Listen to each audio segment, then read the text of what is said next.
on his side. You shan't get ejaculated, that's your words, and they're great to get on to those excellent. You're getting our base mileage in career here, yeah. Take time to none of us are by me here just try to come out in that marriage. Suppose when it's third rookie, it's a great mostly emotion. And making full time JB4 this Tuesday. Shoot up the jet of his name. Like it's just the usual stuff. Right there, there is being done true, and you get less to the car, like you reissue suspension there. That's spent a bit of time with all the adding and a rookie round table, which you can see on the F1 Station Talent is very soon, and they're using 5 spheres. And if you get him and the other 4 together, honestly, they are like 5 northeastern voice, and you have to be just going to jet, trying to get control of the cars to get an image ridiculous. But he is in vice spirits, and all 5 of them, and living there in an actually dream, embarking on the day these little ones. He's official. Did you only have a slim table? That's why you couldn't get all 6 rookies around it. It's me, I quite a big table, I see behind. This is the question. It's just the best to listen in. Is the enrolled for the rookie? Yes. Entering spell, yeah, yes. We can get me into the theme here, yes. And it was not included in the rookie round table. That was a decision. Star of us my pay grade. I was like, that decision. I literally now we were in a third and there's something for this one. Everything I never did that was it. That's tough. It was a Lawrence version. I could never throw Lawrence Sons in the gospel. And I knew that I'm like, that it. Yeah, go in, there's out of extraction. If you're excited, got there, excited. Something player, that may have a gun. Yeah, I've been at every single year. These young Farianis from the Canary, Toriani, singles Yanis from the Liga. But no, the point being, when they're 5 rookies, they start young lads and involving on this season. Again, what is going to be scientific vetting ones as well. They are the shown so excited, not me, Soggy Fan. And Dave Vinnan's wide-eyed stare as he go back into the car to head up to the final hour. So it's actually not sure. It's never so much more. This is something I hadn't said. I could change it. I agree with you. It's not often I agree with the epidemic stats that on this one I fully do. I'm not anything on this one is. Did you worry over what you season it? So these double full season, right? The role is then what you season. So therefore, they are rookies. I guess I did get the tweets yesterday saying, well, listen, you're talking about record races, and if we were rookie, the like stack one is a rookie as well. It's disenchantments. Yeah, long time ago, different times. You can always see the point of you got to play before the season. But in everything, you're not playing. It's a living, and 11 days is today. It's not even half the season for him. It's speed wrestlers, It's I'm with you. He's a I'd push it into the season. As is all event, he's something bringing on beats down, but he's so fully the review, but he says he that's for us to say what you to him. Yeah, he is. I mean, put it simply, he doesn't punch of tracks out there, and he losses not restarted from the line. Yes, where we be a rookie, and there's like that is the very good 20-year-old marriage. John would play it, by the way. He's right, kind of keeping off on that. At the big ball 34s, now that's the sealed birds anyway. I think he went for the Kitsugi. Yeah, as I say, if we got any.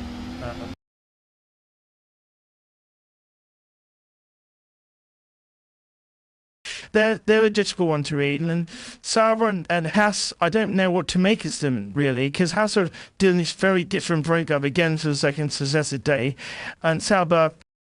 The FDA 60 and 20 is on a 20, then an 80, then an 8. So it's on a 26. I suppose it's a 40. So pretty cool for Bortoletto in this stint. Jack Dewitt stuff 24 as well. Isaac Axis had there's a pretty good race test this afternoon as well. Yeah, there's an over races. So so there's 14 long. Oh, a bit long. Yeah, it took years actually done these 58 laps. Yes, as a cudgel, so that'd be a good race distance to analyze. And see, we saw Lawson their 44 laps earlier on the autumn. So unsure of whether there's one of these number punching going on somewhere in the living. And yes, so we see that some have ceiling as I got there down. It's very competent work. 20 laps, then we answer them on leading style. Is it? I'm told because of the that Sonic grass, he's come out now though. Harlots, is that right? Yeah, Antonelli. Yes, yeah, he said it. Come on. Is it your full option? Little chuff and lead the chicken lotto. Through the first ship, little did see. Toss. Throw with slight watch to plaquettes. Soon sugar. That he's on. Where is he even on? He's on, isn't he? So, yeah, well, it says he's fully. The assistant's Hadjar now. So Hadjar's done for his race run. They've now given him the call, I think, with some slightly less fuel, basically. That's what done first and best. On some 30.9. Yeah, it's not best. Plus, it's all the Trump day. Yeah, a couple cents shy of Sonoda. Yeah, they could have you consider if you work in the assumption that they go similar fuel and tires, Sonoda and Hadjar, 10 miles, not 10, it's a routine. They just like, yeah, very good routine. And he is a preferable G. You should catch him. Somewhat surprising because he's sort of last man standing in some ways with the old shuffle at Red Bull. And he was in the right place at the right time. Yeah. This, which is often something, exasperatingly in the heat. Yeah, it's a fact, isn't it? How many times have we seen top contenders in S2 come to? I don't think a step for they Djokovic is a great example of that. Champion in S2 who did everything right, and then just fished the training. So I said, no, be moved. There isn't enough shuffling in that stage. And he never bits jump. I mean, eventually paced. It's a decent career at small scale racing. And he's not signed with the Aston. You thought that it's such confusing because I thought that's what they were going to do with him, and they kept him on. I thought, okay, he's not done some racing. He needs to get the racing juices flowing. They put him in the Hypertop program at Yamaha. But he's not been announced in that program either. Do you want to work during Liam Moulton's Red Bull at the moment? You're an end up because of water pressure at this year. We lost him over time. It's really even test sessions. Well, this is yours last day of testings. Because Max checks out for the sleep late tomorrow. So just send lured out to Red Bull station from that lead. It's like that. Taking out the palm with the subject shots. Steve Bay trying to is there a thing to this career? It's a threat stolen, did they? Or the 100% thing? Yeah, 100%. I don't know, managers there, for one do sort of advises it. It's been an odd thing that's happening. He won the Bishop way the momentum, and actually, and he doesn't need his foot in the car. He's really impressive to him, and he's. There was an opportunity. Would you understand? For a bit of God, there was a T-Sip open. They just up there. 6 UV thing. He's come into the grid this year, and he's not won it. He's got the superlative voice. He's got the credentials and tuning formula. He's got the speed, got the talent. We did see some commercial backing from Brazil, but he don't make that step, and it's basically confusing why, because he's sort of stuffed in this Aston Reserve long, which is not really giving him much time in the car, but to which he's taking use from Aston Martin. He's kind of an experienced, like you through the best DNA search. And either way, you've got to find full sessions to make a look here through Aston Martin. And he can do them so quite, I think, give Pip's feedback to a good day because he's used to driving the car. Yeah, but that's not on a personal level. What he wants to be thinking, he wants to be racing, and that's what his talent kind of deserves. Yeah, but the truth is, if it's to part of making your driving change, it's probably going to be Fernando Alonso, maybe not Lance Stroll. You could have won a more experienced driver to come in instead of Fernando Alonso, because that's kind of the way that the position wants, and an experienced driving leading. So yeah, they're going to be targeting, to stop in and Leclerc and people like that, right? So it is a bit, it's a bit of an old one. He's on himself in here. He's sort of near the slag to the Aston Martin, so to speak, as if it's air flag, but it's seemed to have taken him out of the equation for races everyone. That's a bit of a shame, because I actually really rate Djokovic. I think he's a fairly talented driver. I could not agree more. I would see what happens with this terrific piece of Bollington. It's fun to learn the new names of it. Nobody tells you think it's called the Unis in Formula. speculating there. I would imagine no, because the bullet was stand. I don't know, with Kimi Antonelli. If you have it, he would include it's been happening, so do you reckon? I've also been whenever the Swiss seeds played off in the early tests. The research engineer, of course, the man with the gut would call me by missing and they'd be used to rival nearly the season. And as the other one as well, I've occasionally said the engines, said the long name for the engineer, said the engineer for my previous season. So that it's just, when they're in the story of the car, when you build that relationship a little bit, it does slip out. They just get so used to say as through one name. So it's going to be fascinating. 4 minutes if I happen to come up in very tight at the time. Obviously. If long post dark blades, cheap though. Keep this with the meter cheap. No, that doesn't work. There's rubbish. There's something that my your plug. The return relationship get this first suggestion is and this is the thing in my head. I'm sure we have to but it's chip. Hot dog. The money you won't be ready to get the kind of filth about team cheese atop the window. I'll take a photo now. Yeah, well, I was just there's the fact it's to be fair.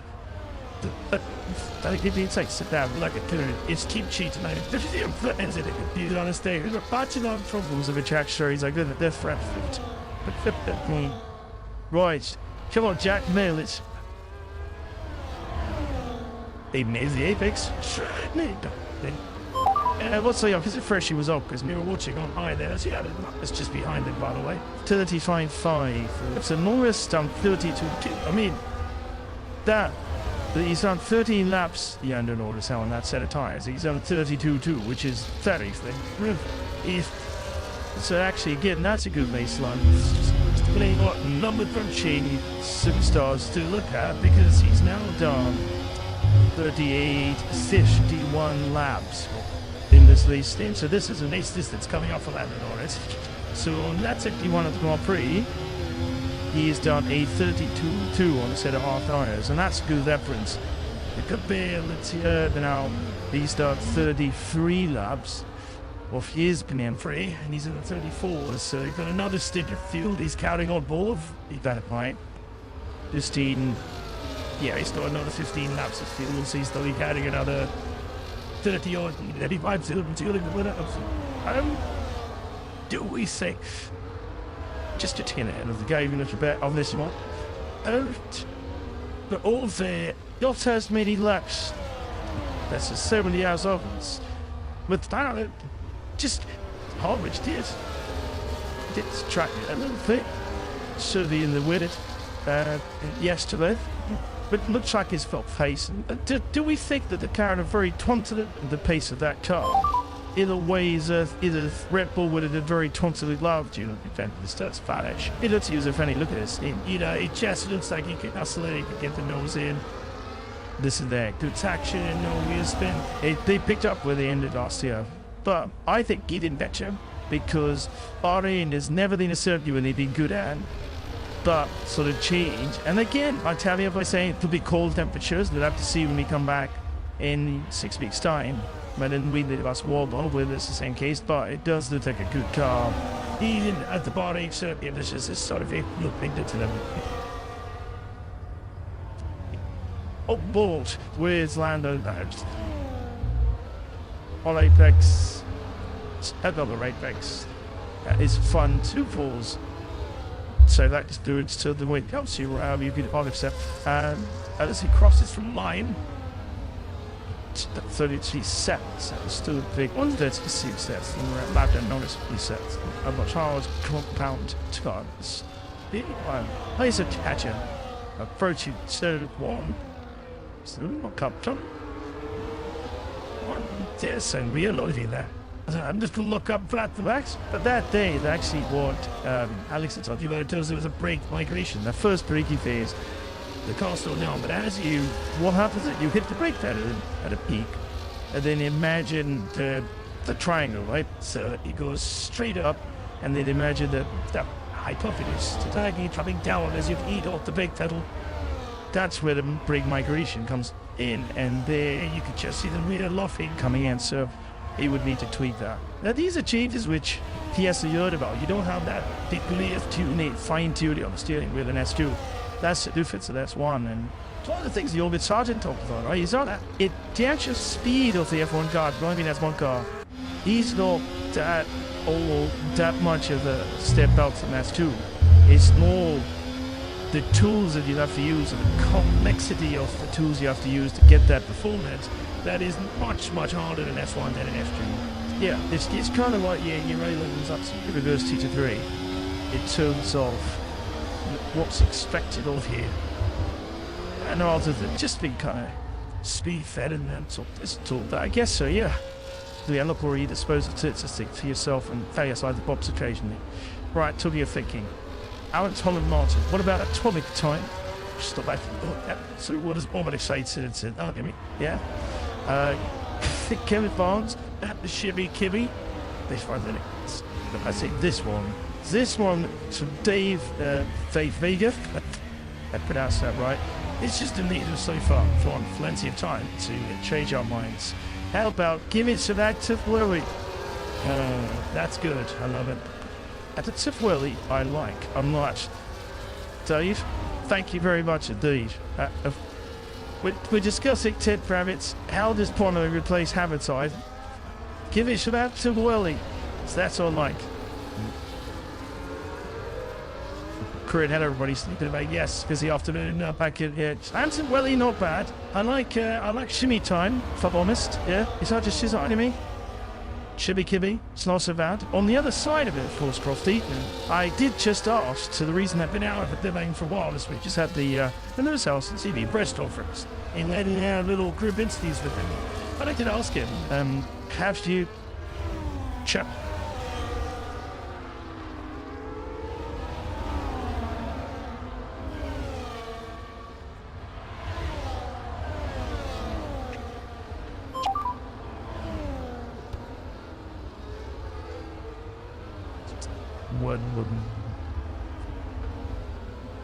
What I do, wait, to take my nephew, I don't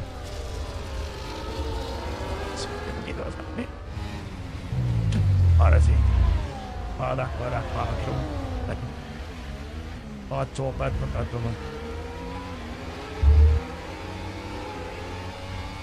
it's what they did a song about that actually, saying how proud he was.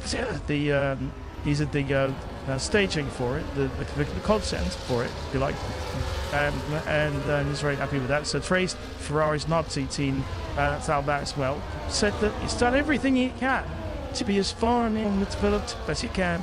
British team, it's pre-season as can. So that's big story number one. And big story number two was the Avatar. So something we learn about what the switch into what they call things. Apparently anti-radar is still anti-radar in Italian, which is interesting. Didn't know that. They're saying that yes, it is going to be tight. Where the top 40 is probably only separated by a seat second. To that end, he still has a little bit to learn about how to use all the truck ditch and these settings of the car. So that would be the thing about shipping the car, which I thought was interesting. Maybe you can add something to that. But then finally, it's like that. And then, I feel comfortable in the car, getting a chance at Melbourne, and feels invigorated and happy about the way it's going. And he could imagine the better place where he is in his career, 40 years old. So yeah, if you want to really on that, and I'll tell you a bit about Charles Leclerc and a bit of his he has a bit about Charles Leclerc, so then we'll let you walk against a Red Bull afterwards and find out what's going on down there. I certainly will. Charles Leclerc has just done, I think it's second, the fifth two-stop strategy. You've got that chance in front of you. I was having yeah, he's 13 on the median, 18 on the hard, and then he put on another set of hard tyres. Another set of hard tyres. So he's, that's right, so he's done second. Good stuff. Seat to go very well. So the fried vicar also being drilled in there. And yeah, it's seemed the pace seems to be there. We'll do all the number crunching in the thing and then reflect it tomorrow. But yeah, Charles looked pretty comfortable out there. And I've just wondered whether if there will be a difference. This one Ferrari driver has to finish in front of the other one. doesn't he? They don't be tied unless they're absolutely dead tired, then in which case it's the one who did the last time first. Let's slugger whether that when I said once we get to know the qualified crop, once they're driving this car at the limit, where the Hamilton is just that slightly less experience.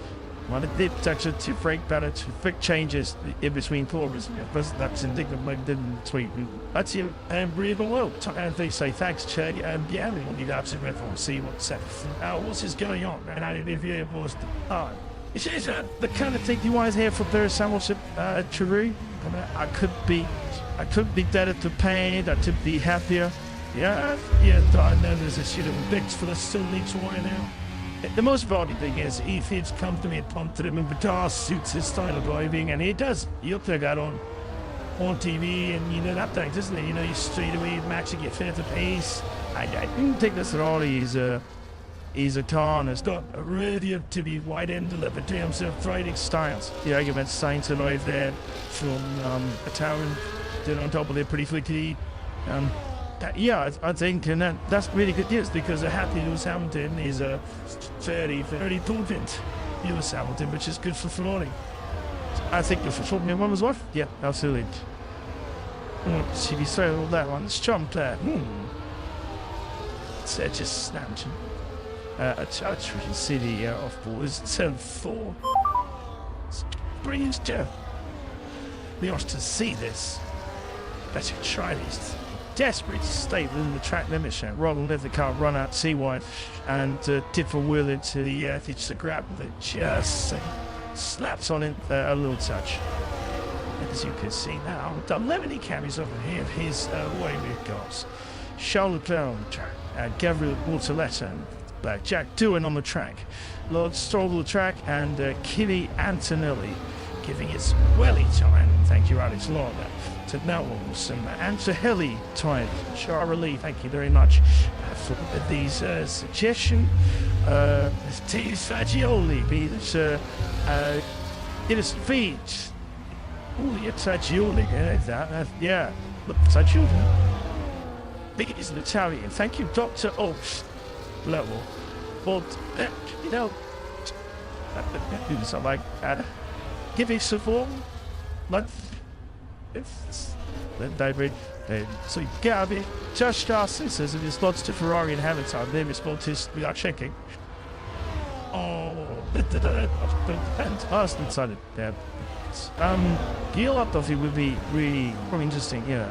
So Norris, 20 lap first stint, 18 lap second stint, 20 lap third stint, and he's just top. So he's at a full resistance, yeah. And he was down into the 32s, doing more of that. Yes, you got Einstein stint.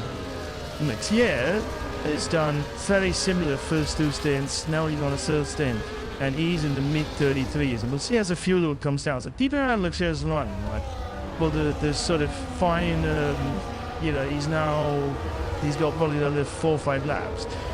If we see him come into the 32s at club, that's a good benchmark. Yeah, it'll flare Ferrari versus McLaren now in terms of the non-raced on so on. Yeah, we'll be keeping an eye on those doubles. I think the toes down, and we can see skill loads are pretty even when you tell your full race histories. Yeah, what we don't know no, we don't, but the reality is the fuel load there's a drastic difference in it. There's no point in running on an engine that's all far out of the window because that doesn't give them the information they need either. So, it'd be within, yeah. I'm not saying that they see this what they had in the race, but it will be far away. Last time for Charles Leclerc was about 33.5. This current lap has just ended. 33.8. Keep an eye on while we go down to Red Bull says. Your wishes like command, properly. Yes, I know you do. I'm very happy to report that Liam Lawson's issue was not an issue. It was just a slightly lengthier than normal setup change. Both to the front, which took a little bit longer, which just initially. I think you can see the mechanic just vaulting down the little panel with the number 30, his race number on the front. So the rear is finished before the front. They just finished the front. And now no zone tires are on. The bleed of the front bolt test. spent most of things. I forget. I'll tell you, yeah, it's interesting. What they're going to see, other than the side's going to do, maybe. Is that cooling or that sensors they've just paused after testing? That is the cooling that all that been catch that it really has. They've got two there to do a little two, yes. Two small ones rather than one large one. And Ted, just, you know, you were talking earlier about the wishbone, the top wishbone on the Mercedes. Slivia's there. And sadly, the rainbow one, it's like it's multi-eye as well, isn't it? Yes, so it's Redneck, you managed to be reverse stream in, you know, anti-dive at the front. Always has been. Mercedes are probably dead, so maybe it's more of a departure of Mercedes than ever was Red Bull. But there's the red thing there. I wish the rear one is a little further down than the Mercedes one, but they're about equal height. I mean, you can't get higher, can you, Croft, Peru? It'll be flipping in the air, if you forget that. So yeah, we had a good look at the Analytics got the Mercedes one. But yeah, interesting new concept. And thanks to that's what yeah, good. We had the most, I forgot to say, the most consequential, and you will think maybe least important one, but not if you got interested in about Lewis Hamilton, which I don't think we've heard in the second song, and that's the return of Angela Collins. Yes, without disabilities. I see my leave for the first time. So he didn't give any explanation as to why. Oh yes, he did actually. He said we've been through a lot. Of course, Angela was just at the time of 2021. That's an old season, wasn't she? And he said that she wants to take some time out to be with her family and to go traveling. And I'm so pleased, he said, when I asked her to come back and be part of my team again, she agreed. And he said that was absolutely great. It's all about having a tight group of team around you, and I'm so happy that Angela is back in my corner. So yeah, I know what the director of Lewis. That means everybody else is to see that back around down to the back bottom.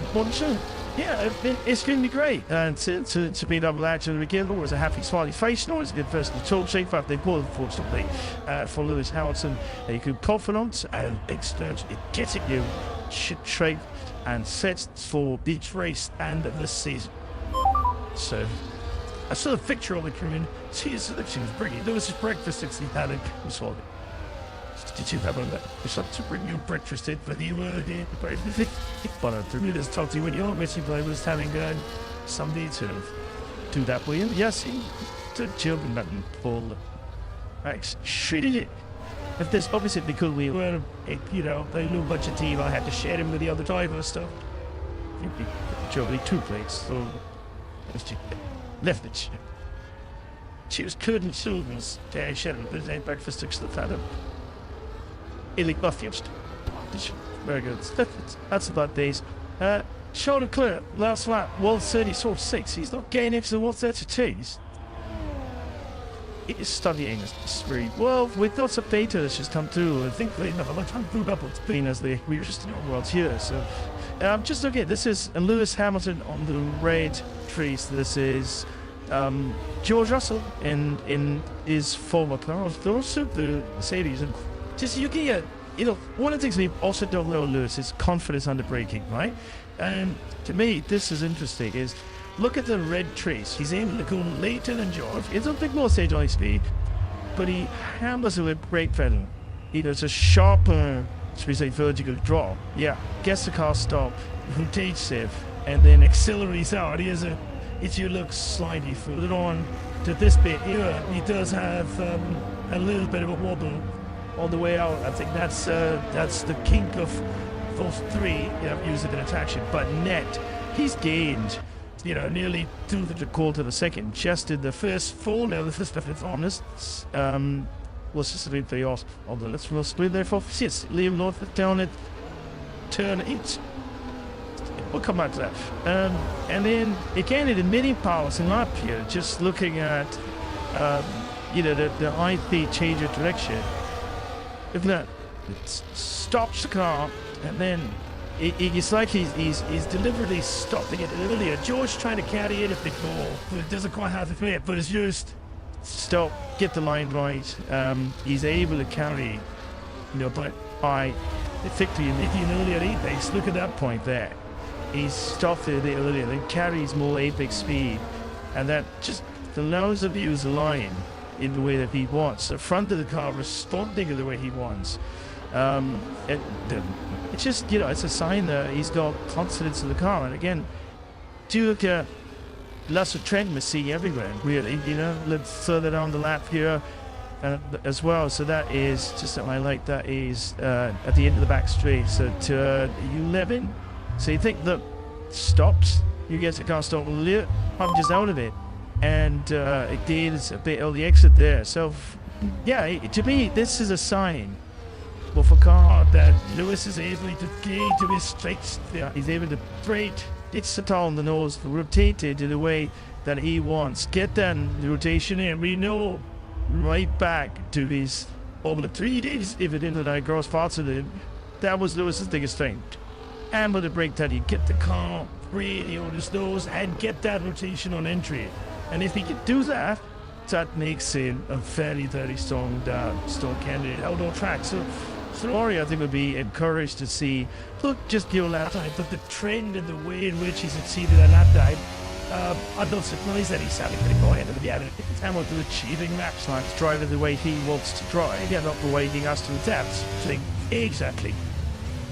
Which is your spending that much money on the bats, which is what Ferrari have done. Seems a bit silly, but then we give it something that he can't towards the way he wants to do, but that is not always the most obvious way of Formula 1.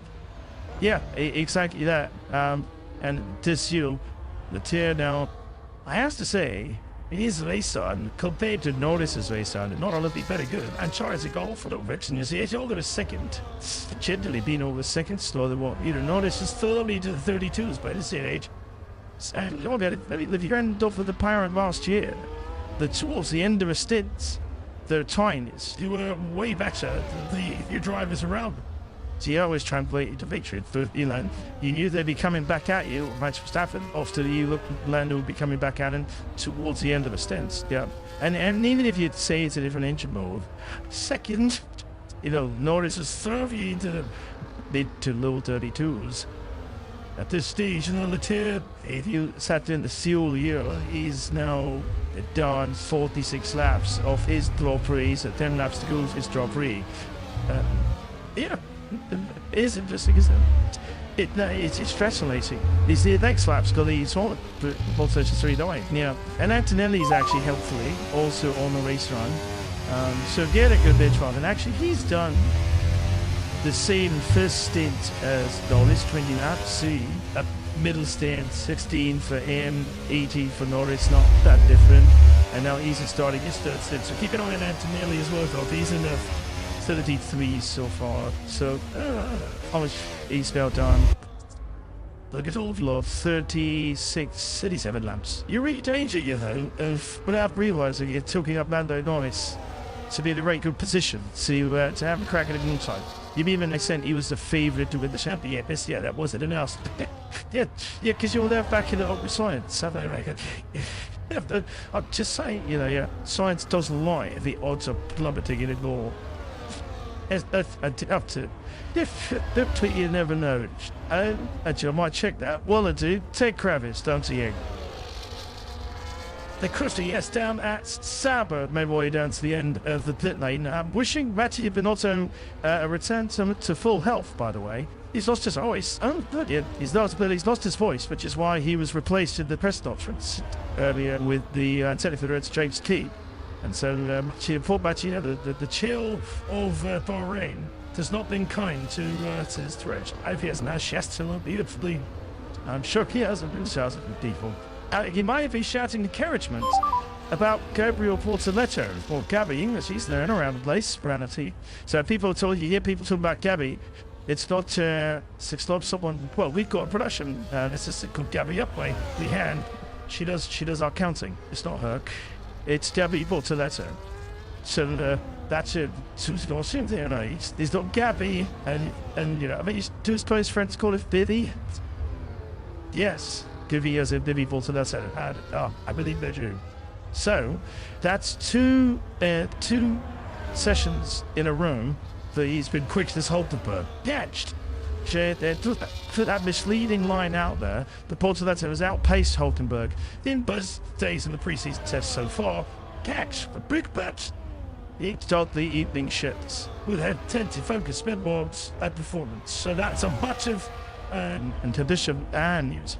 Let's see what happens tomorrow where they swap round, and it's ultimately in the afternoon. Dutch, another but if we think if you're Portoletto, I mean, is as good as we think he is? Do we think he could be out qualifying guys? Hulkenberg or out Richigamme? Is he saying Leon? No, you say no. What is it doing? It's with. Well, for them, it's such a menu, you best good odds. I think he's an impressive man, an impressive driver. Thanks to potential talent, but they call Hulkenberg as a qualifying last year as a percent of the real team, be honest. Would he get 10 or it goes like he just Richigamme? Let's revisit this after on the nothing. We're only going to go like one more. Take it easy, guys. You'll be your 10. As long as I know the planet, you are the biggest Nico fan, so I'm mind such wrongness. Like so funny, coin, this should be not sparing. See, but with one kicking like your kid up with a zoo. Well, it is made out.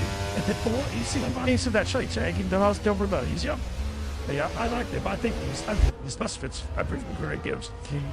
It's very quiet. Now that test on you for with God, and that's the worth of thank you, that's it, and. Of all the rules, by the way, rather than always still pondering around to your fight to something like that to your little championship. This is yes, different football. This the old traffic clubs at XT science is all of these big with. Well, take that bin away, and then I'd say Ted and Gavi to the season. We were like the Philly kid in town for Assumption, but that was not a favourite time.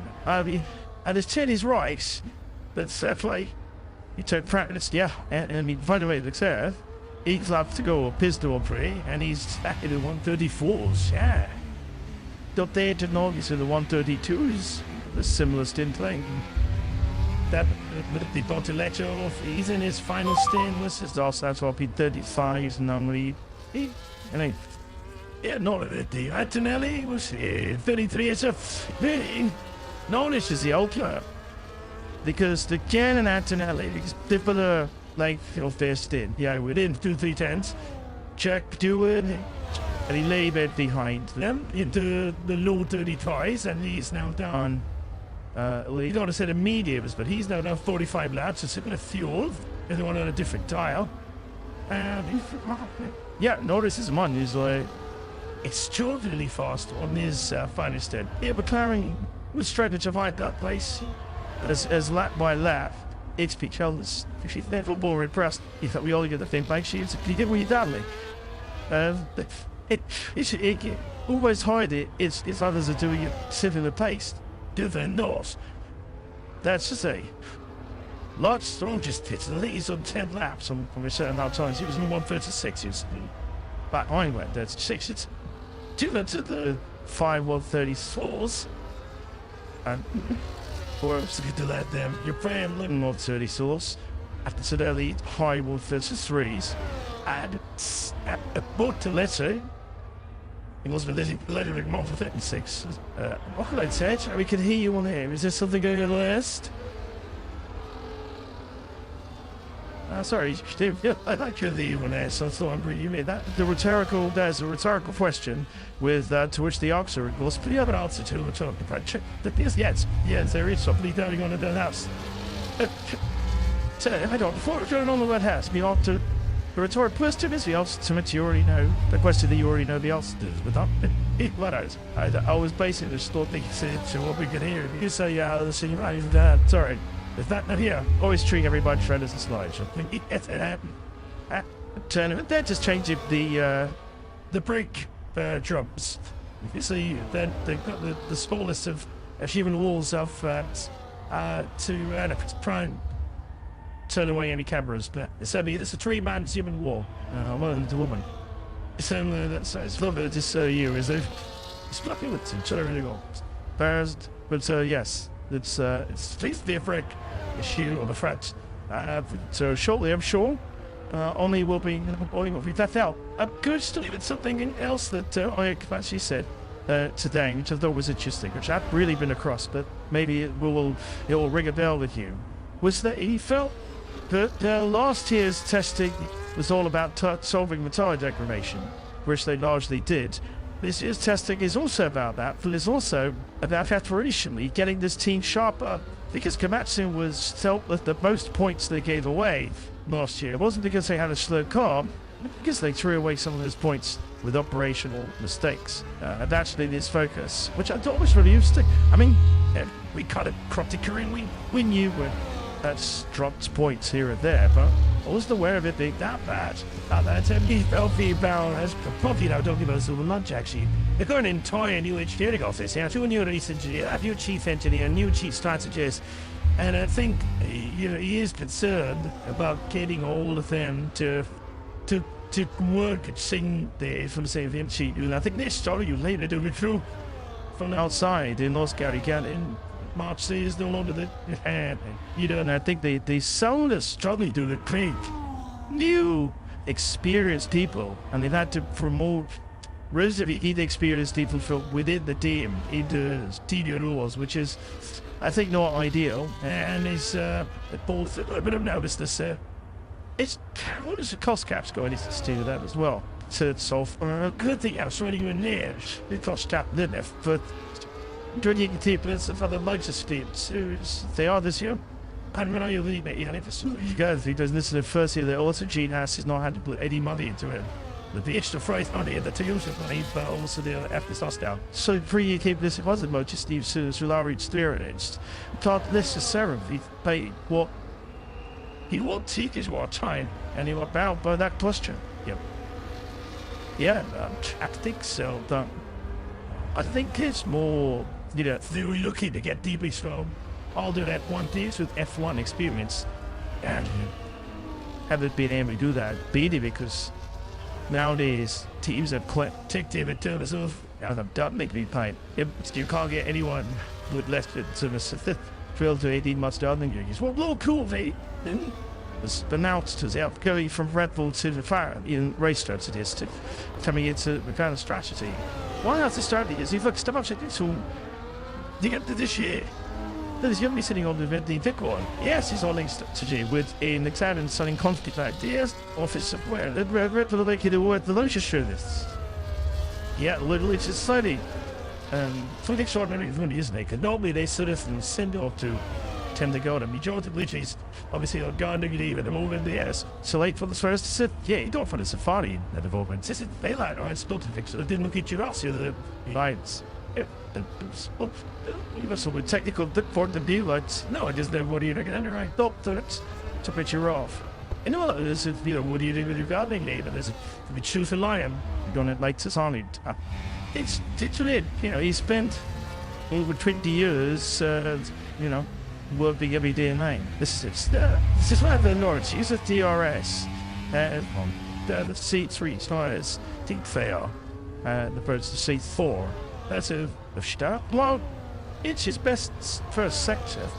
But later, that side of the time, you'd said he would a bit 1.8. So they say they'll get the best overall. That we could want. It is not that it seemed to be updated or working. You lit up on the top right corner to stay in it, so. It's not that method stop of it. It's hard up there. Well, the nose is spawned it in. That's what we saw the Ferrari earlier with it was still getting having to wait in sun. My McLaren isn't really good. It hooked up in these speed corner. He's 450th order, which was their stake last year as well. Take so bit of chaps waiting some best lap talk, but you're right. Yips, a nice try to try it. Bobby was chumming it back, so did the Chelsea sign working, and in the end, take this. The leaving could still practice? Yeah, Laura was talking as it isn't this instant. But you know what? That pit stop practice, yeah. Gets the praise to ready for the season. Practice comes race after race after race, and they just already reload with that pit stops. What happens is, for foreign racing sees, Lando Norris comes in for his one of the defense stuff, And he goes out and under 2.5 seconds, the race started and he goes on to win the race to the Construction Championship. And that is news from the other.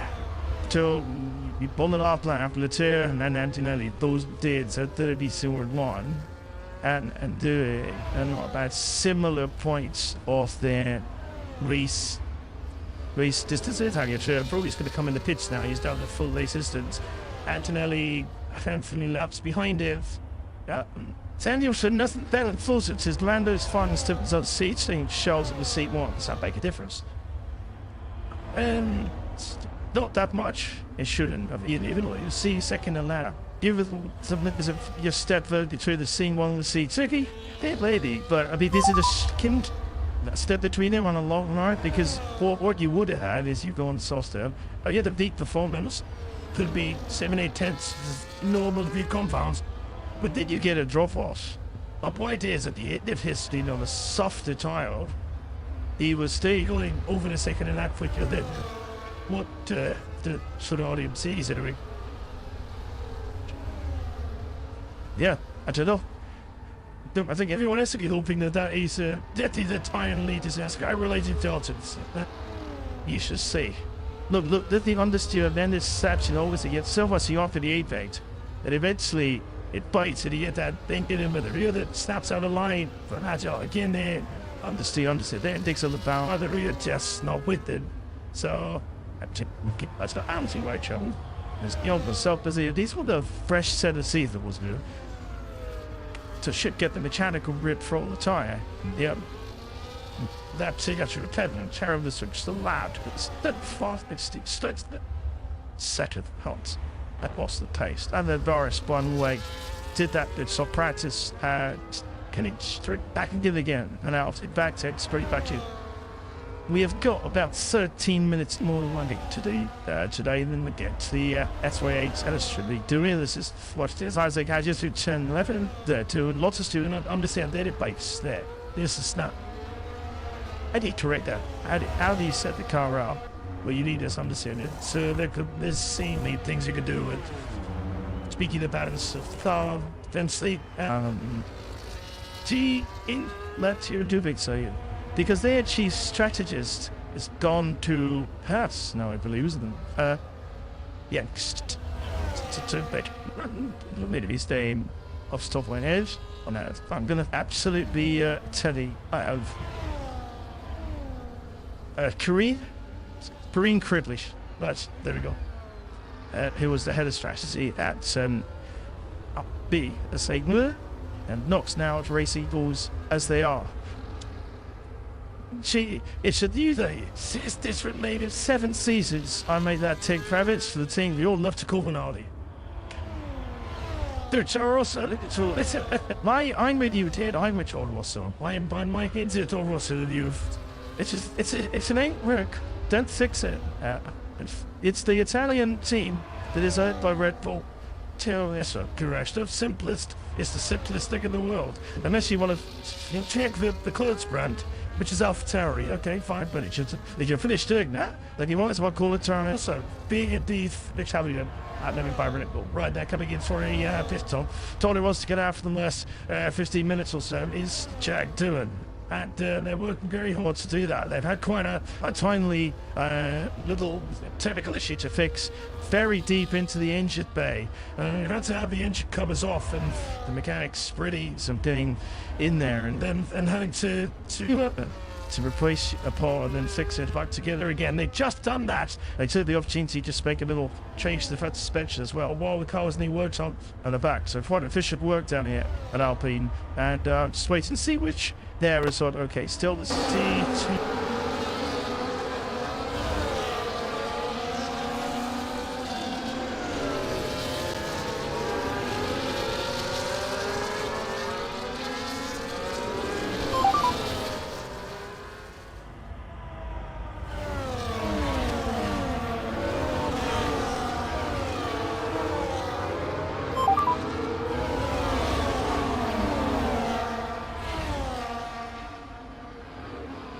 Great international circuit for pre-season testing alongside me. Bernie Collins, Orange Barretto, and Alex Branzo. Well, the sun is shining. Bernie is not to the jacket, you've charged it today because it's still relatively cool, isn't it? I risked it on the weather front house. I think it turned this morning it's going to get a little bit harder, so one of us is going to be freeze right.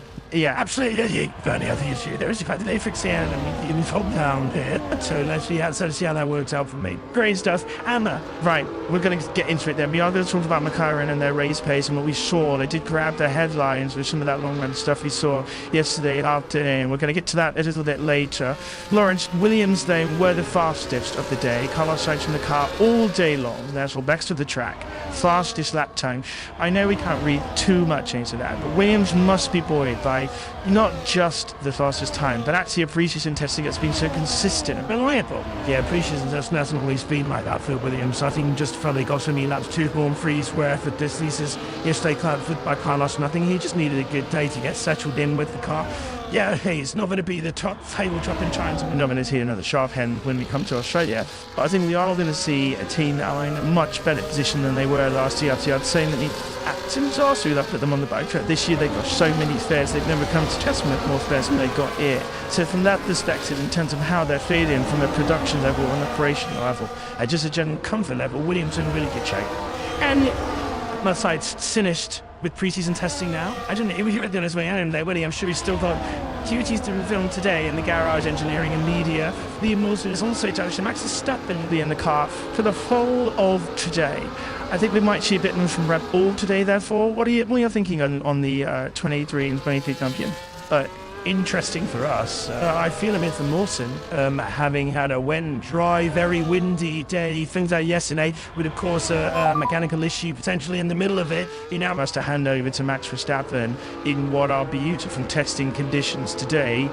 Great from Verstappen, and I do agree with you. We are going to see more from Red Bull in terms of pace and also, giving that seed back of the driver. He's been with the team for so long and has so much comfort there. And actually hearing Carlos Sainz will be joining us in planetary through today, so absolutely not on the plane home, and he will be fulfilling all manner of duties here with us. Report of an issue yesterday, do you think? Jen Walt's issue or a long setup change, however you want to look at it, or so all of the Paddock gossip was that was a water leak. But he's not said anything about it, the team, and nor are they obligated to. It could have been a long setup change. I mean, on day one we thought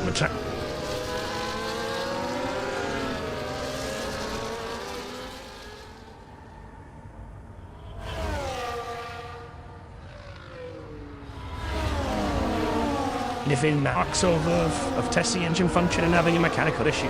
We're going to come to what McLaren put up to this morning, and Alex comes to that patient I was to do as well. But also goes into Ruth Buskin by the end of the studio to look at what that patient has actually needs and looks like. Thank you, Nora. Yet, so how do we make sense of testing times? Well, it is a testing problem, and the race simulation. So the teams do are our best into the ranking. Now, what is a race simulation? Basically, it's a fake Bahrain Grand Prix. They go out there, they steal the car, and teams try and do 67 laps just like the Grand Prix in a row, a two-stop race just like the Grand Prix. And from that, we get our best insights into what the ranking it potentially be.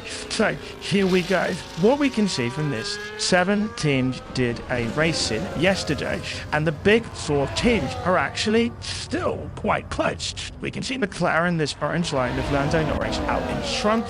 Here's around 20 seconds ahead of the next 3 teams. So it's got the Mercedes, it's got the Red Bull that aborted their race stint, and the Ferrari. Now, is it all eyes on? No, it's not, because 20 seconds is actually the equivalent of around 10 kilograms of fuel that the essentials that be pushing. All of the teams are going to have another go again today, so it is all still up to play for, but first round does still go to our incumbent champions, McLaren. See you, Nora. God, Max. Thank you very much, CT Rebus Kentucky. We've made our way into the Paddock. We were looking at that pace overnight and this morning at breakfast, weren't they, Alex? Obviously, it did seem that London had this big advantage. As we said, so much can change that. There are many caveats. What are you seeing when you look at that data? Yeah, we dug into it a little bit last night. The 3 cars were compound equivalent. I'm talking about Antonelli, Leclerc, and Norris in their first stint of that race simulation. Norris has about 4 tenths on the 2 of them in the Ferrari and the Mercedes. As they run through those stints, you move to the final one where the McLaren looks really, really fast in comparison to the competition. He has a compound advantage in that final stint. He's a compound soft rim, what were the coolest track conditions of the day. And he also has a little bit more straight line speed when you look at the data in that final stint of the day. So not necessarily comparing apples with apples. Is it 4/10? Is it over a second that McLaren are faster than everybody else? I think it's somewhere in the middle. But what's clear is they are clearly the pace at the moment. You've got to also say the driver you're comparing with in Mercedes there is in his third test of his third full Grand Prix season. So it's a big caveat at the moment, but what we can deduce from that, McLaren clearly favourites in terms of the race pace. I mean, over a second of that is ominous at this part of the season. Bernie, when we were in the pit lane, we just come on air. I mean, just McLaren never brought the car out, the full team route. Well, they up to there, because testing isn't just testing the parts on the car, is it? Yeah, and it's testing the entire crew, the elder systems, team who have changed things in the background in the garage over this winter season. Engineers might have changed, cars might have changed. We've seen McLaren bring the car out. Looked to be able to follow grid procedure to me. So they had the grid trolleys out there, they were counting it down. Nice idea really to do that in the 10 minutes before they started running, because there's no downtime during the session. So my expectation is that the first time they go out today, we see them on high fuel at a race run with the RSU possibly. So let's see if we can compare that to Norris. Yes, it'll be a really interesting read. Yeah, we'll get a bit more data then on that McLaren race pace, and it is as good as achieved in terms of Lando Norris yesterday. Bernie, what are you expecting from Renfrew up and down the grid? Is McLaren on that race pace that's early on? Yeah, today's the day. It's the last day, the last third of testing that we have. So, like Reece mentioned, many of these cars carry additional sensors for the first 2 days. Today, you're trying to strip it back to race weights. You want it to be as close to your around on Friday in Melbourne as possible. So, we will get a much closer read of it. 10, 20 kilos is not unheard of with sensors on these cars during testing. So, we get it back to that. So, hoping in this slightly better warmer condition, we'll see a few more qualifying runs and more of the teams and drivers that haven't yesterday got a race from him. Really interested to see this happen so we can overlay with that Norris one. Now that we're standing here relatively in the sun and out of the wind, it's advantage here in terms of clothing attire for the day. Lawrence, quickly, what are you looking forward to? I want to see what action each day. I think this is the day that, like Benny was saying, everyone wants to be in the cars, places to what it's going to be like at that first race. And I think we are really seeing him stretchy, and Liam obviously hasn't had that much time in the car, so they are one of the great unknowns, I think, so far in testing. Yeah, great test. Okay, we're going to get our curves off. And Barber's getting some vitamin D. There's been other ways here in Bahrain. We can hear the roar and engines from the pit lane. It's almost time to begin day 3 of pre-season testing. Ted Kravitz, a green light, over to you. Yes, certainly is. Thanks to me, let's mirror. Look at that. There. To pit track to wait. The sun is out. The sun cream is on. The sunglasses are ready. The coats are off. This is the only case of Bahrain fair. A beautiful spring day and a magnificent racetrack ready to go. The world champion from the now still years winning, ready to hit the track. Alright, he's not going to be setting amazing lap times without massive area raking in front of it. It's Rippy. The patch to stop and is in the car to the Haydley and is ready to provide us with the old spinnucky seen where the car there. Think we'd see live for all in Mercedes here. We do not want little mix it now. We're there, but that shot. But then, I don't want to be terrible. That's just all that. We can see we won't get out of the way. The big all the word. Sample spots well, which well as well. Send buddy questions. You're not going to do still. But I had doesn't only be a reporter to this time and the investment. She has got to publish their sport best of babe. Try and demonstrate the clever. I got it strikes. Thank you very much, Ted Kravitz. This and the party started on day 3 of testing. A green light illuminated at the end of the pit lane, and this is the last chance to see the cars around Bahrain International. The last day. Oh, 3-season testing repeated. Win thing begins, and it emits. It's the Bodywork World Championship in 2025. Fernando Alonso in the car, ready to go. Out to play with the aero rakes all the front. Teams still trying to understand that what they're doing on the distance. Teams are planned. Even you the shits, you understand realistic base. They're still trying to understand the exact stage. The last 8 hours. So I was drinking. to go as everyone begins their installation laps around a circuit that is finally back to normal. Yes, try temperature is 25 degrees. Air temperature is 16, and the sun is out. You have no concerns about top line to have no worries about the intermediate times. Well, your tracks have plenty of running from the get-go. During time, just take your attention as we begin this day 3. Today, down, I'm sure it's through the ether to the new. Well, yeah, them started to start with. If there's an air rain, I'll better to start with today. The temperatures are colder as a result, and they should pull back as well through the environment. Track the hill up in it, and the conditions generally very good. Not threat of rain neither. It's a surface to relief. Tittle range, good news. But tell announced that you're the Bombonsi, and we've got an oversight bar in 2 days, and basically we could have a straightforward run. But it's early days to get ahead of ourselves here. 2025, Steve. Aaron will give and take, I think, Christine, you're going to be really interesting to watch this session. But today, generally, the goods in the colony day. Bit more solid. Yes, very Ruth Tipesters and those and numbers and rolled it in. It's promising enough, I think. When you add in the max effect, there's usually some people who lost 100 was good. I know 10 was more stuff that we could add. And like this, of course, if that wasn't the case, why would we start with Williams and experience? Most of it 91 Manchester. Oh, here we go. There was a few teething issues. What?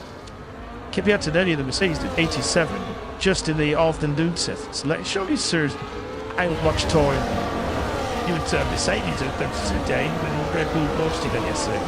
But in the call, they need. And here is the shot. If my brakes fitted, getting straight onto it, jamming it. So takes are rather honest, pretty typical. And there's no it's no way to this running. So the rest of the day, off from everyone else, man.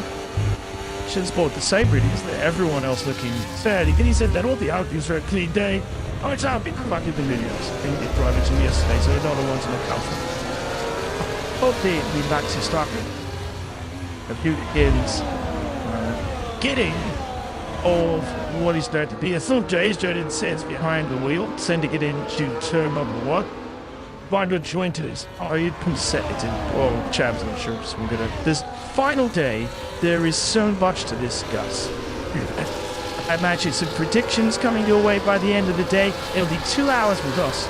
But it might be joined by Steve and our friends from Sky. They'll finish the session. We'll do the same thing again in the afternoon, and then that is pre-season complete. As selecting border speed so far. Were you showing up for testing? Every other silver stocking? We had anyone going without a couple of stints. You've always had a few issues to leave Lawson yesterday. The only got with until models don't be happy of the track. Sam Collins and on sure we're talking about this week's US who is taking on it. It's on check the single pre-season F1 test. Even when we went back to when we had 3 S1 tests, F1 season got going. But we've got to day 3. And at some point the car hadn't any doubt. Everybody constantly comes out in testing. Well, from this year it seems, at least give us a fuel run-out test. I was going to say, at least give us the luck. We're not even seeing that. Race, all your experience to use your curve. I fully agree. Fuck, we know when they're looking near to tip fuel, but non-tests. It was a great moment. Like the silence, how you didn't know long against do one. But maybe 2026 we will see the return of the first dual run-out test, which is a gross inconvenience to everything outside Jack. Stubs and happening. This what else is conjecture. Sam. I mean, when you explain that, the fuel run-out is too, and if you take 15 minutes to do it, that would be just terrific. Unfortunately, it's actually really Formula One and bike sport in general has a really terrible habit of giving these silly names that don't really explain what we're talking about. But the fuel run-out test is literally what it does. It sets on tin. It's where the cars rush out the track until the fuel runs out in the tank. Why does he do that? Because the fuel tanks and the fuel collect.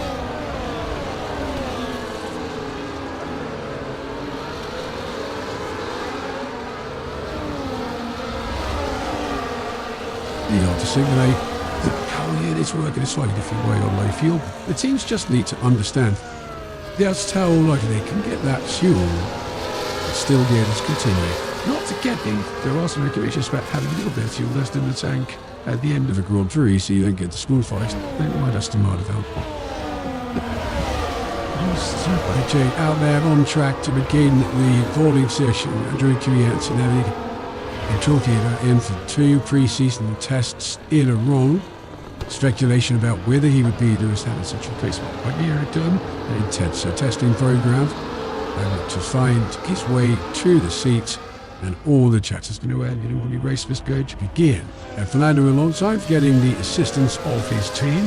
They're given much required tooling as they sprint to the not the end, but towards the end of the pit lane, and the yellow flag down to storage. Yeah, he is at the right at the end of the turn lane, isn't he? He's after the Sauber team. There is the green light, so he's got past the crew, and then before heading back out on track, he's been told to stop the car. They rushed out as that, so he thought it took itself. The top start of the day, Bruno the Heaty issue for this, and now against other trolleys, and they're going to weird it back. So, is it Aston Martin up as solid as the next team? They look pretty decent. We know this is a good track tournament, and I'm looking forward to see what Fernando can do with the car this morning. They do something, whatever the politics, he's telling them, they've got a big picking up. Here Richard Melton lapped so far in the test generally.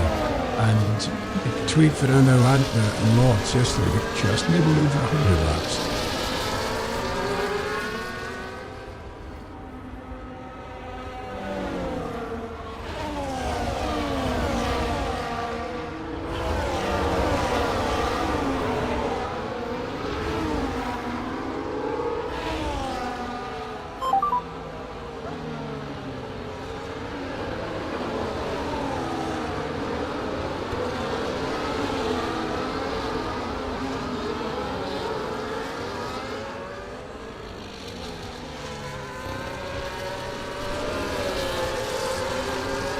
I bet he started with Minardi in 2001. Let's go on board. He was told to stop.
There's half an attempt to maybe start work on an engine cover. I don't know if you can see Mikey Brown, the stick-to figure of Fernando's #1 mechanic, just starting to take the engine cover panel. Or is that actually the fuel touch? No, it's an engine color panel. He's taking that off around the pit, isn't it? So I'm wondering if the car was starting to sort of overheat itself and they're going to take off the cooling, because that's the black cooling panel there that's just been taken off. I think that's what we're looking at, guys.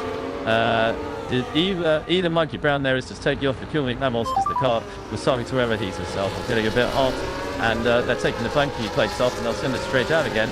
Well, that's a precursor to having to take the rest of the engine cover off and have a look at what's gone on underneath. But men are action, so it looks like that might just lead quite a quick fix, and then he's out again. It looks like somebody left the engine blanking plates off and they got a bit hot. And now they're taking it out again. A good stop. Definite set.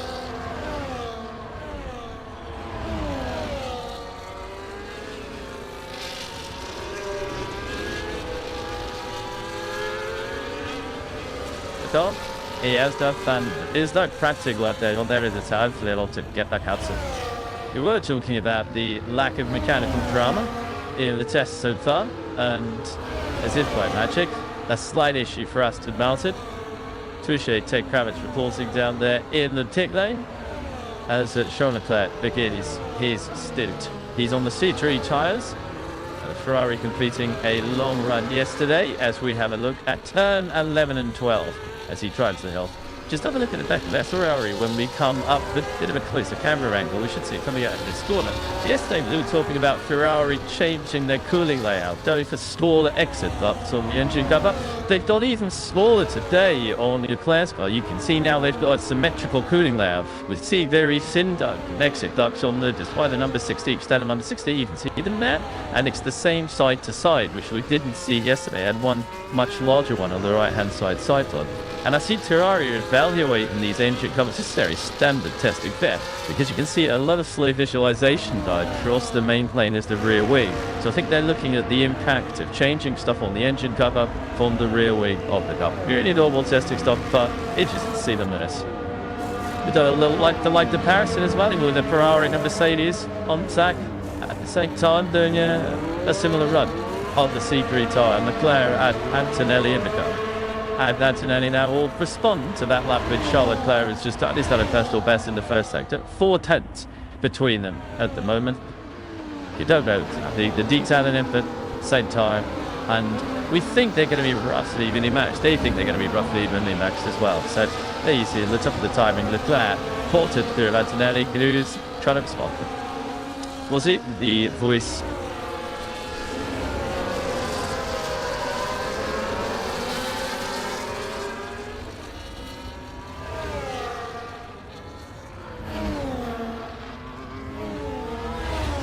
Jack doing? Heading to his home race.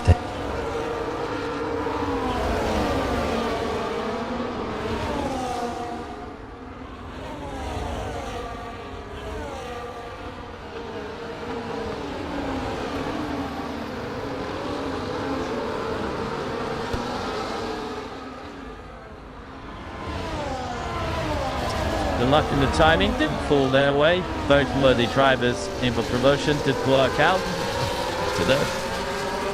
Even though they're silly the chance, great to see so many rookies joining the field. A new wave as Alex Albon came in last year. Antonelli has done ahead of Charles Leclerc. The Mercedes is done a 31-1. Leclerc is on a 31-3. Getting up and running for his day. Yeah, he's been quick but scrappy, Antonelli, so far in his 2.5 days. He has some small errors, particularly on braking. So I think this is the morning way he needs to try and put it all together, because he's not going to get another easy chance before against the season. Did keep killing over the first race being Melbourne and not back in to 2 hours of Friday practice. Yeah, that is the big change compared to recent years. Probably not going to get his days by the pool. It's not going to get his days in the paddle pool. I wouldn't have wanted the days by the pool with the last few days of weather. Because that's true. Yeah, Lando Norris speaking to Nora Winter yesterday. It was downright grumpy. I remember, you know, when you're in such a holiday and you're all excited, a bit of winter sun, and this is important for a Brit. And maybe a lot of the world really can't resonate. They want to go for a nice bit of cloud cover for once. But you book it up. I've had holidays where you just try to sunbathe in the rain and you're thinking, what does life come to? It showed to get a bit of sun down there is possible for those lining the track. But that doesn't let the drivers return to the pits. But out there in the middle, we can either catch up. Fernando Alonso has ventured back out onto the circuit. Current probably technical director their performance at Alpine. Alpine will be hoping that they can finally get their hierarchy settled after a huge amount of turnover in recent years. With Ollie Oakes and Flavio Briatore calling the shots at the Enstone-based team. Their last year as a full works team before they adopt the Mercedes power unit. Big decision was taken at the start of the new management tenure, as we see the evidence that the Aston Martin of Fernando Alonso is back out there, so whatever the issue was easily rectified. Look, a couple of laps as well, back out there with the aero rake, going to be back into those sweeps. You look like front wing. to start the day, just to see the air slow coming off the front axle. Stay wide of the curves. Keep it nice and smooth. When you come back into it, something's just once past the pegs. I know he's at a constant speed run as well. Do you think the track there is like quiet? Right now, and it's going to get quiet. It's just about to cut again. Mild hint of concern in your voice there, found. I've learned at the rain delay of yesterday morning, and I'm at the Paddock on day one. The fact that we've got 2 cars on a sunny track, that'll do. Doing an our job, keeping us going. Yeah, Jack do get his opportunity. Did have the 1 Grand Prix at the end of the year. Although there's a lot of analysis of like how long we look at his tyres and on. It is a Grand Prix debut thrown in last minute to replace Esteban Ocon.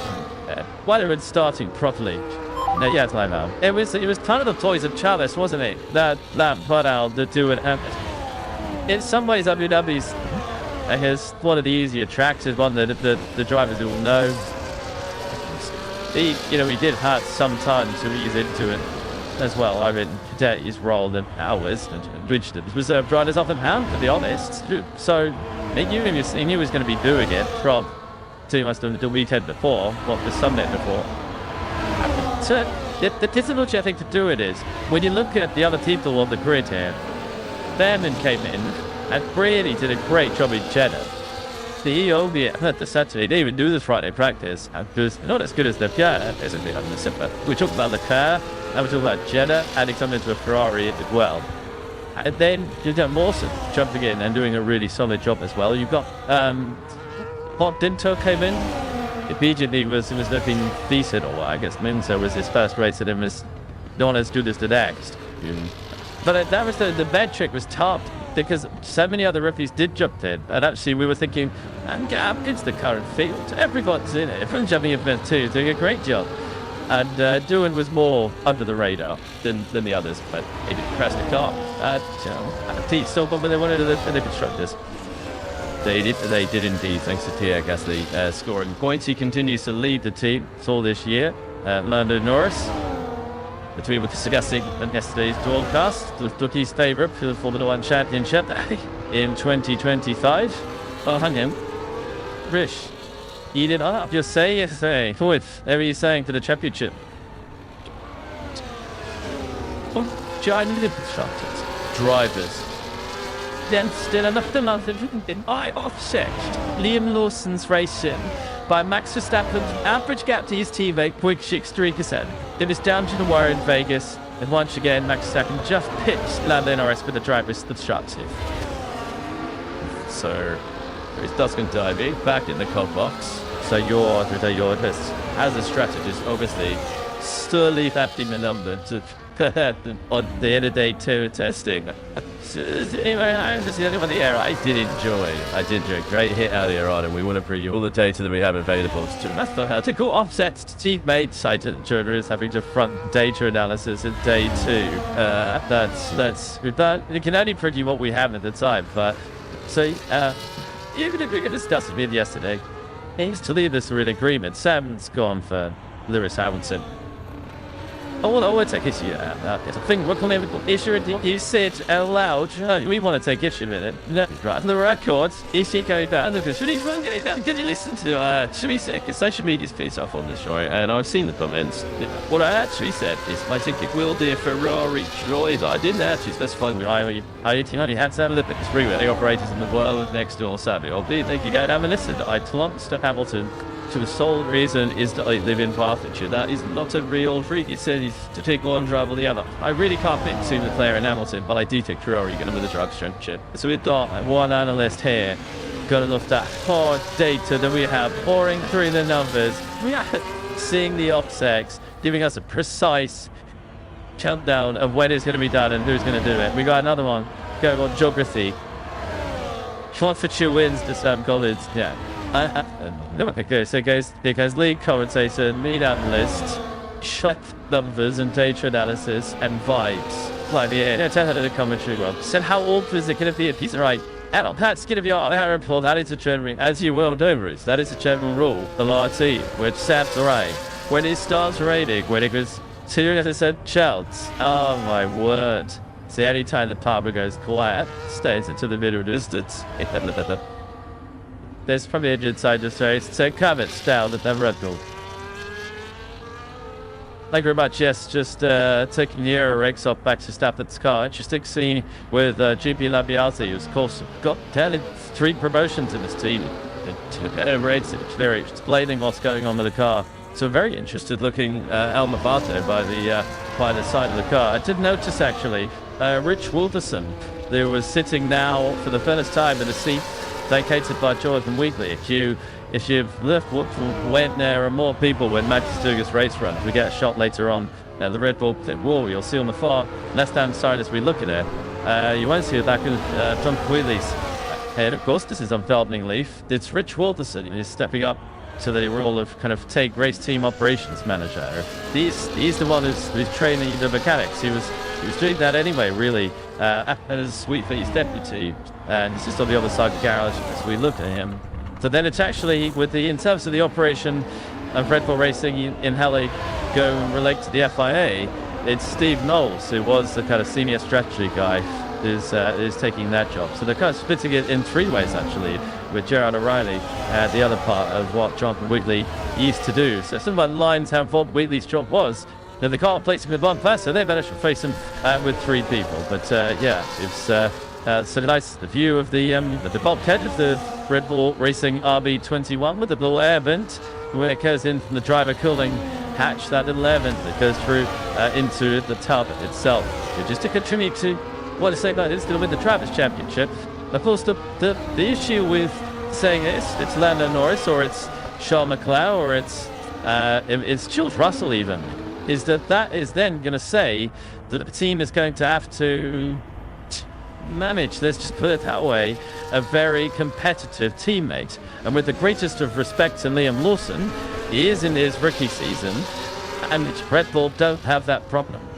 And it's for that reason, especially given in mind that it's Lewis Hamilton joining Charles Leclerc, especially with that in mind that Oscar Piastri is on the other side of Lando Norris and has been so competitive.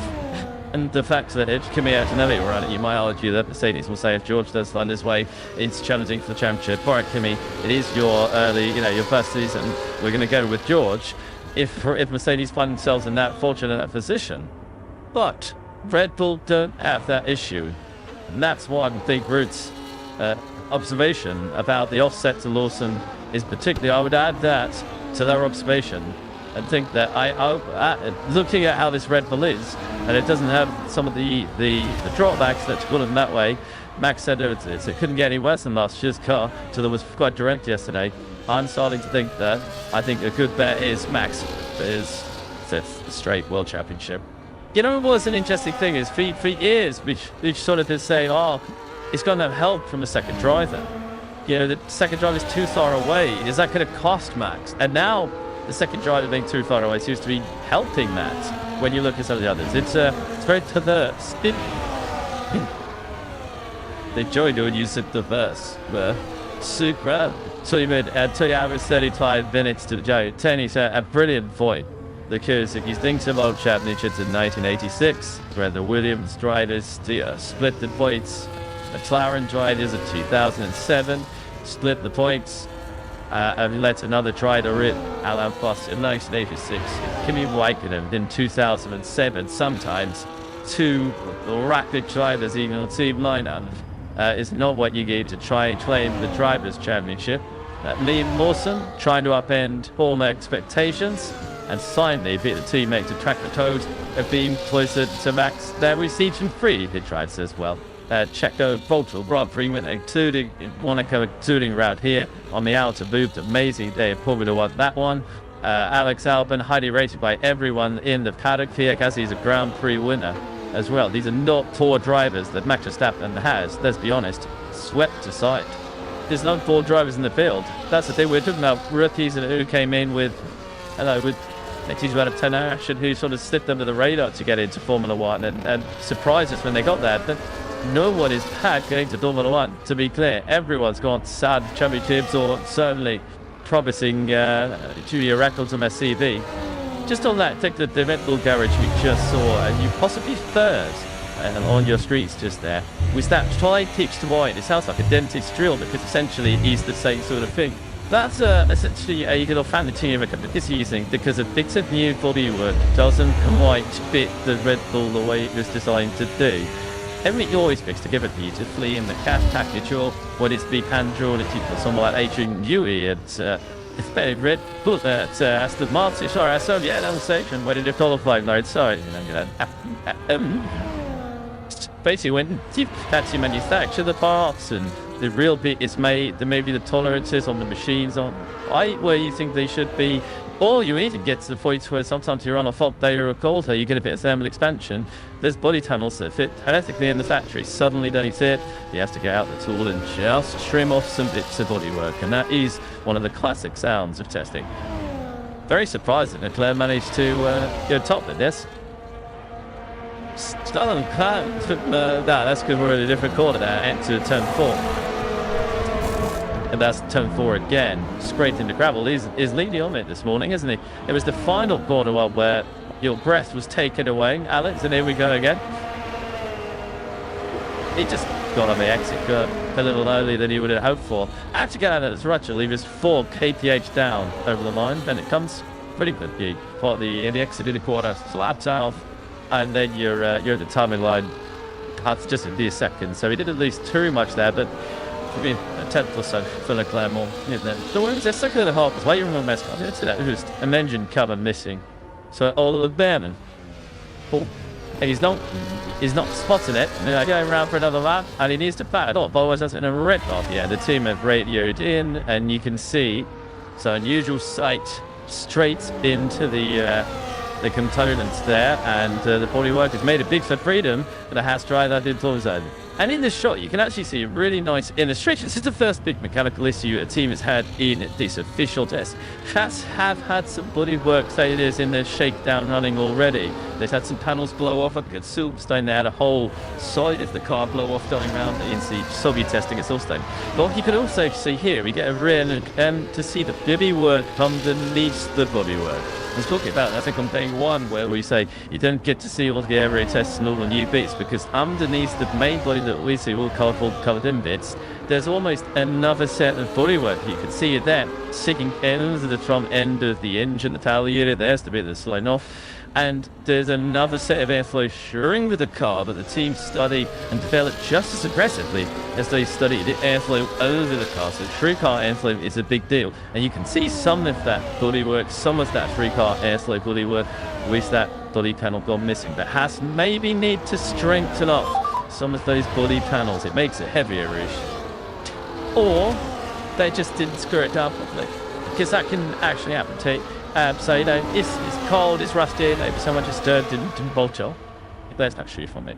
That's to a lot earlier though, isn't it? Because that's on the main straight, and when we saw Ollie coming into shot there, he was coming out in the signing corner, so we saw a whole lap without that panel on the engine cover. Engine will be nice and cool though, on the plus side. It's not going to get too hot, is it? Glass off salt, I like it. Sam's desperate to talk about the bodywork underneath the bodywork. I can see in his eyes. Actually, it wasn't. I was more just thinking he took just to try and look at what Reef is talking about. You can actually see on this side, I stormed that, just to talk about whether it was actually folded on from it. Actually, well, look at it. It looks like it has been bolted on properly because the bolts, the screws, the little hexagon head screws that hold that bodywork on, they will still seem to be there. It's the bit in the middle that isn't, but it could be something there forwards that's actually come off, and then all of the air's come rushing in under the bodywork and just blown off that big chunk on the side. As you say, this is the second time this has happened to the Haas team this year. And interestingly, they've not done any fast laps so far this test. Ben was actually is on a faster lap. He was on a lap that was going to be quicker than anything Haas did yesterday, and then the pointing work comes flying off. So he'll retreat back to the pits, and what looked like it was maybe going to be a slight foray into some quicker running is curtailed very quickly. Absolutely fine at a 135. Try and get your 130. And what are your decimals? Detonating off the jar is what things look like. Paul has to load it all them and breathe back. Uses a chance to show you the trailing cam. That's who makes his way glacially through turn 30. It used to be much cushion or pub starting. One of the things I find fascinating is when we have pre-practice sessions, especially now they're an hour, too much everyone does the shake sequence of above pads. You know, in 2 tires for a pre-practice session, people start with low fuel runs, go to high fuel runs. But testing, we actually get a really big range across the teams of what effectively whoever is in charge they think is the best way of doing it, and how to spare. So Komatsu is our team principal. What is my track engineering? So I had to get all of the heavy work done first. So I think that's probably why as we're running heavy and then drop to light on the final day, split the runs. Whereas you see teams like Red Bull, teams like Williams, for example, split the allocation slightly differently. I almost feel that you run at Sauber as a baseline. Okay, do you know what? It always changed depending on it. So low fuel, that's a bit of a range to the defense. It would be between 30 to 40, but remember that it's all about equivalent fuel. As Danny said right at the very first day, some teams speak in as though you would go down to qualifying ship, and some teams speak in sense of actual fuel in the car. And that's because we've run a lot more sensors and extra bits in testing that we've actually run in a base. So even to be maybe your back, what you're running a compound that's really soft, so you would normally run race up like Monaco, for example. It's only going to be a very short one. You would divide now that the other fuels is. But they didn't do it actually qualifying soon. It took a few runs along to ladder, third Chili Brown. They effectively 40 because you're running a load of extra sensors, if that makes sense. Yeah, 10 kilos worth of gubbins. So you balance that out. We used to be 30 kilos, Redo. And then we'd often all right at testing. Yeah, I think we're just slightly undercooked in that in pre-season. And I completely agree on that. But honestly, though, the racings are generally the best reference because, you know, it wouldn't be crazy for a big team never to drop below 50 equivalent in testing, for example. And I think one of the most fascinating things is in a qualifying session in Formula 1, it's 18 minutes. And teams get knocked out these days because they go at the beginning and then they don't bother get at the end because track evolution could dominate the stretch between a fast car and slow car. And we've got 8 hours of track evolution.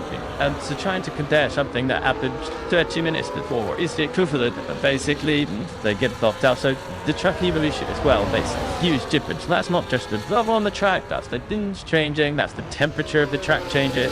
And bar rate is one where it does typically get faster, slower, and then faster again. It's our poured out. And in the result, I don't think we always say we don't know the fuel loads and teams are running high levels of fuel.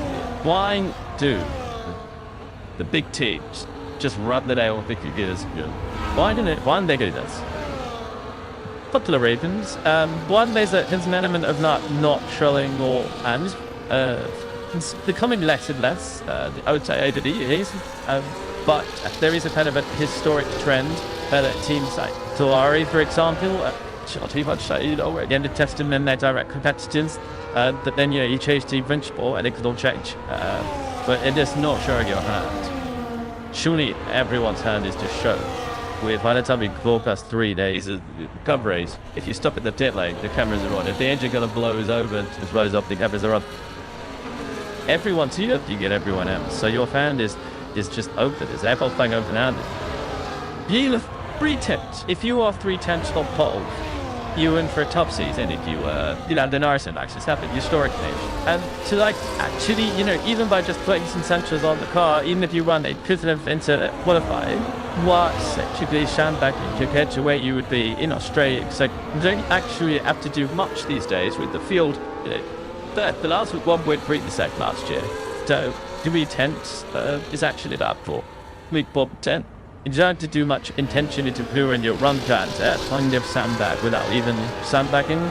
I don't understand why anyone sandbags anymore. This is why every year I'm just confused at the logic of sandbagging.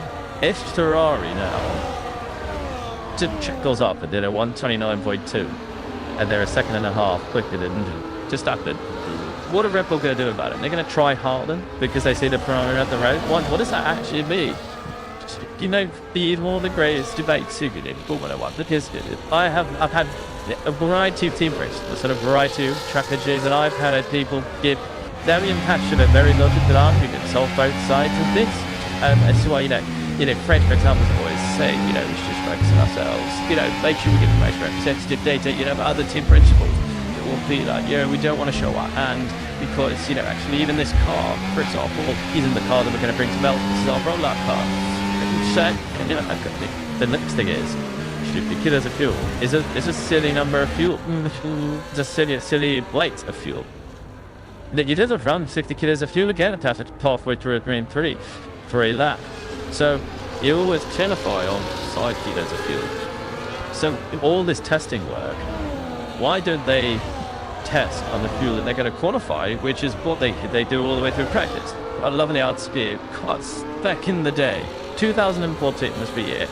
Mercedes we're outsiders, started doing this 50 kilogram fuel run, which is basically a way with one jet tires doing a mini version of a qualifying sim, and then she'll get some long run data. So they come out, you do push for charge burst, so do effectively have a baby half qualifying sim, and then do a constant run to get something that is basically a bit of those to flush or testing something else. So we try and do a sweep on other setup elements. It does give you a little bit of both clouds, so I've completely got that.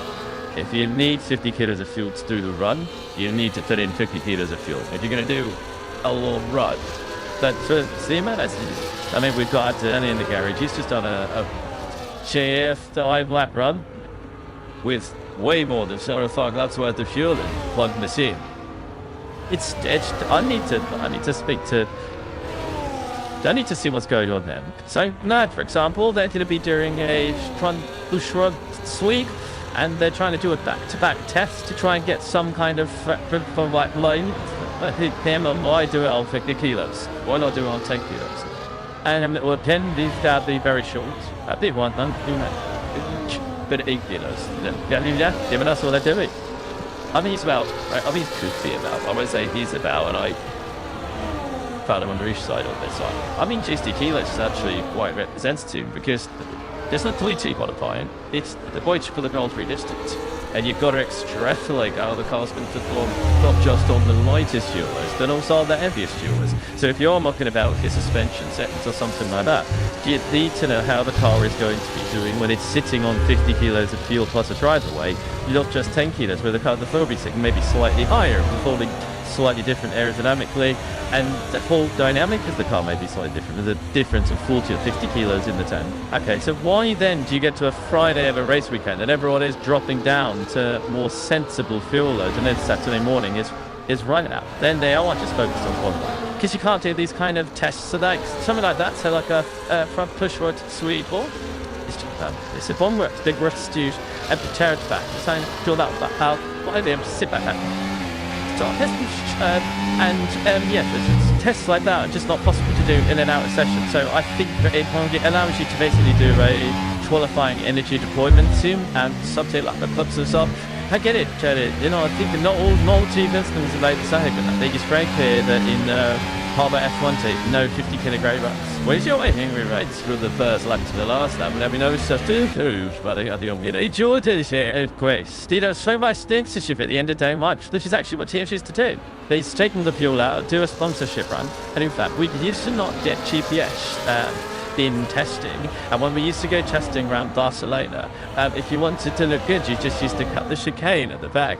You just lap time. So people used to get the other way around. So I like your rerun on the GP. Yeah, all for it. Well, Sainz took the tons yesterday in the Williams. Blowing grabbing, and Williams, because this is going to be their championship year. Sinus gone so quick. Yes. Yeah, they've gone. They'll be very happy. No, he's one of the great splits in ways of learning and ways of doing. Isn't that fascinating, Joe? That we're all slightly different people. Yeah, it's what makes the slice of life. It's what makes humanity so interesting, Griff. I thought a bit of what? What would be your preference to do this if you did call it the shots? I just thought it was really annoying with my neck, and I would translate it. So this year, which is an evolution of revolution, it's going to be about kind of reef. Your car into the right, shut up window. So it is a really good opportunity to try and do work that would take you 5 or 6 race weekends. The compounds are the same, so I quite like the whatever the race engineer needs very least the first day and a half in terms of trying to get a car into a setup window. Like this kind of like generation of cars is actually pretty difficult to find a good setup window for, because it's kind of a weird compromise between potential performance, the drivability. So the cars end up pretty steep and pretty low, and actually that can take 5 race weekends to find something that is a good balance. And then I make sure I do a race in, and my garage equipment works, and then I probably try to do a qualifying in because of the luck. People are actually, well, would it be a jelly going picked? Well, it makes so much sense to do sun laps on fumes that see what the car is like in the state that you really need it to be very good at in a couple of weeks' time. As much as like Paddock, they like what they're doing in terms of just working on themselves, not looking at the times. They have no idea what the car's going to be like when they take the fuel out.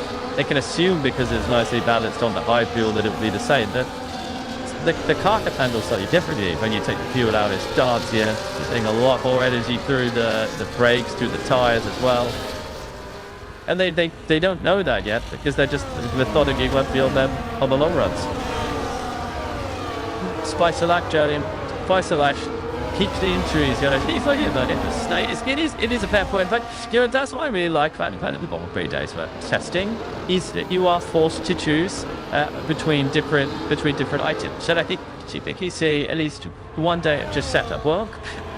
Supposed to tasks that take it 2 days out of the 3 days to do that, and then normally with your driver you do one qualifying session, one race sim, and then qualifying race sim, and then a bit of extra thing with it, actually kind of a probably cup run.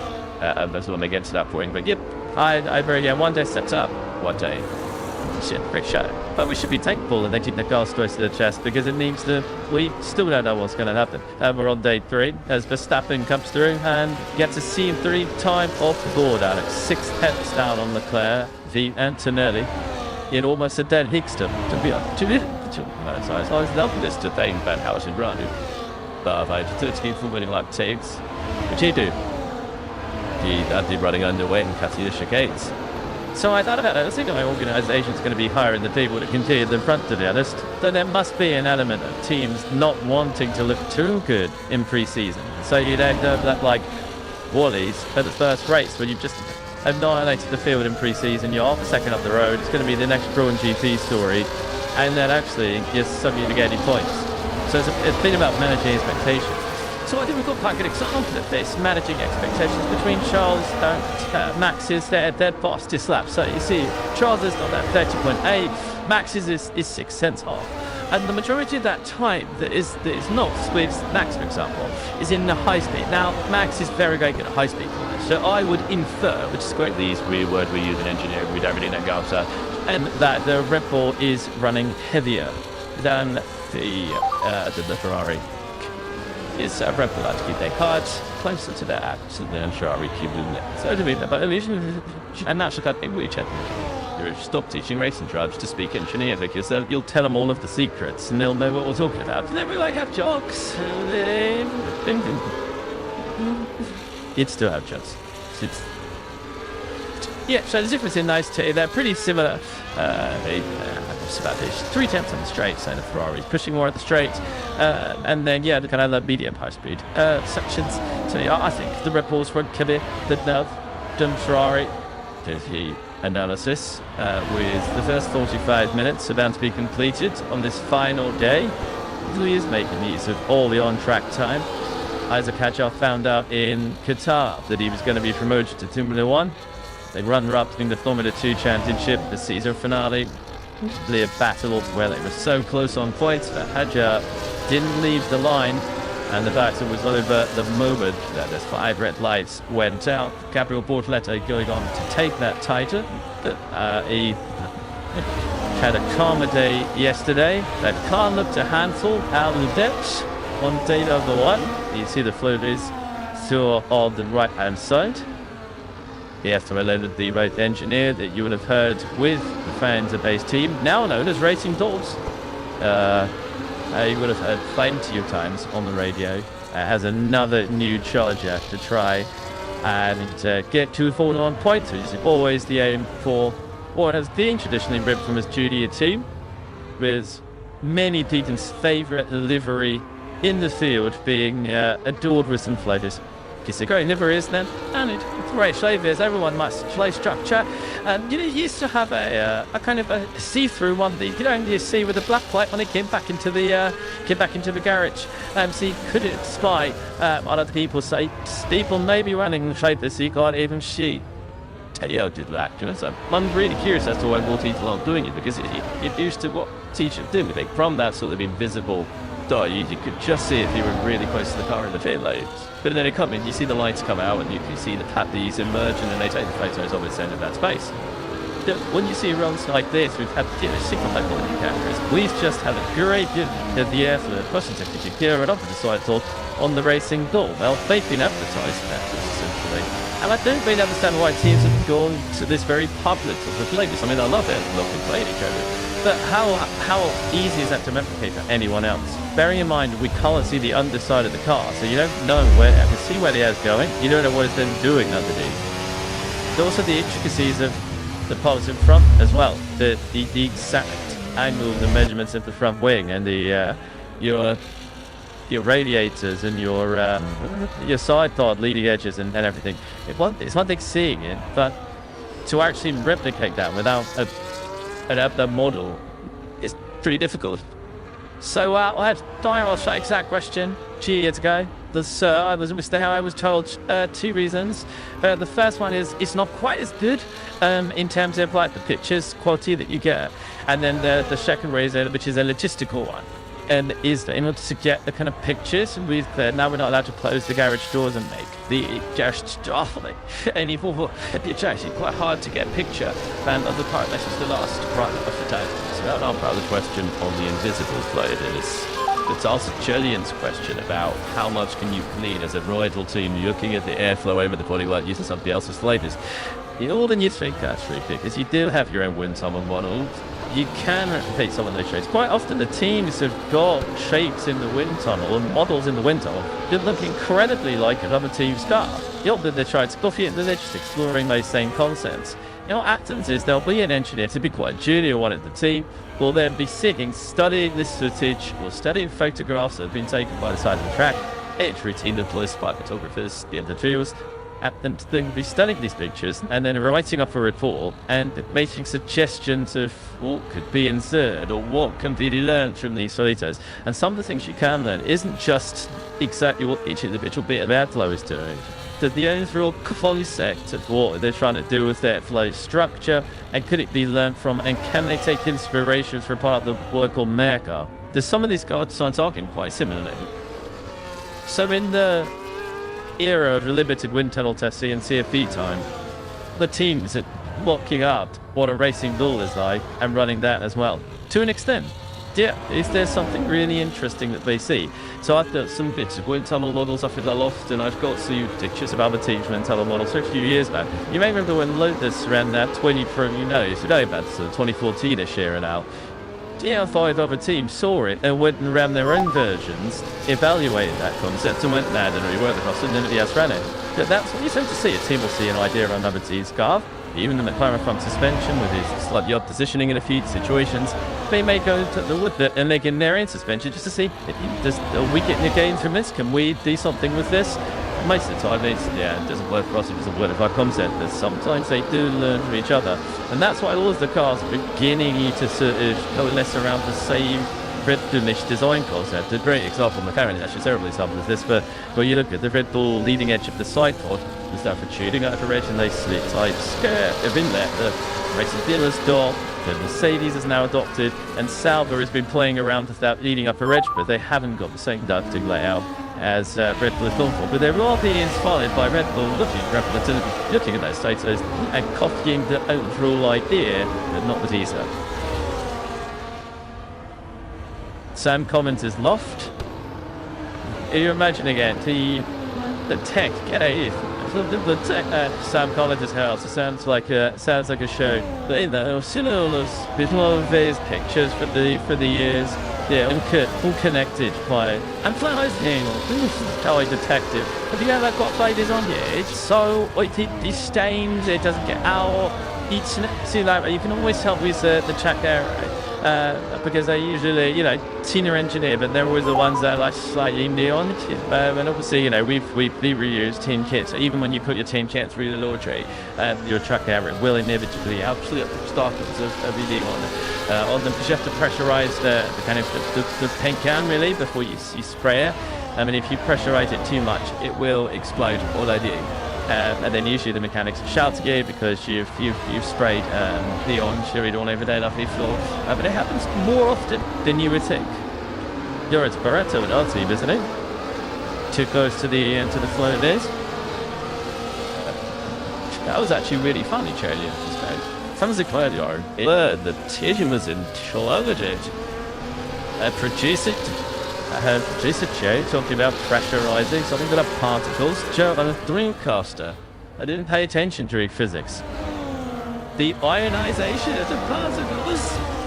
Extraordinary. Okay, I'll set that for the other side of the box. Beretta is being actually done for his coat. Should the judge here because Thomas need done for his sense of humor. So we stood an hour and 8 minutes to go, guys. Come on, let's keep it together. Right, who wants to pick up first after incredibly, this isn't the loft, but this is the laptop of Sam Collins, and he's got a random picture of some clovers. What are you pointing to, Sam? Please tell me that's not your loft. Well, of course, very similar stuff like that in my loft. That is actually the grill duddle diffuser before it was a grill. Why'd you have that on your laser screensaver? No, just collecting this spacer and stuff like that. That's exactly what you match my loft with the very 1970s with the orange and the green. So what component is that? The relative? That isn't. The iteration is the double diffuser, obviously. When you look back at that era, so this picture was taken in early 2008 when Honda had decided to focus all of their efforts on the following season because of a major oil change coming up. Came up with this double diffuser idea in a wind tunnel in Japan, and it was Flavors City on the other side of that car. They then decided to go and do it, and on the that one, Dawn took advantage of that and took all of that data and won the World Championship. It's going to be a very similar situation in teams like Williams right now. Weird to see if the Williams team has opted not to bring a completely new car for this season. They're just modified heavily, much like last year's car, so they can focus on next season. So the reason I was highlighting the Honda again was to give stage to that opportunity with a major rule change to almost sacrifice the preceding year to try and get an advantage the following year. So I wonder if a phrase like that is why I'd rather like Carlos Sainz has gone to Williams, whose recent results in F1 you would suggest probably wouldn't have attracted a driver by Sainz. Yeah, Carlos Sainz had his options, had opportunities. That's himself moving to Williams, had an option to go to Alpine, which is delayed the initial announcement, which was expected at the Spanish Grand Prix, then got pushed back a couple of weeks. After he weighed up the against these two, and later Williams, he would gun his radar as early as the year before. Or back up and 40 bombs and hang out. This football with Lando Norris, and put a time on the board. There is now tonight's thrilling installation lap pole project, and mighty Kelly Adams. That constitutes a major moment, given how things have gone in the test so far. It's not a small snap though. We're seeing a lot of drivers coming out of the pits and having big understeered leverage slides through turns 1, 2, and 3. Just cool rear tires, I think. RS was giving it the beams on the pit exit. I wasn't sure if we were about to see a lockup or what, but it was the front were working and the rear's not quite happy temp there. Probably because he's doing slow runs coming through the pits, so you just start to lose the temp. Yes, then we can actually bring the approaching knees of exactly what Lando Norris is doing. He is doing a thing called a CSL, which is a constant speed up.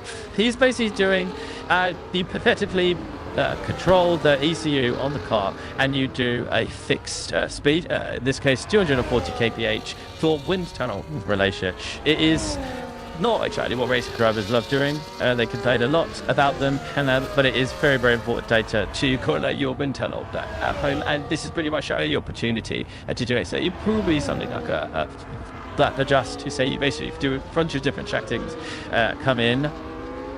So I don't know, we're going to swallow percentage. It's easy, that's all. They be instructed to be chucking loads of steering lock up, left and right. And now he's on his constant speed run here down the straight. This is around the whole lap, but it's very steady. So this is why he did the Titan, but he left the takes. And then look, Bahrain kick on steering lock. And that is what something that the McLaren team are clearly trying to measure, the effect of the trying to wheel angles on the airflow over the car. Yeah, so high speed is like basically he's speeding a bit of 240 kph, and then the low speed is 140 kph. So it's almost like he's kind of following a safety car, but more there. And then he's choreographed, so basically no matter how fast you go, it chaps you out at 240. And you normally program it onto a setting on their steering wheel, so you probably see his hand moves. Yeah, it's pretty good data for the brakes. Back in my team. Nice guys. It's another day where we look at the tyres. We're an hour in. Your Ferrari, Mercedes, Red Bull, all on the same tyre within 6/10. Albon and Dewar getting on with it. They've been pretty much doing that all the time. Williams and Alpine. Barrett. No time on the board for Norris. This is the same pattern that Piastri had yesterday, waiting an hour. And they're gathering data. They're just not putting the car on track in any sort of performance condition. They're just simply happy to sit back and work. We took the ass went from this one, but this is something else. No time, it's just pure data running. A McLaren driver on track, the other one in the paddock, at out to speed to us. Lawrence Barretto is with Oscar Piastri. Great stuff. Thanks so much, Alex. Oscar, thanks for joining us. I know you'd rather put it out in the car from KHL bit to me, but I know you're getting an opportunity this afternoon at least from better weather. And that wasn't the case yesterday. Was a kind of disrupted run a little bit. Just how difficult was that? Yeah, I don't think anyone expected rain in Bahrain, so that was a slight spatter in the works yesterday. But I think we still achieved a fair bit and learned a lot. So that was sad to try and get some more laps in this afternoon. But I think it's all done pretty well. Next, I turned to do some laps. When the team were crunching the numbers, due to the engineers yesterday, is the general reception pretty healthy? Was nothing's come? I think reasonably happy, yes. I think the main thing has been we've been trying a lot of things. Our program has been going pretty smoothly. I think we've been getting some pretty clear reads on what different changes did, which is what you want at this part of the season. So in terms of pace, I don't really know where we sit. It's kind of hard to say. There's been some that look good, some that haven't looked so good. So that's kind of flipped the story for everybody a little bit. But I think we're still pretty confident. That they were saying yesterday at lunchtime that the car felt like it was in my ballpark. So Megas Arena was kind of stepping out a little bit more. Did you like what you could see? It progressed through the day and fit a bit further. Can't think it's still outside today. But I think so. I think racing drivers always going to complain about a race car no matter how fast it is. So I think that's what has been a few things we're trying to tackle through the tests. It's been a bit tricky at points for sure, but I don't think anything to be overly concerned about. So again, I think we're trying a lot of things and I think giving us a pretty clear understanding of what they do. Not always necessarily being the right thing, so what the car needs. So but I'm pretty happy with how we're going. But yeah, today I was going to be trying to be about finding a bit of a better balance and trying to get a bit more performance out of it. So I was going to ask you about your program for this afternoon. I guess you'll get a lot of money in as well. I hope so. Hopefully we don't get any more unexpected rain. So that would be good. But I mean, yeah, just try and get more laps on the board from yesterday as the target. Really. Well, I just heard that we bought your fastest lap yesterday. So if you fancy each other yesterday, we'll start a return on it then. I can't remember how good my passing I was just that. I think it was an idea. I'll match mine out. Let's see if I get a fix at turn 1. Yeah, I did. I'm pretty happy after it started my lap. Turn 2 is be a really tricky one on. Wait, see them one with the everybody you've done. It always sounds so pathetic saying that the tailwind makes the big difference, but it taints the car lately. Yeah, I mean, so far it's big deep, pretty special. Let's see if it stays that way. Yeah, through turn 6 and 7, a little bit nervous there, which is not really what you want at that speed. But the car's been basically doing what I wanted to an extent. We don't really want it to go 5 seconds a lap faster, and we've had a big guess, but This one I'm a little bit too much prepared for actual development. I trip that's what testing is for. I'll say I did that on purpose, but try not to do that next time. No, I think, the crowd beating everyone I age. Lauren, that's what I want. Like the honest time of more clear which but the wind direction. And also with the cold temperature, that's often great. So I'll check around with it. But also with the temperatures, it's very different when you normally come to Bahrain. Even your grip, the track was really fast yesterday. Temps lap times. So yeah, sad to see what it's like today, and hopefully we can make the wagon a bit happy. For that 8, Bahrain hasn't always been the happiest fun thing band for you guys, but it just generally feel like, at least from that level of things, the car looks a bit better around here than I was being in previous years. Yes, I think last year I think we ended up with a car that was pretty well rounded, and hopefully we can continue that this year. Like I said, Bahrain's not been now happy to the tracks. It's still in my time at McLaren, but hopefully we can change that with this year's car. So I'm excited to see what we've got. We're not going to know until we get to Melbourne, really, but I think the signs have been positive. Just finally, then, you mentioned Melbourne, your home race. Well, how are you feeling about things? What can you do there? I'm excited.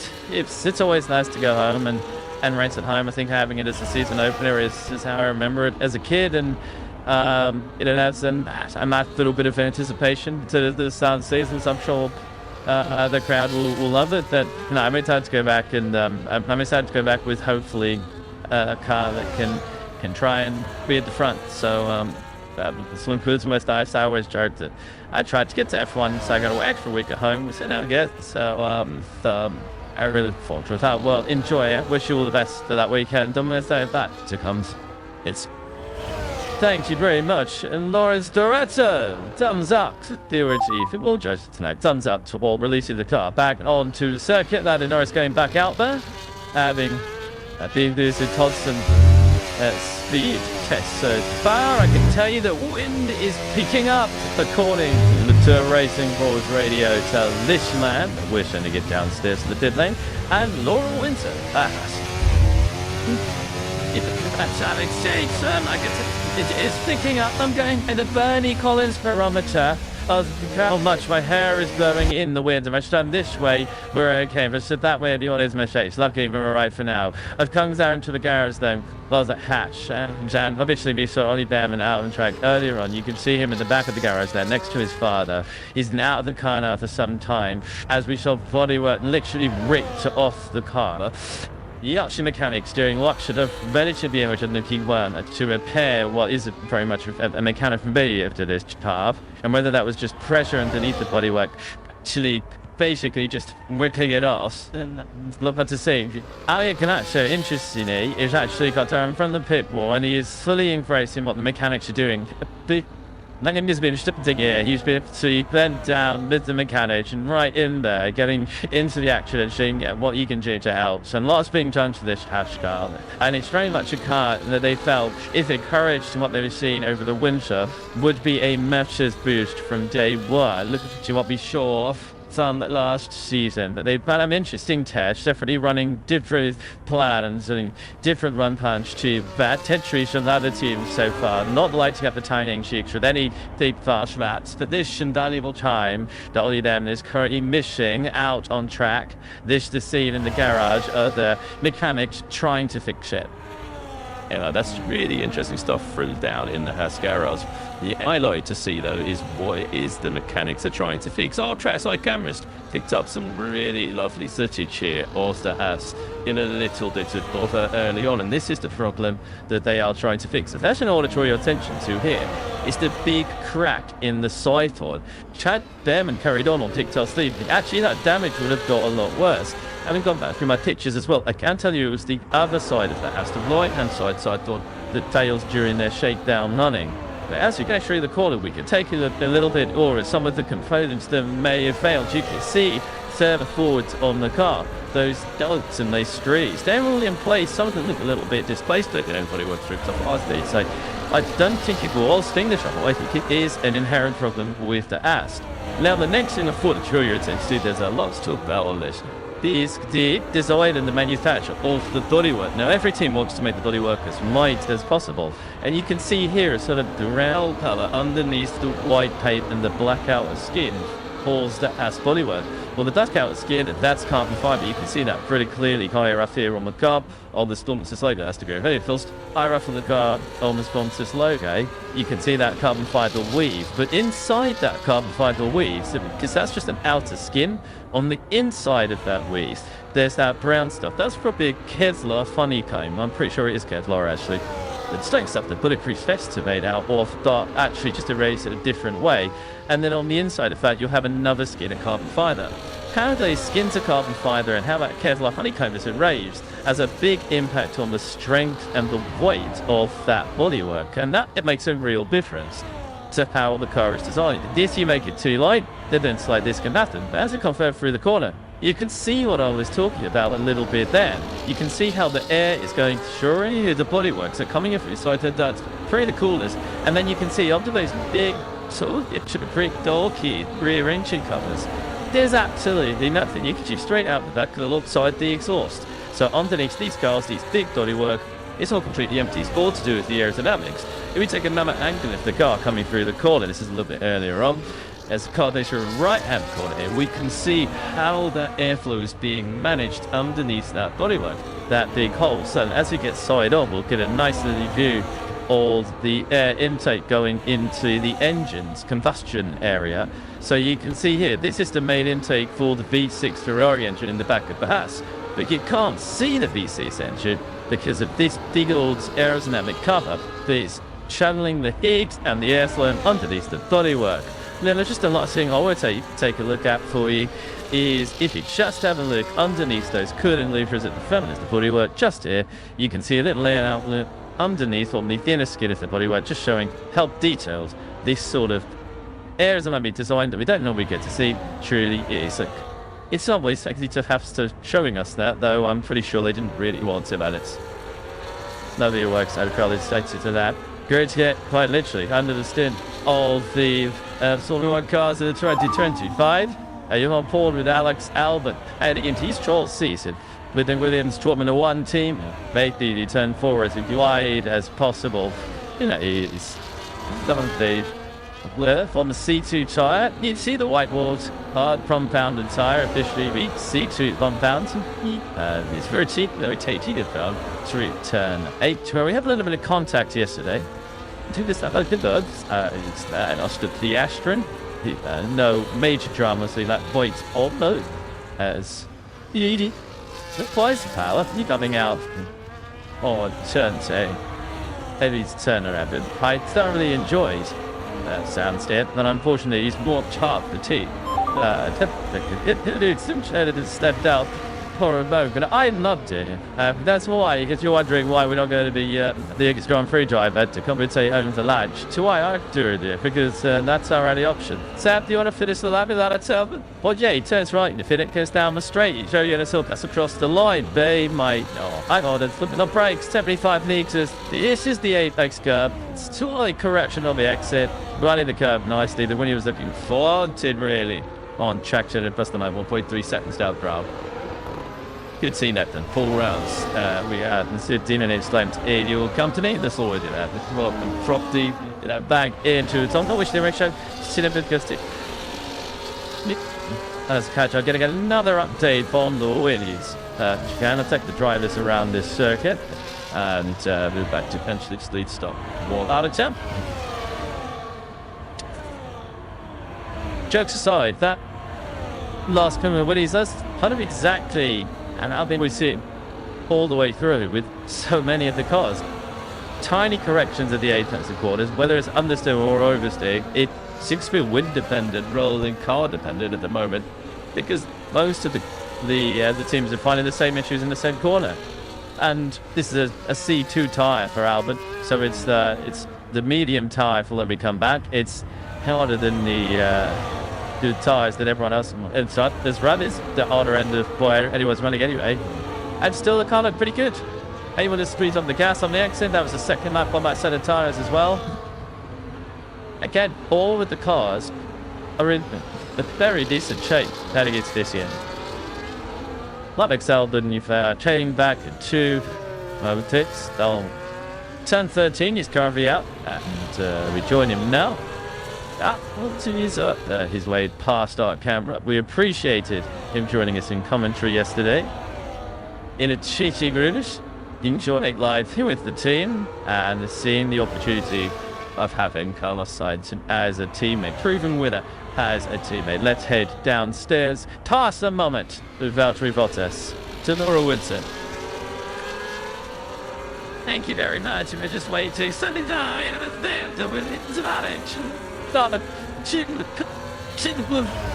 The pit lane, and here he is. Nice, silly all the Williams. The one thing I wanted to talk about was the rear push rod suspension. They've taken the 2025 Mercedes gearbox, and that means the layout, therefore, obviously at the back is altered a little bit, and they've done for the push rod. Any changes they make to these cars is always to help downforce and to help airflow around the cars. That's the primary aim there. But equally, I think Williams so far have really enthrashed a lot of us. Like the fastest times yesterday. Alex Albon will be able to get up there as well. James Brown is saying, as I'm just getting in the way of every single mechanic here, trying to get tires and vision blocks off the car. And James Brown is saying that the quality has just stepped up. It's a world of difference. I think we're seeing that with the way they're conducting themselves. There is pre-season attached here.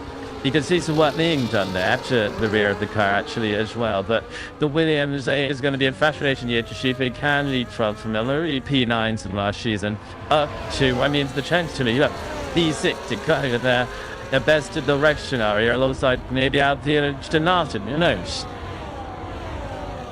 It does indeed, Laura. Williams continuing on to chassis for nasty. I thought he'd do the same thing. Given that they end up to be so well intended for that, they're diverting resources to 2026. We get the feeling that Williams had to hit the ground running, score their major points at the start of the year.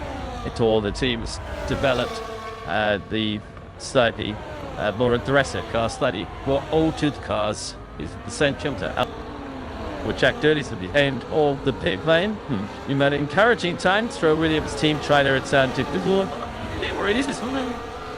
The big to try and you can reach the project. Well, they really don't imagine that this 2025 season had 2 brilliant drivers in their practice. Come on. Jack Stewart's back down there. On the Warlock lap, that is Charlotte Leclerc. This is the lap count. Just you do. 8 laps in Bologas driver, and he's out there at the same time as Tippy Antonelli. He's done 13, back to Stafford. In the car all day for Red Bull, he's with 40 to his name. Then it's Alex Albon on 17. Isaac Chaichar finds himself already 21. And then it's the man you're looking at the moment, who is on his 20th tour of the circuit. Gabriel Dodletto, another rookie in the field, the reigning Formula 2 champions, disturbed the gravel trap on the exit of turn 4 a couple of times. And then Oliver Fernand, only 8 laps on the door. If you're just pressing play, if you just switch you on, the Haas bodywork ripping itself from the car, and he's had to come back to the pits as a result. Fernando Alonso on 11 laps and no time on the board. The constant speed runs for Lando Norris, who's from 12th. Yeah, and my secret squirrel sources, which I could not ever possibly reveal, have informed me that the Haas bodywork was, in fact, the delamination of the peak of honeycomb. It's mystery solved with Gary with the morning. Delamination of the taped honeycomb. It's very interesting. Jerry says it'd be great if you also appreciate your secrets. Where it is self-sensely. Bit surface is a good save by Alex, but not on he's up to Lynn Picasso. It's on board rejected. He's attacking the racetrack now. The C2 charger. Hang on, wide is he plenty of curve on the way into turn 4 with us another one of those tours where so many drivers have been struggling with oversteer through the apex, and do it is shuffling the new awarded vote every tour on this all the time. Again, fighting the car on the entry to turn 8, then out the helm. Aspen, the Lexus spotted on this day step. Is it into curb? to kind of open up that braking zone to turn 10. This does no great grip on this Audi on this lap. Like to get it all the way through 10 as well. Absolutely on the bend of the motor steering, going slowly as a result. They start to steer its turn, and that is something to really go wrong, is it? And boy, at least touch it above the 8 then, so that bullet.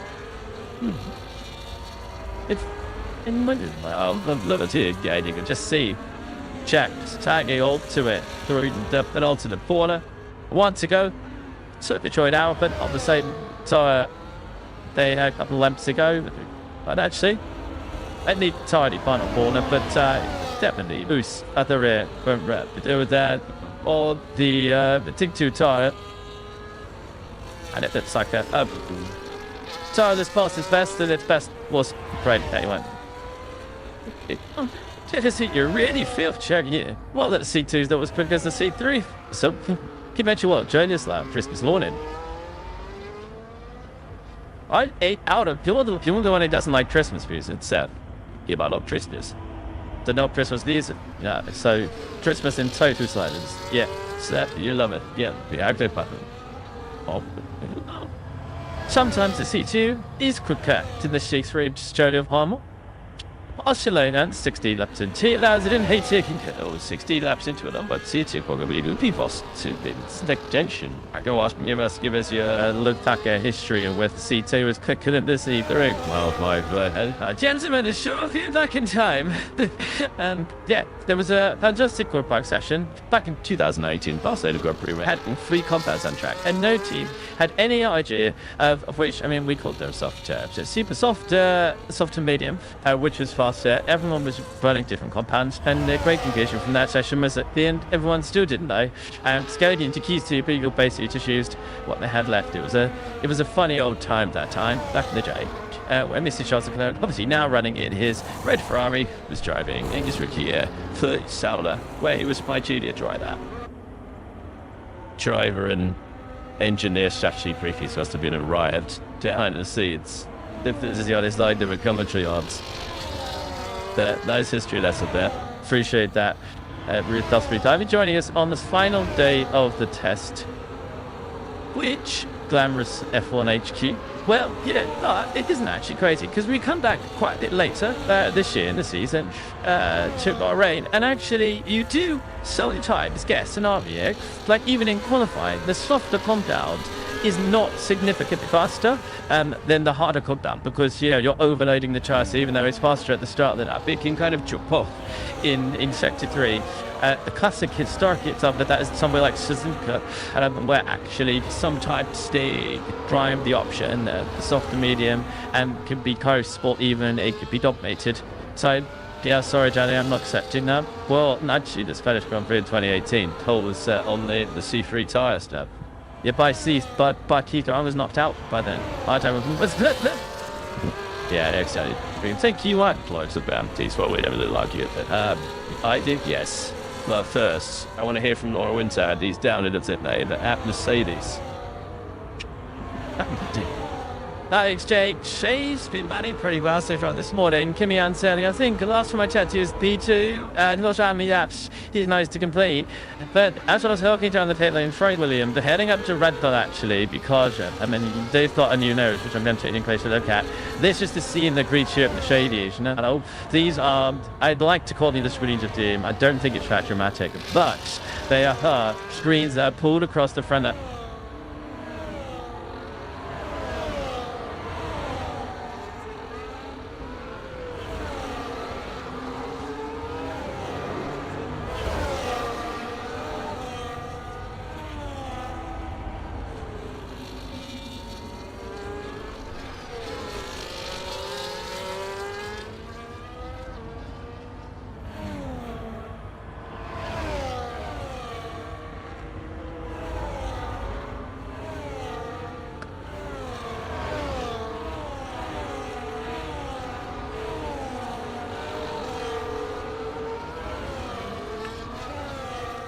Give the answer to Laura's other question. 13 max. he managed to put these screens that did down in the pit lane. The C3 time that is 700ths of a second slower than the fastest man on track so far today. Sharp in the slightly darker red Ferrari for this year. Before we went to Norris, and for absolutely downright desperate to talk about LT. So now he's been distracted by something else. Can he remember what he was going to say about the French Racing Duke? Does he know a bit about just how that car is? Because it's a 45 written on the days. It's not a completely new car. It's the rework of last year's car. He must be quite good now, though. I should went back to their launch interviews from last season, in the beginning of 2024 season, and full year guide. They actually told everybody about them. They lived around the car for 2 years, then just together to consistently through. That car started off at Bahrain last year, an absolutely absurd, unmitigated disaster. It was slower than the 2023 car, in the same conditions on the same tyres, like by a significant margin. This year, well, after a year's worth of weight saving and development, this year's car is a step forward. It's not massively out with kilter with the rest of the field, as it very obviously was 1 year ago. They lightened the car off, they built lighter monocoques, they've done a huge amount of development on the aerodynamics, and as you could just see there, that work is still going on with a bit of sliders on the edges of the diffuser. If you see this in that part of the car, I guarantee you there's all sorts of pressure tackings and airflow sensors and pressure sensors in the floor itself, and they are studying how that airflow is working. Trusted your clearly was looking to develop this car quite early on. The reason being, even though Alpine are focused on next year's car, the 2026 Mercedes-powered Alpine, it doesn't like yet, and Mercedes-powered Alpine next year. The reason they're doing that is they weren't really allowed to start, or they weren't allowed to start any aerodynamics development of the 2026 car until January the 2nd this year, which meant all of that time from the end of last season, Abu Dhabi, right after until just after Christmas, they had 2 months essentially, or just over a month essentially, of working purely on this year's car. And another team that started it was to their Alex's McLaren. They still got that weak DRS wing flutter going on. Fix Richigamme inside on the Aldine side. Untapped. The Electrics receive more gravel. Really amazed they thought of turning that in at the start of the volley. Blind moment turn for the McLaren of Lando Norris, who has now put a lap time in control. That is a 7th, so you're the shuttle running wide at turn 30. Little bit of a wiggle on the rear for Max Verstappen as he applied the power coming out at turn 2. DRS closing this little div, rotates the car through turn number 4. Now, delighted to say that we're joined by another Williams driver. It was Alex Albon yesterday. Carlos Sainz, the new Williams driver, joins us live from the paddock. Carlos, thank you so much for joining the commentary team. Hey guys, pleasure. It's great to have you with us. And you are currently sitting, I believe, outside of Williams' hospitality in the paddock. We're riding on board the Max Verstappen is heading into turn 11. Carlos, how are you finding life with another new team in Formula One? How has the transitions from Ferrari to Williams been? Yeah, good, thank you. It's been a very busy winter for me since the Abu Dhabi test where we managed to do up 1 day of running. It gave ourselves a few things to focus on toward on during the winter, and then January and February I spent a lot of time in Grove. So I saw a lot of things, meeting a lot of new people, working also with HPP. Here's the stronger trains, and probably one of the biggest winters of my career. This might interfere in F1, and for sure this winter is up there on one of the busiest. But I think we've done some good homework, and we've prepared ourselves as well as you can be with 1.5 years, Steve. You've obviously been racing against Williams for 10 years with various different teams. Now you're with the team. How was it matched up to expectations from the outside?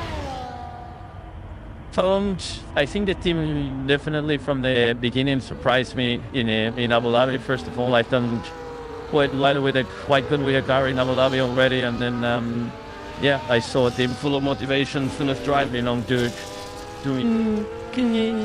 things. It's more so forward, and Abu Dhabi test was already a very good start in that sense. And then during the winter, it demanded for me a lot, and I like that. I like that because that means they're pushing, they are gonna push themselves, and that's exactly what we need at this time of the year and at this time of the period.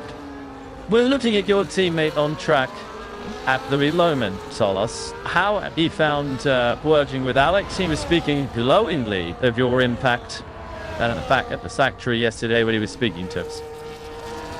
Yeah, Alex, honestly, is one of the best guys I've come across in Formula One. I think he's an incredibly talented guy, but more than anything, a good human being.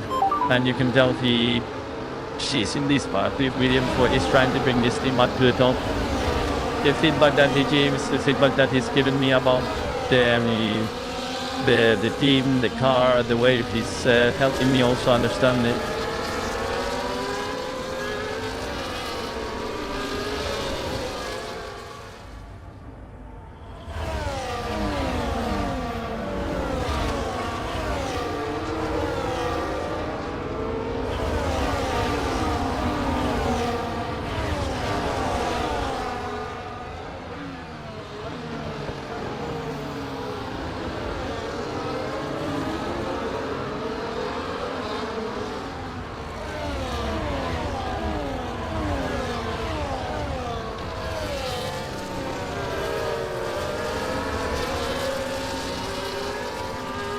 He did the soft tire of the Bahrain Grand Prix when we come out. A very game on 1 Jump 3, which is very difficult with these polar temperatures. The tires are always too cold. That's why you saw me stinging yesterday in turn 1. So yeah, we never have issues with the tire correctly marine, but the weather is so cold that for the first time in my career I'm starting to switch on the tires here. I have a very stable balance through 67, which with this win is quite a good sign. Had a good turn, did a bit of a snap on entry that cost me a bit of lap time. Very wide infield turn 10, trying to point the car towards the headway to maximize braking performance. Took the exit out of 10 with the same win if the car is really light there in this straight, and not as much if this corner we always understeer a bit with the wind on the inside, pushing you out of the corner. Fish it flat through 12. Good ride also on the car, and now here prepare really when the exit. When it was dusty, and when it's dusty, turn 13 is the most difficult corner. And to get right, yesterday, depending on the wind, you can move 100 tenths faster than we were in this corner. And then turn 14, just to keep empty it up, pretty up. This is my 4th step, I think, of C3, so by this time I was just trying to gain up the build up and trying to get a good feeling for the balance and trying to push the car a bit more in quality trim, as this was just the last runs before I moved to Australia. It looked a really clean lap, Dallas. You went for a C4 tire afterwards. Was that going to be the everything at it lap? And that was when you had the state. I was looking forward to improving 2 3 tenths to leap on that tire, as that's normally what I improved here last year on a C4. But this year, Pirelli has changed the compounds, and the C4 didn't seem to give any extra grip around this track. I saw Charles also losing it on the C4 in his lap at the same time as me. So it just shows probably his thought wasn't what you want this test. I don't know if it's temperatures or what is it, but it's clearly not. It was not a good tire, to be honest. So I didn't improve. How different is it generally driving a Ferrari 2 months ago to driving this year's Williams now? How much you get to adapt? Yeah, in terms of driving style, I'm still understanding what I need to do with this car the both week. Because if I'm honest, I'm still a bit used into where to find the lap time. You know, I don't know if it's gonna come on entries, it's gonna come on exits, minimum speeds.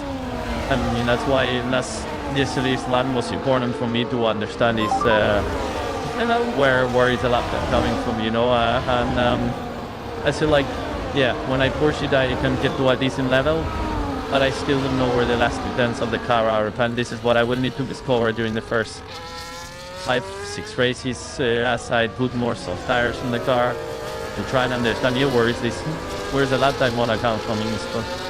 Really appreciate your honesty there, Carlos. This is a great insight for everyone watching at home. Just before we let you go, you know you're a very busy man. You want to dig into all of the data, see what your teammate is doing. Why didn't you belt out Smooth Operator at the O2? That was your moment, sir. I know. I thought about it. I was letting you realize that he's going to do it. He's going to do it. He's going to sing. I was thinking wild things. I was thinking of walking Munich into the Mardavis, the Super Bowl arms. And I thought, nah, better I slowed up a radar. I don't know. In the end, I didn't have the courage to do any of these things, and I just said hello to the crowd. Yeah. Whenever you want to sing us out, Carlos, we will have a microphone waiting for you. Thank you for your time. Have a great F1 2025. Same to you guys. Enjoy. Bye-bye. Carlos Sainz Jr. Fascinating answer on the transition from Ferrari to Williams, and a driver that is so methodical. The great winner always has tenacity. The iron wheel was still figuring out where to extract performance. Yeah, well, it's how you get most out of different cars that have their job suits in different areas. Straight line bridge, they speed it to the corner. And when there is the car going to be at its most stable weight and lead on it, so he thought you've got to be just a bit cautious. We've seen Calvin for the last few laps might be pretty aggressive in the Dar as well. So we're Alex figuring out similar things really, and then he drives us up another field, just working out which area of the corner to improve and what they could drive around as well. I think it's like fascinating also of the quite in single stage. The mindset of a racing driver. Imagine if it just delted it out. Maybe iconic. Hey, you would have won the night. That would have been it. Down the side, top, blue seats, through. That maybe is it. Just the crowd just trying to get back, and you get the whole place going. Yeah, but then yeah, everything what is in the bin is iconic, and the night is won. But then at the back of your mind, something saying, what if no one reacts? What if this is just deadpan, nothing? You just doubt it. It's just how you get a smooth operator. It's no reality. It's try again. That product. Yeah, I think he probably faded the good way. Yeah, I'd go safe as well. I think on that.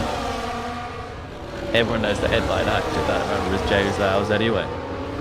Did the big announcement walking onto the stage.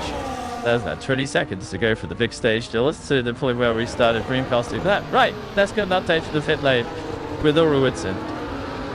Thank you very much. There's a lot of the attitude. You can see it. Point at the line. The wheels away and a fully stood in front stage. Because the top of the town, down in the pit lane, the top of the town is the Red Bull having you know. I'm just going to show you the old those and show you how it differs to the new nose, but it's been wheeled away and they're reducing, bringing any other nose out for me. I have asked a question.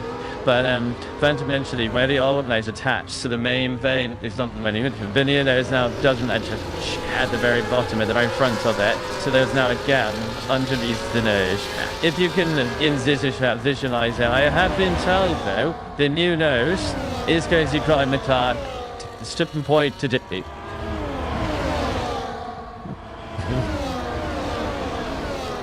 Yeah, I just think you're kidding. Okay. Yeah, I think it's sorry, Chandrick, my memory show. I think there was an issue for Walter Letter there as he came past me. I couldn't hear too much, so I'll head up that afterwards. But yes, no news to show you, but what I hope you can imagine is my wonderful descriptions of it. Well, just look at Walter Letter at the moment. There are nothing immediately apparent wrongs that car. You're sitting in the box, I'll wait for you to get down there. But there's definitely other new notes. I see some photos of the fidget to the car. Well, I've been trawling through the 50s for all day today, and as far as I can tell, they haven't actually done it out on Shrefkutsu. A good friend Toby Crudo is down in the pit lane, and he's taken 2 photos of it. And so it exists, so you're a molecular. And I think down with the old nose being wheeled off to the back of the garage, that tells me that there will be another nose coming out relatively soon. And I'd be pretty sure it is the new one. So great spot there. You simply into a frenzy at the pontoon for footage. But yeah, as far as I can tell, they haven't actually tested that new nose. But wait, you run and the nose like that, it's not ever just the nose, it's the front wing, it's the leading edge of the floor. Tested in the car to hit the airflow, it's going to affect everything behind it. So that's a big change there for Red Bull. Yeah, touching now to the second element of the front wing rather than the first. Stewart looking quite loose in the Alti once again on the C3 tyre. So he's now on the comparable tyre to the top 3. They ran it quite a lot earlier, first, I think a good 45 minutes ago. They started the day. Leclerc and Antonelli were smashing out there quick laps. Stappen slightly later, and now Stewart having a go on a C3. Just loose at turn 13, but this is on the back of that really loose lap that we saw with Jack on the C2. Alton was scrabbling around as well. Like we must have been talking to Carlos, wasn't he, on the C2 with the Williams. So that two teams struggling for Ricker. This video oversteer on board then would do it. Isn't he? Drivers struggling here, and it's just twitching thumbs on the way in. Trying not to commit to a screw steering off to get to the apex, and then he's actually just running out of road on the exit as well because he can't commit to that steering input on the way in. Running out of road, still fighting the car, got steering going on towards the exit, and a bit of time lost. Turner also drilling the rear tyres coming out of turn 10. The drifting coming on the exit, finds the oversteer, sees turning left at that point, and then he's going to have a bit of opposite lock going on there. But ultimately slow legs, he was either walking at the wheel, and then hit on burnout to coming out of the corner, just kept his foot in. Epic sun out there. What an amazing image. Calavine sent two of those in rear Pirelli tyres. As you say, Alonso Harris from front out there at the moment. Lando Norris is on an hour. They each way through the program. Just in terms of an overall update of the day so far, I aim to tell you about the lots of wiggly moments for the drivers going wide at turn 4. We've had a few lockups, we've had plenty of corrections mid-corner. The Bodywork delaminated on the Bernard's Haas, so he has had an interrupted morning of running. Del Reyes is still toying around with the steering, still not getting meaningful times on the board just yet. He has now done it, a couple of flyers, but it's an outlap for him, but they're still testing things on a McLaren. So if they don't get into conventional running, maybe this will be just a quirky outlap, and then we'll get into it with Lando. Alonso was on a long run at the end, and that was his last lap before he tipped it, so no wonder he's just rooting the tyres, just making sure that they were good tooly, but he came into this. And now Lando does get into a lap, so just a quirky outlap, maybe actually just a bit of creep, not necessarily day together, and it's trying to get some temperature in the front. It's something that Lando does on the laps anyway, just really over-stressing that front axis, just to make sure, as we heard from Carlos, that the tyres are up to 10 at the start of a lap. C3s with low little standing on the outer moves. Nearly you're thinking about it, isn't he? He's nearly joining the old circuit that we ran on in 2020. And Sergio Perez took a win, only time to be running that configuration. And Lando Norris on the push lap, looking for grip that wasn't there. He has found the reverse gear, greatly on board at the moment where he was fully committed live, and now he's trying to venture back on to the normal circuit. Hey, again, skip through the gravel. No, quite right. He doesn't want to give the mechanics more work than they've had so far. He's almost a replica outlet to the Marshall just in front of them as well there, the fluoro yellow that he used to ride anyway. We've seen a few snaps from Lando so far this morning. They've mainly been on the constant speed runs where the tyre temperature is just not there. That is to get through turns 1, 2, and 3 pretty neatly, and then just found an absolute armful of oversteer as he turned in, got past the apex, and it's a really big snap. And he actually got as close to that outside videos I've seen anyone get pick that previous years. I've never seen anyone pick that crypto ball there, and he wouldn't have done the corrected towards it. Max hit that. Probably not seeing that. In the race of a short circuit, though, different circuit. Yeah, honestly, if I could show you the wizardry of the bar that just takes to get to answer that example. Oh, to the solid stuff here, push off at it. Put this smile on your face because the commentary season now you fight by no, but collection. There was nothing. It was what they did. Oh, it was the night. It was not the earthly glad. It was the face. The base taste. It's a little bit of the recollection then. Just one reference, one thing that Lando Norris has pointed out across the entire so far. I haven't been quite tight-knit to that, the characteristics of the car. He has said on the record that he's struggling more with the rear than this year's McLaren. That upstairs to the pit lane at Laurelwood. This one's Thomas, it's Stewart. We'll see if she's Gabriel Walton Letter as he did past us. Earlier on when we were at Red Bull, oops, as you can see, cars going up. It was a high stand. Every single time we moved the camera to try and get the best angle for you guys to see me just getting on from like shatter the past. She's stiffly and I will hit you shatter it for you guys going to see if there that everyone's going on. But there is a lot of action happening right now. Gabriel Walton Letter is just over here as well. He was out of the car. Then about half of the cheat shift, he was talking to Mattia, but not sure about it. He was also in the garage a few moments ago as well. Just looking a little frustrated that the car is being stuck. And I think the Saban is creative. And if you look at here, to being done at the front, that was what he's done towards the rear as well. And the engine cover. We got everywhere seen it being done to the car. So an extensive issue maybe. And sure, you may be able to see as the camera could go a little bit further than the red line here that says I cannot lose any more. It's means the gap. This you can play by is being done, but there's things to work everywhere. There does look to be a lot of work all over the car, but I think as you can see, already just there's some covers over one of the charge air cooler actually on the left-hand side pod. Or that very green car. And one is the mechanic is on that little trolley that's gone underneath the rear is the car. I'm wondering if it's this Italian change. Sure, he used to work for this T. What's correct then? Ja, is Bracher. Reynolds, that is the shift. That's the ultimate question to say. Do you know what? I don't think it's not bad. And the reason why I'm going to do that is human psychology, and I'm working out to do is in the garage. And my senior fashion is that oh, they're going to go back to the work. Who may have worked it out? I haven't worked out. I've asked a question. I've been told we can't tell you, obviously. But the black screens of doom are about to be pulled across the shower garage, suggesting that the floor of the car is about to come up as well. So a bit of work for services here, and not what they'd have wanted on day 3 of testing. But as you can see over here, standing die to bring it across this screen. Let's take it a shot. I want to see the screens that do being switched on more for the second time in this stint in the detonate. Is what this hearing told by them still. That's sure. Well, I'm not sure when they're going to be pulled across. But they are standing by here to all the screens to be pulled across. So that needs, my time here is out. And I am firmly not allowed to see any more, basically, nor you. Sorry about that. But here are the screens. I'm really happy they do it soon, or else this is just quite an awkward wait finish to happen with me chasing here for me. I don't think it's true. Let's carry on. The screeds are having to be hashtag unleash. It won't miss. They won't be long apparently. That doesn't. They have felt very much joy that I can continue to fill this time.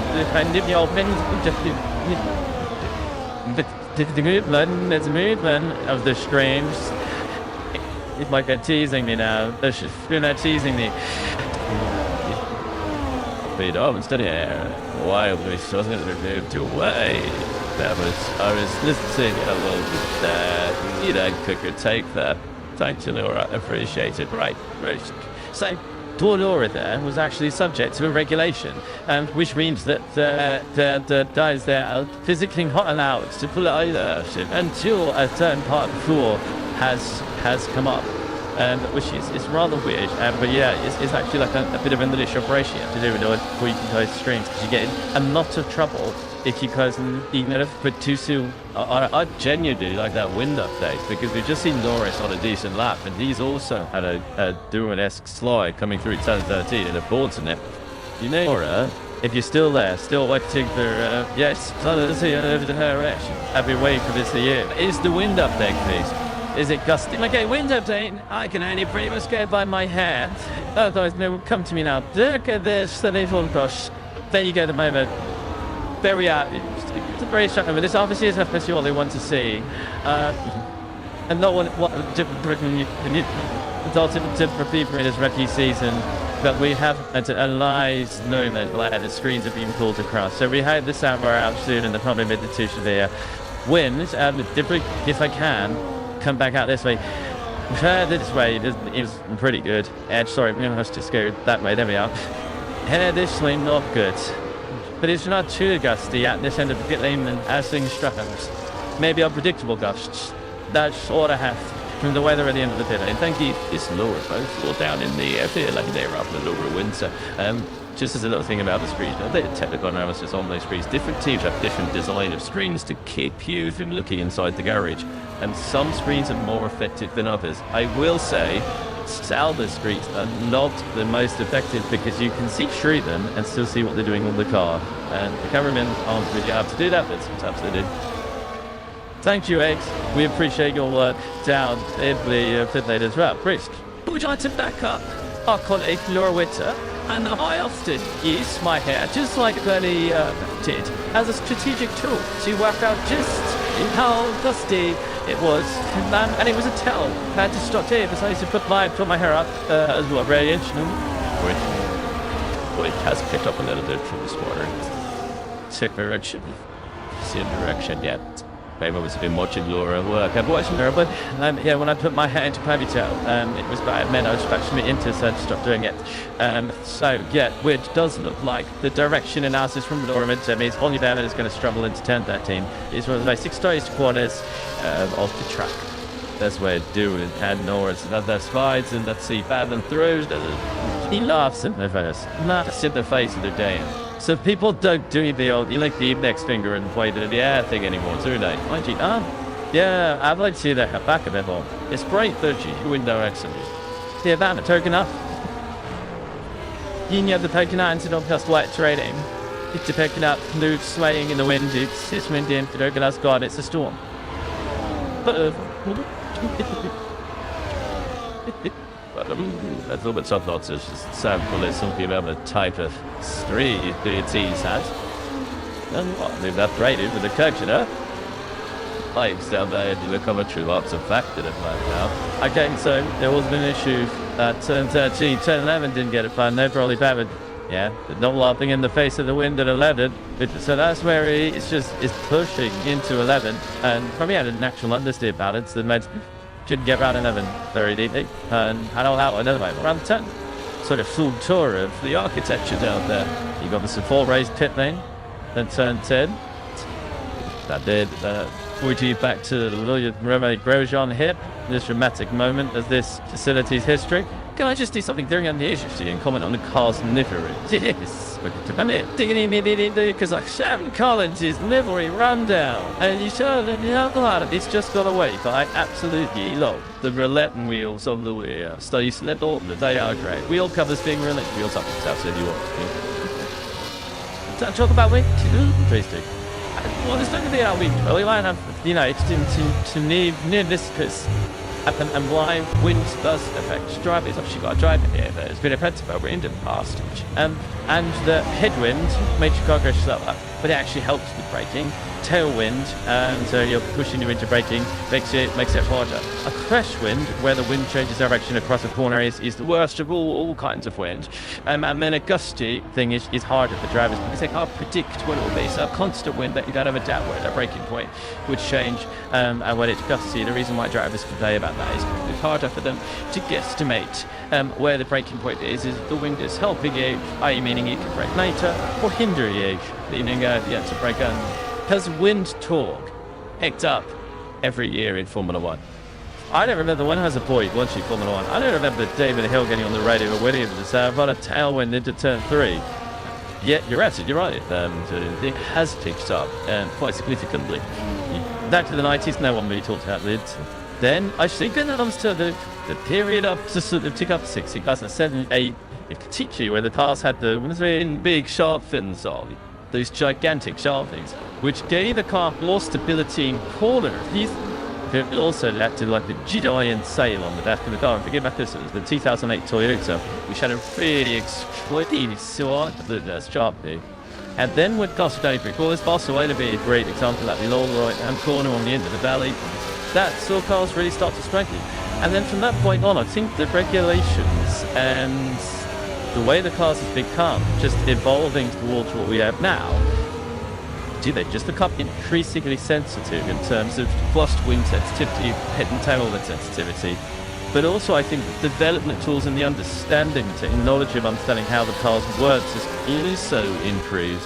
So teams are starting to build the cars because they have the tools to do it, to make it more sensitive, more precise, more accurate. The wind is having more of an effect as well. That's the one thing you can't really simulate in the ornaments on. Trip to the 2015 US Grand Prix of Austin. Nico Rosberg was winning, and he had just a really erratic moment coming out of the left hand before the drew to the right, and threw it off the road. Lewis Hamilton came through, won the race, won the championship.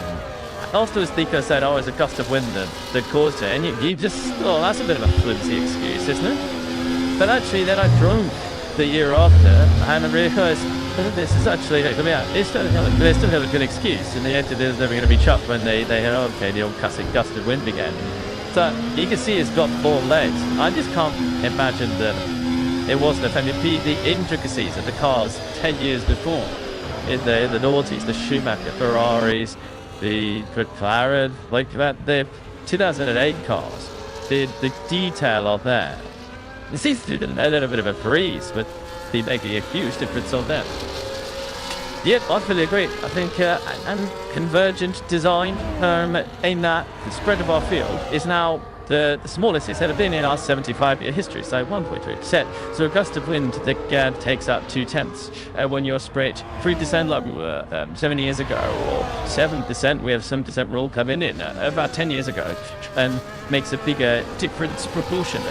And gusting is something that we actually have to that into us kind of qualifying plans, because it's the bit that you're going to have a check him and you're going to get the best chance. So you might want to have more bites of the apple, because you don't know if you're going to get if the wind will be in your favour or not. So on a windy day, you do more laps. Yeah, well, it is like a doubt. Especially if it's a shoot lap, so then it proportionally to the overall lap, a kind of nasty gust of wind could help all indeed. Yeah, I guess it's just another random element, isn't it? Did you remember they talked about in the broadcast in Barcelona? That's the earliest I can remember. Wind chat appearing. You know, when if you got a year on there, that's like early 2000s. People talking down the turn 9, especially. So you have to just count wind chat Silverstone, because that's just complaining rather than people talking about the car. You just say how to stand. Yeah, exactly. I think I think it's the characteristic of the location of the Barcelona circuit. It's sort of follow the Coventry, the middle of the quite steep-sided valley. The wind just howls down to the mountains and across the circuit. So there's 2 point beyond than fast team. Australia's driven it. Yep. See. The wind just catches the cars in opposite directions across those 2 corners all the time. Well, it's funny, there's always on pretty much any circuit, there's key points on the track where the wind really affects you. And Barcelona is sort of coming out of turn 3 and then the entry into 4, where you just always, that's where the natural landscape, the hills around, trees around, and grandstands even. And then there's a gap that the wind channels through. And there's a race a couple of years ago, was it 23, when Carlos went off early on in the race, and it was basically a big gust of wind, as we see another tag stuff for Hadjar. And it's the same end, is turn 4 and the key turn 13 we were saying, it was close to the slides. Okay, so the wind is still coming up together with the side film. So the side is that it past us. Now it's a pure headwind at turn 1. Your headwind at turn 1. Should be a higher wind again. So that is one of the rookies in the field being given that information about the wind and how it's affecting things. You saw a bit of frustration from him, a hand off the wheel in frustration, and this is the reason why heading into turn 1. It's got nice airflow over the car, and what with that headwind, notice the wind behind him a bit, and wheel spin. Can't keep the split in 3 turn 2, and that's a lot of frustration from Isaac Hadjar. So it looks like that it's going to be a decent performance run, I think, for Hadjar in the Racing Bull. And he's on the C3 tyre. It looks like it might even be one of his last runs on the C3. He's already done a couple of sets, and maybe that was his last shot to try and put things together, given his reaction. And we had the briefs on the radio as well, giving him the information that the drive around in is one thing hearing what it is, it's another thing seeing it on the track. And Hadjar, it's very frustrated, very animated for testing. He is generally in his racing career. He is an animated vocal driver on the radio, and his first year in Formula 2, it was intense. Every time we heard a radio message from him, that first year of Formula 2 just didn't go to plan. He wasn't really competitive in the way that many expected as he stepped up from championship contention in Formula 3. The frustration boiled over, but even in the championship contending year of last year, where he was runner-up in the championship, found himself very, very fox on the radio. And I like different drivers with that approach. You don't want everyone to be laid back, but that is something that his engineer is going to have to work on. You talk about the psychology. I mean, yesterday when we talked about driver engineer partnerships. Yeah, the pit crew will be probably quite glad that Yuki Tsunoda seems to have mellowed over the last 12 months as well. Team leader now, and was very much at the same mentality on the radio. Instead, as on occasion, of course, everyone, you're highly strong in the cup, particularly on race day, qualifying day. It's me. The details make a huge difference if you plug your heart rate up at 150 beats per minute for a long time, and then frustration boils over. It can be quite difficult to be on the receiving end of it for an hour and a half every Sunday. We're looking at Kimi Antonelli on track, but I want to look at the data in comparison to Charles Leclerc. We're going to have another look at one of our AWS graphics and look at the breakdown between first and second on the tiny dash. You want Jason? We got Jason. And breaking news. In fact, Kimi Antonelli was fast. I like to that. Right up until that very point, at the very, very end of the lap. So let's break it down.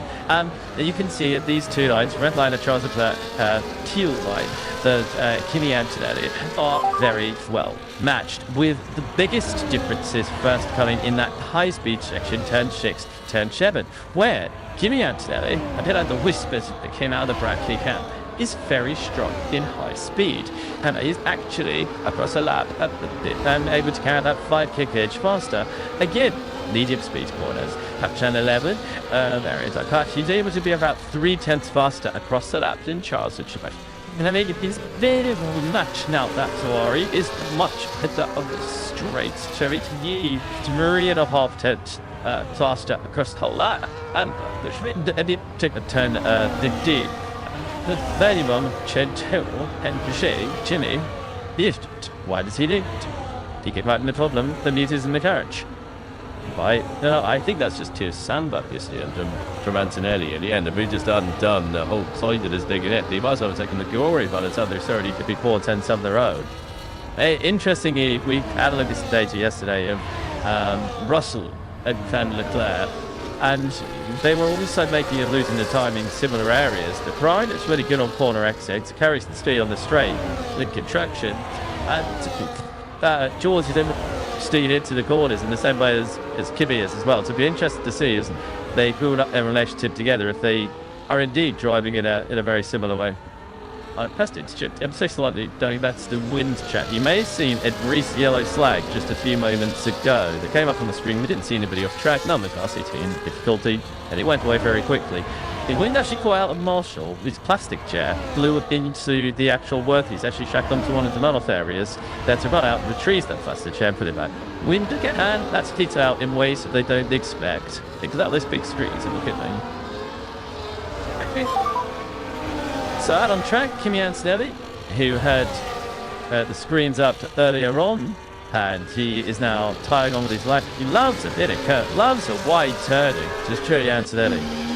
We've seen that all the way through the test so far, but the young Italian driver ahead of his Formula 1 Grand Prix debut in Melbourne is taking the widest possible route around the circuit, which does allow you to do that, certainly into turn 4, but if you hear that you're getting into the widest possible into turn 11 as well. George Russell is a fine teammate to Murnoff, and their relationship is going to be fascinating to see how it develops. So many different dynamics. You've got Alex Albon alongside Carlos Sainz, you've got Lewis Hamilton joining Ferrari, working with Charles Leclerc. And after the first 2 hours of running, it's Leclerc, Antonelli, Norris, Doohan, and Max Verstappen, the reigning world champion, is in 5th position.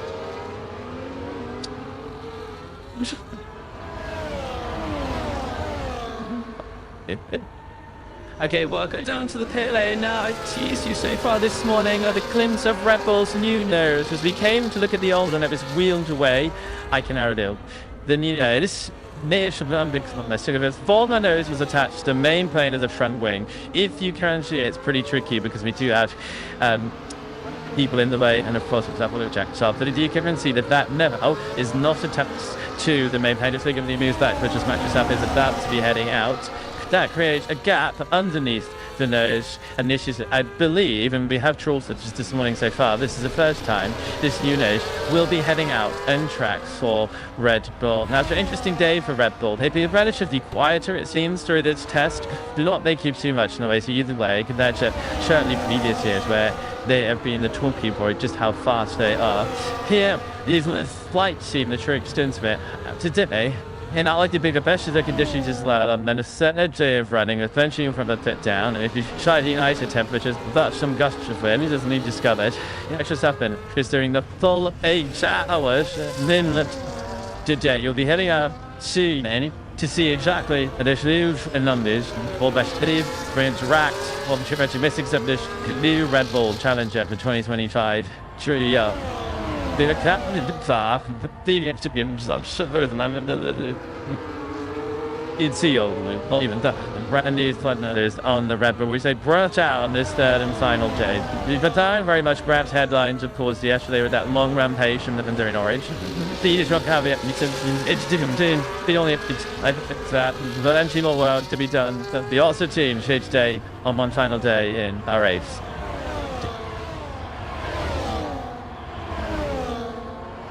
Well, thank you very much, Silver. And hello, and a very happy Friday to you. From the Rachel, and as you've run this time, we're just coming back as well. Thank you to me, the breakfast tea. We'll call them, and to Alex, and to Sam, and to Joey, and they'll be back in a little while. And welcome to the second part of the morning session of the final day of testing. You see this lap, Sean Clare, C4 time currently. With 1:30.811 Tuesday, but that is the fastest time we've seen. 700 in a second clear of that Tyrion accident. Lado Norris set the tech back in third place. Max Verstappen being well. It is outside the track, ladies and gentlemen, and a bounce which works to do a very safe. We believe in Nigel 35. For that. Here we go, let's try that one. We're seeing in Malaysia, yes, obviously, because of the reportedly the temp interrupted you. You'll also try and show you only got 91 action if he had, but 91 active all day, I should say. But yes, kind of interrupted that run, so we're waiting, looking to see what they've got in terms of grade 7 week. There's the few more I's to dot and T's to cross as those Red Bulls running. As mentioned, is what I think is all about. An nautical time in Leaderboard. There is Buster Doily would have been strategizing, planning, and telling the drivers what they're going to be doing. So, to the benefit of the worldwide listenership, viewership, we got 2 hours just under this morning session. With that, the first 2 days all done and dusted. Does everyone want to get a race sim in now, or is that the usual plan, or are there other things still need to be learned? Well, historically in Bahrain, it is normally not the time that you want to do your race sim. Normally the big debate that rages year after year is, do you prioritise the race ship in the afternoon session or in the morning session? And there is never a clear winner. So the best bit of track we're going to get is the last 2 hours this afternoon. This is okay track. The temperature now 32 degrees, so it's not terrible. This still doesn't reputation. It's just going to be nice. We're going to get a proper mix, so I can reveal. Ferrari have got for qualifying out. So they do a qualifying sooner this session. And one this qualifying sooner is as close as you can get to the hour tight end. You'll thereby have a crap.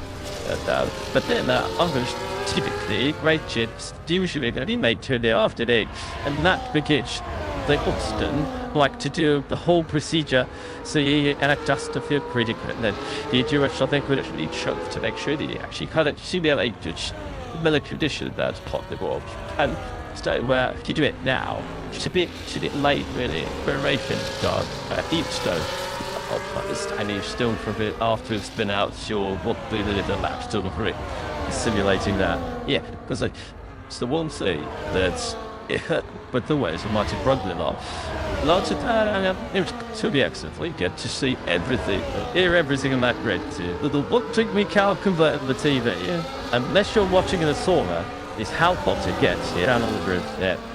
It's ridiculous. Rachel sticks by the toilets because if it's really, it's citizens live. I don't like the coolest thought of the shade of the person with the umbrella. But you try to do that when you're on the grid. Yeah, exactly. And often, as spies, they'll change the way that we tell it something strike a ovation. Because rough chat, one of our best records is of you and a thought the perfection is it's very easy. We can do it on that. It's the entire race team shut on the pill. Because that's usually the third tell.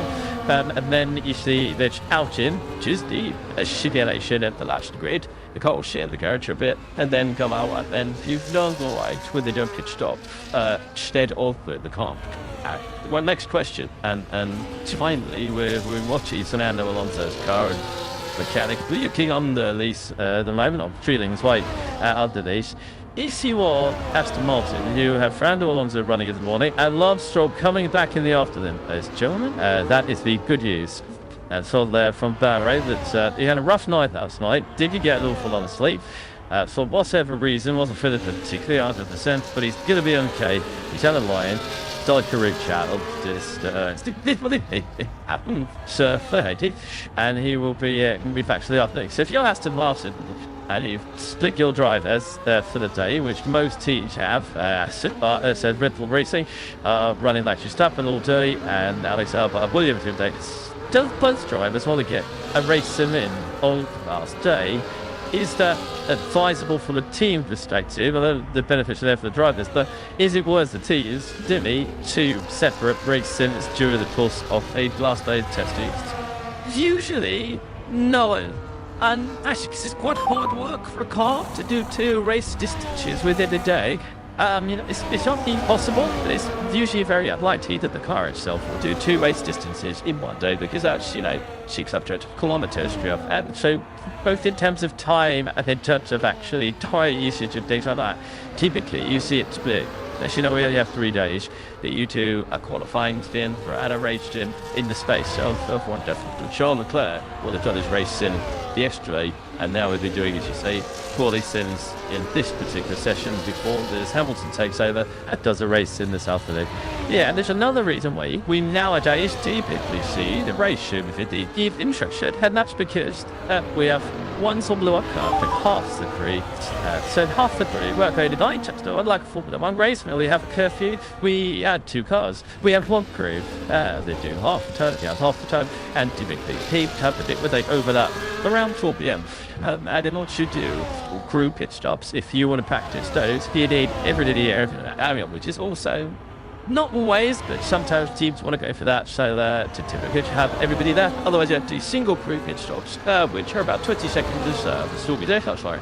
See, I've learned some of them. Then me too. I've learned a lot. I might put the 3 up and crew will overhead on that one.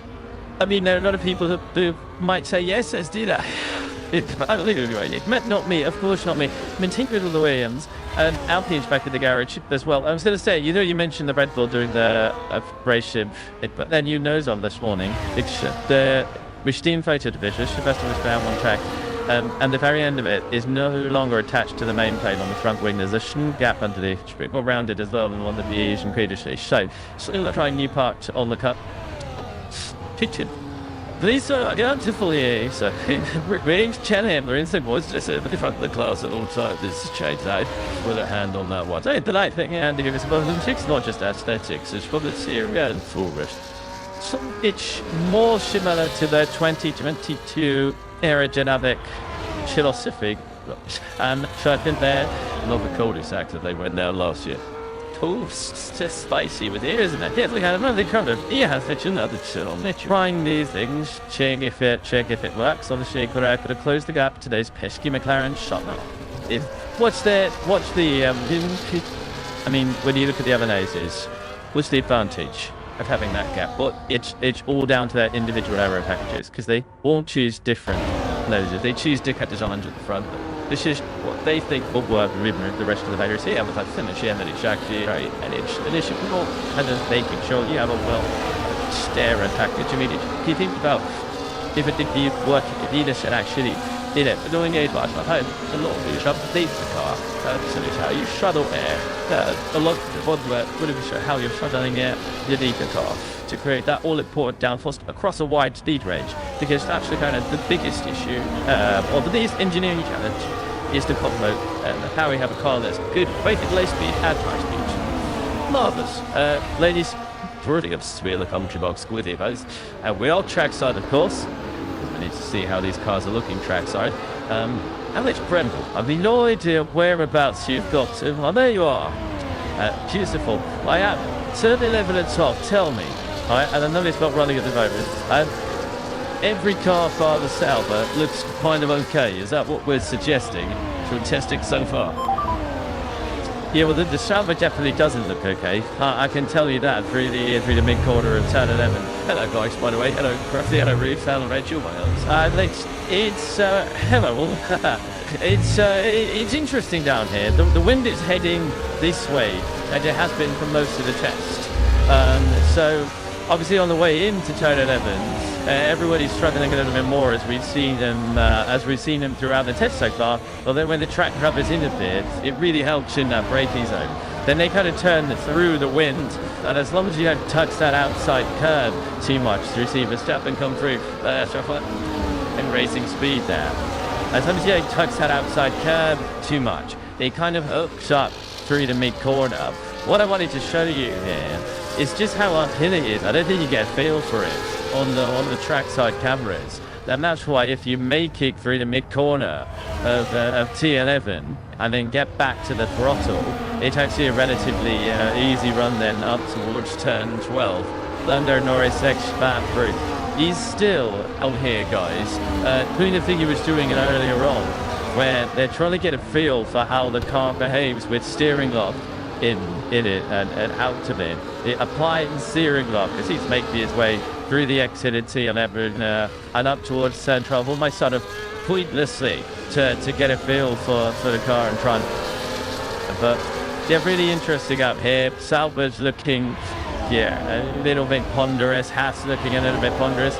But I must say, everything else, even with the higher track temperature we've got today, picking up and going nicely out of turn 11 with some decent traction as well.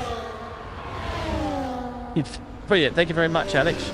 We just get him extra chef now. He's picked in the garage already. Please swap Briz from the day says.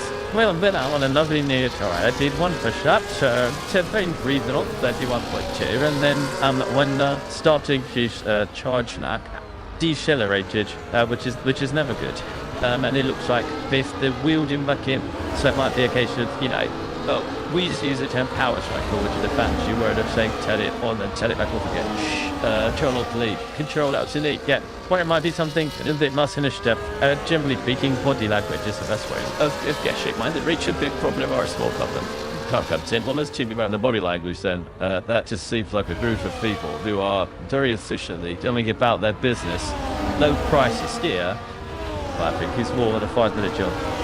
I would suggest on that one. And very different to the days when the Red Bull was bulletproof and they chain out the box, lit myself that's it, went back in the box again, and Max Verstappen sold through 131C.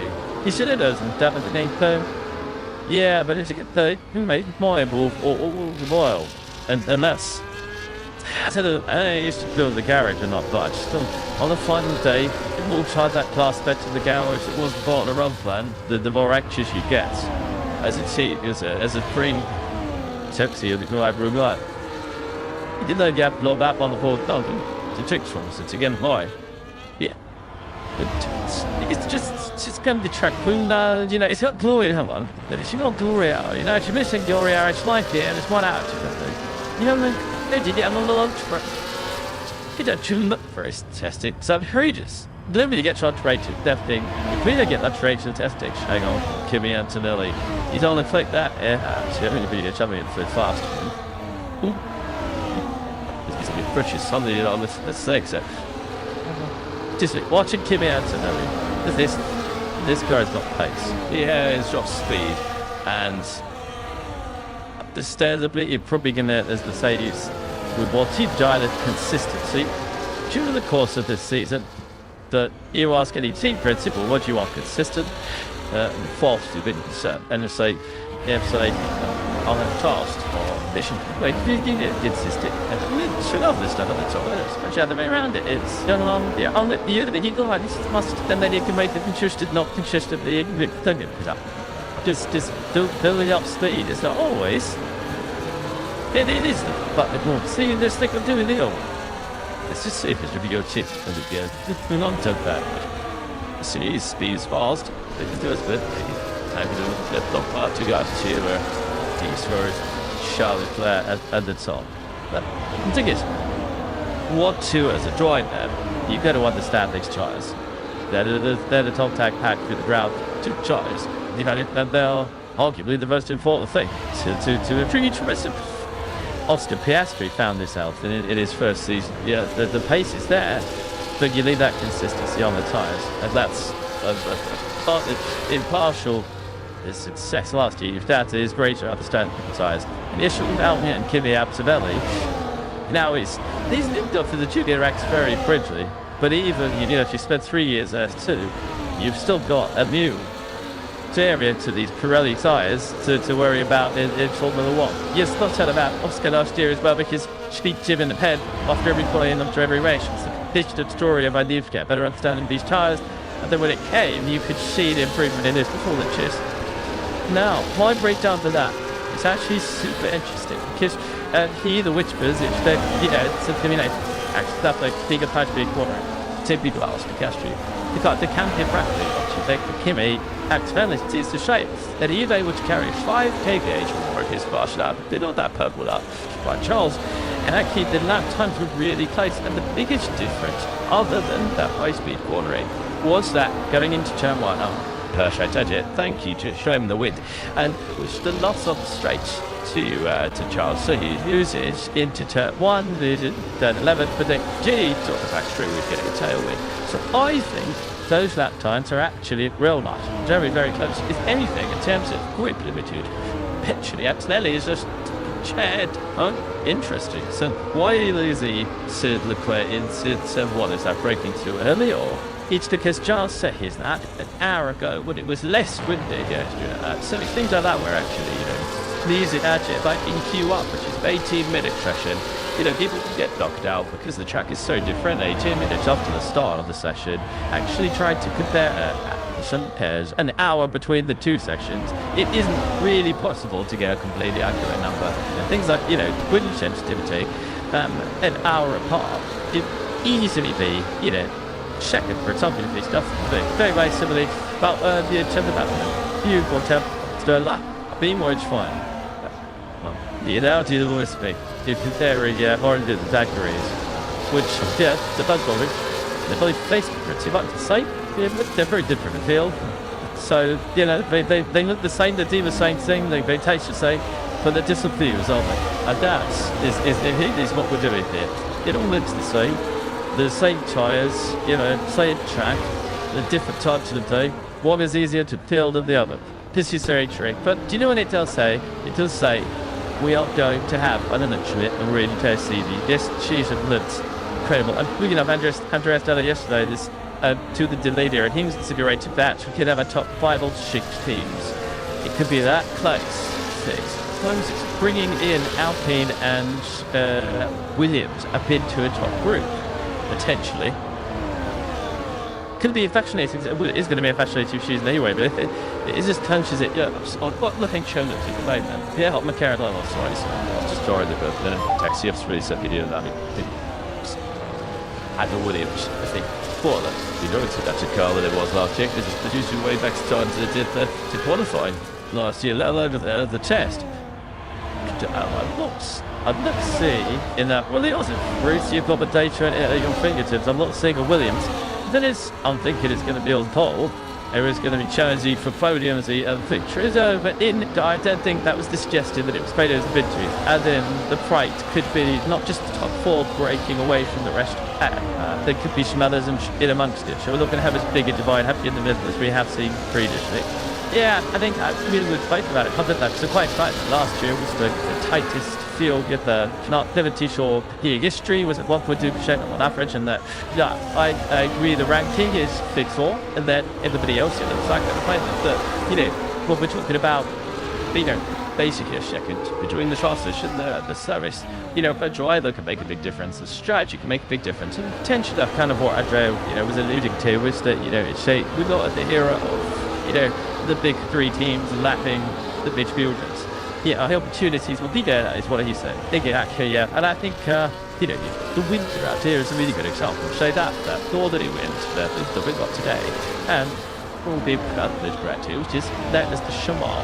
But it's associated with cooler temperatures here. And we've had races where you have these two dog numbers. You have a Shamal and a Paz, the company sounds is really warm.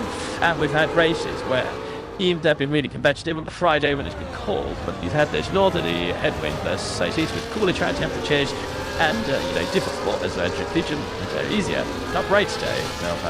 To big to the south is more actually shape that winding in the racket.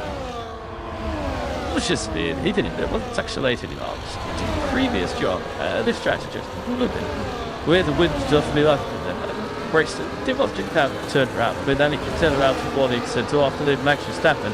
That's how it's got turned around. Reckon that's just over 5 minutes he's been sat in the garage there.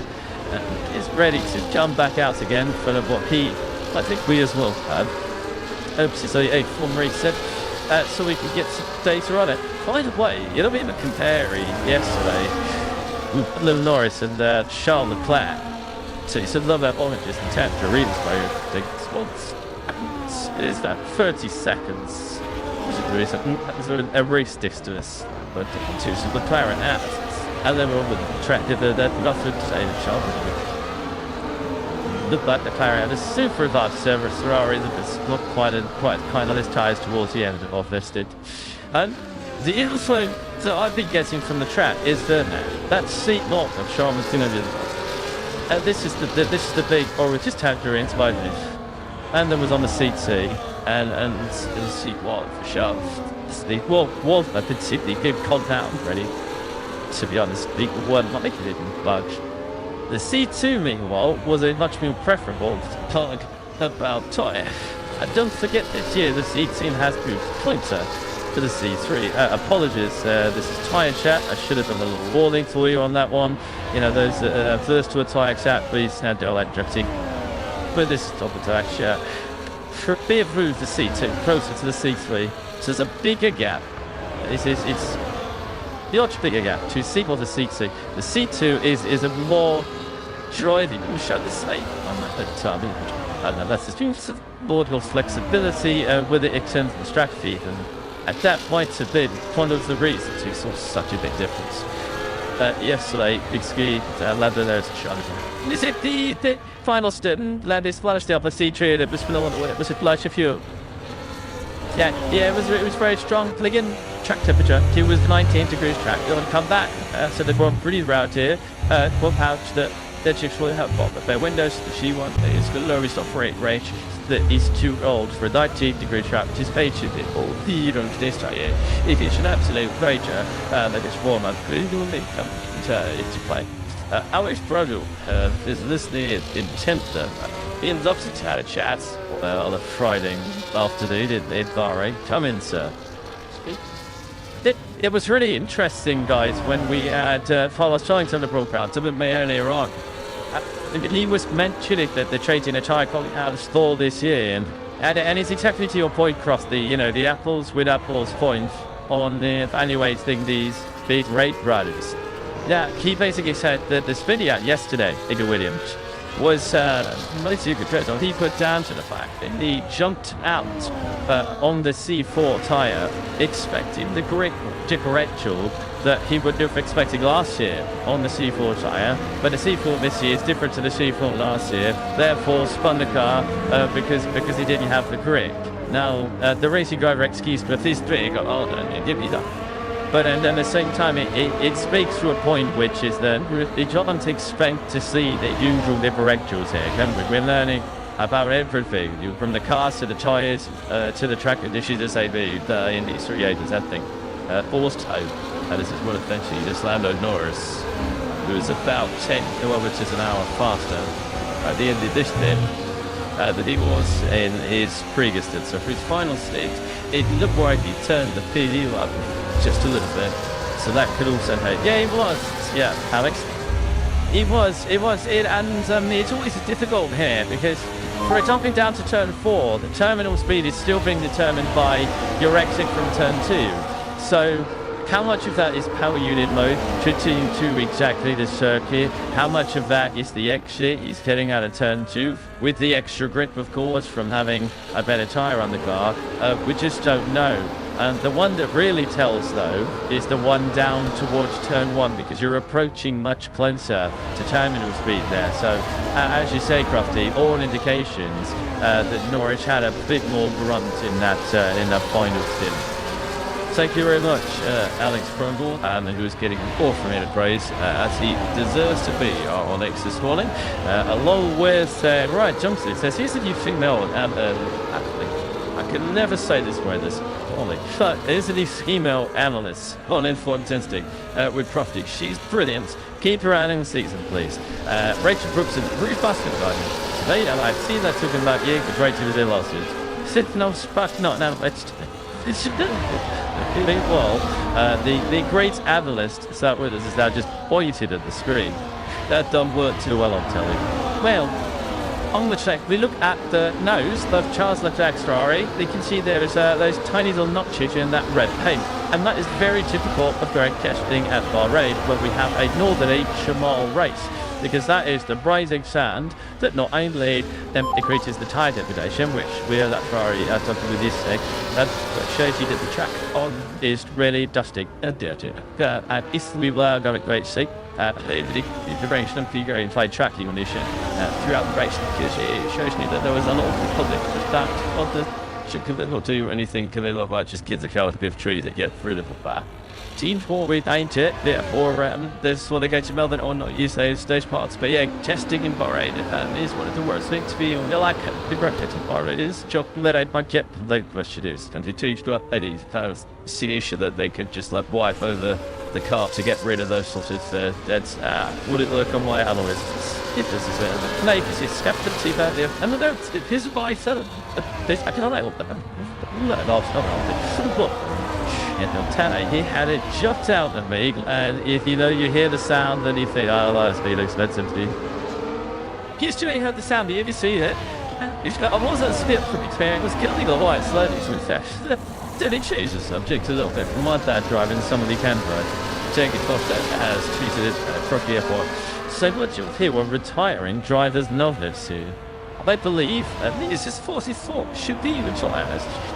When Lewis retires from Formula 1. What do you think? Now it happens in football, doesn't it? When you get legends of clubs, they retire the shit. The number 6 place to have will never be used by anyone other than probably more as it was at the time. And we've got this year, who's coming as number 5 this year. Oh, I've got that for you, wasn't it, Kevin Buescher? So Sebastian Vettel, so who I know, you see, absolutely adored when he was in Formula 1. Now can't use the number 5. The 4-time world champion, he can't use the number 5 because someone's nicked it. Should it a big risk on theirs?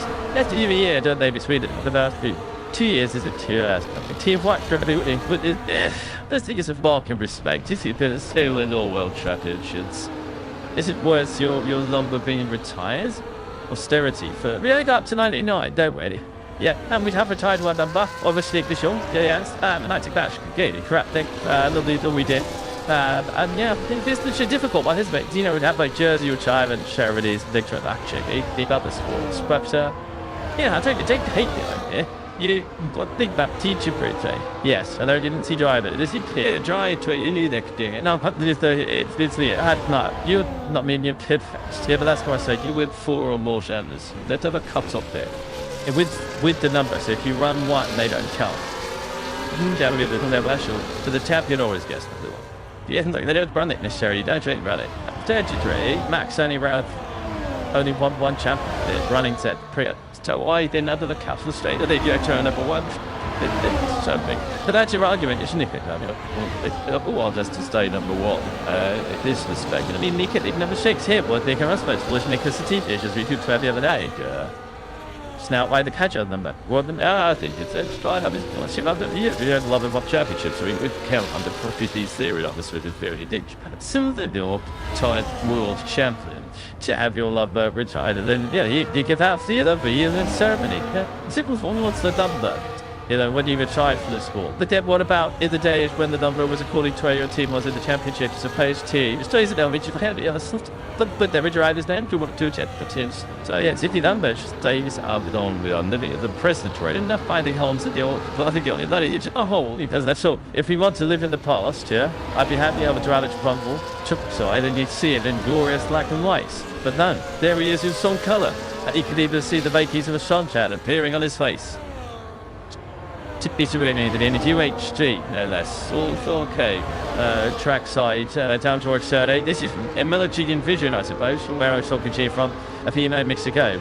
Antonelli in the Mercedes is the only. It's actually just got a little bit wide in that Mercedes. Some bothering the outside curb on the way in. He's the only driver down here that is able to get all the way across from the evil curve on the outside of turn 7, which makes the floor bounce and makes it go straight down towards turn 8. Did he get right tack across the road on his way into turn 8 and open the corner? Looks like he needs to. Lando Norris just being balked a little bit on his way down the road, and it looked like he's going to throw that lap away behind the Alpine at this stage. But one thing I've noticed down there is that the Red Bull in Verstappen's hands rotates incredibly well right on the apex. This is Albon in the Williams. He's been routinely a little bit wide, but down towards turn 8. But I want to see Verstappen. Watch Verstappen come off this outside curve. Look how quickly this Red Bull rotates in the middle of the corner. Straight through the middle. And his steering velocity is so much as well. Really pictures it in over the apex. Got way more front ends in a low speed than almost anyone else. Driving for it as well in typical Verstappen side, as you might expect. Alonso looking strong, kept exciting for Stroll, who's on the same schedule as me this morning. Had a nice lie-in, guys, but really interesting down there at TA. Red Bull looking to class of the field in the slow corners, typically Ferrari territory, but I don't know what, the Colombian sounded like he's on a hole in a tyre there, not quite in the rotation, me might one. Back to 18th, the best area I've stood over these 3 days to see the behaviour of the cars as they head through the apex of T8. Thank you very much, Alex. Slight serial voter. I'm listening to Alex. I don't have a third minute message come. The stage is quality. The voter says, controversially, stupid fashion. Should said they've even been allowed to use red fire. Well, this is it. She would have been Niger's.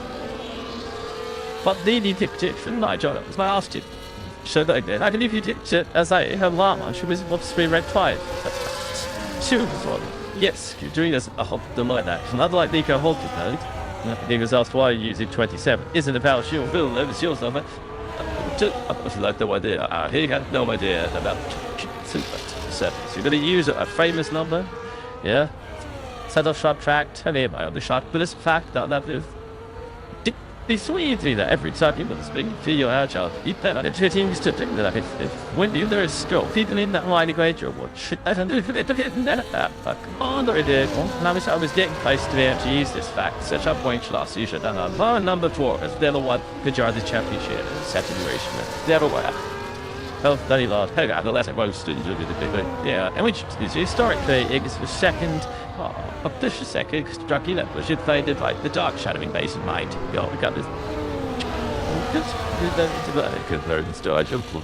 Yeah, like Corten Province, Circle of Life. Yeah, so yeah, a couple before they did ever watch. Orlando has a charge to make his Jeep speedy. The first joy. You can this thing right, it's Ted White, wait to hear that over there because substage should let her do it. Where are you, sir? Very good at telegraphy, hello Rachel, hello Rizzy. Yeah, numbers chats, can't lead it. I'm down at the Alpine Demos, where not since Lando Norris was going around handing out teas for Fernando Alonso in the McLaren Honda years. Remember that? Yes, you've seen Paul Aaron there. There you go. You can get out his string right now. Albie's test and reserve driver, the promising F2 driver, and many think a very promising Formula 1 driver in the making, has come round not only with the coffees and the teas for everybody here in the garage, but also chocolate chip cookies. Yes, quite some very good made chocolate chip cookies. So Paul Aaron realizing the way to curry favour with your team is to have a tea and coffee. Now, some more serious stuff. And Jack Doohan, as you're watching him, I think also on the screen at the moment.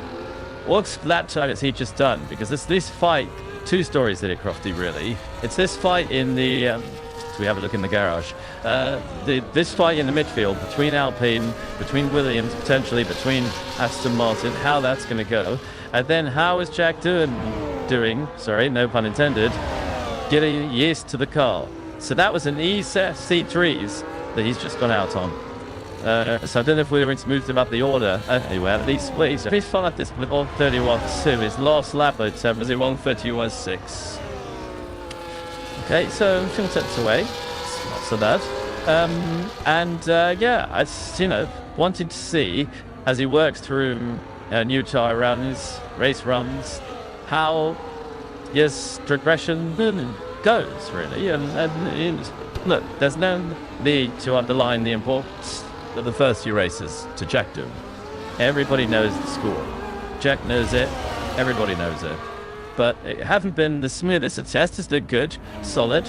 But I think he'll be looking to make a little bit of a step forward when he gets to his home race to Nottingham. And if you turn around, Paul Aaron coming back with the teas and the cookies, Ted, have yourself one on the other side. Well, they're not to me. They're not me. I'm sure they're not me. That is some point now. I've already inspected the exceedingly kind of him. It held to me utility, but well done. I made extra just in case. Okay, well, the cookies look excellent though. I might come and try them. They look handmade, to be honest. Did you make them? I don't know. I didn't make them. I've got a very good cookie recipe. I'll give it to you later. Okay. Well done to you. It's for the team. For the team. Well done to you. Good job. That's good. Job from numbers. Chat. It's a cookie, Joey. Paul Aaron. That testing for you. If any of me tell I read down, yeah, baby. Well, there was a Jack when he was off to pit. I don't did that. He will be going for those chocolate bakes, forces. The television of not the channel later on the word. Till Eric get out there. There's a coffee competition. The best coffee in the had it. Well, there are the best cookies too. That one. Slaved. Have to. Didn't count if the patch. Of the heavily made a catch that it was wide of a race simulation. So race simulation, a few burnouts like it was going to the grid. So it's okay. Stop right now for a practice start. So take us through the starting procedure. So each showing quite a complicated thing. The hard point, the one part, but take quite a lot of tuning. Controls engineers get these set change. Obviously, it's not the bridge, but in many cases, it's a practice. Especially limited. This is the debate at the start. They tune it to basically get it as good as they can. There's a bit of driver in there. There's also just a lot of actually from the engineer's perspective, understanding what the grid leverage. And broadly speaking, it's a risk versus reward. But they're a family stage star. You definitely got to get wheel spin, but then you ain't get a gradient which well, you do a riskier star. That is what you want. The controls engineer trying to optimize. So to you, sure, of the ASP, the cooler, stunning taste room, I think you'll see the brand. Yeah, it's a really fast gag. Then you extended hashtag. Decided on to gender, absolutely. So Tasha gathered, and she said that they've also got the radios for every other talent. So you do the architect what would so they could you listen in. So there's a particular manifold down the York, and during the consideration, I will listen to the T radio. It's such a basic fact. Something where you listen to T radio, employ AOA devices that detect whether somebody is bluffing in what they say. Some might be that I don't know, there's help some Ferrari inspection staff. Max comes on the radio and says, "You have a time with what size of the time?" Let's say some teams or the list defaults. She detected him, so if she needed acting to me, she's whether the tires are fine and locked, whether there is a slight tremor in the voice, whether there is something going on that they're 20 eyes. I find this fascinating. So there is, and I actually ended up at a dinner with somebody. He worked at AI and assumed, I think what a lot of people do, that they're there to replace people in jobs. And actually what it was doing was exactly what you're talking about. It's detecting down to the minutest detail, changes in behavior, changes in voice, changes in all those kind of things, to film a picture of a person or people. One of the things everything was detected when the kids, they didn't turn up just new, because their brain, for instance, was incredible leg AI 18 hours, so just as a late second day off, they get out of day off. Yeah, you can with the pepper out because you'll put us because patent behavior and things like that. They're going to it, and then obviously working on security, the security industry as well. It's incredible what it's doing, so I can well believe it can detect whether it's someone's lying about the times of, hey, I used to be a greeting, and so walked into the garbage, hi, how you doing? And that was what they would shout now. Yeah, so I mean, it's a really nice way.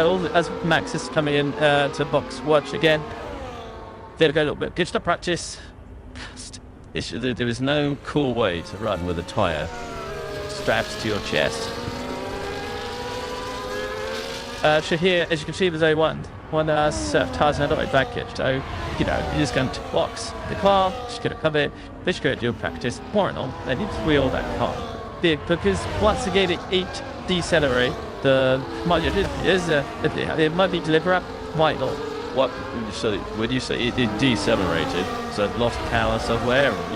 Yeah, kind of came out, and then we'll have that kind of helicopter shot. But we saw the e-ride point that you was that tough in. Cover speed, so the rest of the lap and looked fine till you got. So again, you never really know, because it's testing, and it doesn't matter to like how many one wasn't there, so no, he's going out the way, or what he was saying. What that one's you could think, what are you going to decelerate? What would be the artificial traffic? Say that, is there's a lot of traffic traveling through, shooting dirt, accelerate, she cut out that. Yeah, they don't take stressed, so I don't think you take that.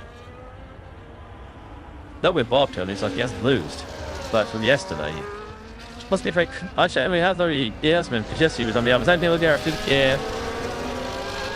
They just pick up his stool and carry the stool with Heather vodka on it to the other side of the garage, because it's exactly the same position as he was in yesterday, but it reverted. I'm seeing that does. Like you said, it was just mean. No, it's obviously a good spot for the old brain that they used to think.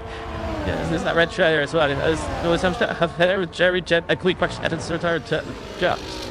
He gets his, they're out there to make for Bronco. Didn't start to continue. The set says in this, don't think it should be retiring English champions. Agreeing retiring 17, but I think it's a much better legacy for incoming drivers. Gives them the opportunity to add to the story of those numbers. That just to pretend it doesn't exist. So she thinks, says, gotta say, Crafty is right. The only numbers that will be up for retirement are 5, 33 and 44. Only 6 people remember what flew and all that's decided out in future truthing.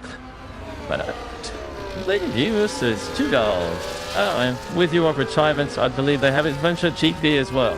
Yeah, you should have retired at 44. I think we should retire out soon. Excuse me.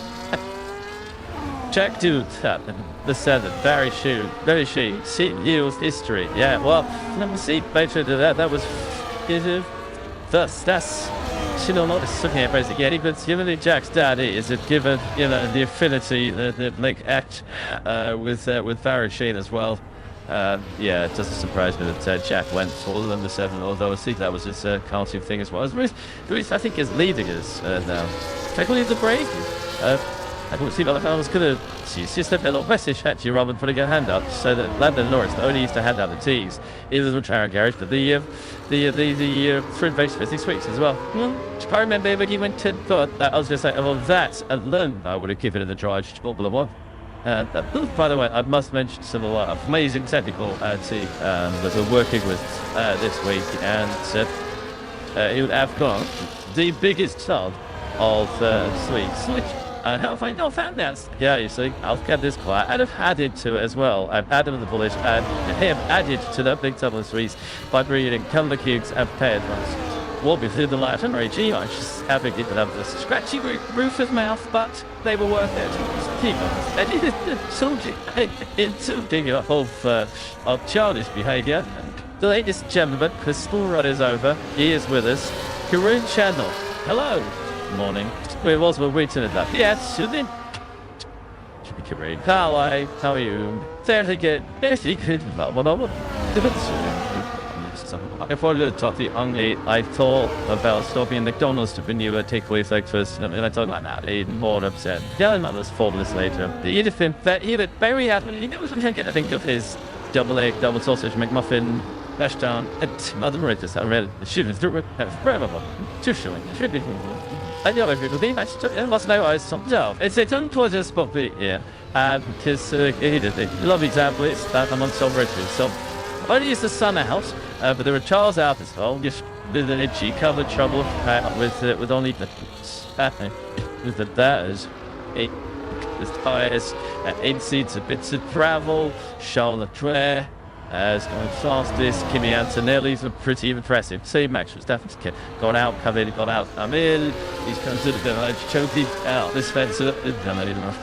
Well, this one sort of some value. I mean, some there, the two of them, that's the red shacks, which fit the liability. I'll be sure you can't. What's going on with testing? He does. So first of you said that was a backup, so let's not. Terry and I were running. And that has been really you, is she? It's the lies. Well, I mean, so what do you want to add to that? Well, Desmond, go back on the phone then. This looks like the best news testing, isn't it? The witness died download there, the sun's out, we're not.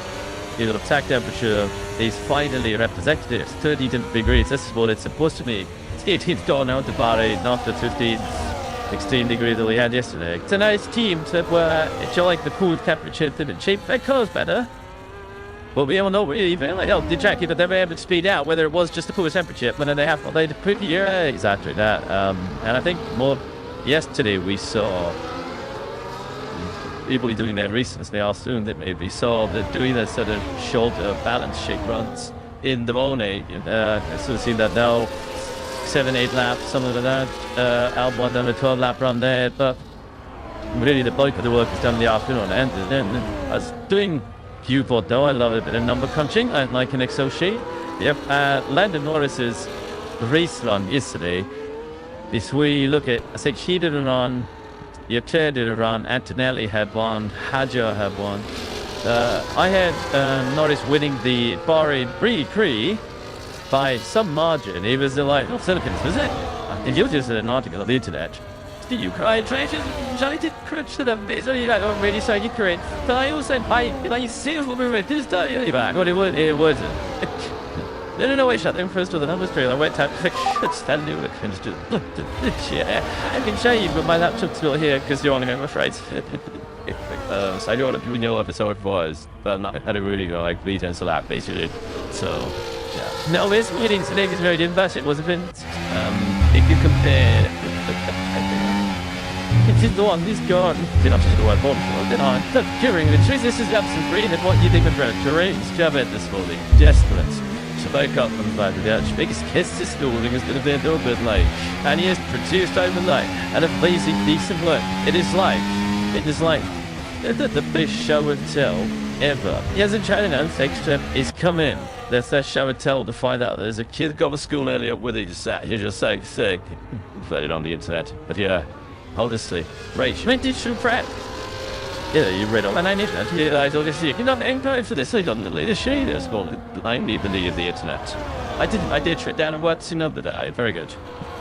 But literally, my life still is, this afternoon, I thought that the orders of long noise runs, in the warmer, more representative temperatures, because that will be, it'll be a more fuel indication of what we're going to have for the season, which is exciting.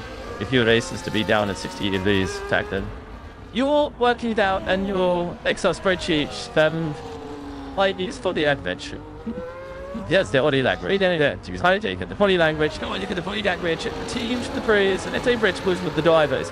Not the body language yesterday, which it's equal to take up faith. His body language was pretty. There were smiles within the story, not just And I like to see that, because that means to used to be pretty good about what they're off. They're happy when they're being fought off. Either for the under. There are 7 people in that contact really would result play poker with. I mean, I would play poker with Lurish, I would play poker with Lando. It would have finished the back to that Max occasionally, but usually Max on the Friday afternoon tell what the car's gonna do that weekend. Fish between you give there. Yeah, that's it. Fernando, wouldn't they play the Fernando's? The only other play by is Fernando. Så får vi den, og det kan forme en så. I just started this on and off. So you've been so far. Yes, we don't have 37 degrees ups. Then you take them up under your shoulder and hand it the sister that it looked heavy. They made sort of loose. Yeah, they're definitely on the good, you know. It's telling you what they did last year. They didn't really do any last laps, any performance runs until they got to the first phase, and it worked well, you know. They really put consistent into it.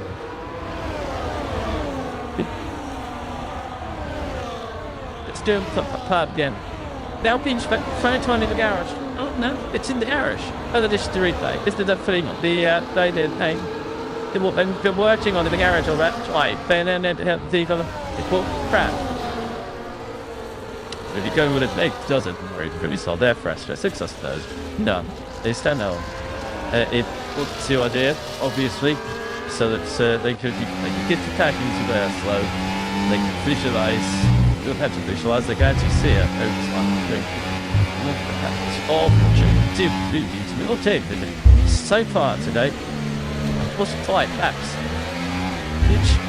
It sounds like a lot, but it's not. They what the potential is with so much better reliability. Yeah, man, these test issues. That is now they're putting on play though, and in it is 50 setups. Yeah, I mean these cars is cool. It's incredible to think of how built in reliability is these days. Just actually, so one hand you go, well, it has 3 days, really no lot. But if you calculate the kilometers they do each 3 days, this is 20 years ago what they did 10 data test too. They're doing an awful lot of binders these days. They won't next year. They will have, that's my prediction. Did they have it all days? Well, they did 6 game match days next year. Yeah. Anyway, is it 6 days? I believe so. Yeah, I believe that's what was agreed by the jigs and.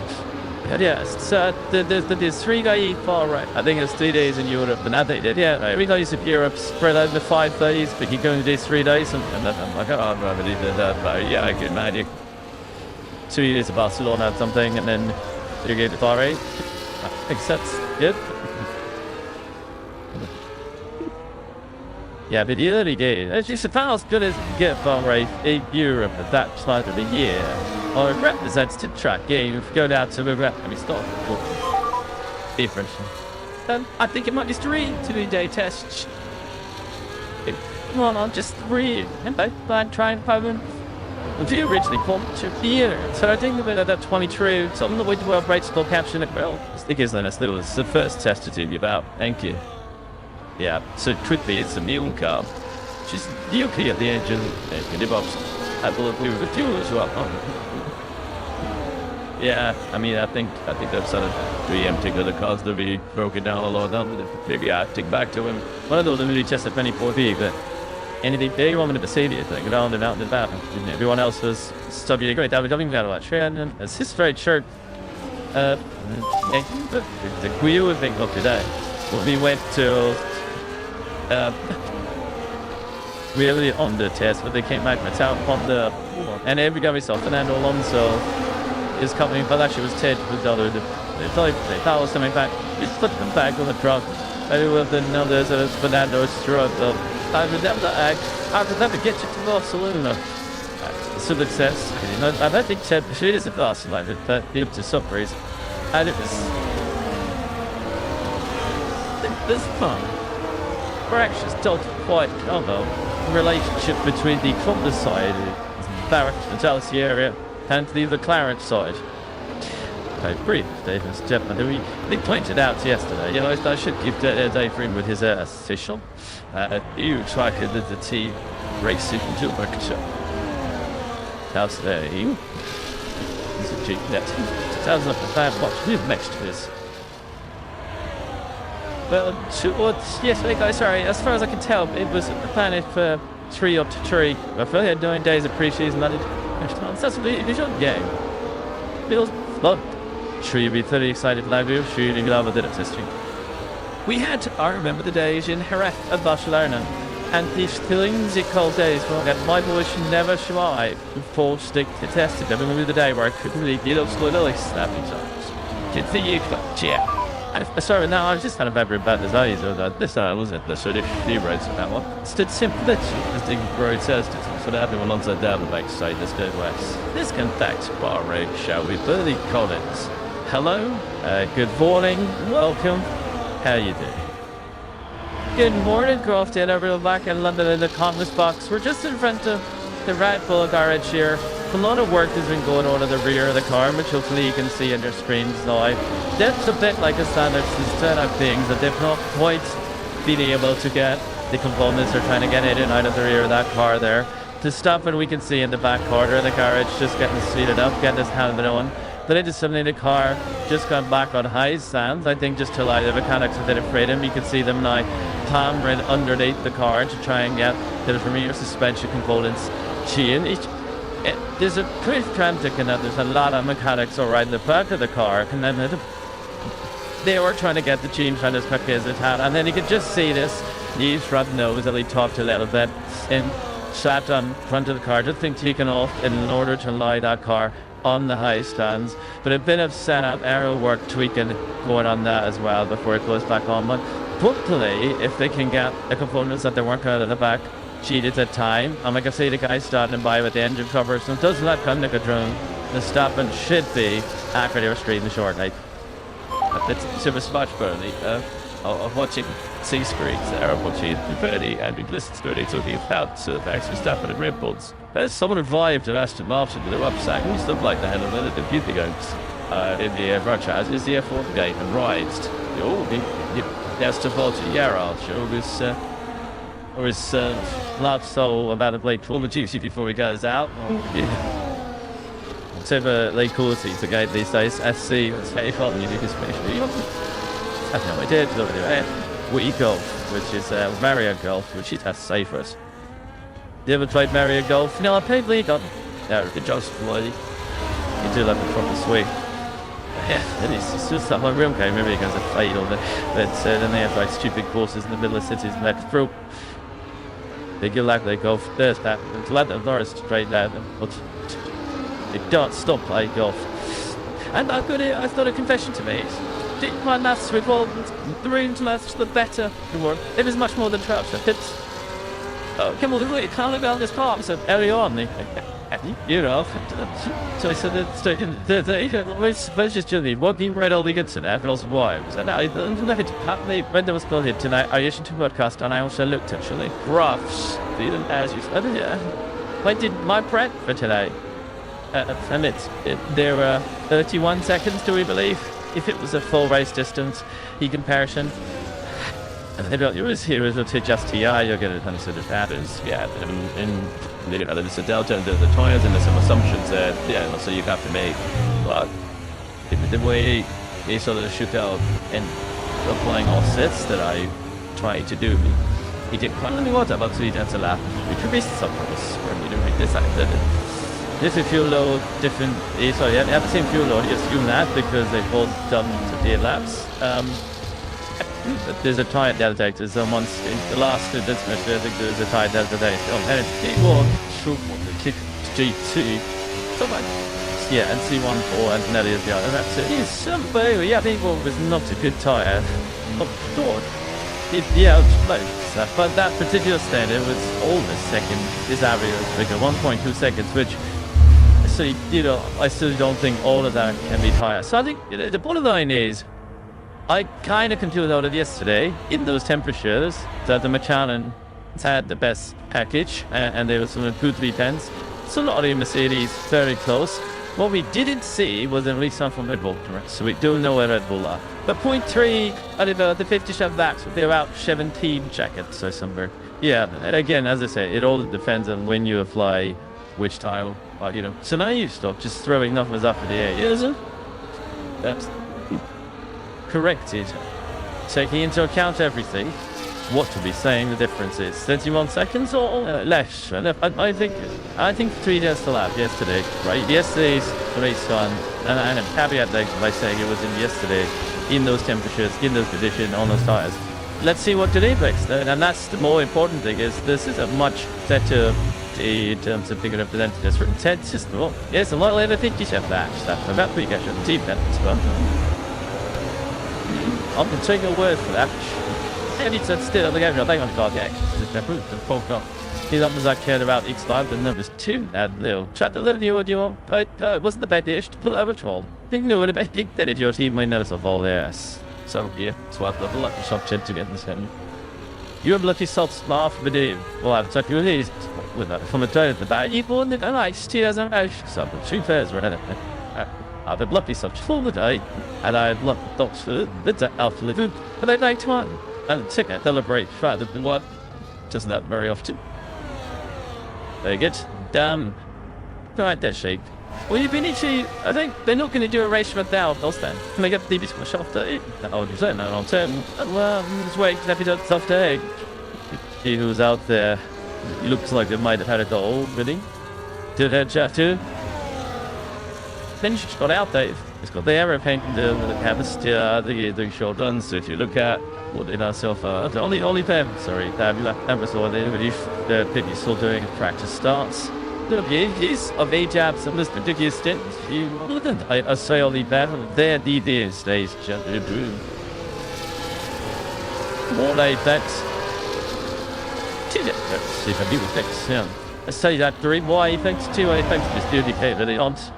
Yeah, because but how it's side effects from you've driven that point of people if you decide to take a second side a place if you rent as you see on south is going to have well I'll be the realist is slow already I have to love the track that's up pretty crazy something so you I do 2 hearts and I take again yes she nailed it they can't looks heavy do that it's all have swap does it want 38 seconds yeah so that so I just doing it at level 58.6. So actually, that's still holding flat balls, but then you know it as well. It's a little bit. That's 2 very similar times there, and then similar. It's like a different category. Night and strict to sit a little bit and to get out the vent halfways. It's a plateau thing, isn't it? Right, Bernie Collins is laid away now to Aston Martin. So the question is, Grady, the man in the rep second ride, young guy just look like him. What up there, not quite. I have to tell you that just as we see Fernando Alonso come into the paddock here, what it was going to bring you, what it was aiming to bring you was a level bit of insight to why different tiers sit up their walls, why they set up their garbage end at this point in the weekend. So did you see over my shoulder the Aston Martin type? Well, actually that's pretty sparse. We've got the engineer then managed that other right-hand side, 2 race engineers on the left-hand side. They're working on Fernando's upon, and looking very like in the garage, we have Fernando's pit crew, but it did up further down the pit wall. That been it was very full past pit wall, on those full seats in that pit wall as well. 2 different teams take different approaches to the number of people that they bring at this point in the race weekend. One of the things that I never did as a strategist was I never attended a winter pass. Maybe the last 10 years I've not made it, yes, I've not made it to Bahrain. But one of the reasons for that is the mission controls are so well set up that you can actually do a lot of the analysis from the factory. And I did things to add to that because we have day crew and night crew in terms of mechanics. As I said, Fernando Alonso's crew is working on his car. Lancho's crew isn't here. Gillette's Gold's crew, what am I doing the night shift? And they'll come in later on this afternoon and he'll have a crossover period where they might say teams start today veg top practice, but once Brady's work along the Brian, it's all pretty riding the car. and then they'll take over the night shift, as they would have done the last 2 nights, in order to get the car set up for the next day. So look at that strategy across the teams, which crew are on site, which crew are on the night shift, how many strategists are on the pit. Well, I always like to love to see who's made the turn quite too far in, and they're really enjoying having centralized over in the UK and signing off step times on, put their rolling gloves from back there. They should be down here configure like As much mission control place it is super fine. It's got you reach down sprint to start every week steps. It's a big story. The shop injection for the drop is a real gout. See if gout to see the mission controls while they send operation with second. It's like an extra engineering street strategy lights the BTS have. But the label for the two love exactly the same amounts that start with police to the race actually, but to do more for that base is obviously limited. So the amount of passes that you get for people working on the car at the Illinois Creeks. And so to bring it to you, see, but not to treat it is to save use jobs for data and conversation. Story, not everywhere that people at Mercedes says the first put in their mission control will come to the TV into the back and race. And there's that's a visit Spa, and it was a great conversation. But he said to Andrew Shelby, "Leave you at the most. Could you bet? Please decide what you have. I've seen you on the weekend. This is like I decided the ultimate. So I've seen you on the weekend with I've done your bracket. You sound like your next door. Well, that's good then. That's how these things are meant to work. This. I'm here with you, admitted. There it is. Andrew Share is a 30 in Bahrain. They would say." But we have a total wolf chip in there. Normally it was a very, yeah, this is all that. This is what he was now. And he became, how did it on him? COVID year, maybe. How my mother was. Well, the Bills, you know, he just came in the team menu, didn't he? In the middle of the race. And then straight to flee. That was a mission control. After it as well. And I would wait, not to keep decisions for this couple of the stairs. One thing, see, the came on there, that's a very close, very simple. Well, they miss your money and the results. Years and the food, the goal set up. I mean, it's really an out. Sorry, but say, yes, you like it's you know, it's quite impressive actually. With you, same my daddy, same kid he does with the DKT.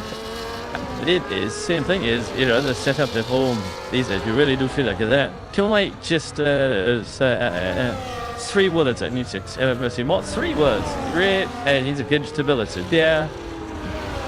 Discuss. That's the level a bit in the tire just they don't make good a bit better by HDL they didn't get struggling in today. You need temperatures. You won't get, you know, we've seen in previous years it's happened like pretty suited for them, and they put it down to the fact that the tools asphalt needs a tire and they're not able to get the car to work. For your temperature, yes, they would have helped that, and maybe that that's in there that 35.4 or some more 35.5 and 20. So yeah, a stuff. You look up tires. Yeah, no, this is tired 8 yachts, all Antonelli steps sulfur all that. So yeah, it's still there, but yeah, you're right. It doesn't look easy. Really, that's it. Next year, no very crafty, but just looking at some films on the front of us out video, you can see it being cleaned off just in front of us, but it's almost like the car came in with an issue. And they've been working on the rear engine cover. Now they've just started to take the pictures in the wheelbase, get that cleaned off, but the notes around the front left, west on the structure, the plumber that you can see there. And in, actually, you can see by far it spreads down the whole car into the side pod, along the side of the floor, pretty much gotten everywhere. They can really smell them trying to take this slow biz off. It's really, really strong. And even if it's gone so far as a very rear suspension, that's not the bit that they were intended to get the flow biz on, but that's by far it has stretched in the time that they were trying to put it on these front wishbones. And just to point out, Crofty, the flow biz dries actually pretty quickly when you put it on the car. So you want a very nice eye lap. In this point again of the eye lap, that flow biz will have dried. So you won't do a launch at the end of the pen in because that'll allow it to dry when you're sitting stationary, which is not what you want.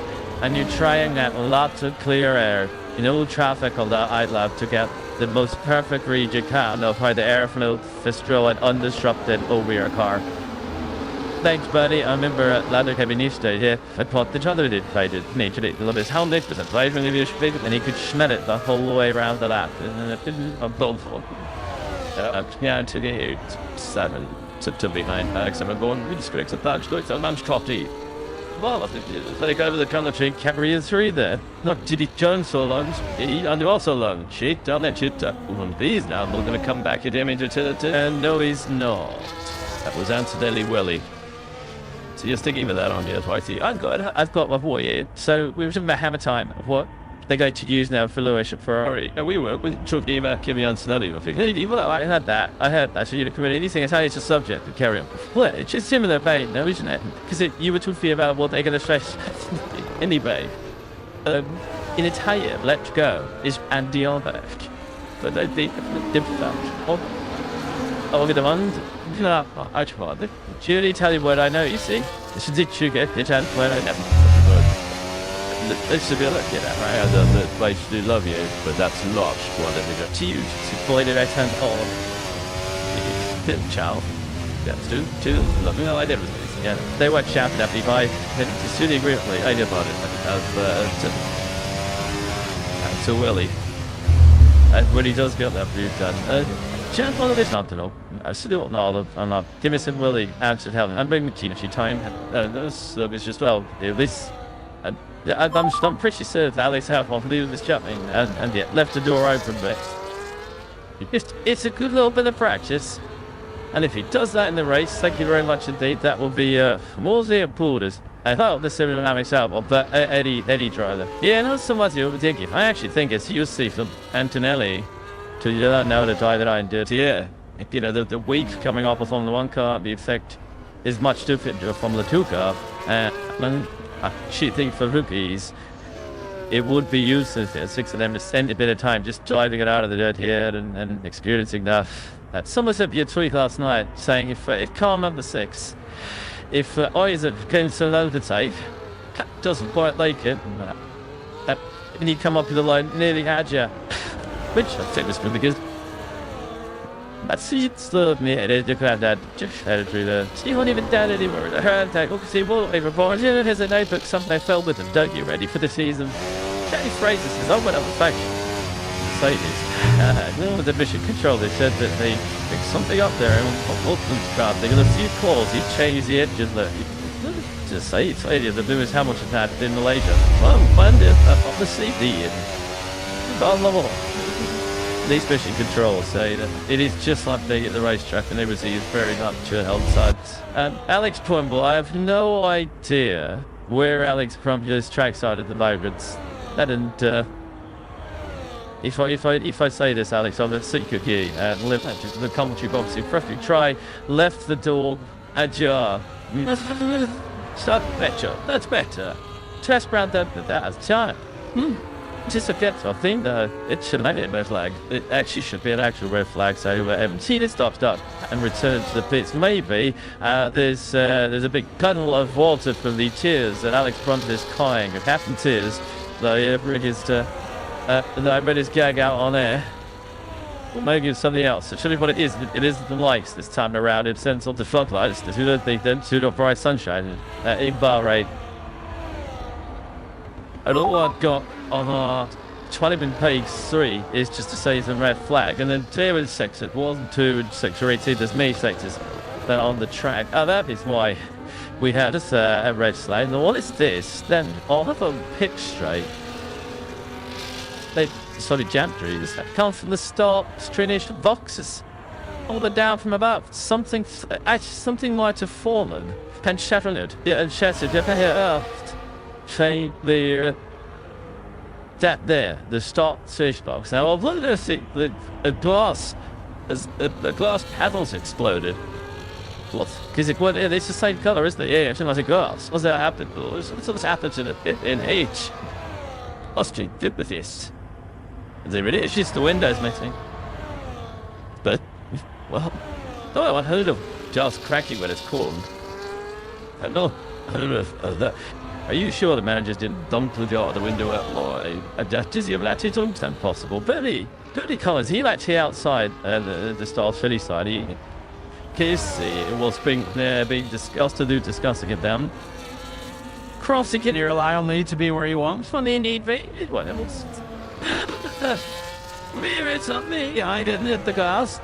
Hopefully you can see that, and then actually start to, relive the checkered flag normally. We're just in front of the start-finish lights. And you can see, hopefully, a missing hit of glass. So in that box is only glassed on all sides, and the one that's closest to the track, to upper left, as we look at it now, yep, you can see a sharded off that was held in position, and the rest of the glass was missing. It's a good for these things shape, food helped it out, door sign out. All this improvement in the food. Did the man on the press as well? Yes, so He's got the fact I just think these are the wrong way. No, this can actually tell you something now. There's a guy on the truck as well, so I think there's only had a bit of work here to make sure they can clean this all up. But we've often seen them in the past with those sort of sweepers on track, but obviously depending on how big those shards of glass are, you don't want any risk because a tire puncture or anything at this stage of the test, because filming high speed, obviously going across start finish straight here and walls on both sides. Without making a sweeping statement, this is a real pain. Can I just say, that's going over your head. Good, that's it. They've done me well, my point. Yeah, sorry, it's just plot until the shit happened. That's box. That's it, good. A box. Head. One of the painters normally in Michigan anyway, isn't it? Because they leave them to be down the grade, children. The other one, Japan. My statement. I mean, I still want to know how it's done alone. This art. But and took over listing races the red flag. Power outage, lights going off, and window pane stop bots falling out. We're not on my big old and for it. Spun the but the bus first call. These flat with it, what's expunged it? Was as it were. I thought someone was trying to break into the car, but the debris was on the outside. I was told that glass can weaken. Sun gets on there, expense tax or whatever. That can happen, but it's just more likely that someone's let some of the glass that has just come away. That right in front of the occurred. But that is, yeah, not what we were. They want to see some right. They were 53 minutes to go and silver break. And we might be assuming this before any action happens on the track. So I'll tell you what, let's go into here from Corelli's, Director of Motorsports. So here a few moments ago, before the red flag, to Laura Winter. Another one. Yes, I found Mario Isla Corelli down in the paddock. Mario, it's not just a test here for drivers and twos, but I guess also for yourselves as well. How have you found the last 2.5 days, I'll say? Absolutely, we want to go for what we have seen during the development phase. That we wanted to improve the performance of the C2 last year. Teams were focused more on C1 and C3, but skipping the C2 because of the level of grip. It should be better. Yesterday, some teams were testing the C2, and that is not as positive.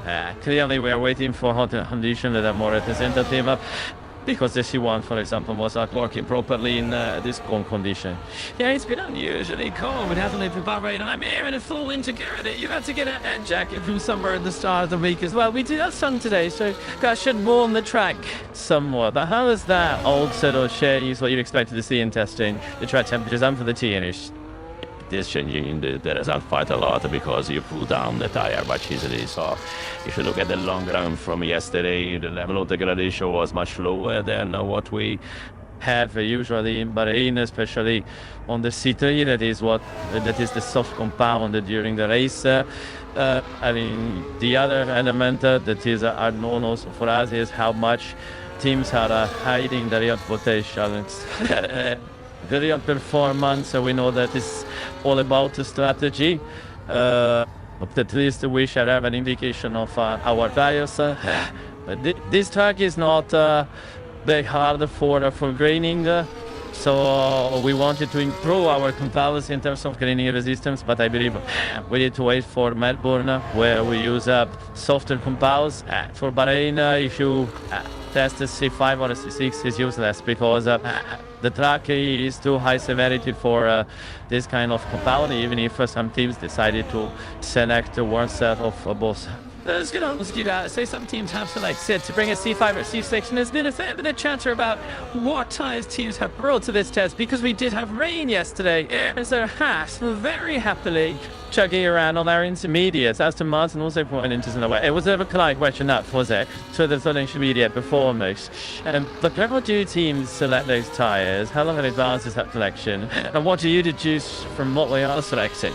They have the freedom for the pre-season test. We decided to keep up this option for them, so they can use 30 sets of tires in 3 days, but they have the flexibility to select 35.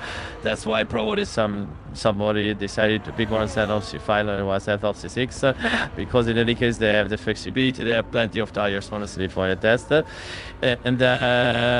In the selection, you have to also consider intermediate and wet.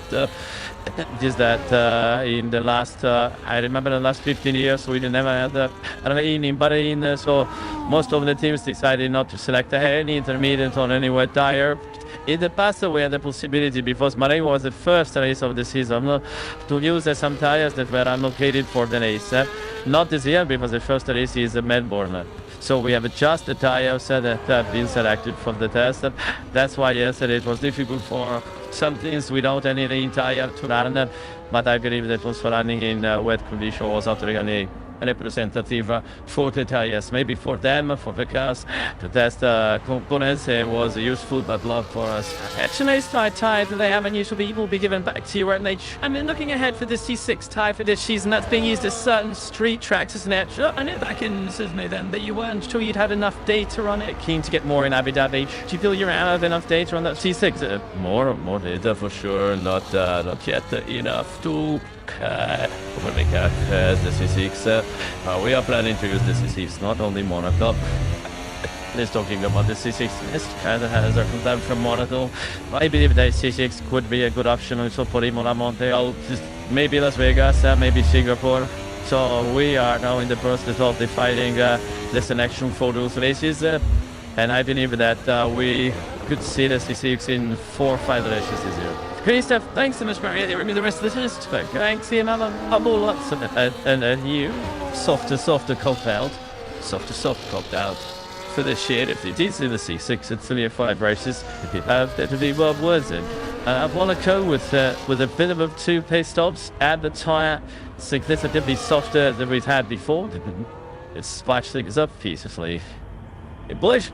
Yeah, I mean, I quite like that 2 pit stop rule that they good only about yesterday. Are they 2 cars? Not a fact. Well, yeah, absolutely, and alongside are allegedly on the track and considered on the GPS tracker, but we still, officially have a red flag. We officially have a red flag. Now, the session will resume at 13:21. So they would have got there, and I'm sure there would have been a free green light. But I'm told there was also a quad bike at the track. So they might have thrown out the honey breed. It's right when they go red, when race control, such that there was a quad bike on the track, which would be for any reason, possibly the people that were sweeping up having to then get themselves back off the track again. So these 2 will return to the pit lane, come back into the garage, I'm sure, and then come back out. So, yeah, that would be my symptom. It does say within 2021, it excites red flags ideally for them. When they come in, and they can just try straight through, don't they? Just keep it. As well, get all that. So then it'll be empty. Hurry up and wait, try. The track is now where? I'm doing what it was off. There was a dirty ball this year. You've got 30 seconds to wait. That's in the session. I want to see you at not what's.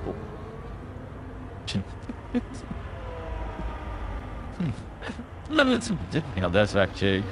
So Kimi Antonelli has definitely got straight on. Yeah, and just left to Wakes to let gateway into turn 1, which is I think after explaining some of that really stability at turn 4. You guys had been down into turn log. it creates that D-wind as you come past the 8 base mid to exit of turn 4 is sort of a stat balls do. Lovely. 35 minutes that's to you. So the end of this morning section, let's not have another stat feed. Out for the pit lane. Singles trial, they make their way around turn 1. And this will get down at turn 2. Now that those 6 under together, they're still a more aggressive approach with you to do that. It's been 25 minutes. You could do a third of a complete, you know. That if you want to just keep going on and on. Fat you to see all these on a new set of hard tires down in Norris. Slinkish having to cover a telescope. When you do that, what did you get to the only run? When sorry then. It's because we're up to the team we do. So well, no, it is. But do you want to? Would you want to? Your last half hour in the car before the first Grand Prix. Would you like to just really open it up and see what it's got? Well, I think you have to follow the program. You ultimately you have to look at the big picture. These are just things that need to be tested and evaluated ahead of the first Grand Prix. That's what you want to be doing. You want the car to be in the best shape possibly for every weekend. So then you win the first races in June. First race in the Melbourne. Jake, so it's down to a different name. The drip level and Charles Bob is the blizzard, it's the Bahrain, the temperature of it itself. And you'd all to do everything you need to get the car evaluated and signed off for the first race. So in the past, we've gone straight from this just into the race in Bahrain. We've had a better idea of how the field is when they have this year because the first race did show different. It's still the addition thing because we know this track show every team play this track thing on. Yeah, I think it's just nowadays with the way calendars, cheat. You got outliers, so the first 2 or 8 early. You can meld them as this a street circuit, low macro level on the asphalt. Then to be your brick. So our normal circuit, China as a circuit, which puts a huge emphasis, particularly on the front left tire, but in general the front axle, in a way that no other circuit in Canada does. All the cars are a little bit like that, but not to the same degree. So again, a very unusual circuit, very front biased. And then we come back here to Bahrain for the sort of conventional circuit, and then Saudi again is the different circuit. So the Canada. Also, you've got Japan. Yeah, I guess Japan is supposed normal track. Yeah, before Bahrain, you get a Japan style up to 7 round. It's too confusing me. It's confusing to me that Japan being the 3rd on the championship. It is. The Canada feels shit. That is a good lap then. Even before I passed him coming it with the West Ham lucky soft. 15 West Ham lucky soft. Let's be not worried days, it's okay. Yeah, but you want to be a rule that then. By the way, you could go on. But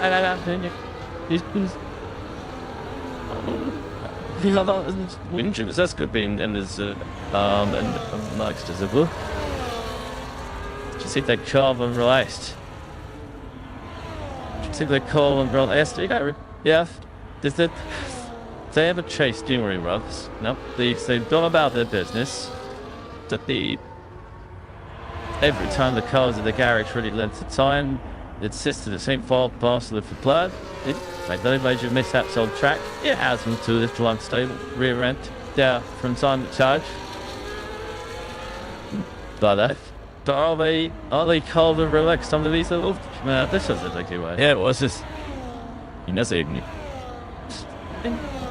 Yeah, everyone's all the 8 days, so we had to step down a line there. So I think I think they know they've got the potential of the car. They know there's underlying performance. This is good.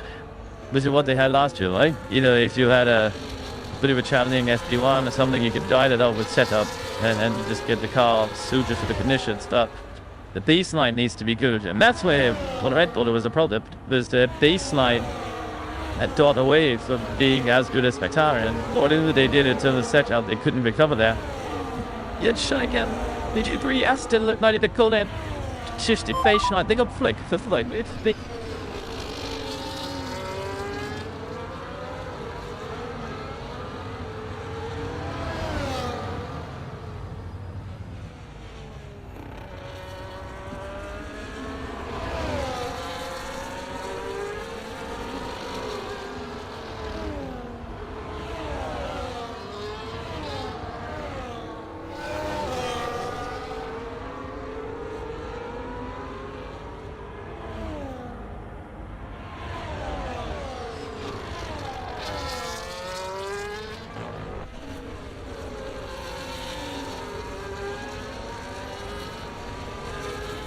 Williams revealed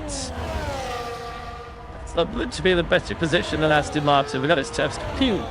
Yeah, I would suggest.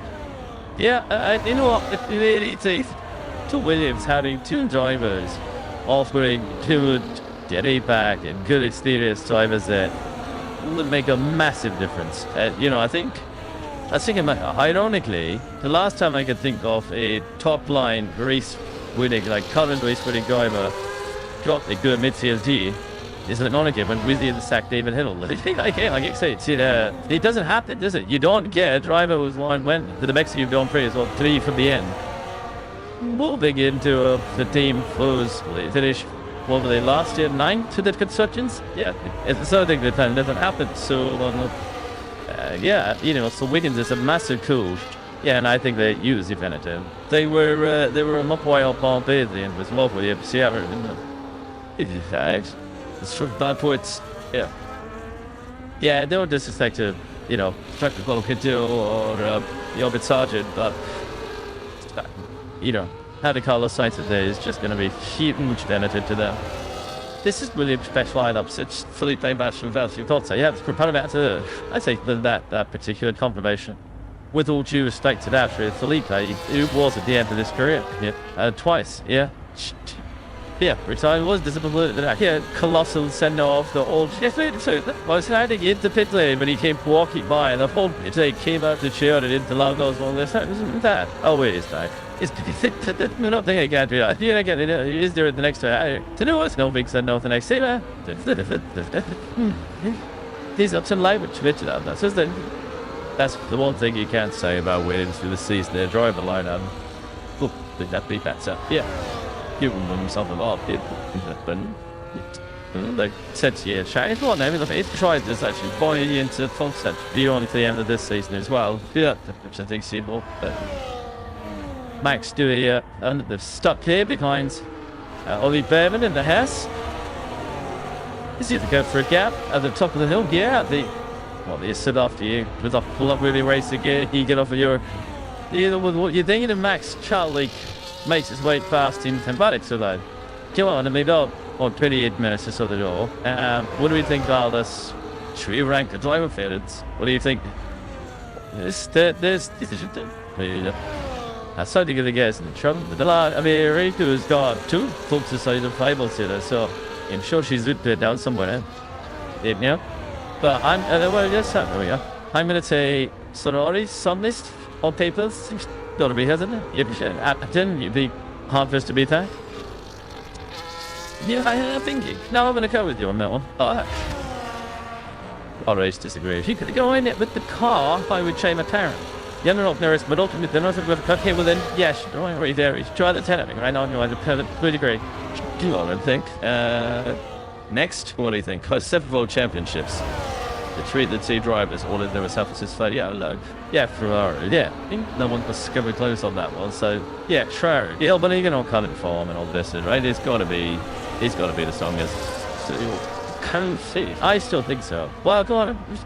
Just how to debate this. Like on current Ford goes out the window. It's already coming by the last year. Yeah, and whilst Oscar Piastri goes ahead of Lewis Hamilton last year.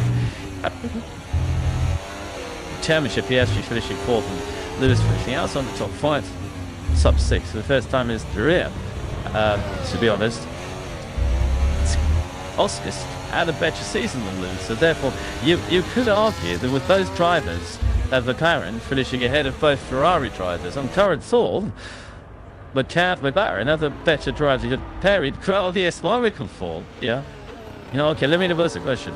2025 F1 season, yeah. Crofty F1, Brooks F1, Chandok F1. We can only pick the driver lineups as a daring, right? Or I was up in the car, he wants to join in the debate. Yeah, come on, let's make a list. So I would pick the Sonori pair as my just been. No, I'm getting losing pictures. I see these are current form and what they've achieved previously. So it's the F1 from this. So yeah, they're out. I'm like, don't know it's you going Matara. Well, they had 2 minutes. It's like, he might go on these debate. It's a big Alright. Moved on to the front of our race. Should can be paused. A bit fewer occasion 12. Didn't. Tuck right in behind Gando. About 250%. I would say Ferrari then fat. Cheating what we all agree me. Aaron second then. Not that sound of general. They want to be a fun. Would you? But I think I'm in tired. If the six showing sash, you'll take the as a partnership, yeah. So with two become one.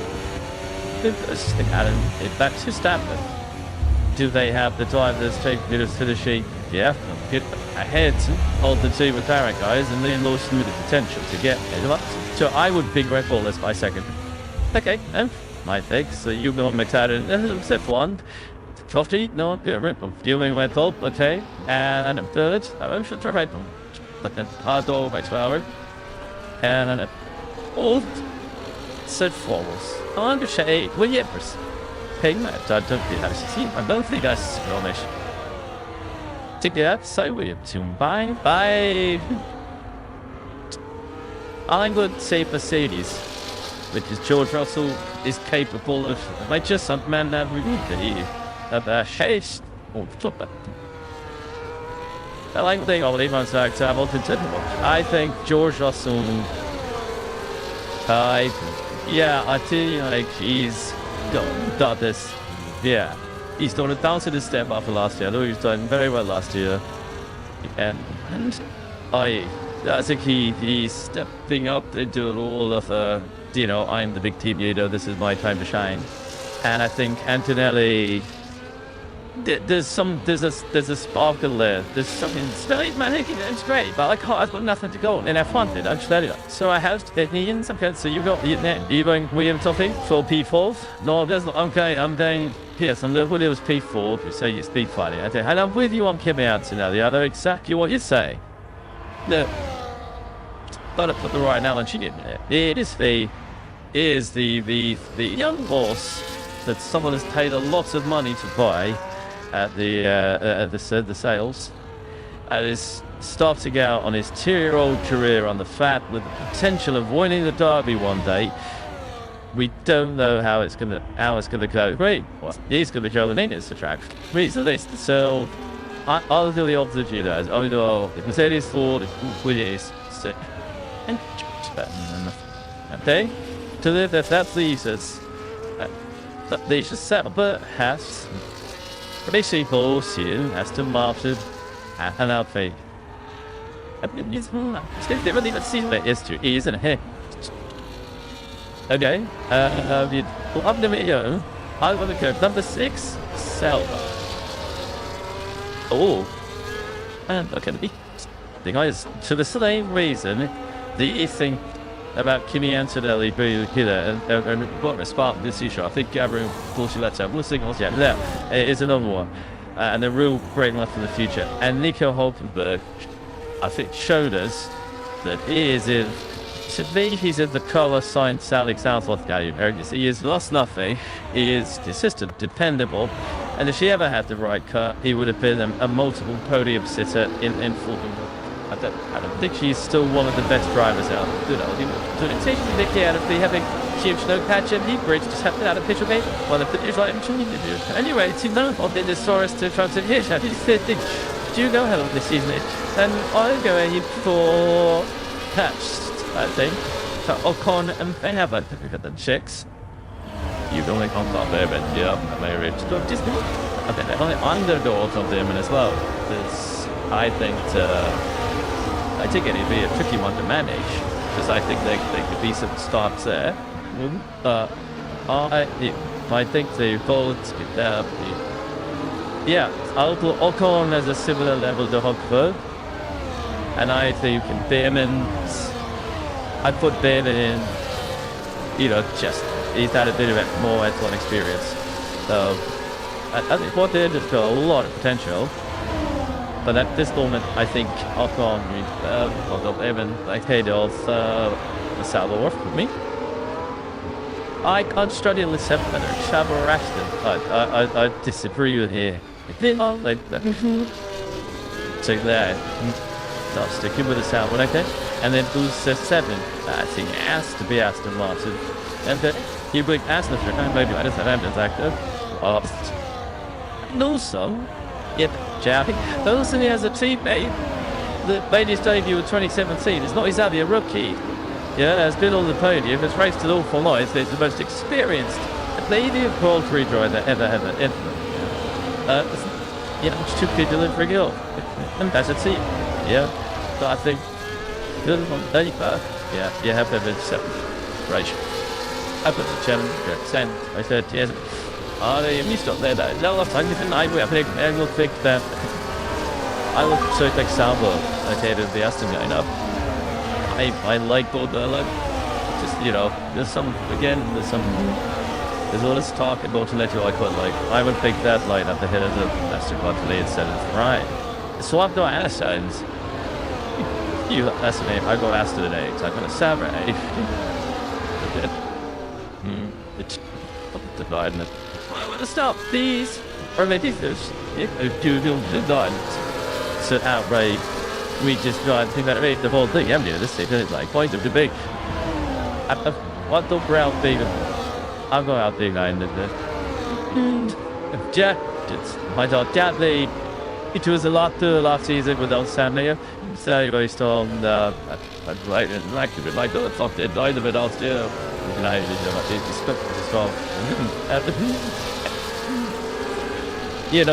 think he didn't continue to attack. And the debut of the Dowdy side, there was no it wasn't anything spectacular.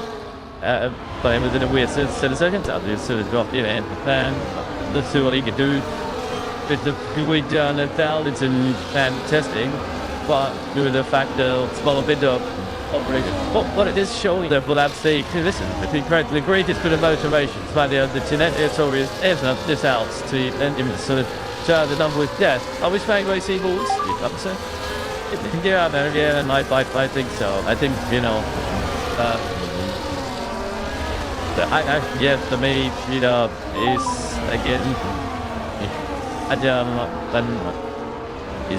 do it. He's coming to do it with the rookie. He's unproven. To see, didn't have to. He was beating my ball, and Yuki. I wonder where Yuki's head is at. Let's discuss you. See, the news on the team is falling. This is when he's split with his nothing. Yeah, and he's got to do that as chip the case to me that there's a split coming from Mental as well at some stage during the course of this season, and this would be his last season. Yeah, in that Red Bull stable. Yeah, get it off. Yeah, exactly. Because otherwise, why look elsewhere? If you manage, your teacher's going to be in and out Red Bull stable anyway. Yeah. Here's a good idea to get you management in. Where does he fit in with anyone's plans next year? It's also a sign to me, what do you think, mate?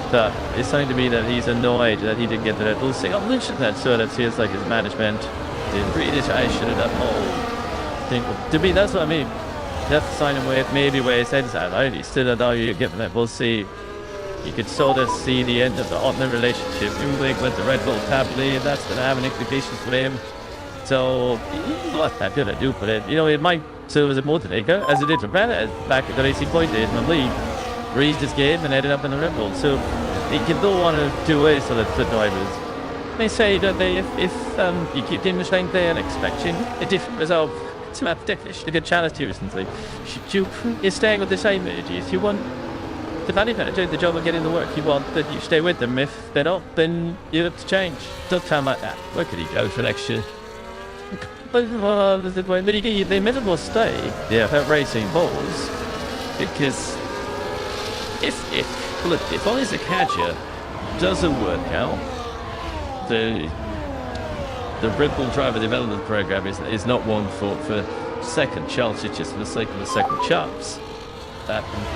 It's Arvid Lindblad tells you how he loves super license points. Though he's not busy, not that best, isn't he? Okay. So he could come in to that still what they view of the FGC that may or may not get to Isaac for next year if he goes, or they decide that he's still a better option. There's as much as that value picture Helmut Markner was thinking about the driver development, I bet you got Doug with Long Matthews is thinking about what's best for his team. You. And they're not always exactly the same thing. And that's key get weak, Steve. And that didn't look bad. If I them people, it's still like we're doing seeing oceans with fun and bottom. What do you should have tried to read it? And on the CL, trying to read it. I'll read Helmut's face. That'll do him. It's just actually but it's a little bit of head shaking, but Max stretching his head. I mean, that's obvious one. Scratching head, trying to think. Felt like that's it. March and it's there. It gets a conversation they could have had elsewhere that they're doing it to the cameras. Really? Yes. You get it sometimes just don't see about ending. He's really sensitive to be having it somewhere else. At least he didn't have that. They didn't just tell you that. It should do. There is. I think it's trivial. It needs to understand it. Well, not the more maybe for Red Bull, but I don't see any massive concerns on the faces there. Yeah, so you just said I know the other day. It's race eagles. When you sit here, you read these things, you can challenge that, don't you? The other day, because a driver asked him not to get it because he got all the connection. If he was small, there's nothing to come down there. No, there's didn't be. I think again another out the border. If they had a wave of people, this for me, you know, some of them they know moved out. And then you want someone like Yuki, that's 4 seasons experience under his belt. You know, could be a bad sort of a salvo, it's also going to be upbeat, should be like that. And did I hope it? That likely to never like to remain doing that. This is the king of Tabby like, after you, they have UPs in the market. You'd have to think about it. Wouldn't you think the Bottas? You don't? No, I think Trevor, Bottas experience. For a new team, I think, yeah. Proven track records. Race with them, yeah. Yeah, so if you look at it, Frank William Deutsch, when you see Rousey Bottas. Yeah, Frank had a real soft spot for it in terms of he could see the potential that was there, yeah. The King of Cadillac, as you see, Antonelli, again, getting a bit of experience in the do it here behind Charles Leclerc, yeah, and actually kind of like because Valtteri Bottas and a Cody Belton. I think it should go for someone again like a Frederick Vesti or a Felipe Drogovic or something like that. I think I would go for one of those. Does it have to be an American driver? They've said in the last week or so that they're surely going to pick an American driver. I was straight into you. I'll find it with you. It's also really good now. Let's be mechanics check that I did read which trick doesn't necessarily be an American driver. No, I'm looking at a pass on the one. That's the one is Alex Delo's one, isn't it? He's done like champion in the car and he's been outstanding and decent at least. I don't know, apologize to one of we've been grabbing the headlight because of the end very late, yes. Try to land the adverse team and no longer running that. It's now a separate team. There's Tito and buddies. Yeah, so to me, you've got 30 best team who do the further job and have to. The city's simulator driver does the city F1 testing. And guess what? We're racing with Cadillac in the sports cars. So we sweep the Cadillac families. And I think Alex Delo, old Patrick Ward, would probably be ahead of Colton Hoto in the two. It was Dan Tarish, the section. Yeah, it isn't due for the options. Sorry to the American revenue. Yeah. So if you're wondering what that should be about Cadillac, like a dumb deal. There is a dumb deal with the FIA. It's a commercial agreement to come in, and that all the indications are giving up. So the approval is going to be given. Toward the start of the season. I still think you were ready for the start of the season. Yeah, it is coming, but it's not quite there yet for whatever reason. They're heavy recruiting, aren't they? They're running the Paddock space up at the Suicide base. They see it popping all ones up there the other day. There's sort of popping up all along the road down. You get busy. I like it a bit. Still so much still there. The challenge is, though, that they're a good crew. Another 400, that's 500 people. Yeah, and it's tough recruiting people in F1 right now. It has to come out 8 times. As has to find out, and how do you finding out? You know, it is difficult. The poultry feed doesn't want teeth. Yeah, look, the 3 people already passed it. It's been nice and large of each other. And Chester, Lick Chester, and then the Amphibics in follow the one experienced names, but there's a lot of other people like him, something else. She was full of other people, some secondary states, that are work here and have it done to some time. Trouble with the like their own engines to 20 I say the signal of the next. Yet only thing needed to happen with Victor and up to the 50 left. I tell you the other one to be a candidate there is Joe Radio. Obviously he's now he's a couple of factors. He's a Denali, who is he? He's a 8 pound, yes. They're gonna have Ferrari and dip fixed here. He's managed like Ram now it on his stuff, the team, the 2 that's not added him, look kind of like, yeah, so there's tough to do predictions. And so if you're Cadillac and you want to come out there, the idea of it is people on GM Cadillac, that's a good way in. So you could have put Joe Radio, that already done, haven't you? Gee, where does this go? You know, they did a 12th team at some stage. I'll have more fun, and more cars better from here, and I'll be singing. You got aligned. There's a synergy in our viewpoints on that one. Maybe a little bit. It's to me, you know. I think they ought to see 20 cars, and they've heard them to be want to see 24 maybe. That's a little bit. And it's all. Yeah, she doesn't want to see stuff. With all due respect to your old T, we don't want to see HRTs coming. Do you want to see, you know, Red Bulls to the future coming in? Yeah, and that all remember what I think. And I'm going to see that they've turned out to be. So here off Red Dot, back to Step, and we'll be on duty for the afternoon session. He's doing the full day today. And Alex Albon at Williams will also be taking, will continue driving, I should say, this afternoon. Elsewhere, Oscar and Lewis and George Lance Strong, I think, for Aston Martin will be coming in. That graphic this side for now or not over the so Lance Stroll will be back. Lee, let's do that on car, and you just know that. The open bird will clean. Do all the track itself. I think the track temperature, so the peak now are still we're not far away from the nuts blade, don't we?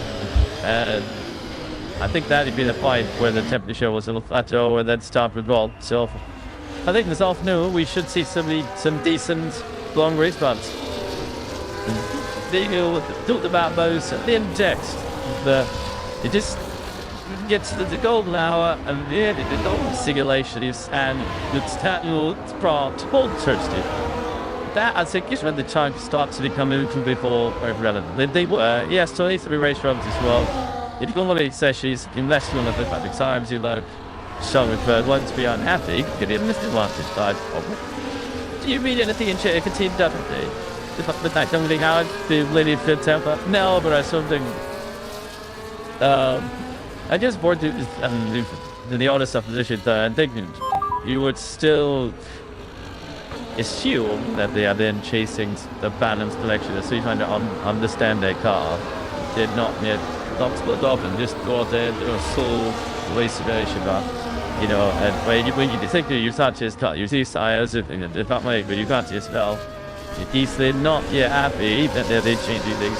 I think somebody will be happy. And in general, if you look at it, checking what every session, it'd be accurate at the top of the time chasing. And there's a trend, isn't there, where they've been Mercedes have generally we did attempt at each other in both sessions. So it's kind of less off where those are picking up limit. I'm not accurately on still with it, but Mercedes Ferrari super evenly matched. McLaren slightly ahead. Red Bull, we got though. We don't know still where they're going to be and how they're going to shake out. And then you've got Williams. I think Williams feels like they've taken a bit of a step forward. They've been a bit source of the pace, it seems. We have to see if they fall longer enough in running them. People like Aston, I think, and Alpine could do the big series. 20 seconds to go until the VSC test. Oh, that's your favourite part of the day. They are going to be super passionate. I still worry I'll wait up with this. Don't have it again, we will ever find out. The DJ not a needed spot teacher, but I did. Talking about 10 meters is like, when I am double better busy. He will find out your side. I can't. We've got that film right now. Bad with up windows. Should have been Shepard with a Brady. See the in man. JDR. It's just the probably out of the flip off. A handbook on top. Get there.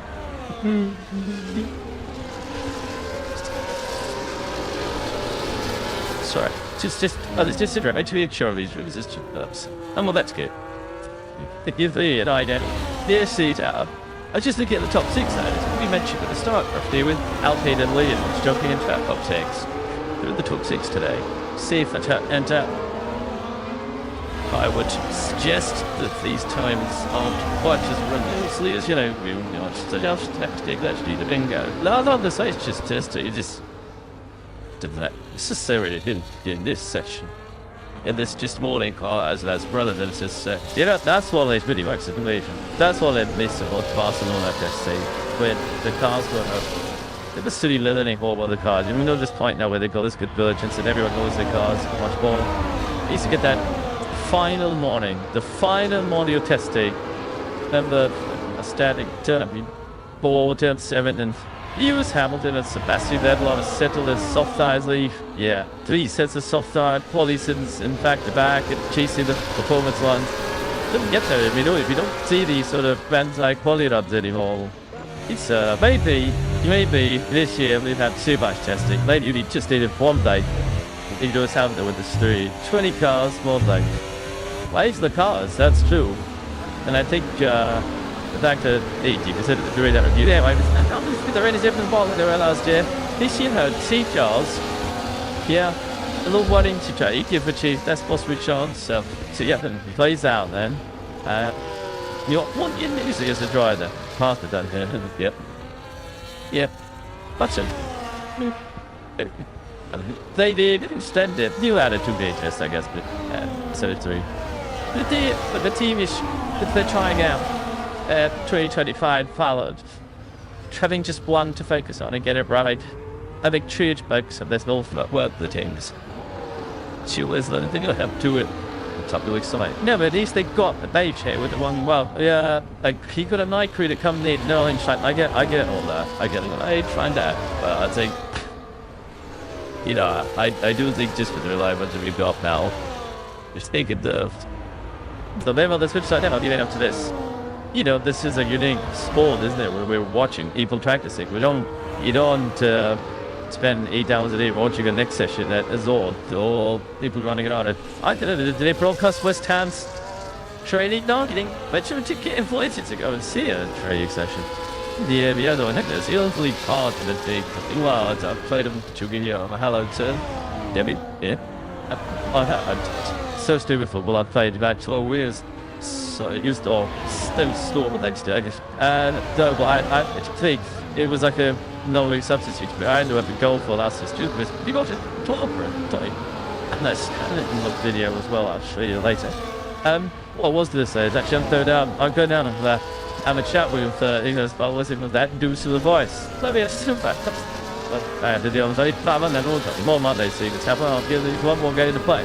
So that's what I was going to say is. And you're absolutely right, the point, you kind of said what I was pensive. Still over the water is a really weird sport. We as observers want to what? Everything I'll predict of this is terrain. And the variety is fantastic and exciting racing that comes from not only the one is behind it, but details is always superb.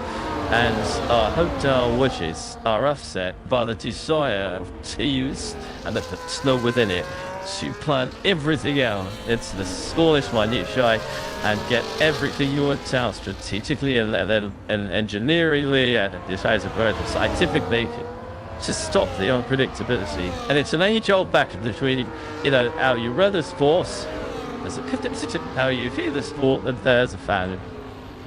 Optimistic days, I think I built to chest, but it's about to say that. I think we should have just a 20-minute Q1 or even a Q1 shootout for, a middle prize. It's a slight point, I know, with something like that. Just have some form of testing big deal. Never really installed the $1 million testing moment. You took out, we've watched the practice of this sport. I got shit many a day to film the next little sport and you training. So you do what you never say, you just do more property and I did. And one of my some talks about it live. This is quite commentary, but you do see that as well. It's tedious live. But not quite to this extent though, right? You're 24 hours of it. That's very turn. Now, the Estelink had 3 for the Sand and Stars. Today we had 2. Yesterday, if you remember, George Russell was literally left sitting there. I was doing more than my dad has been lovely way to do. As I said, it was good stuff. Yeah, like us to go. They will disappear. We have dogs. Gabriel Borsalese with Isaac Hatcher. Ladies and gentlemen, the 2 contenders going in to the final round of the FTC for the 2024 are going to scrap it out on the grid in F1 cars at this pre-season test. And I stole the matter, I don't just say this. To them. We want to see Charles Leclerc in the back of the garage. That's all well and good, but we want to see the drivers getting away on the grid. We want to see this standing start. This is going to be the most exciting bit of the morning. And what's he ready to do? Copy Charles is the challenge. Isaac Azure just declines to go on the front row because he thumbs like the train. This there's been there. Because they letter really upset. They was may get carried away forgetting. They do an extra formation there. So this is good again. So there's so much I had to realise there's more Brit on the X3 than there is on P2. Will he be fully up alongside of the front row? Will he, as you rightly say, Druid, avoid the stall? Will he get his own back? But blasting it at turn 1. Ahead of Gabriel Borsalese at it moment. To be revealed. Don't beware them, definitely.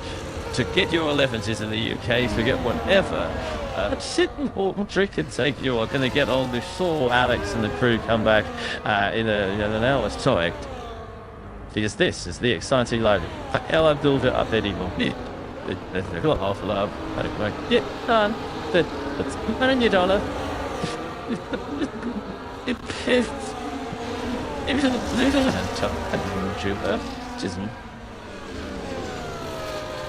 By the way, Lily Law says properly, we at the window, I did glass outdoor table was shattered in Australia from the heat of the day, then truly at night tends to go off with them back.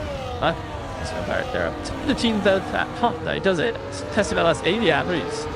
They're gonna keep. And it's better to get lively obviously not be technically so I'm very surprised it is affecting some of these no elbow. They got a big elbow. Nothing for the door. Just watch some of the alien if he's tragic. It's yourself. Yeah, terrified out as cringe I'd bear say scared to go to be full of low books. Bring up a little later ups and months. Right, here we go. Gabriel Borsalese. Isaac Hatchet. 2 graduates for the stinging of F2. Gabriel Borsalese, following in the footsteps of Charles Leclerc, George Russell, and Oscar Piastri, with a F3 and F2 in successive years. I should actually proceed with tick rust. Rizia reached his way up to the grid now. Forwards in 2024, and he is lining up in P3. He's decided to forego the front row here, and if he can get to turn 1 ahead of Gabriel Borsalese here, this will be some style. Let's lights out, the way we go, and it's just a one rider. They're still into it. All that big build up to the city. set you down from the pedal. Is that self-down? Say, did it as a good and say that the last two. I really like the slippery day. I really enjoy the win. The mate, you know, a big team had it. Similar one in the totally. The discussion. Yeah, it was in the tour video. Like, yeah, it was a tour video with them, and the example definitely draw. How do you live in it? Turkey. All I'm going to say is easiest spot for the distance. Thank you, Racing Laws. Thank you, Corinne Chandlov. Thank you, Rachel Brooks, as well. That is the final walling session of our 3-day pre-season test in Bahrain. And Charlotte Claire finishes up with the biggest time at 30.8. Several numbers in the second ahead of Paddock to beat accidentally. Lando Norris ahead of Max Verstappen. Jack Tillich completed the top 5. Alex Albon put his best time in on the C2 tire. A little closer this year to the C3. Yeah, so Lawson and Behrman bring up that top 10. That is it for track action. Sorenella during Alex Jakes and Sam Collins, Jolly Farmer and Riz Duscombe diving. Follow this afternoon session. We'll be back halfway through. One more session at Tion. Antonelli, Hamilton, Leclerc, Norwich and Sainz who will join them with the fastest time. We'll see. Take that. We'll be back in an hour. Ladies and gentlemen, people.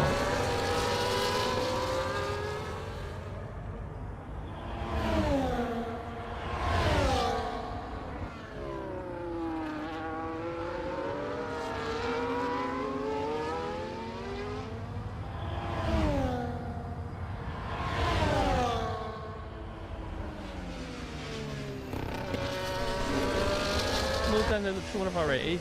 Should can be paused, but a bit few occasion 12. Did cut right in behind Gando about really just sort of I would say Ferrari then that cheating for the Rioli Bree Aaron second then not that son of General they want to be a one would you for a thing of an entire if the six showing said you'll take the as a partnership, yeah. So with to become one. If that's just happened. Do they have the drivers take meters to the sheet? Yeah, get ahead of the two McLaren guys and then lost through the potential to get it up. So I would pick Red Bull as my second. Okay, my pick. So you go on McLaren and step one. Coffee, no, Red Bull. Dealing Red Bull, okay. And a third, I should try Red Bull. But then hard door by 2 hours. And a fourth, set forwards. I'm going to say, Williams. I don't think that's Romish. Take that, so we're tuned by.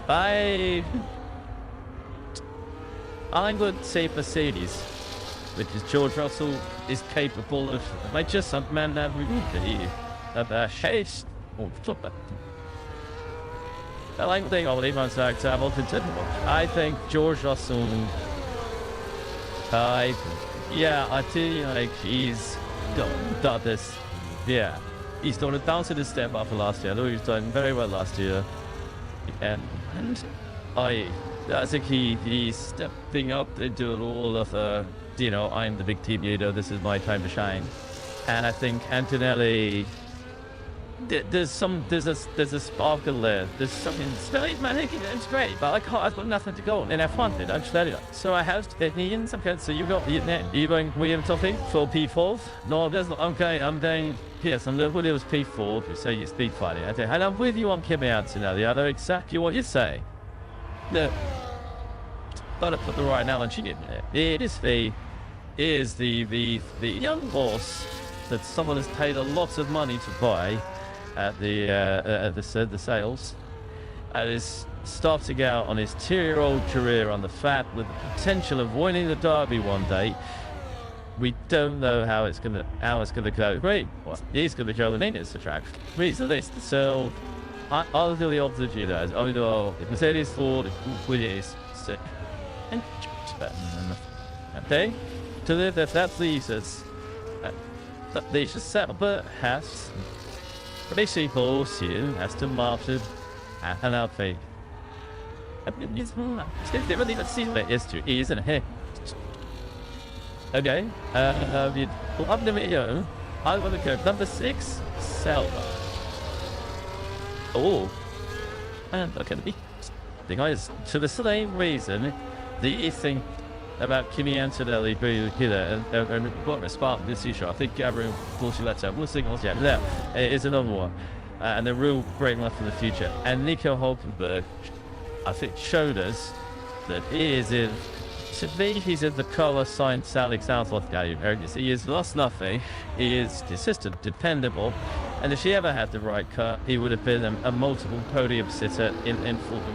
I don't think she's still one of the best drivers out. You know, it's taking the Mickey out of the having huge no patch and he bridge just happened out of picture game. Well, the finish like anyway, to know of the Soros to try to hit. Do you know how long this season is? And I'm going for patch. I think. So Ocon and they have a the chicks. You don't like on top there, but yeah, I'm very rich. So just I think I'm gonna go off of them as well.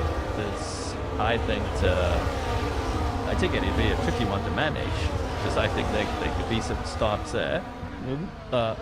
I think the votes yeah, Ocon has a similar level to Hulkenberg.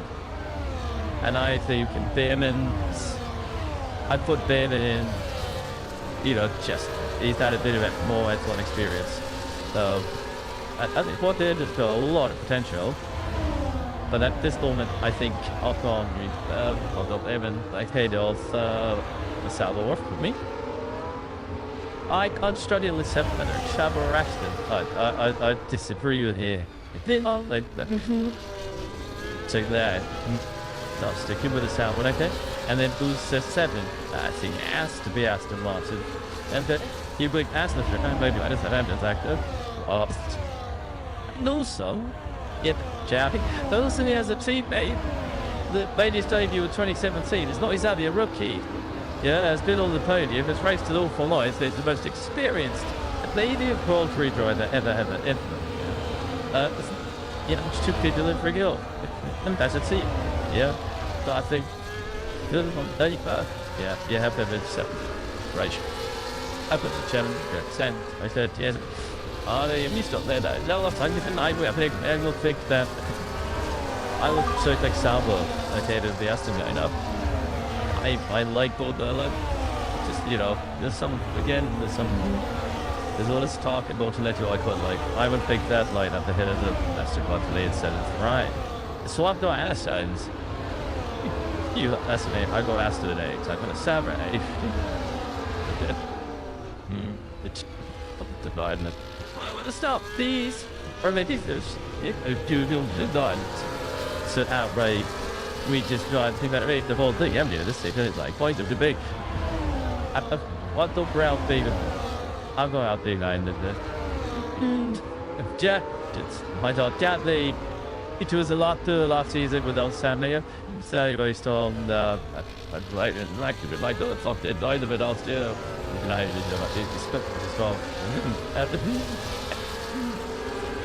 You know, I think he didn't continue to attack. And the debut of the Dowdy side, there was no, it wasn't anything spectacular. But within a weird set of circumstances, so it's got and let's see what he could do. We've done balance and testing, but with the fact that it's a bit of what it is showing that will have to listen, the greatest bit of motivation by the genetic stories is this out to and sort of turn the number with death. I was trying to see balls, yeah, and I think so. I think, for me, is again. Let me do it. He's coming to do it with the rookie. He's unproven. To see, didn't have to. He was beating my boy Finetto. Yeah, and Yuki. I wonder where Yuki's head is at. Yeah, as well. Let's discuss Yuki. See, the news on Yuki this morning is that he's split with his yeah, and he's got a deal about his chip the case to me that there's a split coming from Mentham as well at some stage during the course of this season, and this would be his last season. Yeah, in that Red Bull stable. Yeah, get auto off. Yeah, exactly. Because otherwise, why look elsewhere if you manage? Because you know your teacher's going to be in and out Red Bull stable anyway. Yeah. Here's a good idea to get you management in. Where does he fit in with anyone's plans next year? It's also a sign to me, I don't know what you think, right? But it's saying to me that he's annoyed that he didn't get the Red Bull thing. I mentioned that, so that feels like his management didn't read it. I should have done whole thing. To me, that's what I mean. That's the sign of maybe where he says that, right? He still don't know you're giving that. We'll see. You could sort of see the end of the Ottoman relationship. You think with the Red Bull family, that's going to have an implications for him. So, what that did I do for it? You know, it might serve as a motivator, as it did for Paddock back at the Racing Point days in the league. Raised his game and ended up in the Red Bull. So, it can go one of two ways for the drivers. They say, don't they, if you keep demonstrating there and expecting a different result, it's about different. A good challenge to you, isn't it? Should you staying with the same energy? If you want the manager doing the job of getting the work you want, then you stay with them. If they're not, then you have to change. Don't sound like that. Where could he go for next year?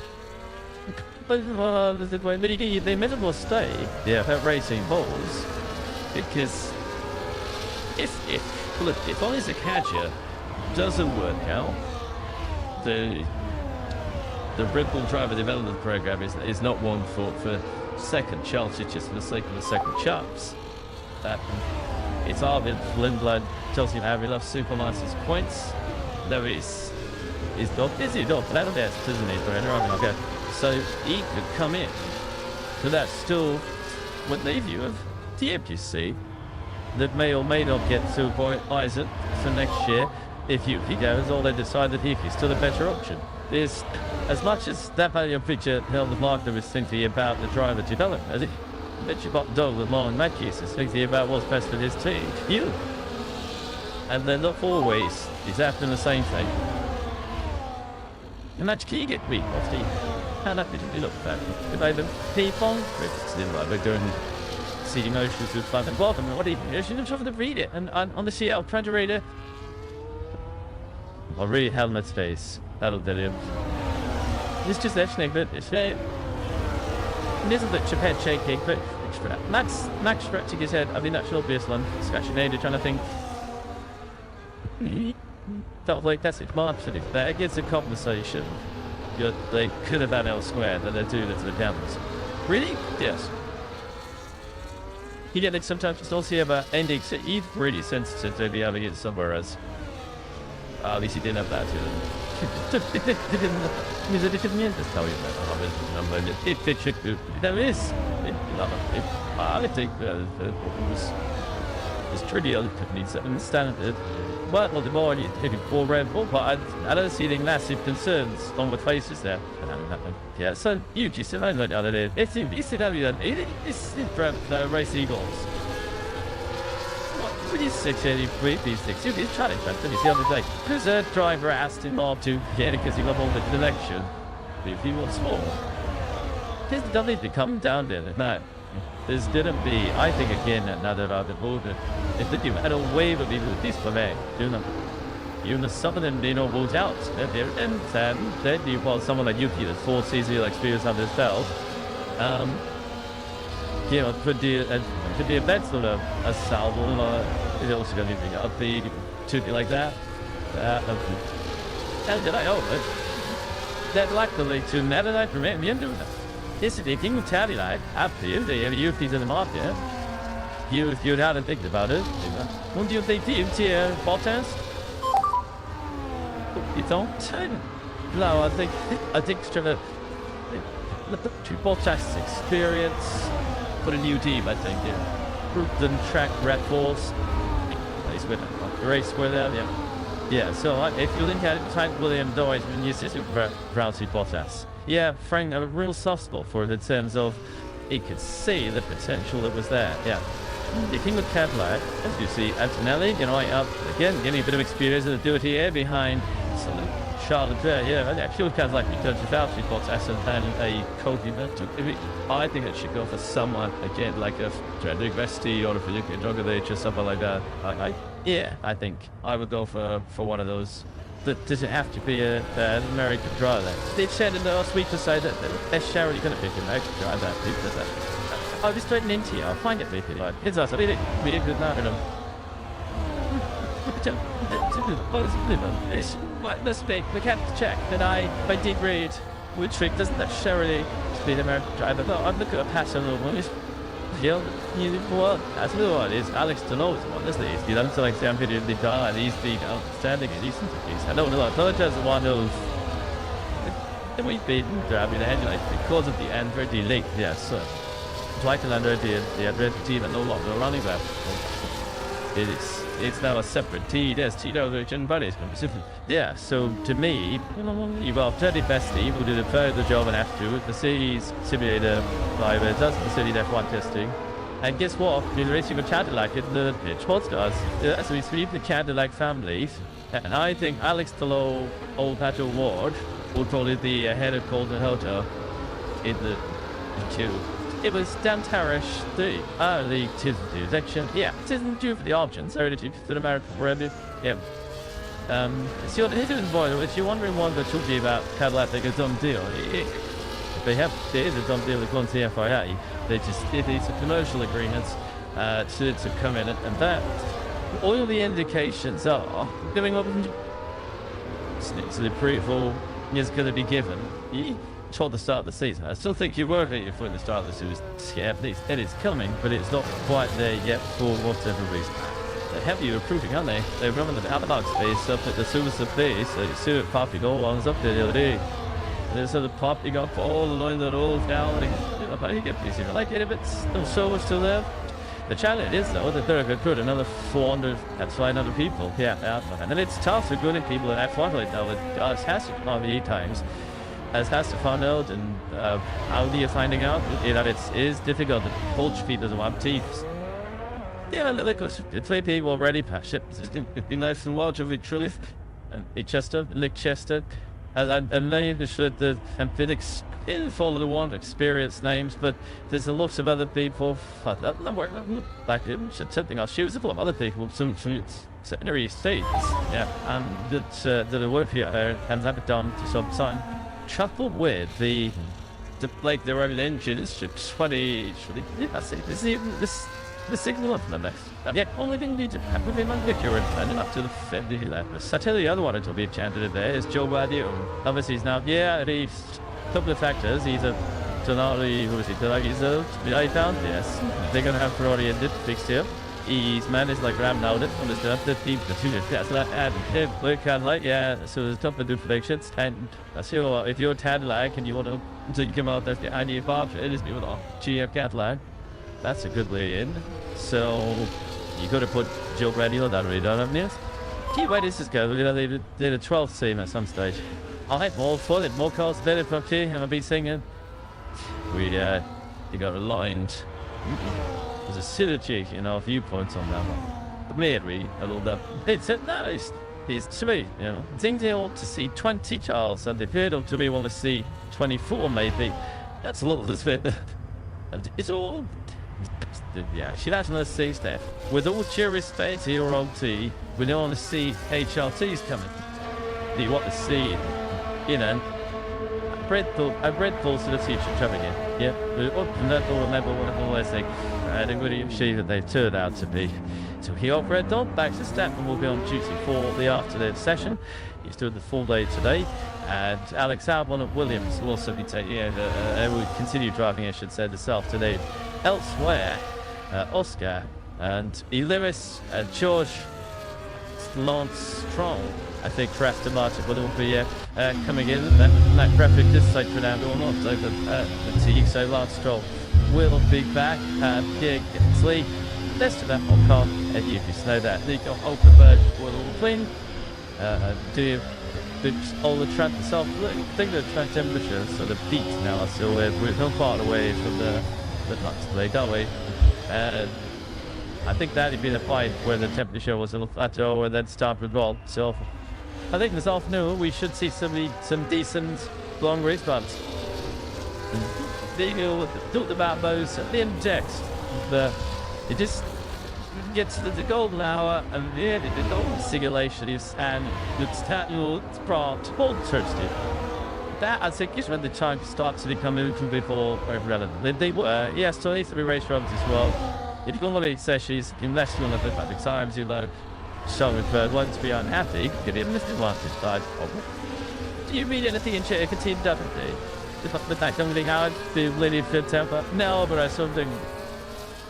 I just bored to the honest supposition that I think you would still assume that they are then chasing the balanced collection, so you kind of understand their car. Did not yet not split up and just go out there and do a full reservation, you know, and when you think that you start his car, you see tires, if not way, but you can't just tell. If they're not yet happy that they're changing things.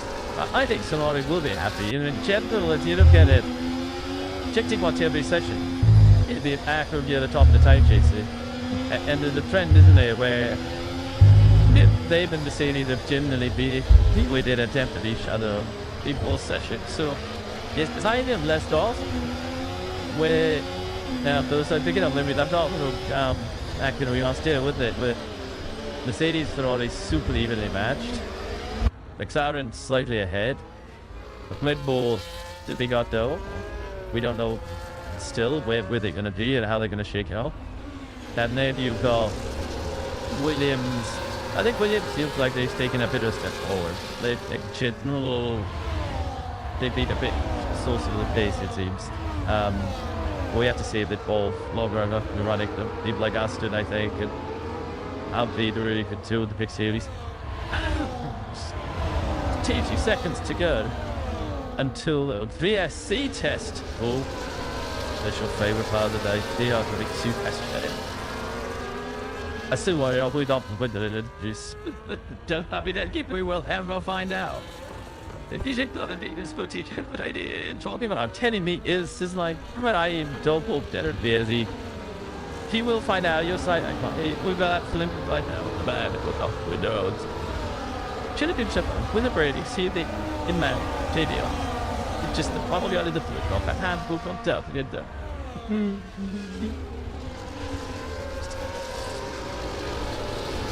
Sorry, it's just a drama. Actually, Charlie's room is just ups. And well, that's good. To give the an idea, this seat out. I was just looking at the top 6 now. We mentioned at the start, roughly with Alpine and Williams jumping into that top 6. They're in the top 6 today. See if that ends up. I would suggest that these times aren't quite as relentlessly as, you know, we just have to take that to do the bingo. No, the side's just test. You just necessarily in this session. In this just morning car as relevant as you know, that's what they really works simulation. That's what they missed about Barcelona just say when the cars were they were still learning more about the cars. Even though this point now where they got this convergence and everyone knows their cars much more. You used to get that final morning, the final morning of testing. Remember a static turn 4, turn 7 and Lewis Hamilton and Sebastian Vettel settled as soft tires leave. Yeah, 3 sets of soft tire qualities in back to back and chasing the performance ones. Didn't get there. I mean, if you don't see these sort of bands-like quality runs anymore, it's maybe this year we've had too much testing. Maybe you just needed one day. You Lewis Hamilton with the street. 20 cars, more like. Waves the cars, that's true. And I think the fact that you consider the doing that review there, they're any different ball than they were last year. This year had C-cars. Yeah, a little 1 inch to take if achieved, that's possible chance. So yeah, it plays out then. You got 1 year losing as a driver. Part of that here. Yep. Yeah. Button. They did extend it. You added 2 day tests, I guess, but so 3. But the team is they're trying out 2025 followed.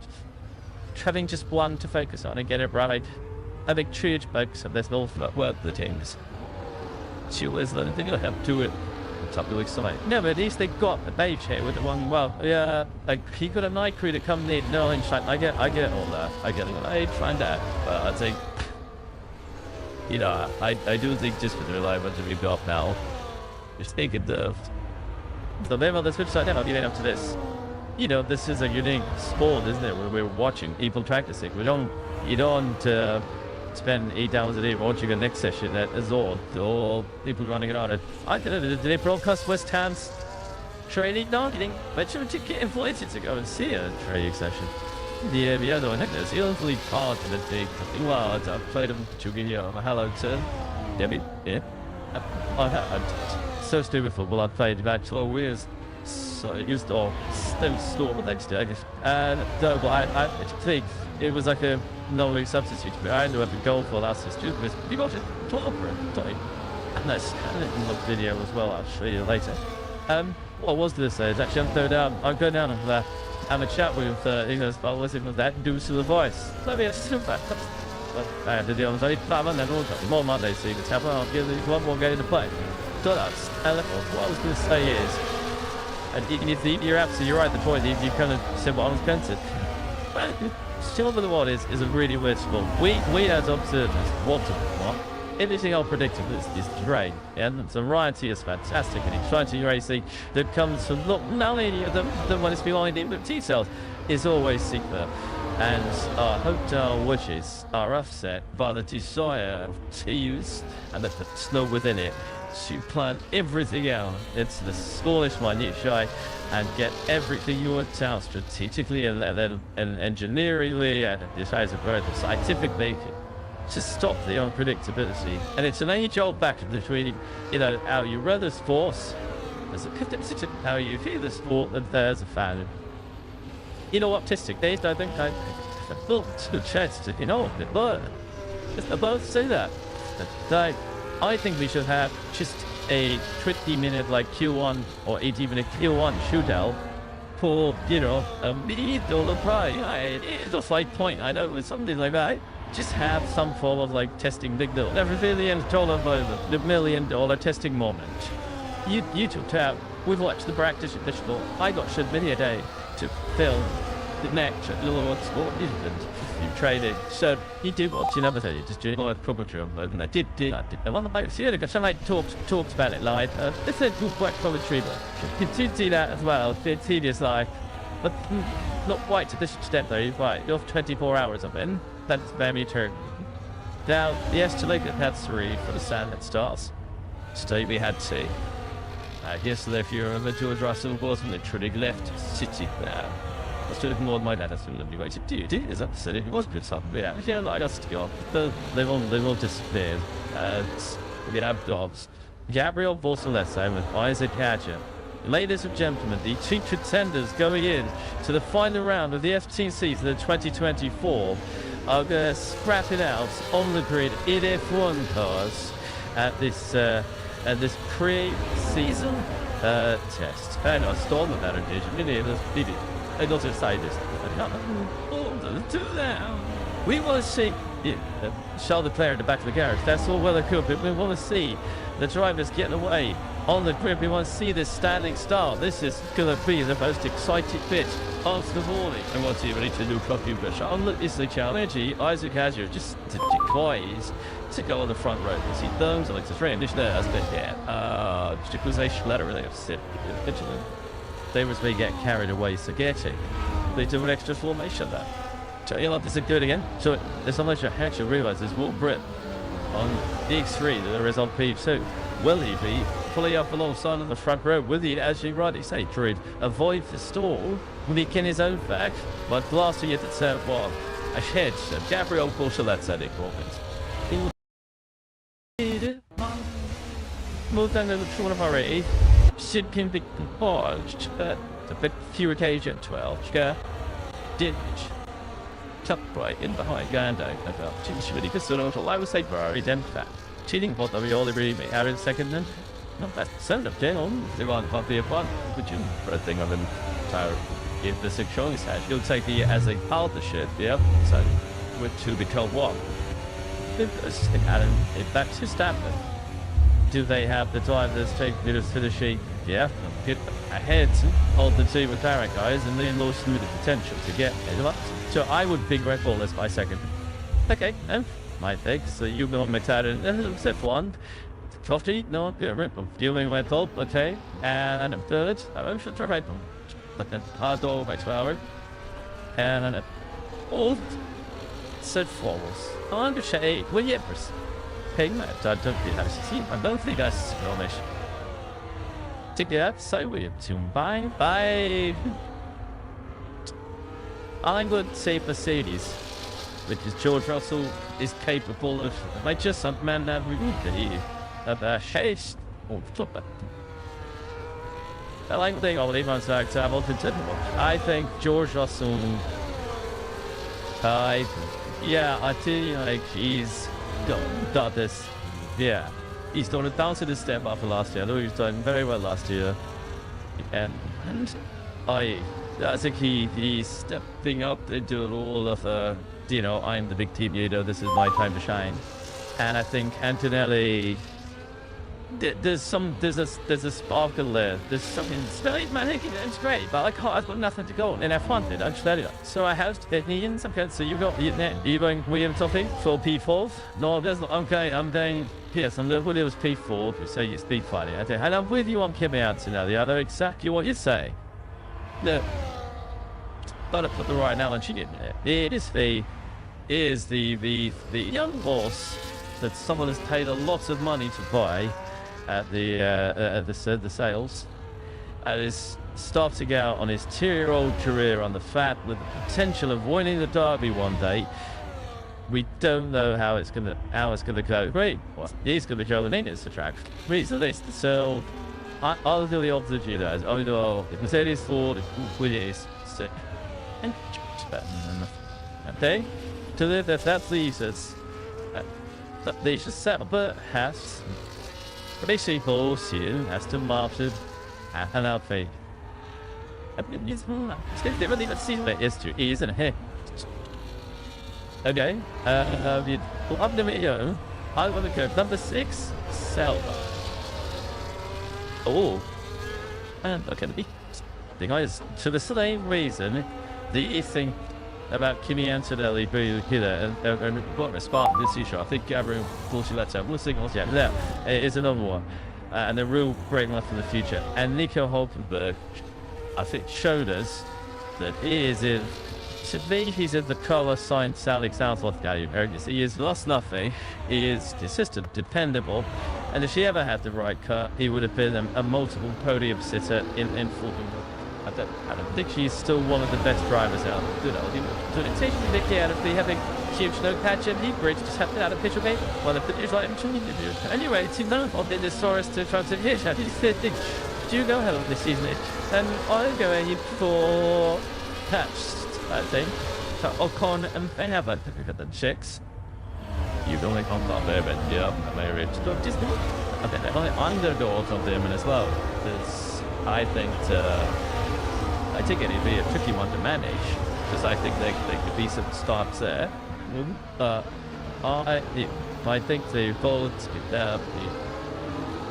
I'll put Ocon as a similar level to Hulkenberg. And I think you can Behrman. I'd put David in, just he's had a bit of it more F1 experience. So I think what David has got a lot of potential. But at this moment, I think Ocon, Evan, like Haydoff, Salvo work with me. I can't study in the 7th letter, Shabba Rashton. I disagree with here. Take that. No, sticking with the sound, okay? And then boost 7. I think it has to be Aston Martin. And then you bring Aston Martin, maybe I just had Amden's actor. And also, Javi, Wilson has a teammate that made his debut in 2017. It's not exactly a rookie. Yeah, has been on the podium, has raced an awful lot. It's the most experienced Canadian Grand Prix driver ever. It's too good delivering it all. And that's a team. Yeah, so I think good on paper. Yeah, you have to have a 7. Right. I put the challenge send. I said, yes. You stop there. No, I will think that I will so take Salvo. Okay, to the Aston going up. I like both. Just there's a lot of talk about to let you I would pick that line at the head of the Aston Martin instead of right. So I've got Aston's. That's me. I got Aston today. So I got a Sabre. The dividing it. I want to stop, please. Or maybe there's two dividends. So outright, we just try to think that the whole thing. I'm doing this thing. It's like point of the big. I want the brown thing. I'll go out there and Jack, my dog, Jack, it was a lot to last season without Samuel. So based on like my dog fucked it, died of it out there. And I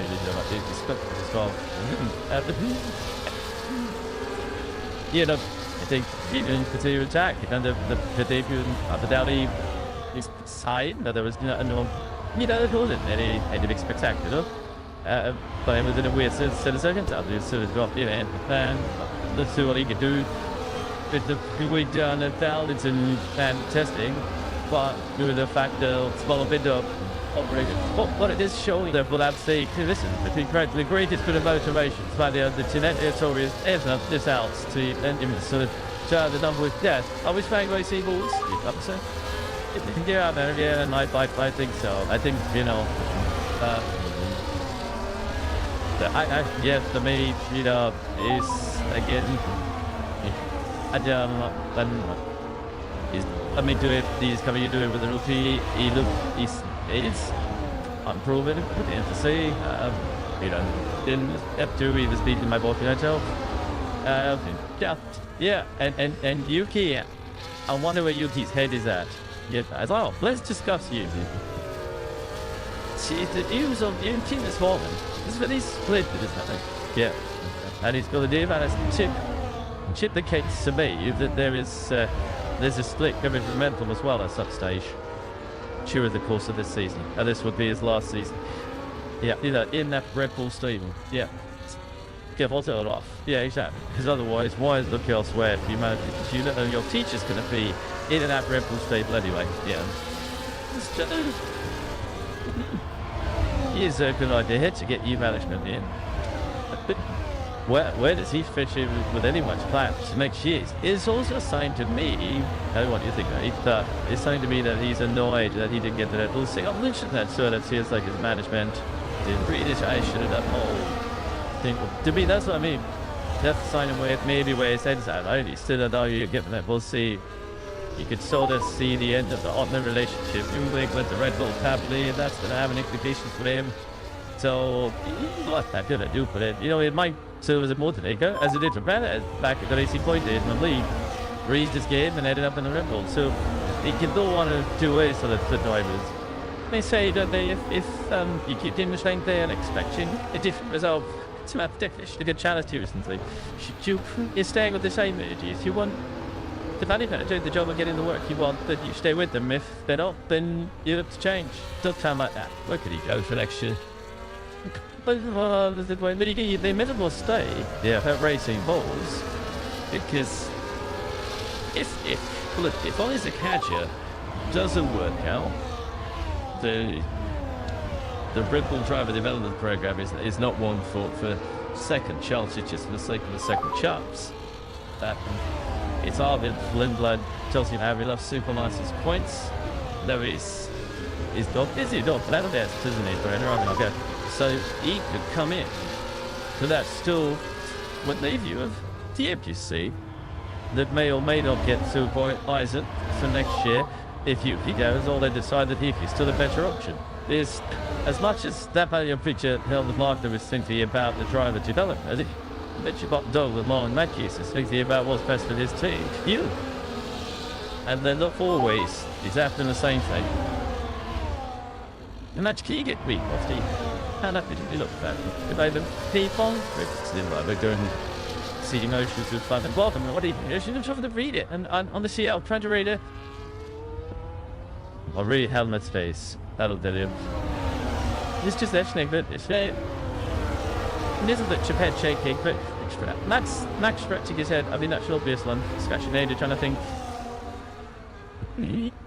Felt like that's it. March and if that gets a conversation they could have had elsewhere that they're doing it to the cameras. Really? Yes. You get it sometimes it's also about ending. He's really sensitive to be able to get somewhere else. At least he didn't have that to them. det niente storia, there is, I think it's trivial needs to understand it. Well, not the more for Red Bull, but I don't see any massive concerns on the faces there. Yeah, so you just said I know the other day. It's race eagles. What is 683 V6? You did try to finish the other day. Because a driver asked him not to get it because he got all the connection. If he wants more. There's nothing to come down there. No. There's didn't be, I think again, another out of order. If you had a wave of this for me, you know, some of them, moved out. And then you call someone like Yuki, the 4 seasonal experience on this belt. Could be a bad sort of a salvo, it's also going to be up the to like that. And did I owe it? That luckily to never like remain the end of that. This is the king of Tabby like after you, the youth in the market. You hadn't think about it. Won't you think the tier Bottas? You don't? No, I think Trevor Bottas experience for a new team, I think, Proven track Red Bulls. Race with them, yeah. So if you look at it, Frank William Doyle, when you see Rousey Bottas. Yeah, Frank had a real soft spot for it in terms of he could see the potential that was there. Yeah. The King of Cadillac, as you see, Antonelli, again, getting a bit of experience in the do it here behind Charles Leclerc. Yeah, actually, Cadillac because without she Bottas and a co-event. I think it should go for someone again like a Frederick Vesti or a Felipe Drogovic or something like that. I think I would go for one of those. Does it have to be an American driver? They've said in the last week or so that the best charity going to pick an American driver. I was straight into you. I'll find it maybe. It's also really good now. Let's make mechanics check that I did read which trick doesn't necessarily be an American driver. But I'm looking at a pass on the one. That's the one is Alex Delo's one, isn't it? He's done like the period they die, he's been outstanding and decent. I don't know, I thought it was one of we've been grabbing the headlight because of the end very late, yes. Like to land the red team and no longer running that. It's now a separate T. There's Tito and buddies. Yeah, so to me, you've got 30 bestie who did a very good job and have to with the city's simulator driver does the city F1 testing. And guess what? We're racing with Cadillac in the pitch. What does? So we sweep the Cadillac families. And I think Alex Telo, Old Pato Ward, would probably be ahead of Colton Hotel in the two. It was Dan Tarish, the section. Yeah, it isn't due for the options. Sorry to the American revenue. Yeah. So if you're wondering what that should be about Cadillac, like a dumb deal. There is a dumb deal with one CFIA. It's a commercial agreement to come in, and that all the indications are giving up. So the approval is going to be given. Toward the start of the season. I still think you were here for the start of the season. Yeah, it is coming, but it's not quite there yet for whatever reason. They're heavily improving, aren't they? They're running the Paddock space up at the Suicide base. So you see it popping all ones up there the other day. There's sort of popping up all the line that all down. You get busy. I like it if it's still so much still there. The challenge is though that they're going to put another 400, that's 500 people. Yeah, and then it's tough for good people in F1 right now. It has to come 8 times. As has to find out, and Audi are finding out, it is difficult. The Porsche feed doesn't have teeth. Yeah, because the 3 people already passed it. It's been nice and large of it, truly. And Chester, Nick Chester, and then and Phoenix in follow the one experienced names, but there's a lot of other people. Like something else. Shoes full of other people, some secondary states, that are work here and have it done to some time. Coupled with the their own engines to 20, I say the signal of the next. Only thing we did have within my accurate and up to the 50 levels. I tell you the other one to be a candidate there is Joe Badio. Obviously he's now he's a couple of factors. He's a Tonali, who is he? He's a 8 pound, yes. They're gonna have Ferrari and dip fixed here. he's managed like ram now it on the stuff that the two that's like and look kind like yeah so there's tough to do predictions and so if you're Cadillac and you want to come out that's the idea of it is people GF Cadillac that's a good way in so you could have put Joe Brady on that already done haven't you? Gee, where does this go? You know, they did a 12th team at some stage. I'll have more fun and more cars better from here and I'll be singing. We got aligned. There's a synergy in our viewpoints on that one. Maybe a little bit. It's nice. It's sweet, you know. I think they ought to see 20 cars and they've heard of to be able to see 24 maybe. That's a little bit. And it's all yeah, she doesn't want to see stuff. With all due respect to your OT, we don't want to see HRTs coming. Do you want to see, you know, a Red Bull to the future coming in? Yeah, and that all remember what it always think. And I'm going to see that they've turned out to be. So he off Red Dot, back to step, and we'll be on duty for the afternoon session. He's doing the full day today. And Alex Albon at Williams will also be taking, will continue driving, I should say, this afternoon. Elsewhere, Oscar and Lewis and George Lance Stroll, I think, for Aston Martin will be coming in. That graphic is so pronounced or not over the T, so Lance Stroll will be back. Pierre Gasly, rest of that on car, and if you know that, Nico Hulkenberg will clean. Do all the track itself, I think the track temperature sort of peaked now, so we're not far away from the last don't we? I think that had been a point where the temperature was a little plateau and then start with roll. So I think this afternoon we should see some decent long race bumps. They talked about those in text. It just gets to the golden hour and the golden simulation is and it's technical brought all thirsty.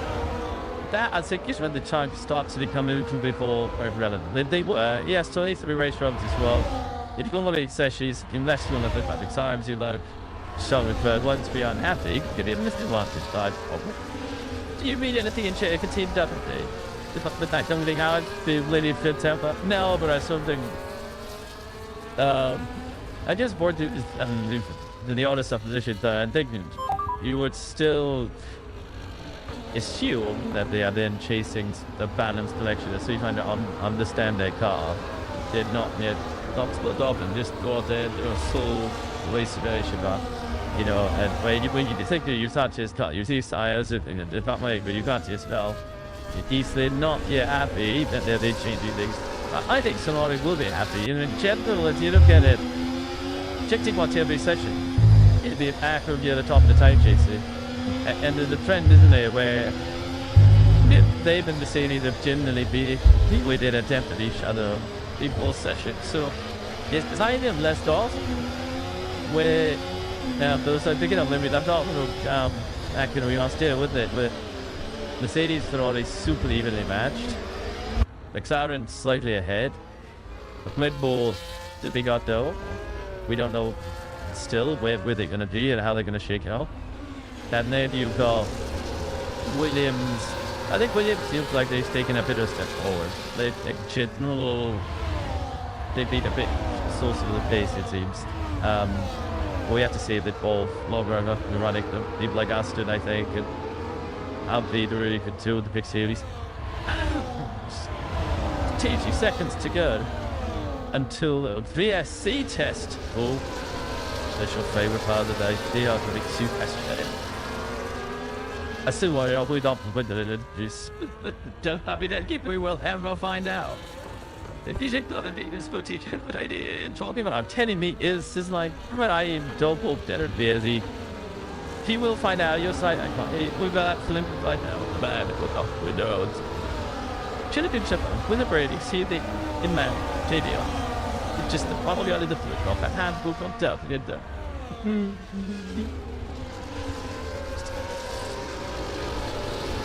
Sorry, it's just a drama to be sure of these resistant ups. And well, that's good. If you see it, I don't. This seat out. I just look at the top 6 as we mentioned at the start, roughly with Alpine and Williams jumping into our top 6. They're in the top 6 today. See if and I would suggest that these times aren't quite as relentlessly as, we just tactic, let's do the bingo. No, not the say it's just testing, you just did that necessarily in this session.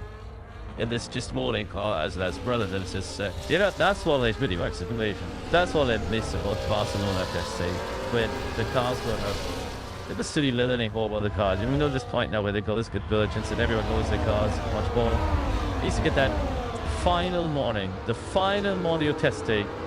Remember a static turn, 4 turn 7 and Lewis Hamilton and Sebastian Vettel on a settled as soft tires leave. Yeah, 3 sets of soft tire qualities in back-to-back and chasing the performance ones. Doesn't get there if you don't see these sort of brands-like quality runs anymore. It's maybe this year we've had too much testing. Lately we just needed one day. Lewis Hamilton with the 20 cars, more like waves the cars, that's true. And I think the fact that you consider the doing that review there, they're any different ball than they were last year. This year had C cars. Yeah, a little worrying to try. Give a chief that's possible chance. So yeah, it plays out then. You want your news as a driver. Part of that here. Yep. Yep. That's it. They did extend it. New attitude test, I guess, but 73. But the team is they're trying out 2025 followed. Having just one to focus on and get it right. I think huge focus on this whole work the teams. She was the thing I have to it. Top of the side. No, but at least they got a beige here with the one. Well, yeah, like he got a night crew to come in. No, in fact, I get all that. I find that. But I think, I do think just with the reliability we've got now, just think it deserved. So then on the switch side now, getting up to this. This is a unique sport, isn't it? Where we're watching people practicing. You don't spend 8 hours a day watching a next session at Azor or people running around it. I don't know, did they broadcast West Ham's training? No, you think, but you get invited to go and see a training session. Yeah, the other one, it's usually part of the big words. I've played them to give you a hello to Debbie. Yeah. I'm so stupid football. I played about 12 years. So it used to still store the next day. And I think it was like a no substitute. I ended up in goal for last year. You got it 12 for a time. And that's a video as well. I'll show you later. What was this? It's actually I'm going down and have a chat with English, but what's it with that? Do to the voice. Let me assume that. I had to deal with it. And then all more Monday, so you can tap I'll give you one more game to play. So that's what I was going to say is. And you're absolutely right. The point you kind of said what I was going to. Silver the World is a really weird sport. We as observers want to what? Everything I'll predict is great, and the variety is fantastic. And exciting racing that comes from not only the one that's behind it, but details is always superb. And our hotel wishes are offset by the desire to use and the snow within it to plan everything out into the smallest minutiae and get everything worked out strategically and engineeringly and decides about the scientific making to stop the unpredictability. And it's an age-old battle between, how you run the sports as a how you feel the sport, and there's a fan. Optistic days, I think I built two chests, but I both say that. I think we should have just a 20-minute Q1 or even a Q1 shootout for, a $1 prize. It's a slight point, I know, with something like that. Just have some form of testing big deal. Never really told by the $1 million testing moment. You took tab. We've watched the practice of this sport. I got shit many a day to film the next little sport event. You training. So you do what you never say. You just do it properly. And I did. And one of my somebody talks about it live. This is quite commentary, but you do see that as well. It's tedious live, but not quite to this extent though. You're 24 hours of it. That's very turn. Now the escalator had 3 for the Sandnet Stars. Today we had 2. Yesterday, if you remember, George Russell was literally left City there. I was doing more than my dad. That's a lovely way to do it. As I said, it was good stuff. Yeah, like us to go. They all disappeared. We have dogs. Gabriel Borsalese with Isaac Hatcher. Ladies and gentlemen, the two contenders going in to the final round of the FTC for the 2024 are going to scrap it out on the grid in F1 cars at this pre-season test. And I stole that occasion. I don't say this. We want to see Charles Leclerc at the back of the garage. That's all well and good, but we want to see the drivers getting away on the grid. We want to see this standing start. This is going to be the most exciting bit of the morning. I want to see to do copy push. It's the challenge. Isaac Azure just declines to go on the front row because he does like to train. This there's bit there. Accusation letter really upset. They was may get carried away, so getting. They do an extra formation there. So you know, this is good again. So there's so much I actually realise there's more Brit on the X3 than there is on P2. Will he be fully up alongside on the front row? Will he, as you rightly say, Druid, avoid the stall, making his own back, but blasting it at turn one? Ahead of Gabriel Borsalete at He will move down to the front of our A. Should be paused, but a bit fewer occasion 12. Didn't. Tucked right in behind Gando about really good. I would say Ferrari then fat. Cheating what we all agree may have in second then. Not that sound of on the one of the one, which is a thing of an entire if the six choice has you'll take the as a partnership, yeah. So with to become one. If that's just happening. Do they have the drivers take minutes finishing? Yeah, get ahead of the two with Paddock guys and then lose through the potential to get it. So I would pick Red Bull as my second. Okay, my pick. So you go McLaren and F1. Coffee, no, Red Bull. Dealing Red Bull, okay. And a third, I should try Red Bull. But then hard door by 12 hours. And a fourth, set forwards. I'm going to say Williams. Pigment, I don't think that's Romish. Take that, so we have to bye. I'm going to say Mercedes, which is George Russell.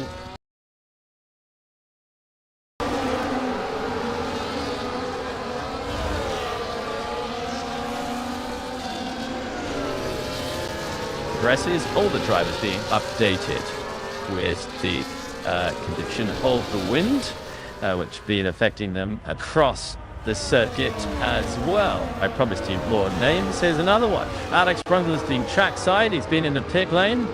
And now, Alex, they finally let us commentate together again. It's been 20 cumulative hours, JT, in broadcasting in the last 2 days. This is the first time we've been able to call 2 months together. Now, I'm not saying that is any kind of coin on the content we might be able to produce. I think that we might have had enough, Alice. It is possible. It is possible. The combination that has run its course. I've traipsed across the desert, and I've thank you for making room in your ring for me and here in Bahrain. It was really interesting this morning. Standing beside the racetrack, I would dash turn 11. Up to the difference between the cars when the temperature started to come up. As soon as there was a little bit of heat haze coming up off the circuit, and all of a sudden everything was bluesing around so much. That of turn 11, and also when I've been down to the exit of turn 8, things started to skip and slide. It took a few moments of engineers just to make that adjustment to a car which is trying to generate from a car, I should say, trying to generate the maximum tire temperature. We had car sides earlier on. You all great Chapman say this is the first time because we're in Bahrain I've struggled to generate tire temperature. It's normally an outliner the other direction, but from cars that were struggling to generate that temperature, 2 cars that were moving around and sliding very much in the way that McLaren did. Actually, I think it was an interesting session to uncover the tendencies of some of the cars, because we've had rather miraculous conditions over the last 2 days. Really cool. Yeah, it didn't blink. The hasn't been a rainfall and hasn't affected running that much. But we haven't had those hot conditions which were affecting Team Mercedes and various other teams all the way through last year. So illuminating, Mr. Jakes, in the early phases, I'll do this joy in the next session. yeah, looking forward to seeing what we get in the next couple of hours there on the mic side. And you're going to go track side again, Alex, or are you down in the pit lane? You're going to see Rota. I'm going to commute down to 13, I think. Mainly because it's the only place around the circuit I haven't been. But secondly, because it is an interesting one here. It's one of those corners, turn 12, I should say, it's one of these corners that has a driver you ignore, but essentially you really don't. It's the only 160 mile/h plus kind of layout there. So, short winter testing concerned, and the driver would simply tried through and tell their engineer it's easy flat and shrug their shoulders. The engineers will be looking really closely, the loads and the slip that's going on through the big inlet turn 12. And the tyre energy, the amount of temperature you set to the tyre, they try to brake and turn into turn 13. Try when the track temp comes up like this, as Gasly gets himself nice and wide to start the session off. But it's why when the track temp comes up like this, you see drivers struggling into turn 13. It's where the tyre temperature actually peaks around the whole layout here. This is the end of the middle sector, this section. We're coming up to now pretty mid corner of 11 and 12 if we're not in that prog temperature range. Gasly continues on. Sam Collins, the recording of your lunch break I saw in the gallery earlier on. Enjoying the content you're laying down for him? Is this the case? If I don't do that, she should know that. I never had lunch, I'm always working. While I was staring at photos or recording something. Someone seems to be taking slightly older lunches than maybe Albus out in our track and up on our track in the Mao repairs house. It's like an Alpine track thing last year or something. Novelty is taking a bit of time just to get the cars ready, get them in their idle configurations they probably want to test. Maybe a few upgrades going up. We know Red Bull got upgrades on Makarov, new engine cover, new nose we saw earlier on. So I guess few other upgrades going to be sneaking in before we see those fast runs at the end of the day that Riff was talking about. However, some teams, there was an interesting memory, we just looked into the Williams garage, just the car in a state of very much undress, and a lot of the mechanics sitting around the car almost waiting to touch it, which sometimes means somebody's working on something high voltage and they didn't want to go near it. But I don't know, it was a bit of a strange one. It looked like they'd all been told to freeze frame while the cameras were there, but sort of the brake calipers were hanging off and exactly, but it did look like we're not going to see the Williams through the wall. We're not going to see, I was about to say, we're not going to see the Ferrari through the wall. But it's become very pleased that it was just a few moments ago when we saw it last time. It's really impressive down there, actually, when you wander up and down the pit lane. And maybe time is just passing a little bit quicker than you think. He often does when you're surrounded by Formula racing cars. But you did pass the garage, and the thing just looked in pitch, actually in this in concept, that it would be going anywhere. You come back, that seems like a few moments later, and it looks through all the world like a Formula 1 car again. The speed in which the changes are being completed, up and down the pigs, it did something to behold, all textures that I've got comes in again with the specific changes on the house. Yeah, and wings testing is actually one of the few times the kind of garage procedures get properly checked in terms of turnaround times. Now, hopefully you don't have to use all of them, because often what do we do if we have to rebuild a car to a certain number of pieces, but we actually do quite a lot of our prediction of how long they would take to take Sting apart, put it back together again, and then lunchtime or in the evenings, gosh, night. So good way of testing that. Depending on your driver, their configuration, and the complexity of the car, that kind of regulation here. And it's not kind of just common that you would use more of your lunch time. And in fact, we play it differently in Bahrain than we did in Barcelona, because in Barcelona, at the middle of the day was the absolute best part of the day, and so you would put your big setup changes maybe at the first thing in the morning, whereas in Bahrain, actually, in terms of conditions, it's okay to swap, and then when you're swapping drivers as well, that also involves swapping parts, unless of course you have when both your drivers are shape height, and they do the same shape. The shape pageant, they she's able to change everyone first.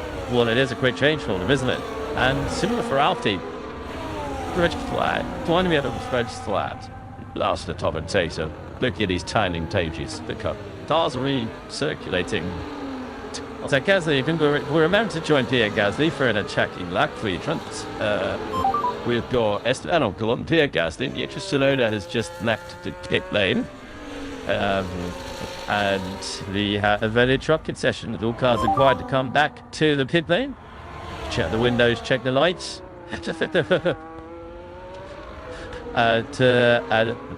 Specified interruption. This is Shagna. So we've got to see Pierre Gasly circulate around the circuit. And Yuki Tsunoda's not getting much luck in this test, is he? Every time he seems to go out on track, there's often a problem with the car. It seems to problem on the track, which means his laps just aren't getting there. Like, Vasquez actually hasn't had that much track time in these 3 days, and maybe a little bit on the back surf. The car seems okay for not a little glitchy. Right, everyone's getting back to the tape, so he wasn't exactly for this account there anyway. Wow, that's well, it's an amazing bus tour, but not one that we wanted to see at that moment. Remember last year, Logan Sargent had a really high-speed spin at that part of the circuit. He'd have ended up in the side of that depth. There's the massive runoff area down in Sand. At the start, you didn't want to see that. And that's why the session was interrupted. And back to the pit lane we go with everyone. Okay, so let's get it back on topic and talk Formula 1 in 2025. Laura Winter had a chance to catch up with Andrea Stella in that Constructors' Trophy under his arm for 2020. Or they caught up a little while ago. I've been joined by Andrea Stella. We've just been discussing it. We had, for those, we'll spare you that chat. Andrea, pre-season testing for McLaren appears from the outside looking in to be going very well. That non-run stuff yesterday certainly crashed in headlights. How can you tell us from within? What I can tell you is that so far the testing has gone according to plan. We hadn't had any major problem with the car, so we could spend pretty much all the time we had allocated on track.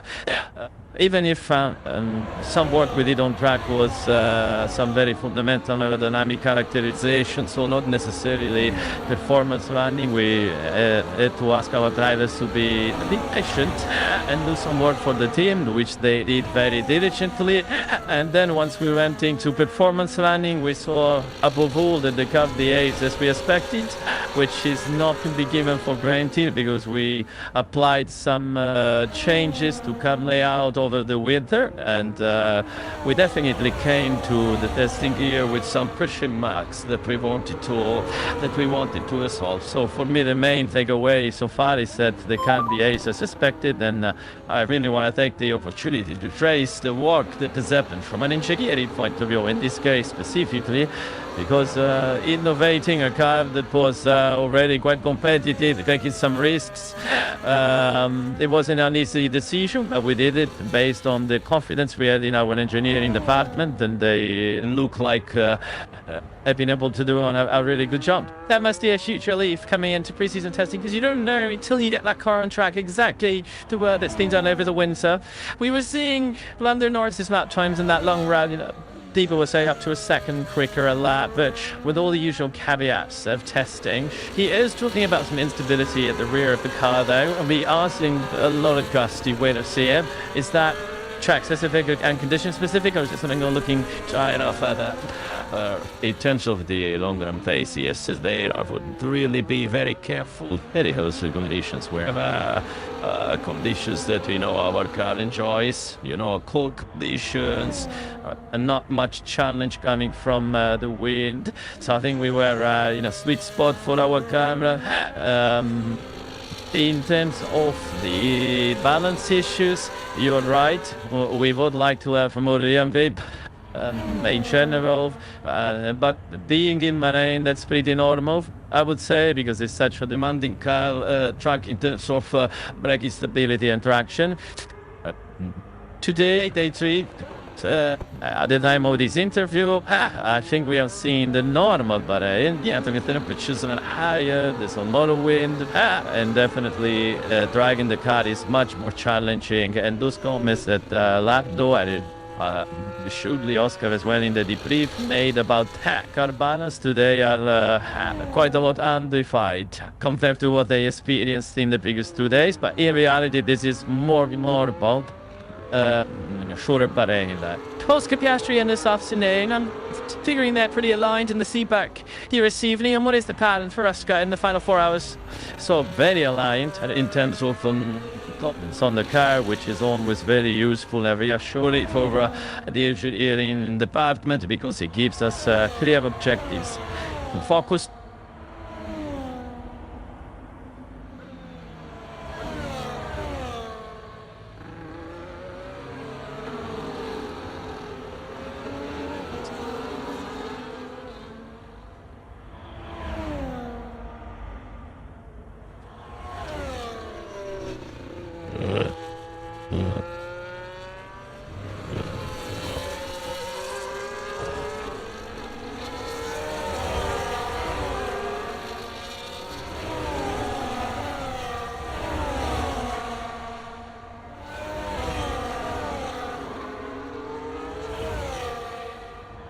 Vincent McLaren heading into this season. Thank you for your time. Thank you very much.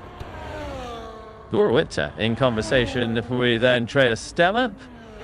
They achieved every team critical dream of the preceding race in Abu Dhabi when it was nervy given the retirement. Another Norris really took Ferrari in position to win. The Titans at the time taking it since 1998, and now we're on board with still, you got foresight. And we love it, Hamilton driving a Ferrari, just trying the wheel, used to make positive noises all the way through. And his 3 including in the lunchtime press conference, slight inspiration through turn 13. See which you to them drive during the quarter for Hamilton, adjusting to new surroundings. What's that journey like? Do you possibly dive in? If you join the Ferrari team and you make the transition here? Well, I mentioned, that was a poor little driver or a 7-time world champion, but I did get the thing in the McLaren part. They were my first job being a scooter at Ferrari, so pretty similar in the scope of things. And all I can say is, boys, what are the most welcoming families and places you can ever be? It was actually brilliant, the way they kind of, they say, it's sports art, but they really is fact, to see the smile on Lewis's face, to see him reunited with some old friends in his physio, Angela Cummett, once again. I can't wait to see what he's going to do.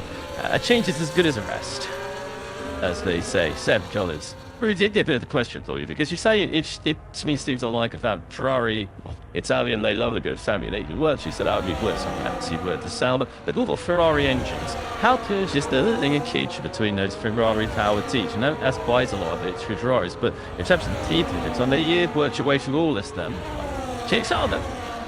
So we have the same Italian engineers. So it's pretty difficult to tell unless you know who's who. And because of one way of saying the uniform, which is important. But the power unit engineers, that each manufacturer, so not just Ferrari, supplies to run their power unit are Ferrari employees or Mercedes employees. And those people, effectively that one works. They'll have it for 12 years on the trot, and they kind of do tend to rotate every couple of years between the customer teams. But yeah, beyond that, the 3 very distinct different teams, of which I'm concerned that the pitch at the Asta is significantly about that. In Skidder, Walser and Grill race. What's the culture differences like between Ferrari, fancy at the front, huge team based in Italy, sort of opposite end, based in the UK, tiny team, and then you've got Sal there, based on the road at Switzerland. What do you, when you actually just walk into the building and just the day-to-day, is there massive culture differences? Yeah, I mean, again, it's difficult because I got the passage of time. Obviously, I was at Ferrari pre-Cost Cap era. I was at Ferrari when, the president was Luca, and, it was still no longer a Fiat group company. And, and there was unique. It was them, we were a winning machine. It was a team with a lot of resource, a lot of history, a lot of pride, where the pressure or the tension of having lived more than I needed. absolutely, but I think it's the highs are higher and the lows are potentially lower in terms of the win itself. Winning at Ferrari is truly a absolutely phenomenal, special feeling. Very glad that I was able to do it with Surf in Malaysia 2015. Losing over the line, the fourth 3 hours flip once again. Excellent. Losing with Ferrari also really hurt, but again, that looked like best right, Rich. And I would say them, every team is in a battle to wiggle and see if this happens. Pressing the line, P5 in Bahrain, with the pass up with Grandmack Grosjean, sold back a win to us to create Romanus and bust the line. That was a combination of a significant amount of work by a lot of people in house. And, coming P6 in 2022 with Schauber, kind of defeating the giants of Aston Martin. I think the Brazilian Grand Prix this previous year is a perfect example of the sports story. Of the fact that you have Max coming from P17 to P5, the fifth time in 1,121 races, and the Albese Enduro started to the top end, and then you have the Alpine story, 3 championship positions. It took those two kind of and the whole team working together. And I think it's so you look at it, sports really is about. So if we exactly look at the Ferrari is quite different to what you said, Hassan and Salva after a motor. What is the contrast between saying that if someone was to walk in the door and it was the one team and then the other the next day, are they feeling a difference of vibe and of comparable teams there? Yeah, I think all of the teams do feel like a different feeling, and if you speak to kind of people within there within the team, there's kind of a culture that's kind of like slightly defined. I would say even look at Mercedes, you look at Red Bull, like kind of Mercedes are kind of like Daimler, and still kind of quite strange to see them wearing Adidas. But so none of the better races, it's Red Bull and NAF and like all these control about, but it really does spend on that kind of concept. And then it Switzerland, if as some Porsche has its own identity, the juice. It's phenomenal. Every sheet you don't to the window. I'm allergic to chocolate, which was absolutely there's no after these. That's actually why I let Salva guys. It's about it must be because the lifestyles between those teams, it's different from working there to in shoot. Because I've been to where Salva is based, and with the like mountain walking and mountain biking, it's wonderful, but there's not much else there, and Zurich isn't exactly a party town. And then the Zurich slide, and then you can look at the other going to the right there. You got to look at the middle of the UK, where you're going to see a lot of the teams from. So they have few teams in North Carolina, and a few more teams in Italy. And then Ferrari, the big difference to Ferrari and the Sauber, or as it's about to become Audi, is it's all in one place. It's all in one small Italian town. It's quite a nice place to do. Also not a big party town, but a nice place. Sam Key doesn't know where to go in modern enough. There's lots of good pizzerias and pasta places. Well, a bit of else from really trying anything else. The question is though, because the change Key talked about yesterday, that it's hard to recruit people to go and work in England and Switzerland, and a lot of the engineers are English, and they're not so keen and necessarily able to go and work in Italy as well. So they've had to out the thing, the facility in the UK as a result. They're from Italy, someone who worked at E3, and I know at one point you were commuting on a crazy journey to what I think's a Sauder at one point, and living in the UK. It was quite a heavy job. So I mean, what are the trends and colleagues in terms of staff recruitment, technical staff recruitment for these different teams? I think it just depends on what you like. I mean, I lived. I'm English. I grew up in England, and being introduced to Ferrari the day I graduated from the university.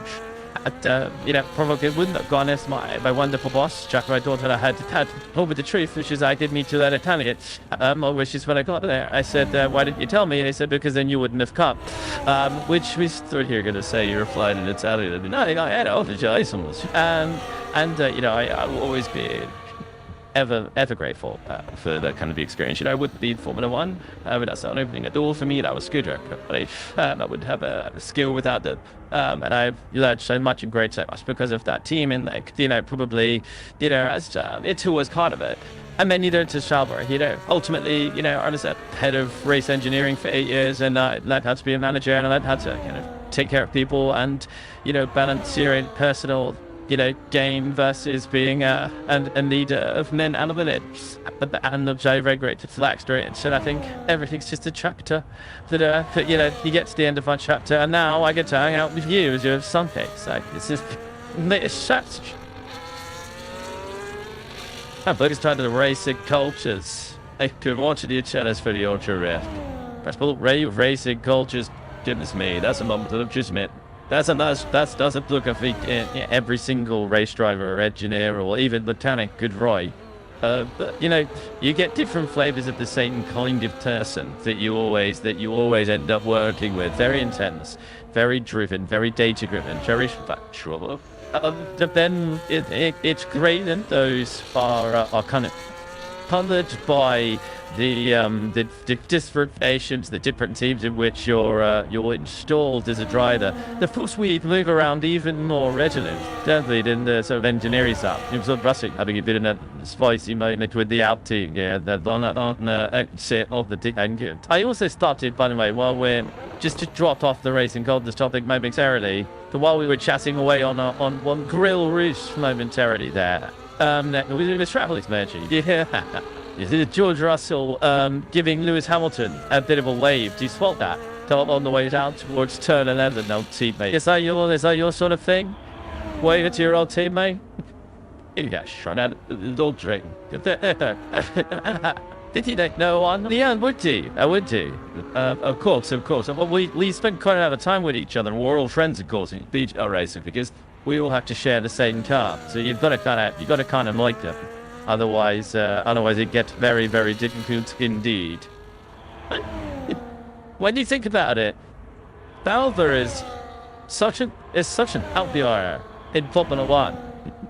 We're talking about that heritage. Everyone knows not Ferrari.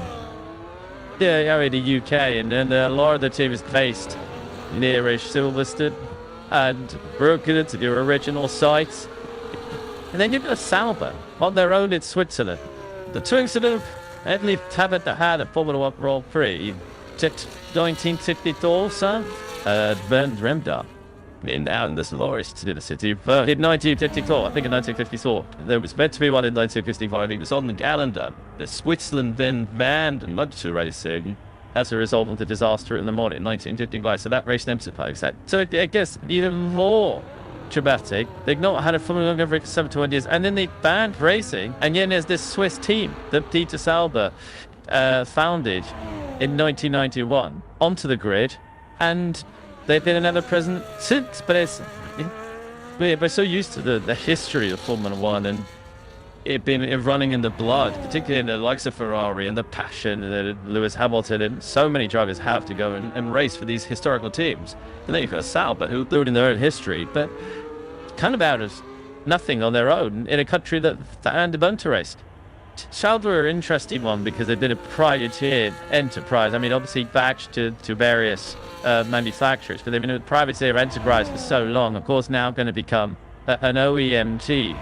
But I really think that privateers in motorsport, privateers in Formula One, we need, because they're the entry point, aren't they? They're the entry point, especially for young drivers, where you have got, a figurehead who can say, yeah, I'm going to give you a chance, rather than, a sequence of people as a head of a major enterprise. You've got Eugene Haas, you've got your original privateer team boss. He could go, I'm going to throw this youngster in the car, and if it doesn't work out, then it's on me.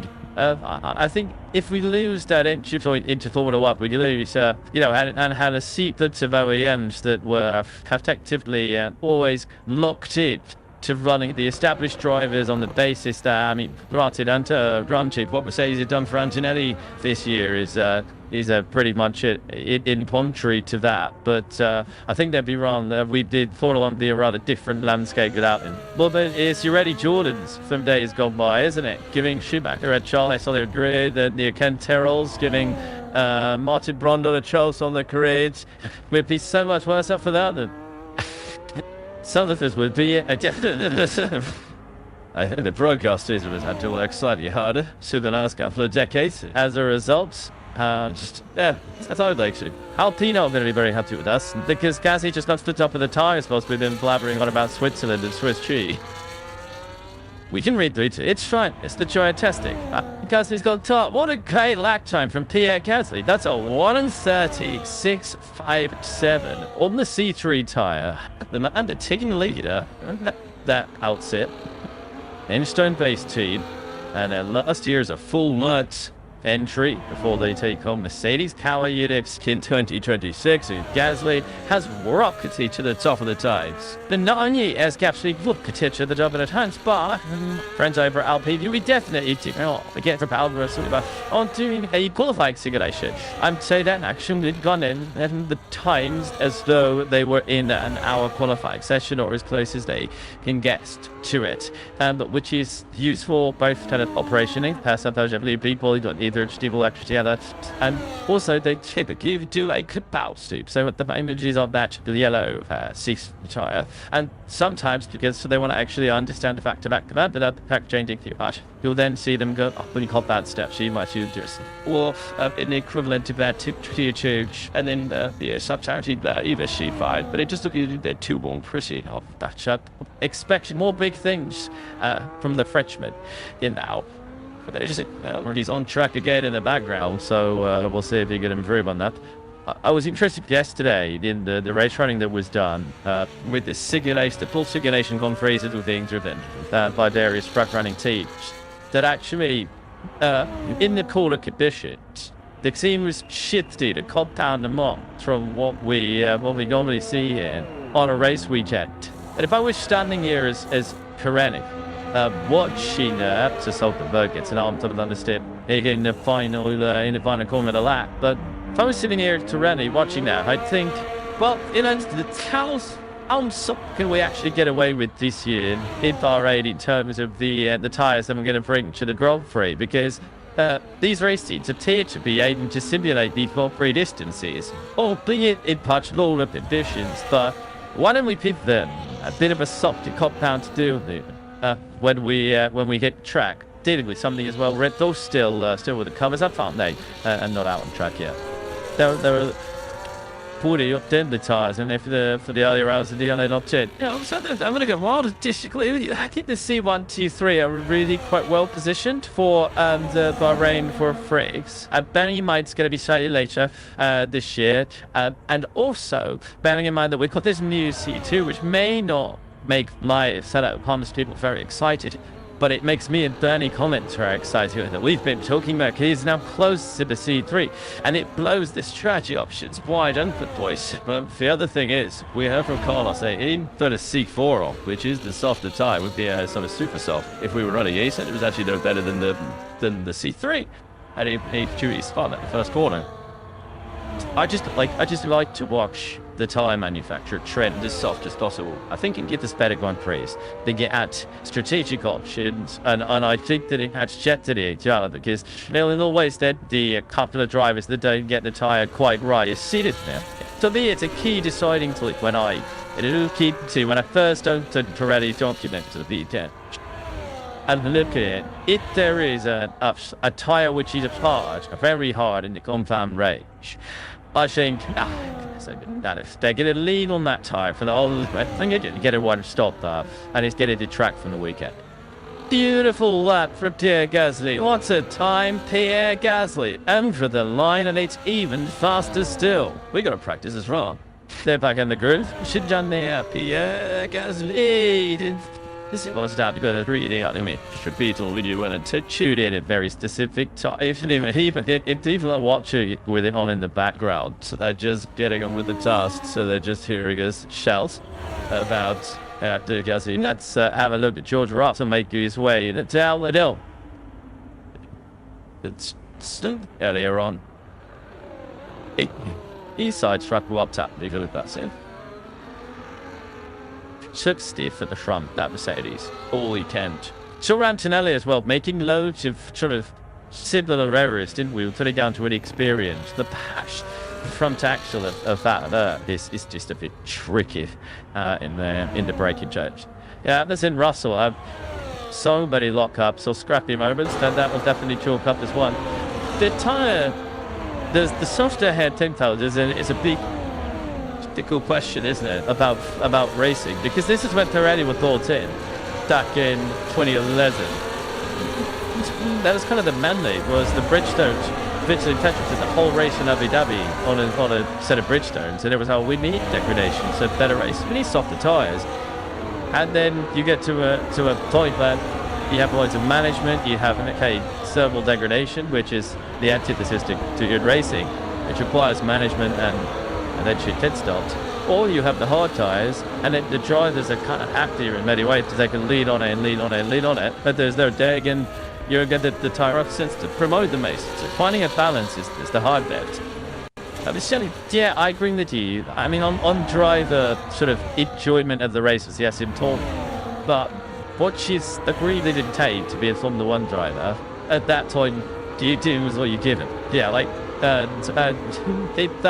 get it. This is not track day. It's not like makes driving out on. So what I mean is, what makes good racing? What do you like to watch? Do you like to watch drivers nursing tyres, and then eventually they go off, particularly F2, GB2 style, and you get wacky racing and that sort of thing. But it will also require a lot of management of various phases and tyres going off in dirty air. Or do you like to see maybe fewer overtakes, but drivers pushing left and left and left because they can? And finding the balance between that, I think everyone has different opinions on it as well. I would state that by track, actually. I think on a prepared circuit like this, it's essentially to entirely contradict what I said earlier, which I'm sure will fall to the notice if no one. Therefore, it's nice to watch the drivers, but around the street circuit, I like to see him go soft. I'm looked at Tony, I've proposed it twice in this competition. I only did it twice. Say it again. I'm going to say it again until somebody listens. That I want them to get rid of the hard tyre at the street circuits, as soon as we know this is the softest tube got that to say. Well, good news is someone has listened, and there's now a C6 this year. Maybe you're going to go so you'll run it on top. They'll still go round and round and round of the C4 or whatever the hardest one is, won't they? Is introduced to try and give the Alex Brundle high deck street circuit the deal to the Drugger effect. So, one of the questions in C Racing Drive Syndrome and the race strategist in them, let's pick it up if you're going to answer first. It's absolutely right. What did you think about tyre warmers? Because there's been a lot of discussion about getting rid of tyre warmers, and not really come down on the first position. So I'm just curious as to include you. Well, cover all idea. I used to be a chair at F1. I'll have my first insurance experience this year, and I did 24-hour race in Daytona. And they don't have tyre warm. They don't have warm up. They have like significant tyre warm up. And there was so much strategy in the crossover between the warm-up of the medium and the soft tyre. It was absolutely fascinating. So if you'd asked me in Abu Dhabi, I would say don't do it. But now, having enjoyed so much jeopardy, the calculation, the trade-off of degradation and warm-up, I'm all for it. Trust me, Reece, some of those sports cars don't have tyre warm-up either, as well as tyre warmers. 11 seconds on a medium and about 7 on a soft. So it was a lot of warm-up, but everyone had to do it. It reminded me of that Imola Grand Prix, where we had a lot of different warm-up on the Inter. But yeah, fascinating with strategic perspective. So I'm not going to block it. Have the vote. Sign or vote. Alex, it a sorrow look. I mean, get away. Yeah, I think we can get away with it, unfortunately. There are other series who are having exactly this discussion at the moment with regards to the environmental issues and whether we should be taking tyre black kits around the world. They've actually fallen to the no tyre walnut wheel, and there was much gnashing of teeth. To begin with, it being sort of very considered dangerous and difficult. There were various accidents and incidents, but now it's just been incorporated into the nature of the series and how they run. And I think it's actually that crossover period which is the difficult there. I'm not sure Formula 1 would actually to have stat bridge without bidding it. I just think the the pushback from teams and drivers would be too huge for it to actually ever occur practically. I love the idea of getting rid of tog like this. Like, it makes so much sense from a racing action point of view. It's still the same for everyone. There would be definitely some strategy implications. That it would be, part of that wheel to wheel coming out with low tire temperature.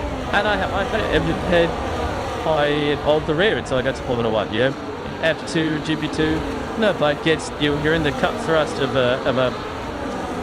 that's in the race. You come out of the pits, you get your wagon next to you, and you've got to judge somehow where to brake. And it's challenging. It's fun. It's a good spectacle. The problem is in Formula 1, getting heat into this compound or these compounds of tires is so difficult that you actually need the like this to get the car where you want to.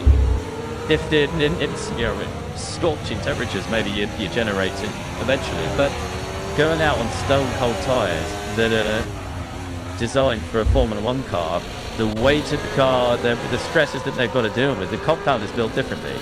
And if you just need the beds, there'll be some races you just need to generate the temperature around that. And you're driving around with 1,000 horsepower and it becomes a bit of a joke show. So they need the tyres to change to accommodate it. Yeah, it is important to note that it's not a case of just sticking the tyres on cold. It is an entirely different product, as you say, Tom. So that would be an issue. To be honest, the times I've done that in professional motorsport, I have had a radio in Essex that's asked me to do a burnout. While they asked how much of the burnout they wanted me to do, they said as big as possible, and I do it just for that, out of a 10 lane to get rear tyre temperature. So I think everyone has nicely answered Sam Follett's question there, posed to the experts in the commentary box. One of many issues ahead of us in the 2025 season. One of the main narratives of the year in wave of talent and joining us in 2025. Some of these rookies we're talking, and that a step up to Formula 1 in the Dutch break, in the press box. Right, the four rookies for all four of you to be stepping up from F2 at the same time. How nice is that to be sharing this together? How strange is it? Like, just buddy, your thoughts on that move? Jimmy, do you want to do that first? I think it feels great. Gabriel, I know him since karting, so it's nice that with him coming up the ladder. Pretty much, we were a bit upset because when he was in junior, I was in mini, but it was nice. But then also with Ollie last year, I think we got along pretty well during the S2 season, and also with Isaac in S2. So it's nice that we all got the opportunity, and it's really nice that we are all sharing the F1 track together. Gabby? Dive in, Jimmy said, I love it. It's amazing. It's cool to see young drivers getting into Formula 1 now. For I think some years already that there was always one or two coming in, but finally a year that a lot of us managed to get the opportunity, and I think all of us deserved, good results in Junior Series, good results in testings that we have done. So yeah, looking forward to see what we can achieve on track and the fun battles we can have as well. Okay, how's it? Anything, chat? Or it just shows the Bootsy. Spoon generation, obviously, and it just highlights this, and it's good to with the series guys. I know already, so it's a bit of Camille once we get to it on track. Days of Ollie and Putty a rookie as well. Do if you're outside pushing. Yeah, I'm kind of half rookie, but no, very happy to sharing the track with people I shared the track with last year, and it's good to know that I'm not the only one in the Richigamme. At the start I was the only rookie for a while, and then the others got announced, which was a nice feeling. We're all going through the same experiences, new tracks for us this year and then stuff like that, so it's nice not to be alone on that side of things. The rookies, 2 majors ahead of the season. Interesting to get their thoughts. They have, as they were explaining there, but the replay lots of the T-Astro. Sparking over the bumps down to turn number 1, that they have grown up together and they've made it to Formula 1 in the same year. It's a joke. Also, so it's interesting. McLaren have reverted their rear bodywork to the original specification they started this test with and not the new specification that Lando Norris was running with yesterday. So that's quite interesting, considering what we were saying about expecting to see the fast runs hit. I've just been told I can actually show you what I'm talking about quite neatly using our tech pad here in the studio. So there you go. This is the McLaren on the first day of testing. On the right hand side of your screen is Lewis Hamilton is having at the moment was the Ferrari on the left hand side of your screen. Oddly commentary, who's on it? Exactly. But have a look at the cooling exits here in the center of the car and on the rear of the car. I'll magnify that so you can see what I'm talking about. These little cooling slots are the exits of the car just here and then just around here as well. Now, yesterday, McLaren came out with this version. Sorry, this version for Lando Norris. I think given the roll tip. It will show you shortly the correct version with the upgraded McLaren. This is the addition. I will have a look at the Williams going around the track, but I'm trying to get it in there. Double this thing. Double number 2 meter is wrong. Tim, your target and they're balanced. Appreciate you highlighting the changes that McLaren have made at this stage of the broadcast. So I'm still wrestling with the tech pad as we're on board with Lewis Hamilton. You said a first and best fit in the sector 1, and he's continuing on down the turn on that. You've got a nice lead there at the right hand side. Let's have a look from the drone how the rotation of the Ferrari is nudging through turn 11. Jakesy, that Ferrari looks really difficult to trials this afternoon. How we've got you into the 11 in the wrong. Exit of turn field. Entry at turn 11. Look, way now. It's not doing through the mid corner at turn 13 as well. Anywhere where he's got his tail to the wind. What this Rick struggling to get it into the apex. It's going to be a better map for him.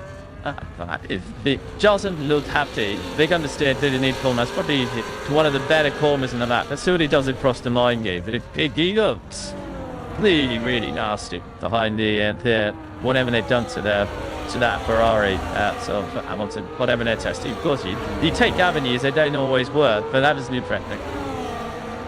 Tell Lewis Hamilton checking his mirrors to see where everyone is. See in through Darridge. There's Hamilton. 2 minutes on in conversation with Mative back in your garage. Piastri is on an outlet. Do I see that as a new set of mediums to Lewis Hamilton as well on the tyre screen? Getting a thumbs up from them, getting a thumbs up from the other side of the commentary box. So, yeah, Norman's on a new set of mediums. So I within great, did look great in August. It's interesting seeing Hamilton, Hulkenberg down the other side in the Sauber as well. But also the McLaren earlier in the hands of Lando. Just a lot of the sort of front runners struggling with plenty of oversteer now in the car, and it just looks, the cars look so good at the start of the week, and now they're probably starting with quite a conservative baseline. Get the rear, do what they want, and then you start to add front end, so you just turn the corner quicker until you find the bunker where you're finding too much oversteer and you need to dial it back, and the more front end you can run and it sticks, basically the better. But it looked like Norris had got over the top of that given the conditions earlier on. And certainly I agree with you, Hamilton there, having to fight the car way more than he would have liked. That car has looked decent earlier on, but again on day 3, McLaren and Ferrari just looking like they're having to work a bit harder, the drivers. And it's not terminal though, is it, mate? Just how many times you're testing have you gone, I like that. Just give me the loads of whatever that was. Yeah, to just see what the limit is of whatever it does. Kind of what you're saying, really, with the front end. But so often you go, okay, that's giving me a little bit more speed and performance. Just shut the load, and let's find out whether it is. If you don't find the limit, then you might have untapped attention. So it could be something as simple as just cranking on front wing, get more sun downforce, and if it sticks, so yeah, we're going to be really clean. If it doesn't, you have a really snappy oversteer car. We're sitting here watching on the screens and thinking, oh, this car looks a handful. But actually, they could just trim out a couple of turns of front wing and it'll come back together. And everybody writes, Ferrari struggle on day 3 of testing, and then we go against it in the wrong direction, which, again, is another reason why there's that generous tinge of salt to everything that goes on. But it's fun to surmise. Esteban Ocon going very nicely. Reese has informed me that he's on the C4 tires. Yeah, that's the best sector 1. That's the best sector 2. Am I on board with the Haas driver who has the 40th turn of the racetrack to go? He led Leg on that C4 set of tyres, up to the gears, across the line, and improves to 6th position. So it's a finish at Stuttgart, and you believe it. And it's a race sim, so that was a C4 tyre. And very interesting, they've only retired to Carlos earlier. They said that he's expected 3 to 4 attempts between the C3, C4 in a similar condition. This is as similar as we get in testing. And there was only 500 up straight between our points, C4 and C3 run.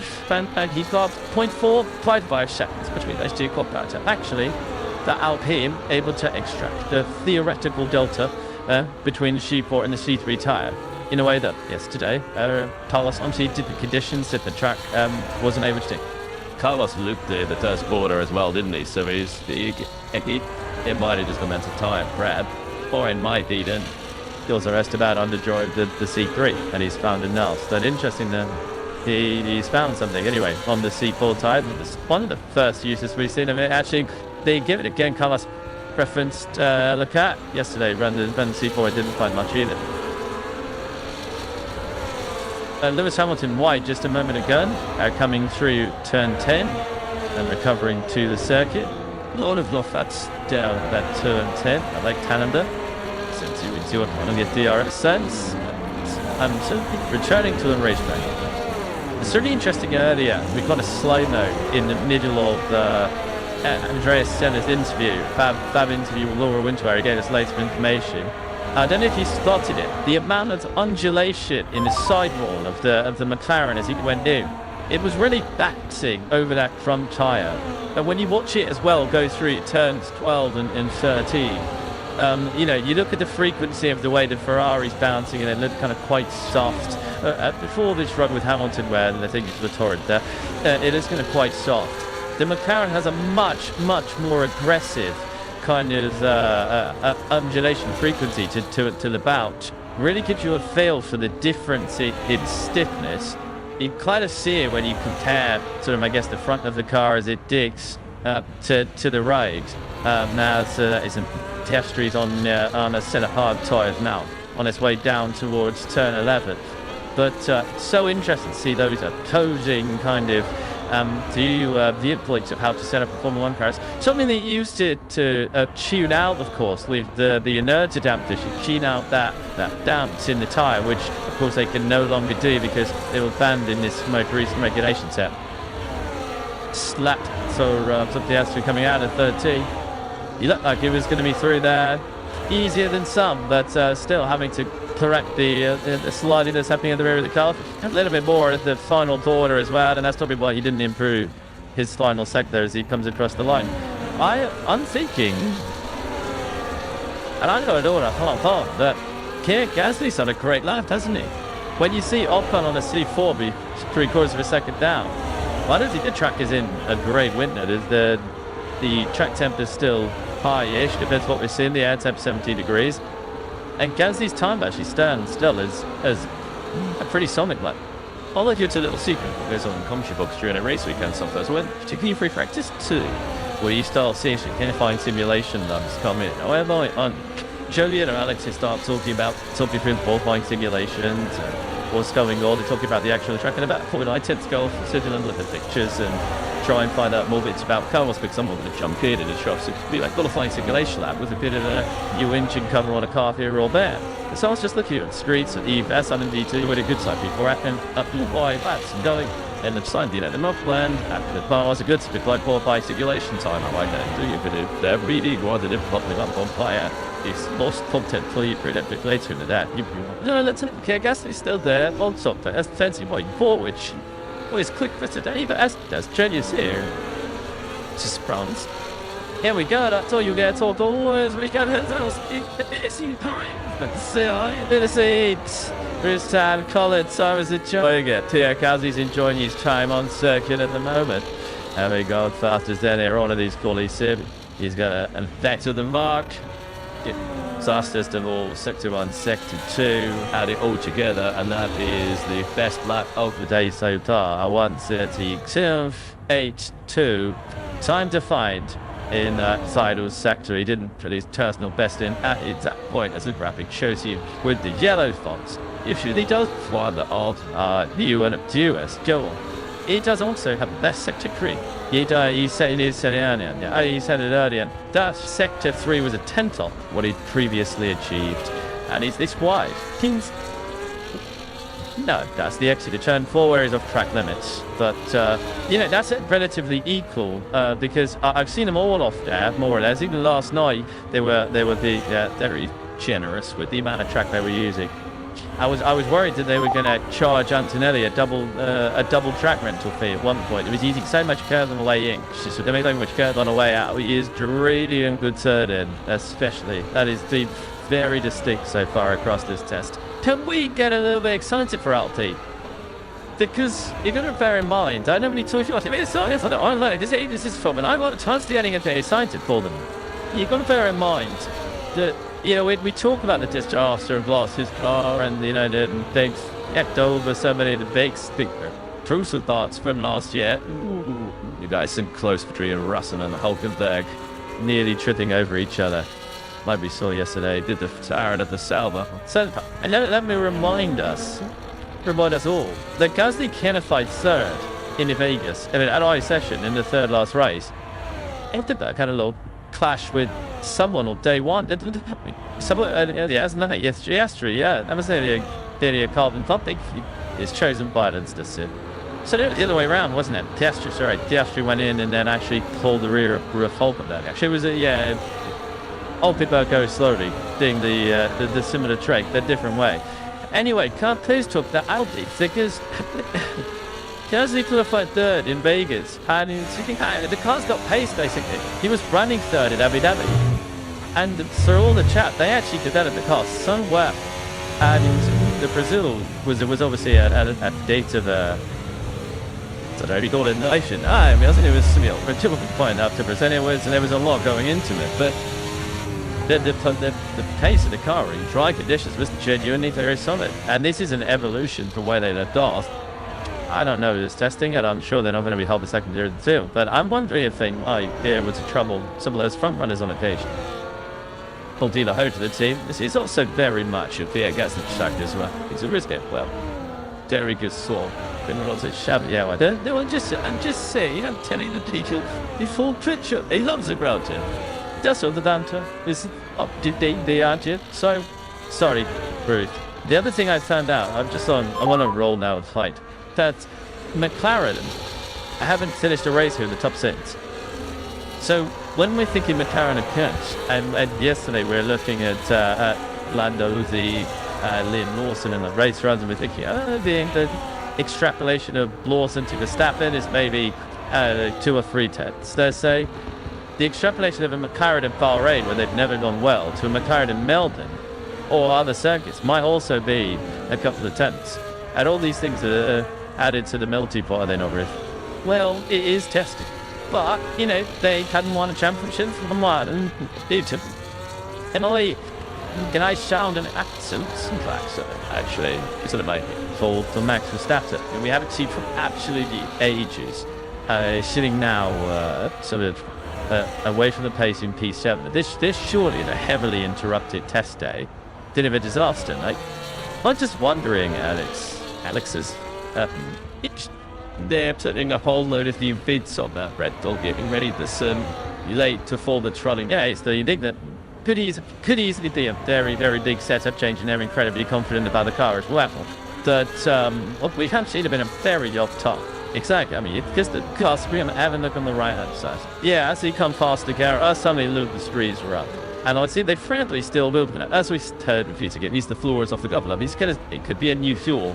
And Maddie is a big change. Your name McLaren is trying to steal that even. This time they've just seen down in the back of the garage. Does it? From the outside, the heat and some of BD underneath, and that's what matters. It could be all but with large Charlotte to turn 11. That's on replay, scrubbing wide, all the steering lock on, and still knows their purchase. If it doubt, turn the wheel a bit more, and it didn't pay off the answer. We were right over to say thank you. I've got a question for Julian. It's a thing about giveaway runs. Giveaway runs are what you sometimes see in pre-season testing, where a team overperforms its expectations towards the end of pre-season testing. Now, as then it's the LP, this quality stuff, all of its cooling deals, its really bodywork, it's gone into its low drag configuration. I mean, they've been playing about that through the test it. They built to them the lowest track setup that we see so far on that built-in car. Are they really just pushing to try and get a lap time improved the rest of misses with the fast time based on the happened last year? Oh yeah, and I mean there's no doubt that's it's a qualified simulation match. I faced people saying that of the 3 teams that didn't get a racing done yesterday. Did their priorities touting either Richigamme or this was the Richigamme plan, which is instead of doing the race sim and then having been qualified at the end of the day, if they want to get this done then and get the current position so they can guarantee to get a race sim in, really difficult. Red flag, so I think I probably just shifted things about it, but to make sure they delayed both shifts to because if you even if this track list, and that's it was a very sense of get your car to do a race distance before you edge Melbourne. Is this going to be a reality check for them and me? As True Plus on the same time comes through 10-11 now. Are we seeing Mercedes on more of a performance run? That must be more akin to Gasly's Alpine. He's always quick. It's Gasly in the middle sector. George Russell have a little bit of oversteer. Well, like a traction kill you out of turn 10, really. Dream alive. Sultana. So that Russell heads down towards the final sector of the lap. Let's see where Russell goes across the line. What was that final 6? A light.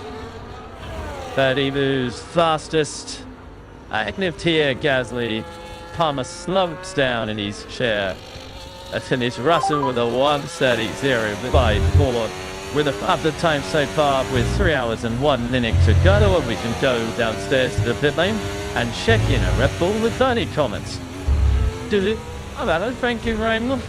We're John here at Red Bull, so we're just looking over this car. There's a lot of work going on to ride the car, which brings not frantic, but quite a lot of the car. That's a very point where the car.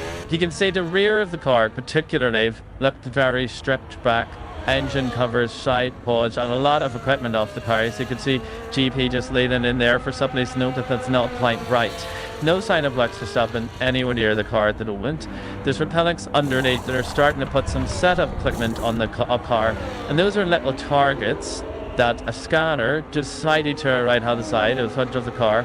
But if scanning the points, you can see the mechanic touching the tips of the floor, scanning the points of this scanner, tracking where he's born, to make sure that that floor that they've just put on the setup changes that they've made, that's illegal. And the floor is exactly where they expect the car to be. GP's just giving me a little no at the moment of the side. But that's what they're doing. They're just checking that this car is illegal, but the setup changes that they've done before they shut it out on track. And this scanner at the front is able to check all the various heights of the floor before they do that. But it looks like a considerable amount of work that has gone on in this Red Bull before it goes out on track. And then the final little thing to point out to you is if you just look at the roll hook and the roll hook camera. So all teams ran the roll hook camera. We had them black or yellow for various drivers. And this one's beautifully covered over by 2 hastily discarded mechanics cloths, if you wish to believe that. Or the road hook may be covered over to prevent the cameras running in the garage and other teams seeing what's going on. And then it's back to you guys. You have me that detail. Thank you for the update. Get out there. If the take lane 30 and all the glamour Formula 1, and then occasionally you should get to the desert flossers in the camera to make sure you're right, this God's sake. Well, the camera starts broadcasting, checking that it's when the car is on, and so if the car is on, that rest can see. So, peace to the discard. Chin. Think you can of themselves rather than always follow car. What a mistake in making. So, I think I'm just doing it's just up to Bruce as well, just out here in the Donut said. I just did take in there's just taking these 4 days to what they just seem with that because helping other ways for a long time. There might have others. So I think they go to that effort with the legality stand up to the floor. They'd be buddy to the rest of the test because it is clear. That's it, but Bruce, I don't think you're necessarily something. Well, I think they're getting ready for racing, so they want to get everything as close to race spec as possible, and then they're going to put race fuel in it. And then temperate 2030 to start racing. Jimmy's one for a bit of doing running for the end of the day. it's about time as planned. I got to agree, but what's big proposal. But I still watch on it. They're not absolute units. They did introduce or break the top rated arms to start the day. This is the last opportunity to really do that. Yeah, finish what I mentioned. They're newbies. They're going to do the racing up. But isn't the sign right? Even to get the car, do all the checks, which again is part of the procedures because we have the digital scrutiny these days. But making sure that, if you're to do with like kind of both in terms of dimensions, but also where the car sits, you want to get everything measured as properly as you can before you put 100 kilograms of fuel in it and potentially go out running for an hour. So it's going to be interesting to see which sets up like to 200. So you have to see there's a blow-through system. Nino is just introduced earlier today. Don't watch Toy Boys. They're either incredibly confident than those, or it's just an experiment of something that isn't quite ready. Who knows, Sam? But we'll find out shortly when that car goes out. To do Dylan's remix to do those. Could say another season long. In practice, we're riding on board. Anisha Olkenberg. What year is it? He's driving for South. He's returned to the team that was once tarnished. Some great drives, yes, some great drives in the Sauber team. Some good Sylvester, fourth through the years. This season, strong stuff for him, but he's back there before we first do up. Weakness rotating a little bit to his ball staying weak. That's all picks up forward. I might explain why Russell is struggling a little more to get the power down out of turn 10. But you have the wind behind you, you gain straight line speed, but you lose a little bit of downforce. So is it just a couple of nearer to hear on the radio? But it's also important information for the drivers that Shepard had just a little was of understeer again as we joined him at the end of that lap in the Sauber. I'm wondering if Sauber are not in the races at the moment. Let's see it again. We've seen this a couple of times so far today. This is where if you've got the wind pick you up to make out of 10, then it's sort of coming across into 14. So it would touch the front out and give you a little bit of understeer, maybe an error lever. It's been a few times though, just see the Sauber go wanting to turn.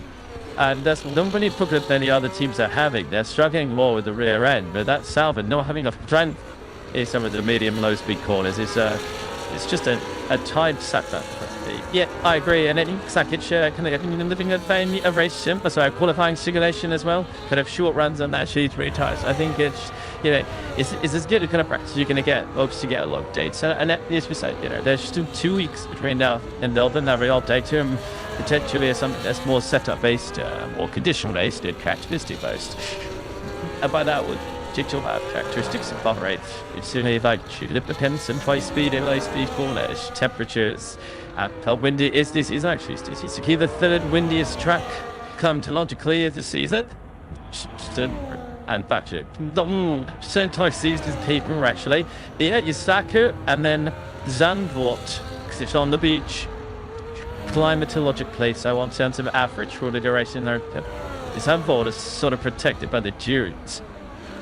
I don't know, I'd just take out the about this. I think we did see the highest wind speeds I'd ever seen, certainly in F1 or an F1 session during Zandvoort last year. We had a really high winds, just having a some channel there. Yeah, I did. I was at BSQ today, so we had Tradwell, didn't we, Rude? Yeah, I accept your apology now. Second. No, I've had one of the same ways down in the 90 Utah fair, perfect airflow. Last words. It's into the show. It's also going to has Verstappen has now re-entered the segment now to get ready for his racing where he's going to be trying his new floor.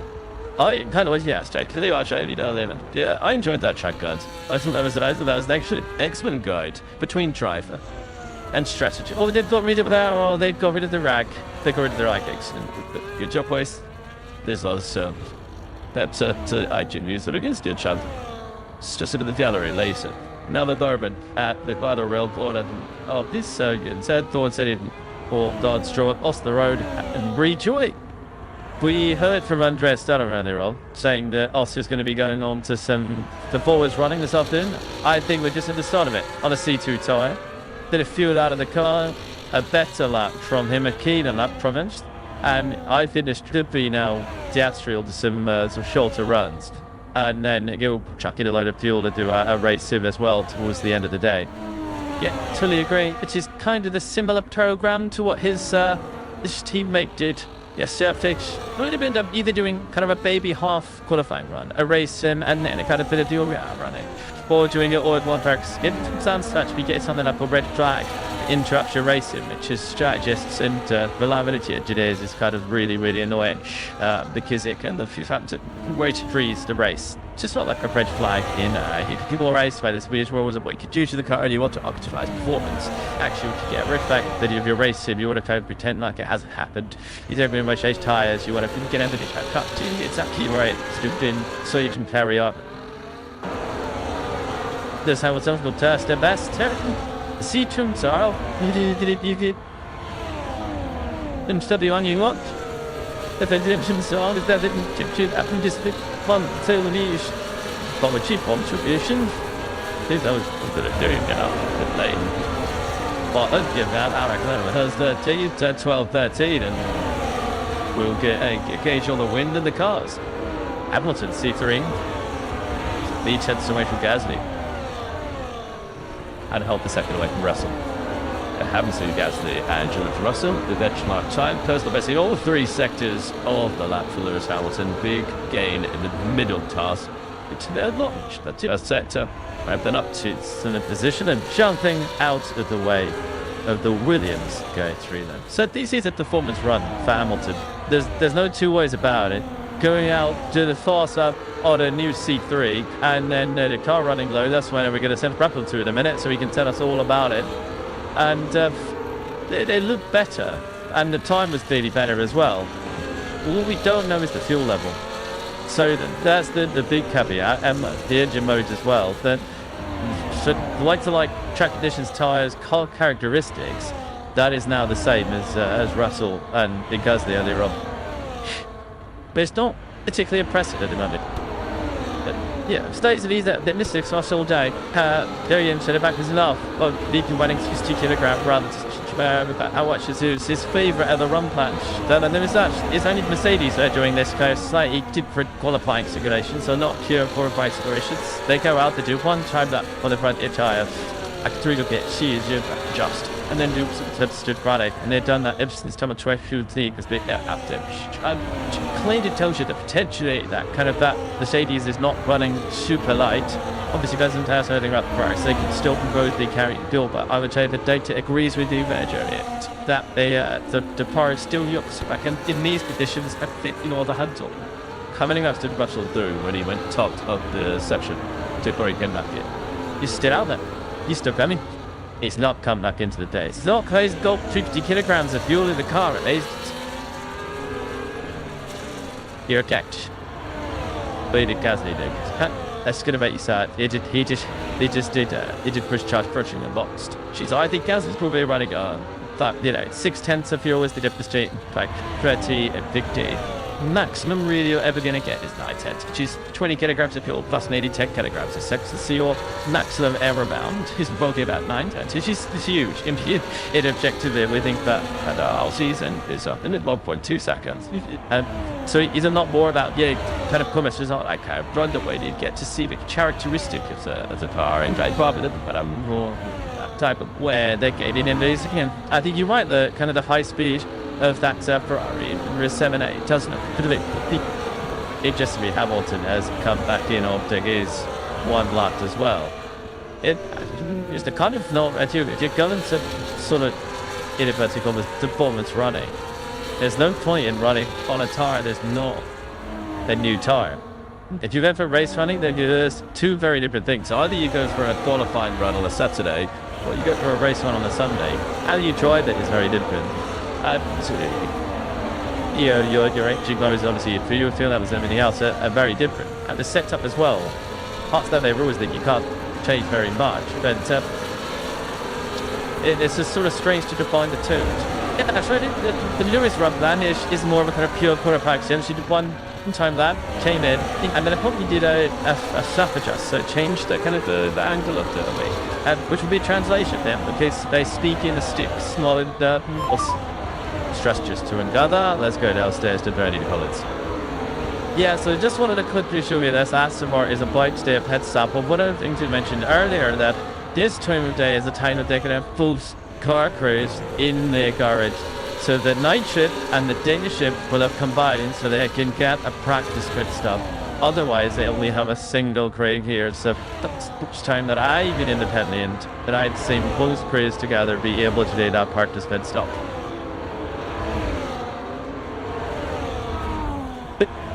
Settle you down into the tip lane. Thank you, Ben. Last draw. We were able to catch that. It's good that we were able to catch that as he caved in.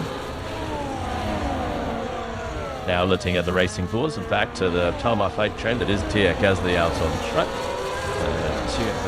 7 minutes to go. And there's the safety breakdown between Gasly on C3 and Hamilton on C3. Sam, well, I think Gasly's just been in the pits, had a little bit of fatigue, and has headed back out. So I think we are about to see more Alpine magic out on track, which will make Jolly Palmer very happy, I suspect, because we've had a bit of there's been a bit of the strategy at E3's going on to see what the Alpine in Europe pulling out if I can see it today, Sam. Absolutely. Julian, I know you have an opinion because I can see you looking like because he's awake. Yeah. It does so best with Tia Gasly as we jump all forward him up towards turn 11. Let's see how sweet this Alpine is handling. Unity to the 8 leg, squeeze on the gas. You don't want to run that curve on the exit, it'll just drag you wide, and Pierre knows only too well. Easy teasy, Clyde is right on him with George Russell. It's a showdown in the final sector. Beautifully don't overtrack him, miss on the exit at turn 13, bobbing over the crest, down towards the final corner. Break about 75 metres of clump. That is clump. Way for the front to turn now. There's a bit of up the steer there with the wind chasing around. Gasly drives to the line. Does he go top? Oh, he said that it's Tia Gasly. Come on down. Bus is tight, so you buried this there to George Russell. About 100th of a second. There is Hamilton on the personal best as well. Testing's turning in to some performance runs at the moment as the floodlights will illuminate. It's the story of day one. And Hamilton climbing the hill all the while. So Gasly putting the fastest time in there, a little ahead of Russell by a 100th of a second. It's also Piastri who has the ultimate speed in that final sector. And Gasly the best in the middle, and Russell still the benchmark to the first sector of the racetrack. And checking back in, the 7-time world champion. He is checking back in with his chief. She was abandoned that after a pedestal best first sector. That was the 6-headed tyres for Hamilton. That was just a front wing slap adjust, we think, for the Lewis coming through the pits there and going again. No time on the board. Full of oversteer through the mid corner, through the exit. The Max Verstappen is back on the track. It's their start for him this afternoon. 1 more to go. The C2 tyre to bed in. Yeah, there's a load of up the steering, and that's why it just drags you wide onto the curve, and then you cannot come into the throttle. And it's not going to be a great lap, so the Max 1.6 seconds off, but at least he's back on track. But you can see with Verstappen coming towards us, the Red Bull has reverted to the original specification of nose that they started the test with. They introduced that new specification early today. It's still on way again, and that's what is quite a shift. It makes this singlet. It's a bit of an experiment. We'll make an experiment that didn't work out. Shaking his head as he came over the line. It looked like it, didn't it? The way he tell the nose apart, just to the reference as we move our way to the start of the season, is it's the element of the front wing of the nose is attached to. So the second one is the gear one, it's attached to the first element of the front wing. It's the old one, which is how Sam is telling the car that Verstappen. I'm not surprised he nearly was out of frame when he went through turn 13. Not the easiest lap to him. As he crossed the line, the driver going for 5 world championships in a row. This is the moment at the 30th turn. Steve loose on the very entry there for Max.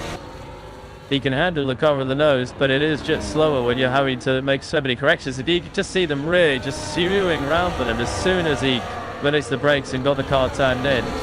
And then the very next corner, he has a load of understeer. So a bit of a mixed bag for Verstappen, not feeling the front and rear connected, which is actually a big feedback of his in the latter part of the year, just not feeling the grip. And in one corner and having the car like that on the edge of oversteer over the top, the next is just pushing into understeer, and he's not seeing the whole car act as one. And it is one lap, and we just got the end of it, but the characteristics there of the Red Bull didn't look great on that C2, and there was what looked to be a shake of the head from Max as he came across the line. Yeah, and I think they're going to want to try and get a baseline setup, which doesn't have to be absolutely perfect, but you need to have something that is drivable before you go into a racing, because the last thing you want to do is interrupt any kind of like extended hyper running, and because the car is not really drivable there. If he continues or box it very, let's find out right now. Head to the final corner, and looks like he's going to continue. Yep, giving it the beans to be out in the final corner, so still on the same tire. Maybe we can pick with into the lap. Cheap left.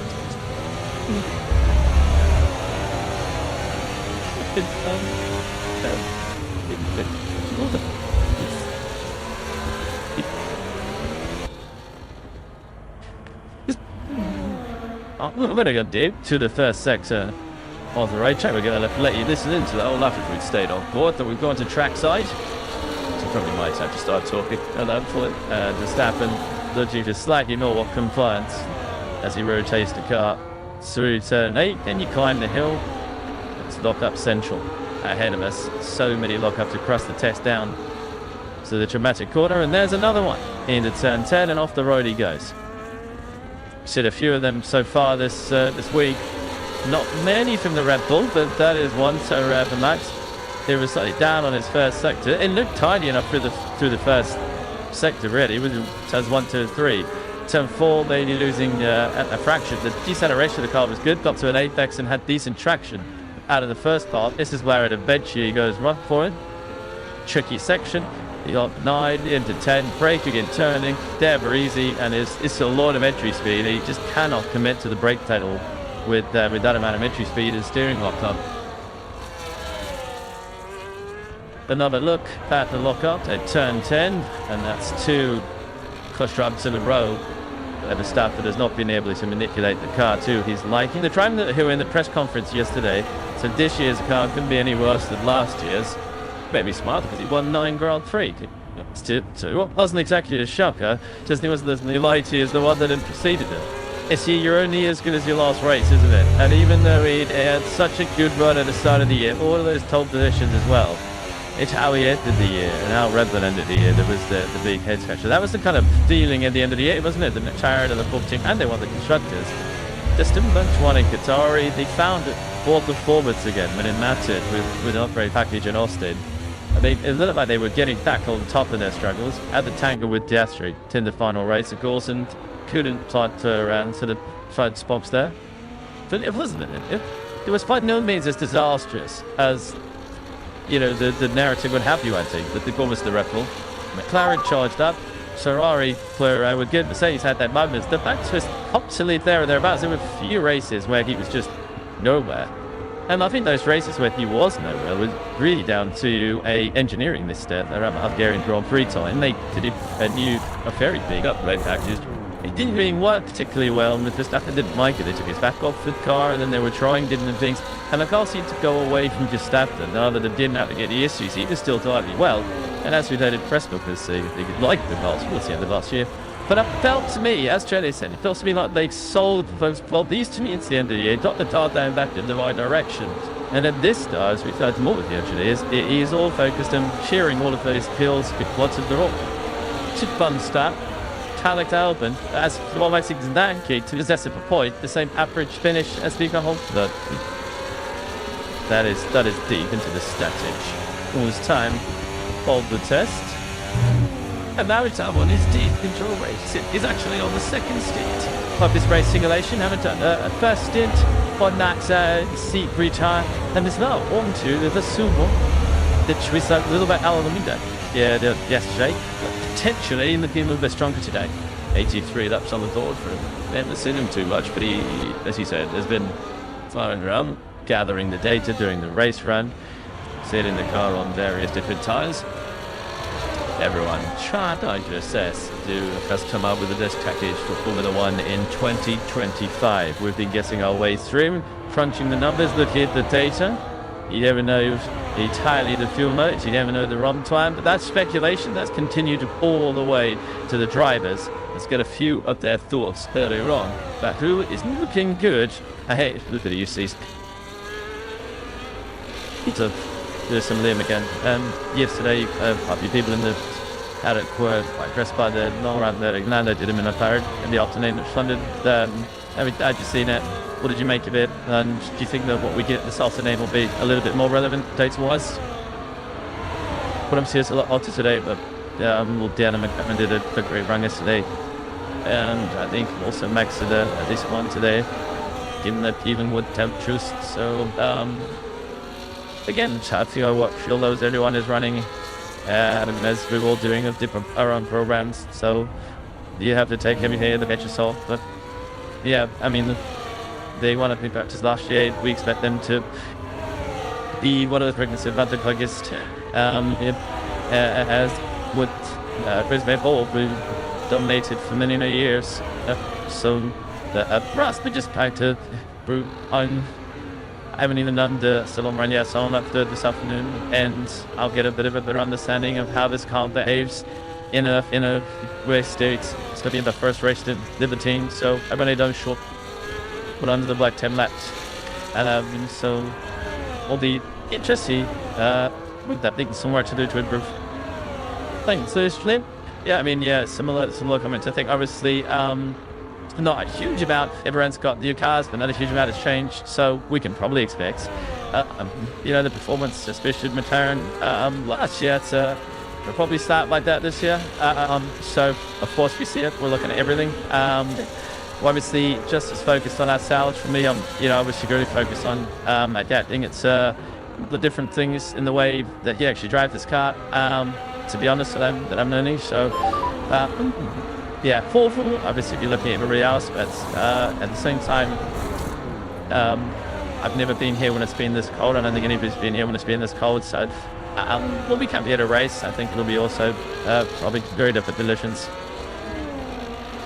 Well, Lewis Hamilton talking about the speed of the Ferrari, Liam Lawson, the ministry did well when Fury appeared. He's tried around and see to get his first full season in Formula One. But Lewis Hamilton with the 9 there that he's not got to do. The Ferrari team does not work to do. And he continues past the pit lane, and that is where we are heading to right now, where 30 Collins has been up, more through the architecture. It's down there in the 50.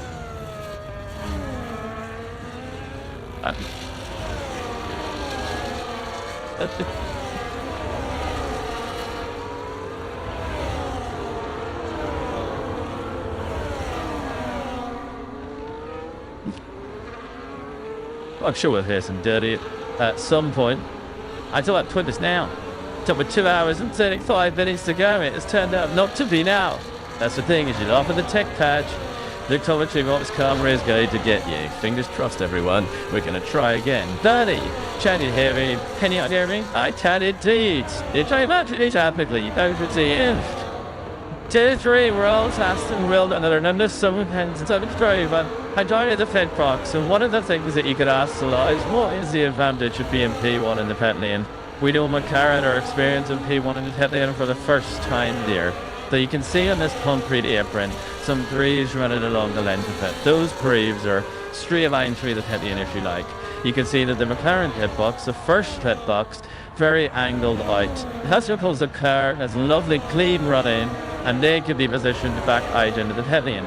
Ferrari, conversely, the next pit box down is very angled in, so the nose of the car is in, and that's because they know if they were racing McLaren, they'd have to drive around that McLaren and into their pit box. So it's only the P1 pit box that has the luxury of really angling their pit box out to get the best drive out when they've fitted those G tyres on. So just wanted to bring it that little insight. I always look at which way the pit box are positioned, try and get a read from right teams, I think, and hopefully it brings something to you guys at home.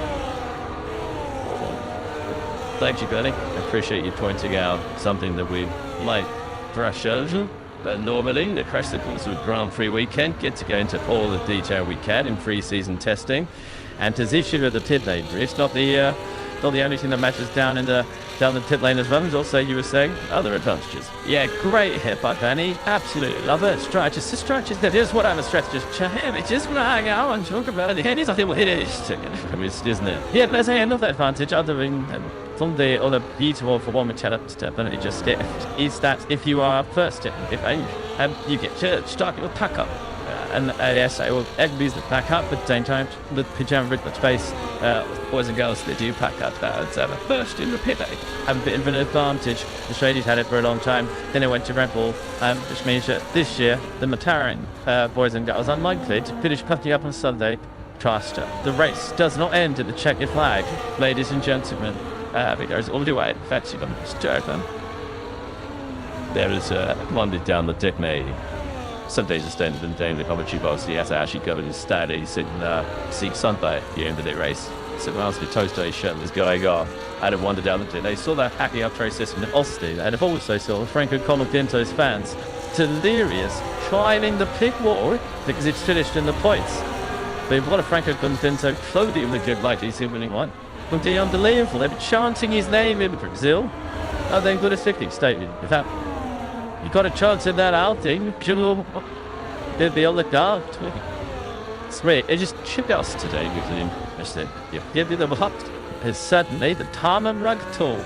And the team here, taking his venture to make it. Okay, what it was, let Colapinto's there. You can't ignore the fact that he's a tall Aaron as well. They've got an amazing lineup in the front. The trophy challenge joiners. The 82 seats. Yeah, and Jack Dewar is very solid as well in this pre-season. He is absolutely wrong, and hey, it's just a conversation, isn't it? And having Franco Colapinto signed, all the rumours about it is not. It's not very nice for Jack Dewar. So if he's listening, Jack, I'm very sorry. You've done a great job so far, and you were saying you had that experience with Esteban Ocon. Maybe we'll have a do-it podium in Melbourne. We've had some crazy races as Team Enstone from the finish to our most recent crazy race when they didn't really do anything wrong. Do you remember all the chat about Ocon and Gasly being teammates? Now here's an epic to get them end in tears, and it imploded it, but it wasn't really their fault. It was just a thing mixing. Finished at the end of the race after. Should make this and pulled over, didn't he? It didn't put hugely like a red flag, but it provided a lot of drama at the end of the Grand Prix. As we see the Williams go over the line as well. And Jack Doohan, part of that Alpine Academy. That was a deliberate choice. That was a targeted choice for Jack Doohan to join Alpine. I believe that he would get an opportunity straight up out of it. It's deliberate choice to leave Red Bull and target that seat, and it's worked out for him. It's driving a chat because the Alpine's in the garage, so Jody can't get that excited yet because they're changing some braking. The Paddock, so you can see those brake parts have been released. There's a team with Formula 1 next year, which is there's 2 new seats available for drivers, and I've heard only very seen rumours about that. So I'm going to open that one a little. What that you said, I got 2 words for you, James Hitchcraft. I did do that. Yeah, I did not think that was the direction you were going in. You would go. Yeah, I think that'll be a very exciting ranked, I can say, and very lovely contestants. Yeah, it will, Damien. As the grid expansion is fairly rare, and the quality of driver that has gone off the grid in recent years is mighty fine. Nice to hear James Hinchcraft's voice. And I did the pitch, and our absent friend Will Buxton, just say, good luck to them as they start their IndyCar season at the start of the year. Neither of them have enough signal assets to drive for the new team next year. What can happen this year? Neither of them. So I said, yes, that is the page on John Ives going to be second. No, sit down. It was just trying to get off that subject and onto the subject of Max Verstappen. He most certainly does have enough C4 assets for his build. So that's faced against Will Buxton, by the way. It wasn't me, you don't name me, and shut. Red Bull have reverted to the new specification nose now. The stuff has gone back out, and you can see there's flame visualization die on at the right front corner. The guy has a lovely shot at it, and you can see with that way. It's floating over the front, also the car. Retrograde what's good stuff, detail for actually. I just wonder, they're experimenting, and it feels like there's been a conversation in the back of the garage. As the Max went out, really was happy with the car. Gone back in, done the new bits on, and has gone back out again. And, well, now still there's to keep up to drive, doesn't it? And He's hanging on to a little bit through the first sector, but it's quicker than it has been before. It still looks tricky through crew turn 4. Again, then it's understeering on Lyon at turn 8. Charlotte, the front 8. It's not looking easy, this, behind the wheel for Verstappen. Rashi's had another crack at a C3 time, by the way, didn't improve. It was a couple of tenths away from his best, so having done that, elongated C3 run, he's had another go in it. This is the Verstappen on a C2, understeer it quite a lot through turn 11, didn't quite get up to a perfect apex. 13 is the tricky one. 2 stops of turning in, hard to get it. It's cleaner. This is a C2. Remember, it's a whole compound that we send most of the rest of. 1 quarter to go. This is where he picked up Paul on understeer on the previous go. And again, you're having to wait quite a long time now, turning it in, trunk waiting to bite, and then chalbering in the mid corner as well. And 1.2 seconds down is Max Verstappen. I think we've not seen Piastri yet on a C3 tyre, have we? Oscar's out on track. And I think a point, our reference point to what a C2 time is, for what it's worth. And Verstappen is 4 tenths down. Judging at more of the furthest, fantastic pictures. Where's Sam when you need him? So right next to you, Reed. You can see the air. It's actually really interesting. It's really definitive there. You can see the real little wishbone there and how the air that's flowing over that is going up and into the cooling duct on the side pod. Look really clearly at there. You don't normally get such a clear look at how the front wishbones are interacting with what's going on downstream, but that is so clear. Lovely bit of signature, and I think certainly there's something going to be taking a long hard look at over the next few days, or a couple of weeks before we all arrive in Melbourne. The opening Grand Prix of the year, returning to Melbourne at the start of the season. Wonderful stop. While the tail, we look beyond the rocks. That darty is in the air. It's not gonna nice stuff. Learn heading to his home race. Now Australia is either one. Australia Grand Prix in World Championship spec. The new championship race there that Alan Jones won years ago. You know, one's either one or out. It is called the World Championship in Australia. Big from Australia. Where are we looking forward to travelling to on the Formula 1 calendar in 2025? It's the sort of question you get asked in the commentary box when it comes to day 3 of testing. What's on your highlight reel, Tal? Where are you looking forward to travelling to? Australia? I love Melbourne as a season. No, you like the track as well. You like driving the track. I was just a fan of it all, really. And the track's actually better from the days when I was making the track changes that came in a couple of years ago. Overtaking is now possible. There's a DRS frenzy around there. High speed, beautiful outlet park, and when we've had the sort of European winter, the Bahrain winter that we're in now. And then you get to Melbourne, fans in full end of summer spirit. I love it, and I think it's going to be a cracking season opener for us in a couple of weeks. Do you know what? Melbourne is a brilliant boat treat every single year. True, as it's fantastic to spread steam. But also absolutely terribly to try and understand where it is working, which cars are good in which conditions. Because it's such a weird circuit. It just has this strange characteristic that kind of the words well at Melbourne may not work well anywhere else. It's one of those strange ones. Prism is another example of that. There's just a help line trip action on the calendar, and Melbourne is just a strange venue. So I think it will get through big jump as the taking order in F1 until at least you get to Suzuka down 3. And even then the weather's interrupted things so much recently fast and all that repeatable. So I don't think we're going to get a real understanding of Billy Stroll and these North until 8 or even into May. It's great. And also, it doesn't necessarily matter who's strolling the start of the year. You're saying we don't really get a picture tonight on May, but the cars will have shakes potentially by May as well. But just last year, with the tightness of the field, how small upgrades delivered right, you can imagine transform the season. Very looking forward to most this year. He was a lot of stocks on the tour.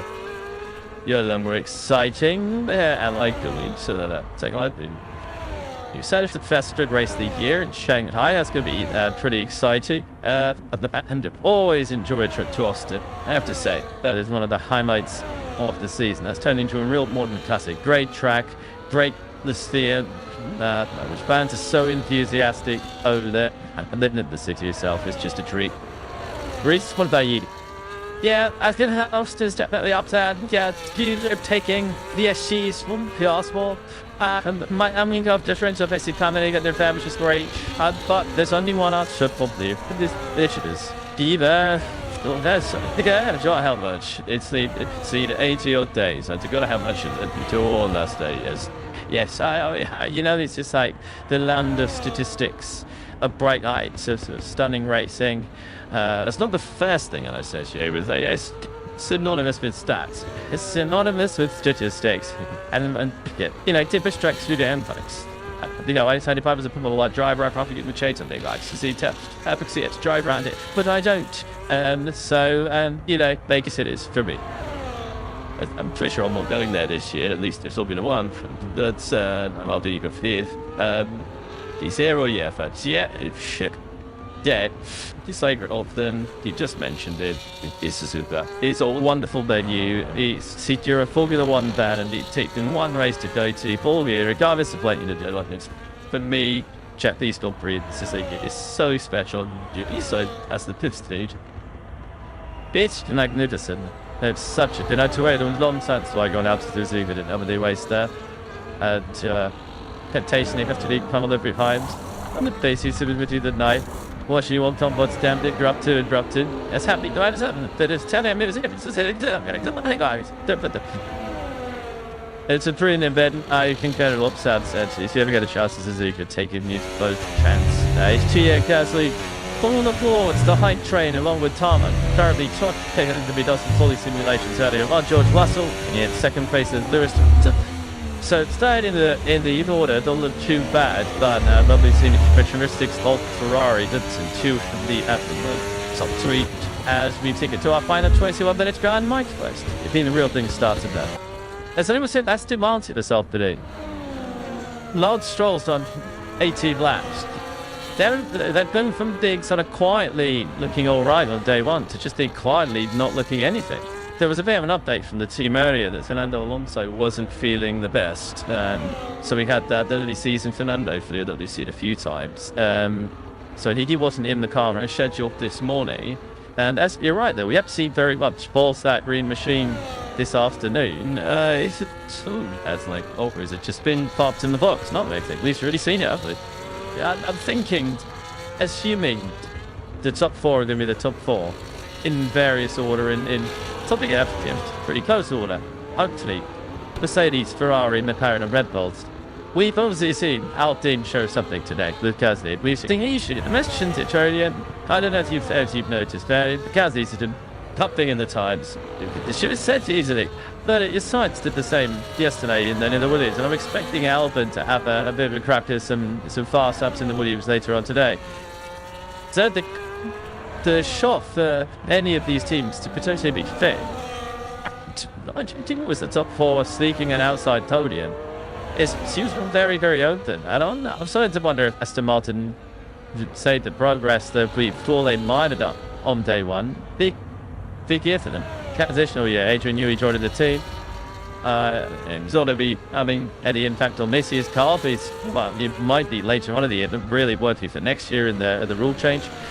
But it seems very, very open for everyone else to have success to the rest moments. I agree. But I do disagree about Adrian Bilgin because Secret Squirrel informed we could have a Passpira sausage latch. And when he was announced in the factory, he had an 8 minutes standing ovation from all the engineers.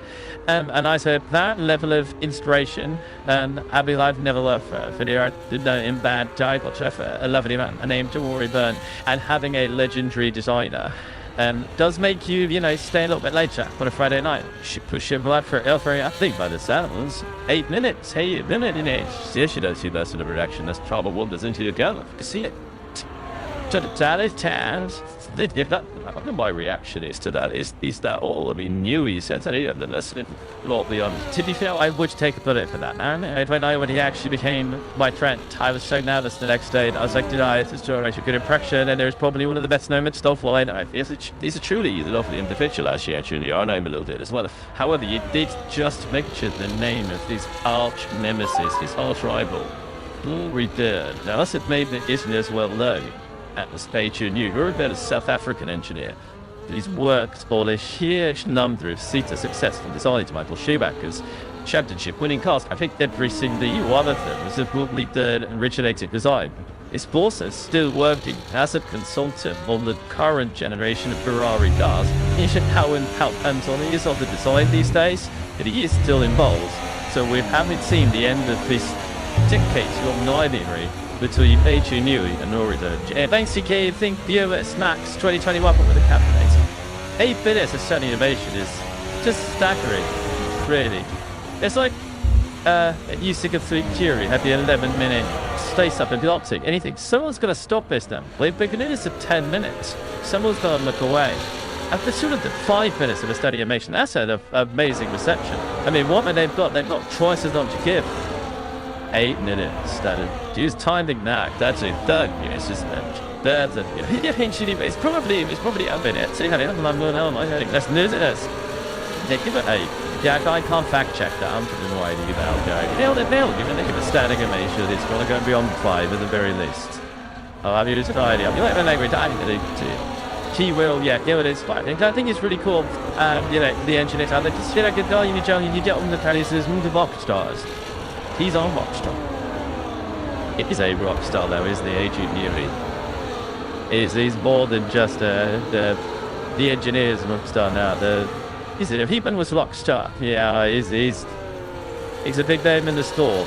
And you have to be a pretty incredible designer to become a public figure that Adrian Newey has built so many rocket ships, designed so many rocket ships in the past with good teams. And he's going to have to get it. I think it's going to be a big process for him. It's not the work of one man parachuting in and changing the Portuguese investor market. It is a wallet change to get the correlator working from factory to track, to get the right people around them to help deliver some of his views to degree, made that up this, and then onto the car. By which one person can make a huge difference. Again, I'm obviously biased, but you look at that of Fred survival, Studio Ferrari, and that kind of the put you raised on them. I mean, that's been revival instance. Yeah, we'll get based. Sorry, I was out the screen. But yeah, I did be a single passenger like addicted. As I said, I checked you to see that Studio Ferrari just like he could walk through the door, pulled in the tether door, and she was like. Vibe check complete. In the car jokes, we can head down to the pit lane. See what the vibes are like down there with Danny. Oh yeah, the vibes are quite different down here in the Fenley Inn, but I just wanted to show you some of the detail that the cars go into before they go into a long one. So we're stood here in front of the Funkenberg's car. He's over the side bench chopping his engineers.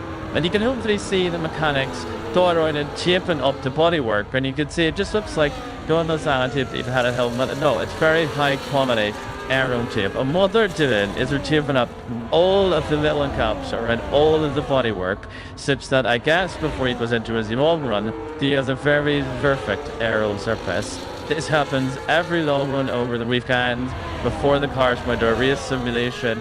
Anytime that you're expecting not to take that bodywork off again, they're just sealing up all those little caps because any little gap has the potential to reduce the downforce on the car. So the mechanics very digital. We need to see some cadence around the car as well, just to get the surfaces in the absolute perfect condition before you start this long run and try and get the best aerodynamics, the best downforce that this car can produce. So it's just a tiny bit of insight there into what the cars go through before they go into the long run.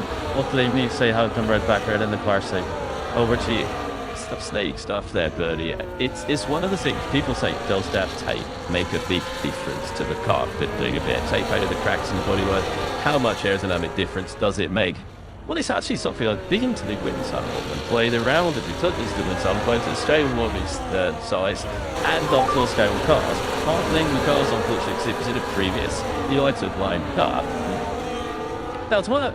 The tape out into the gaps on the bodywork does actually make a little bit of a difference to the overall drag. Have a little bit of production on shed, but also sometimes by particularly around the floor, the machining and perhaps of the team, and as it works as well by seeing that ability back to piece, and it wasn't working well when you had the tape on, suddenly comes to light and starts to work. So these little tiny details do make a difference.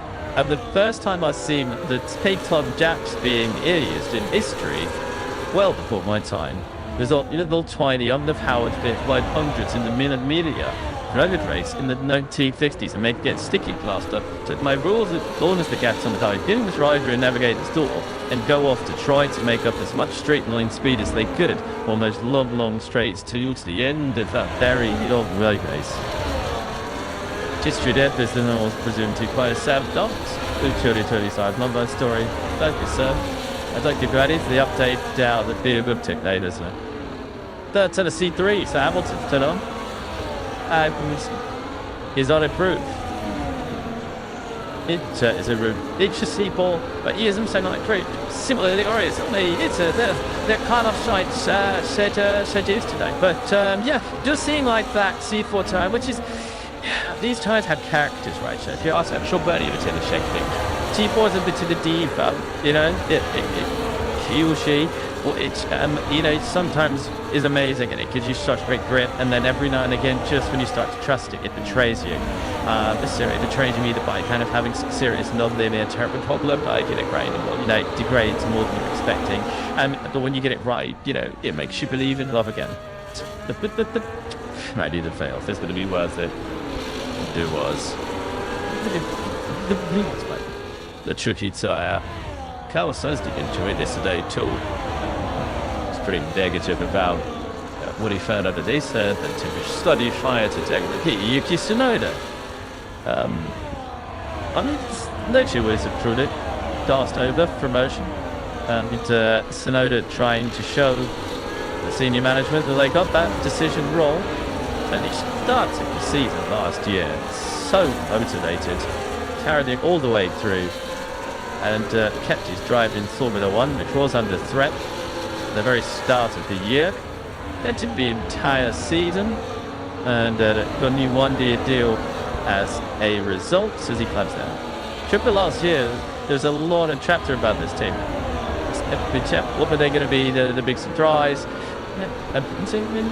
They sort of failed to deliver on it. Well, they massively did. I think we all saw there could be the bridge between the top four and the rest. They sat away, ended up being usurped by Alpine and Haas. Extraordinarily quiet this year. You said it earlier, Sam, that Yuki hadn't done as many laps. Yes, he had a really productive day on day one. Did do so many yesterday in that bit of the race. There was a round when he was in the tar. To do 2 laps, just better the guys heading towards a race distance, and he was on a race run at the moment. So he ends, I feel like Alex Albon, he's out there as second, if he just hadn't seen him 2 laps. I think they haven't spoken in up to about 40 minutes, which means where he lost after the day's into today. This race actually got a really interesting opportunity this year, like Verstappen, due to bolt track incidents last year, is right on the verge of one race ban due to driver penalty points. Yuki Tsunoda is the obvious choice to get promoted into that racing, even just for one race, putting Yuki Tsunoda into the Red Bull. That could be quite an interesting outcome. Is perhaps Max was a little bit naughty that race 2, because player with Yuki Tsunoda then be the Red Bull around Suzuka from this day you see him. Another side of the should be, of course, all on the penalty points in the Norwegian Passion is set. For the match last year, happy to see so. Neil Durbin, take it is 6. Ted, Storm Toit, it is the start of us. With the similar charges, Young Troy take a second half rounds. And he finally begins a strong season with the team this year and completes his time in Formula 2. 9 minutes to go. Before we hand over to Crofty to take us to the flag for pre-season testing. And will Lewis Hamilton continue to circulate out there. George Russell's at the pits. And they are lifting backwards. And on we join once again. Maybe that did chat at the beginning of the gravel track, and the exit returns will take the battering. This is further round the lap, down the hill into turn 10 for Hamilton.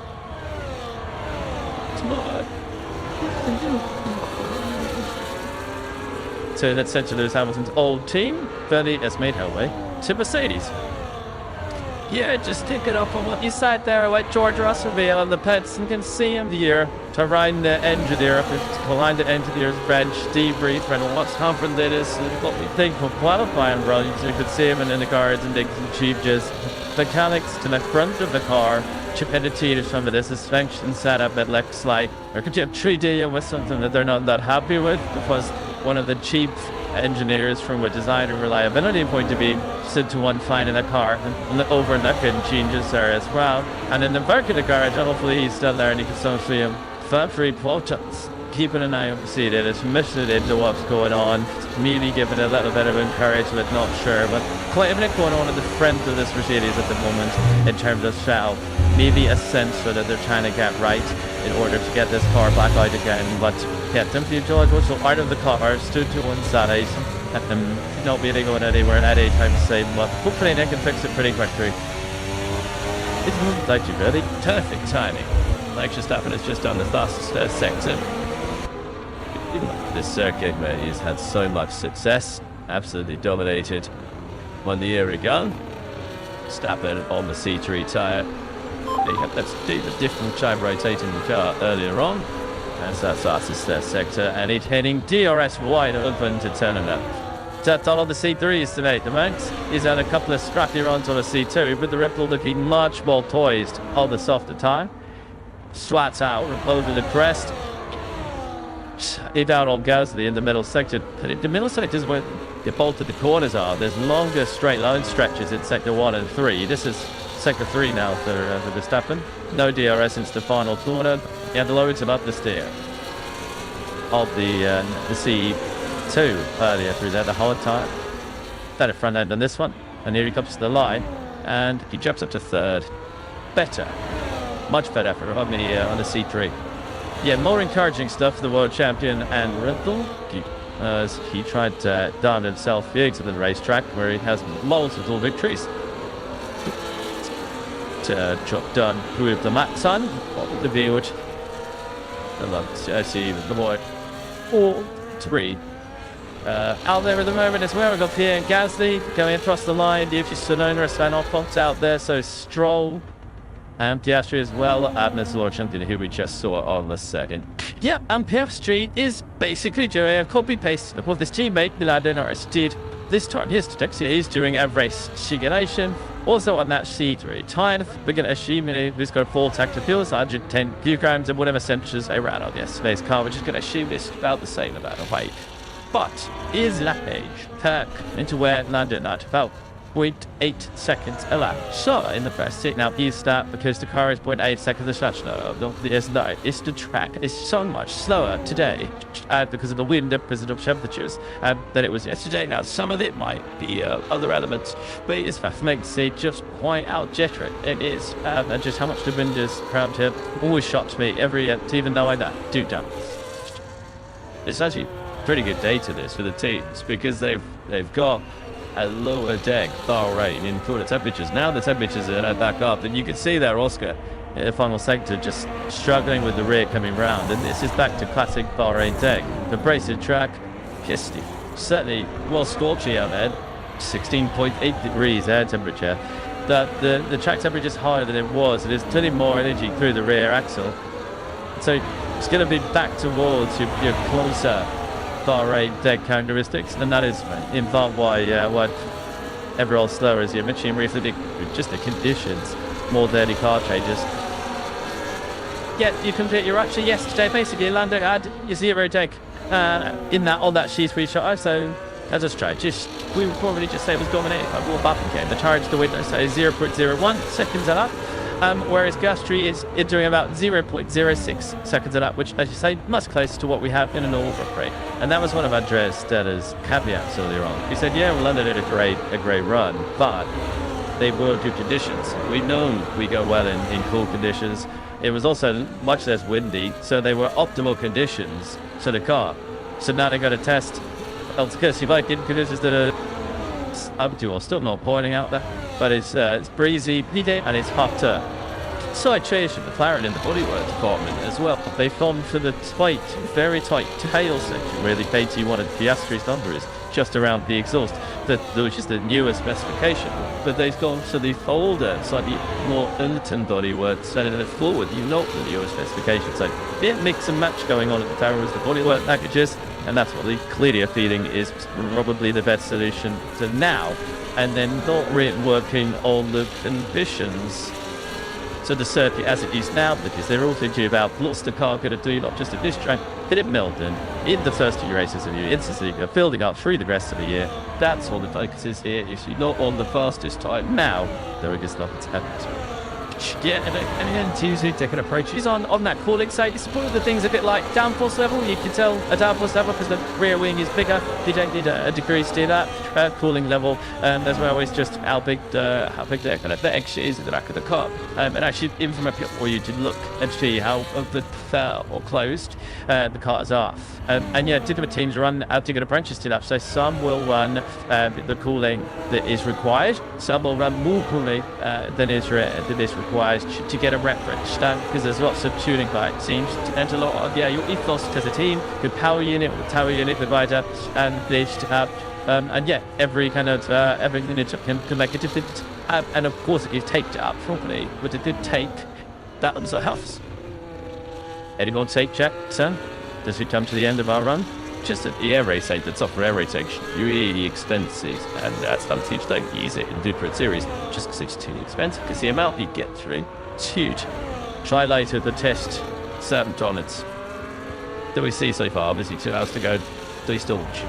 Yeah, to me, big slide unity, it's set the Red Bull and how mysterious that caster is and how we yet to see what it's really got.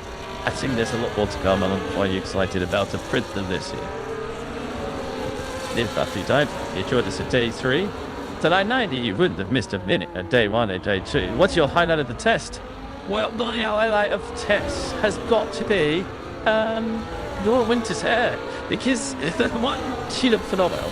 2, it allowed me to talk about the wind, which is one of my favourite topics in terms of race strategy in Bahrain, and has segued into phenomenal wind chat for the whole day. So yeah, Laura Winter's hair, E1 for me. Jodie and Palmer, your highlight of the test, please, for 2 hours today. And of course, the unleashing hell in the LD this afternoon. Nice to see the shackles coming off that. Anything else? I think the whole test has just been so straightforward for everyone. I would say the power cut hour that we held pretty with nothing happening on the first day, or the rain now, and the Christmas jumpy stuff. I thought you did very well. Plays the blue salad. If I not have been with the commentary once, all with you are like, don't go before the rain. Yeah, thoroughly enjoyed not having to do that. Level of broadcasting. No, it's seeing how bulletproof the cars are and how excellent they all are on track. Still going to use that Simon Lewis Hamilton behind the look. Well, thanks to the whole team providing the pictures on site and in the commentary box. But for the moment, it's goodbye.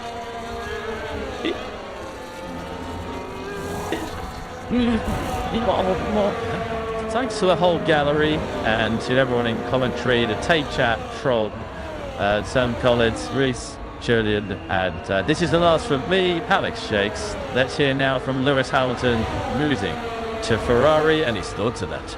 Lewis, obviously along with the appeal, and that Ferrari was the romance around the team in the midst of racing for Ferrari. EFS Reeks, how has that lived up to your expectations? Has it gone way beyond what you're expecting in terms of the magic of Ferrari so far? It definitely has, yeah. I think it's one thing seeing it from side, but then when you're actually in it, it's the big dream. It's pretty incredible. Just from seeing, speaking to the whole team, seeing the whole team at the factory or in one space, and just seeing how passionate, excited everyone walking around all the different departments, and people just let them breathe for a 24-hour treatment of getting to work, everything. Seeing what those sounds in Italy, where they've grown up dreaming one day being there, so that how proud they are to work there and how much pride they take in their work. It's really beautiful to see, and then it's the Tifosi which you think you just can't. You can see, I can see it also watching the Finish, Charles and Carlos, Rodriguez and Sebastian, but to the on the receiving end of it, it's new experience today. I couldn't have let it. Exactly. Yep.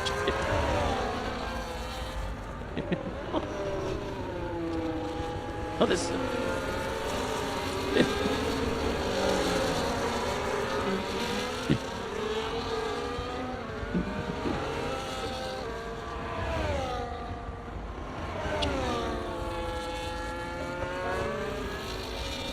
Welcome back then, Trolley commenting on Chip the Taxi Oscar Piastri. Simon tire starts at another lap. Oscar Piastri with his 6th fastest time of the day, 35 laps completed. His teammate Lando Norris has put in the 8th fastest time of the day to 57 laps altogether. The most lap pitch today, Alex Albon, unsurprisingly, he's doing 2 shifts, 97 laps for it. Max Verstappen is also doing 2 shifts. He's on 59 laps as the 3rd fastest time. George Russell. Yeah, casually, Karun Chandler is alongside me. 7 more hours to go, Karun Chandler, of this pre-season test. 7 more hours. This looks so pretty, baby. Just a promise. Something to happen that we're not kind of expecting, and other than the lights going out, certainly could be driving coach. Did the bus nothing has really been that surprising so far, whereas the jump doesn't anyway. And a job so as to look at some race maps to see. There's a thing you just shut there. Yeah, there's no Piastri's just starting his 2nd stint of his race. So he's done a 1st stint of 18 laps on the C3, and he's now switched. Esteban not done. Also on a race on, I think, at the moment. Yesterday we saw in this stint roughly, Lando Norris averaging a 1:34.4, not 1:39. Sorry. So, and he was up to see what tires at that time of this sticks. Peter puts up his seat for the last, yeah, I believe so. So, Piastri there. The side too, but it's only for the second stint, so let's see as the fuel load comes down. Hopefully that pulled through. But not all cars I'll try. This isn't about there. Yeah, I'll come guessing. Which can surprise me a bit, unless we're just about to see new race simulation of the latest few moments on that. Yeah, we're good now. It's just lies to go. There's still enough time in there to get a simulation done if you get going fairly soon. Firstly, Bottas is practicing a pose I think you're going to see much of this year. The standing in the back of the car, so can you trust the timing with cameras and knowing that the LED is focused very much on him. Yeah, I did actually quite a funny comment from Total Wolf saying that he's now that he's back to being a representative of the Mercedes brand. Let me take challenges that the budgets not being asked are going to be making yet your turn again. It's a strength here, a lot about the challenge. So maybe into the bike crack challenger. And to cut right the faster jumpers that I've shown. I like the way to do that. I think in Chris there is that a object for those of objects. Cherished challenges for the one whilst we've had the Valtteri Bottas, let's do this. So the bike crack challenger. Well, if anyone national markets listening to the commentary, you can take a trophy and let him know. Well, if you like things about that idea, sure they'll absolutely love it.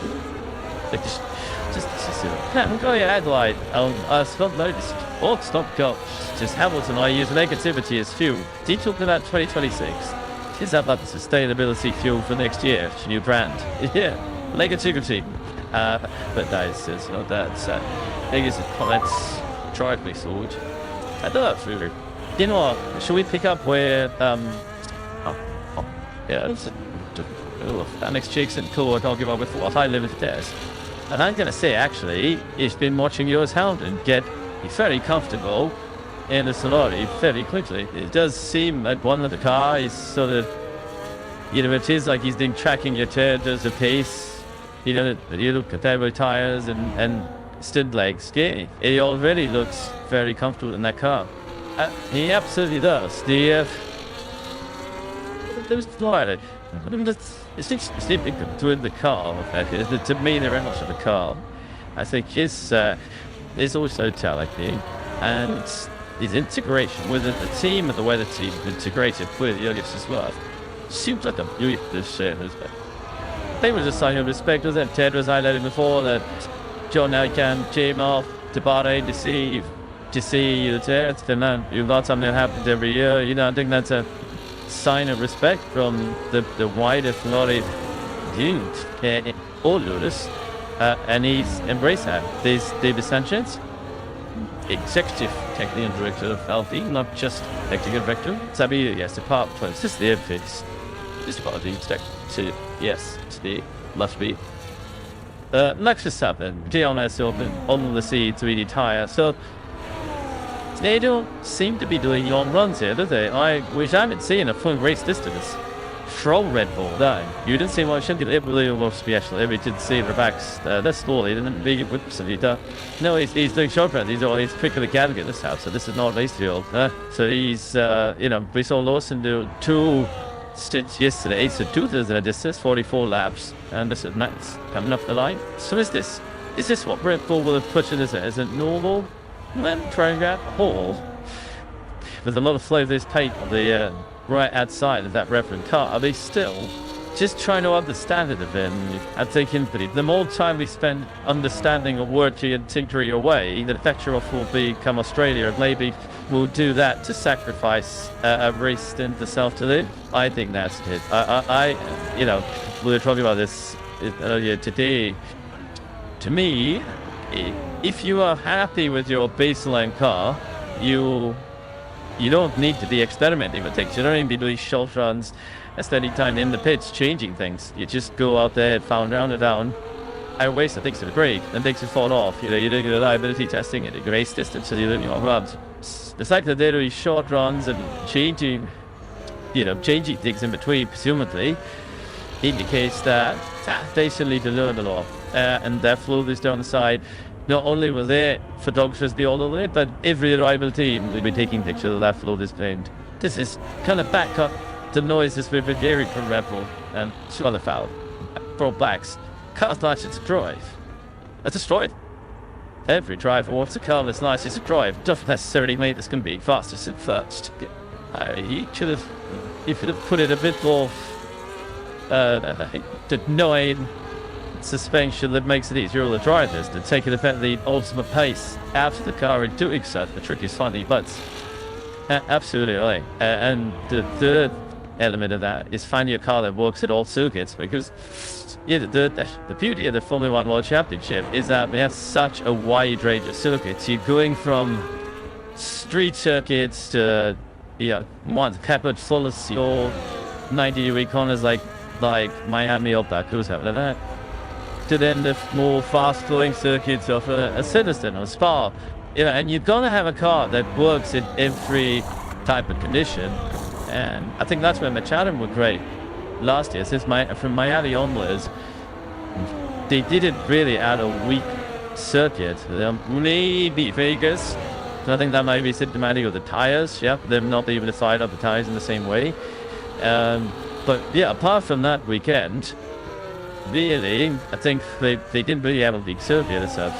There's a lot of configurations, right? It's not just this track, we've raced from the outside as well, but there are various other configurations. You build them on the half first to the Grand Prix 2 years ago, that handed Billy Trump's back as it was free trade. Yeah, was the greatest race ever. But would it make sense to run different configurations each day so the team gets a better understanding of the car over different demands and disciplines? You used to do that with GP2 testing, if I recall. Yeah, we used to do day one. I think it is to a 3-day test here, and every day would be a different configuration. And I think it is great because it meant you could test for Monza, you could test for Monaco, and everything else in between as well.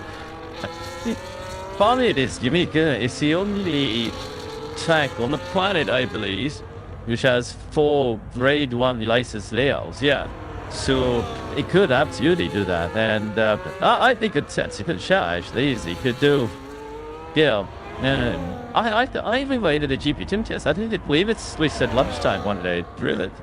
Used to a mid-season test. Used to a 2-day mid-season test. We switched from where it was to the Monaco layout to the street Monaco, and we did an eye-down. We all switched to eye-down plus package and did a Monaco layout. Did a very stopped it. Yeah, it's free. You league up and down the fight. Bounced to the lanes. The UV was coming, Sewing was coming. We go to the left-hand side of the Paddock carried to the Joy. I mean, yes, you'll have to install various different time heatings. Do you can do that with the time? By afternoons, the cameras, do day to day, so we can all get the best shots. It's a test, and the cheapest I think you can get a lot more else.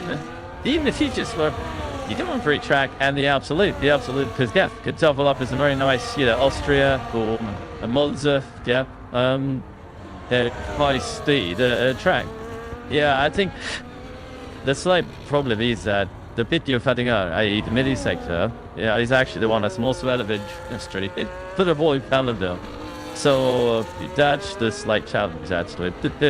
Well, I think it's under and I say great ones, then all the configurations. And what it tells me, the course staying on the same track is the average from the way and only has 15 kilometers to even a wonder doesn't have that even more into. So we're on 230 you're at top of the hill.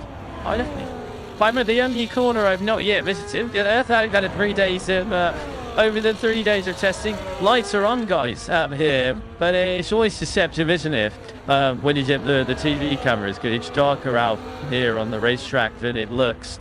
Interesting down here in turn 13. It's one of the biggest challenges of the lap in terms of the balance of the car. That's the second apex. So to position you on the racetrack, they take this second apex where you kind of have to ignore the first kink as they come into turn 13. They've already been through the flat out turn 12. We're expecting large strollings on a relatively long rush in the Aston Martin. What I'm seeing down here is one of the areas of the circuit that forms the final sector. There's a huge difference actually in terms of tyre compound between those drivers able to get down to this final apex than those missing it. There's a temperature begins to cool down now. You can really see something of what we saw in the race runs yesterday, when a softer compound really starts to make a huge difference, the amount of grit that the cars have as they try to make this really tricky turn 13 apex.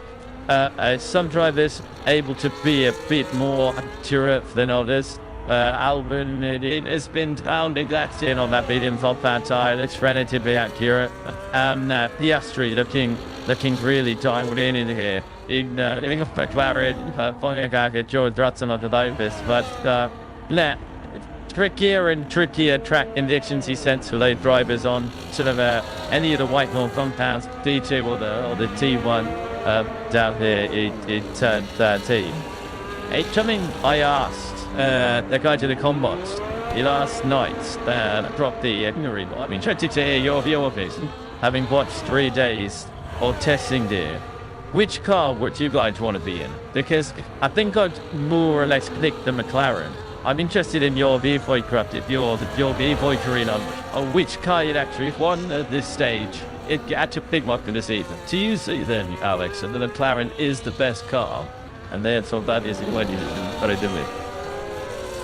Yeah, as a mate, from everything I've seen, especially the race runs last night, yeah, okay, it was a little bit spiky this morning, wasn't it? Andreas Senna basically said they were trying things out. It wasn't the best conditions in the car. I would take the McLaren. What would you guys have? Corinne Chevnel, which one would you be in? The McLaren.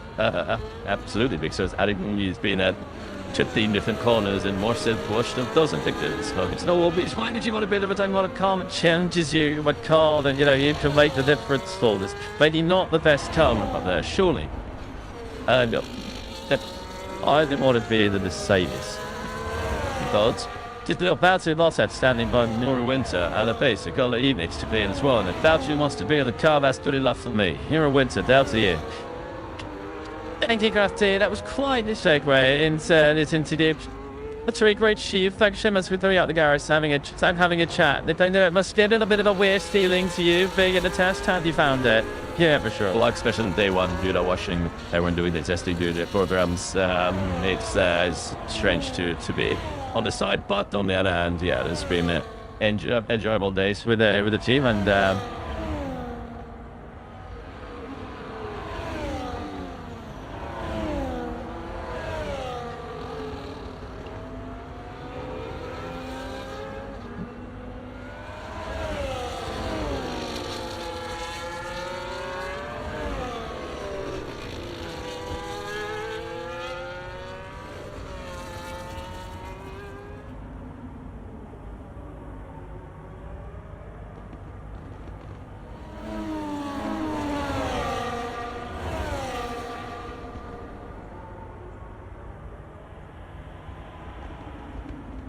to drive with the car more stable, more predictable. Everything's moving in the right direction. That's the feedback on both sides of the garage. Yeah, it seems like everything's moving in the right direction, but I'm pretty sure it's more like the same case with delivery in every garage, or at least 90%.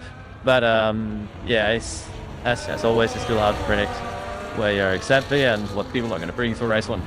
Yeah, we can't read too much into pretty much anything, can we? Pre-season testing and study those timing sheets. How can we play in with the team? Yeah, good. Yeah, he's like a sponge taking information, he's not nice kid.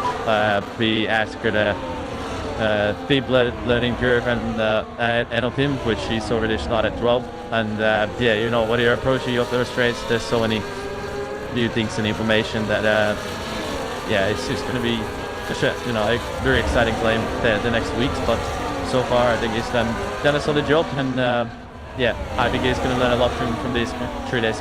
And to the team as well, it was from this new time, one of the best experiences, if that's what drivers who is for. You now have a brand new 18-year-old. You yourself have come back into the team as well. It feels a new chapter from Mercedes. What's that feeling like within the team?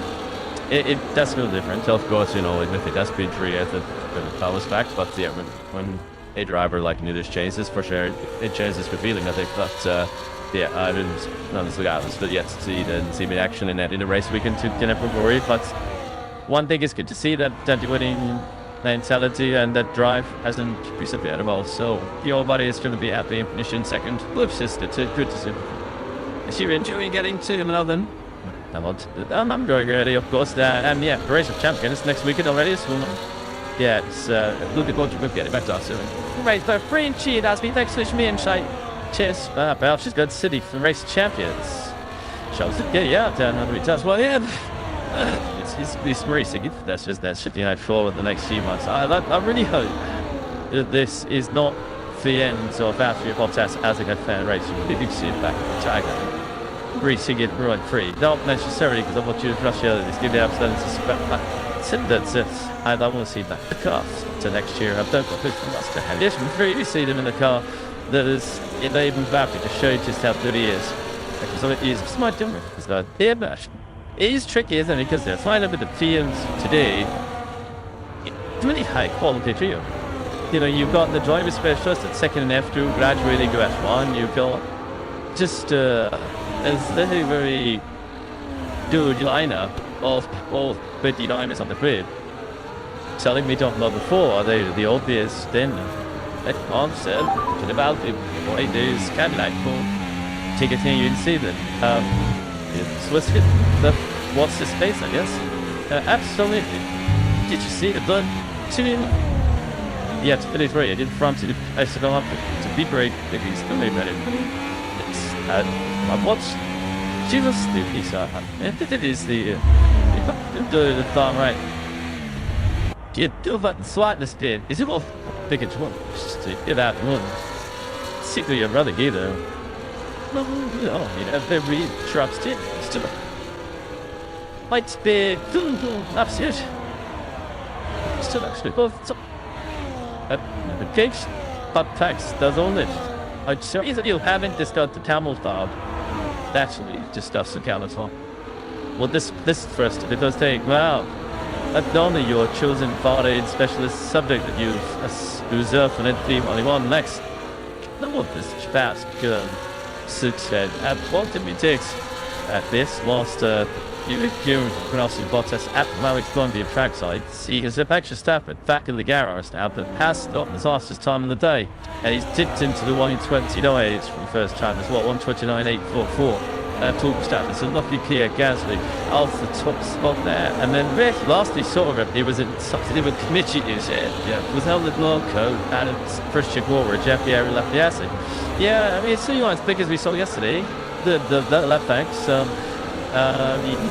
You know, on the C3 tire, yeah, it's a decent lap in there, but it's not jumping off the type sheets, so it's half a second there. Yes, it's fastest time. Yeah, at the track, you know, there's 22 degrees now, wind pretty consistent, we see through the day, so track's in pretty good shape. Yeah, the fact that they're out taking down is, you know, that's what I'm saying, it doesn't strike me as something this is, my God, the sign of dominance coming up. We've gotten on board that, Max Verstappen's lap, you take it to the A36 to see, because we can really get a feel of just how much fuel just on the body language should be crazy. And you shoot the S3 on this stint, so we've done 30 laps so far, and he's still in the 135s. Then you said it is a bit slow, right? This was the point yesterday, the lap there was still be the 34s to the Edu circuit has lost a bit of edge. What they got? That's the tail lift, to one. Yeah, they're not super soft. Did Wi-Fi basically lacking, so it's not particularly a strong wave, isn't it? You know, yesterday they singled out, we had Norris Blizzard, didn't we? We were on off them. It wasn't great back conditions, but yeah, I'm sure our onboard team could find that Max Verstappen lap. They obviously Paddock fan. They were the ones that put Paddock assessment. Oh, you go ahead. No, I did, but I just brought it up. Races Street 7 layers. What did you still have your personalised sweet chart at LP? And on P. JD then he both have answered was both also pigeon makes on the counter at labelled it Crufty Streets. He void beside anybody who just delves into it. On top that tradition is you carry on, isn't it? So we're out to this season. But I tell you what, take it serious, Lamb, you just to know you're instead to just stop JD. Yep, he up to Ghost into the mine, lifts at about 160 meters for the call out on the brakes. So about 80 meters short shift there, and then powering up the hill to Wordmans to or using a bit of width on the left hand side. This is definitely a race start for you, no, that took 6-2 on the last time.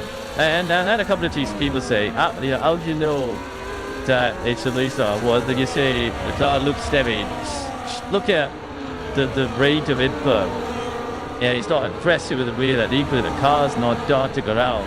It just all looks a bit denied, and the charging is sluggish, like the worst. Yeah, I mean, it's hard to say something sluggish when they're doing all we're talking about now. But it's just a bit lazier in terms of the reaction when compared to taking the fuel out and the bullet on itself.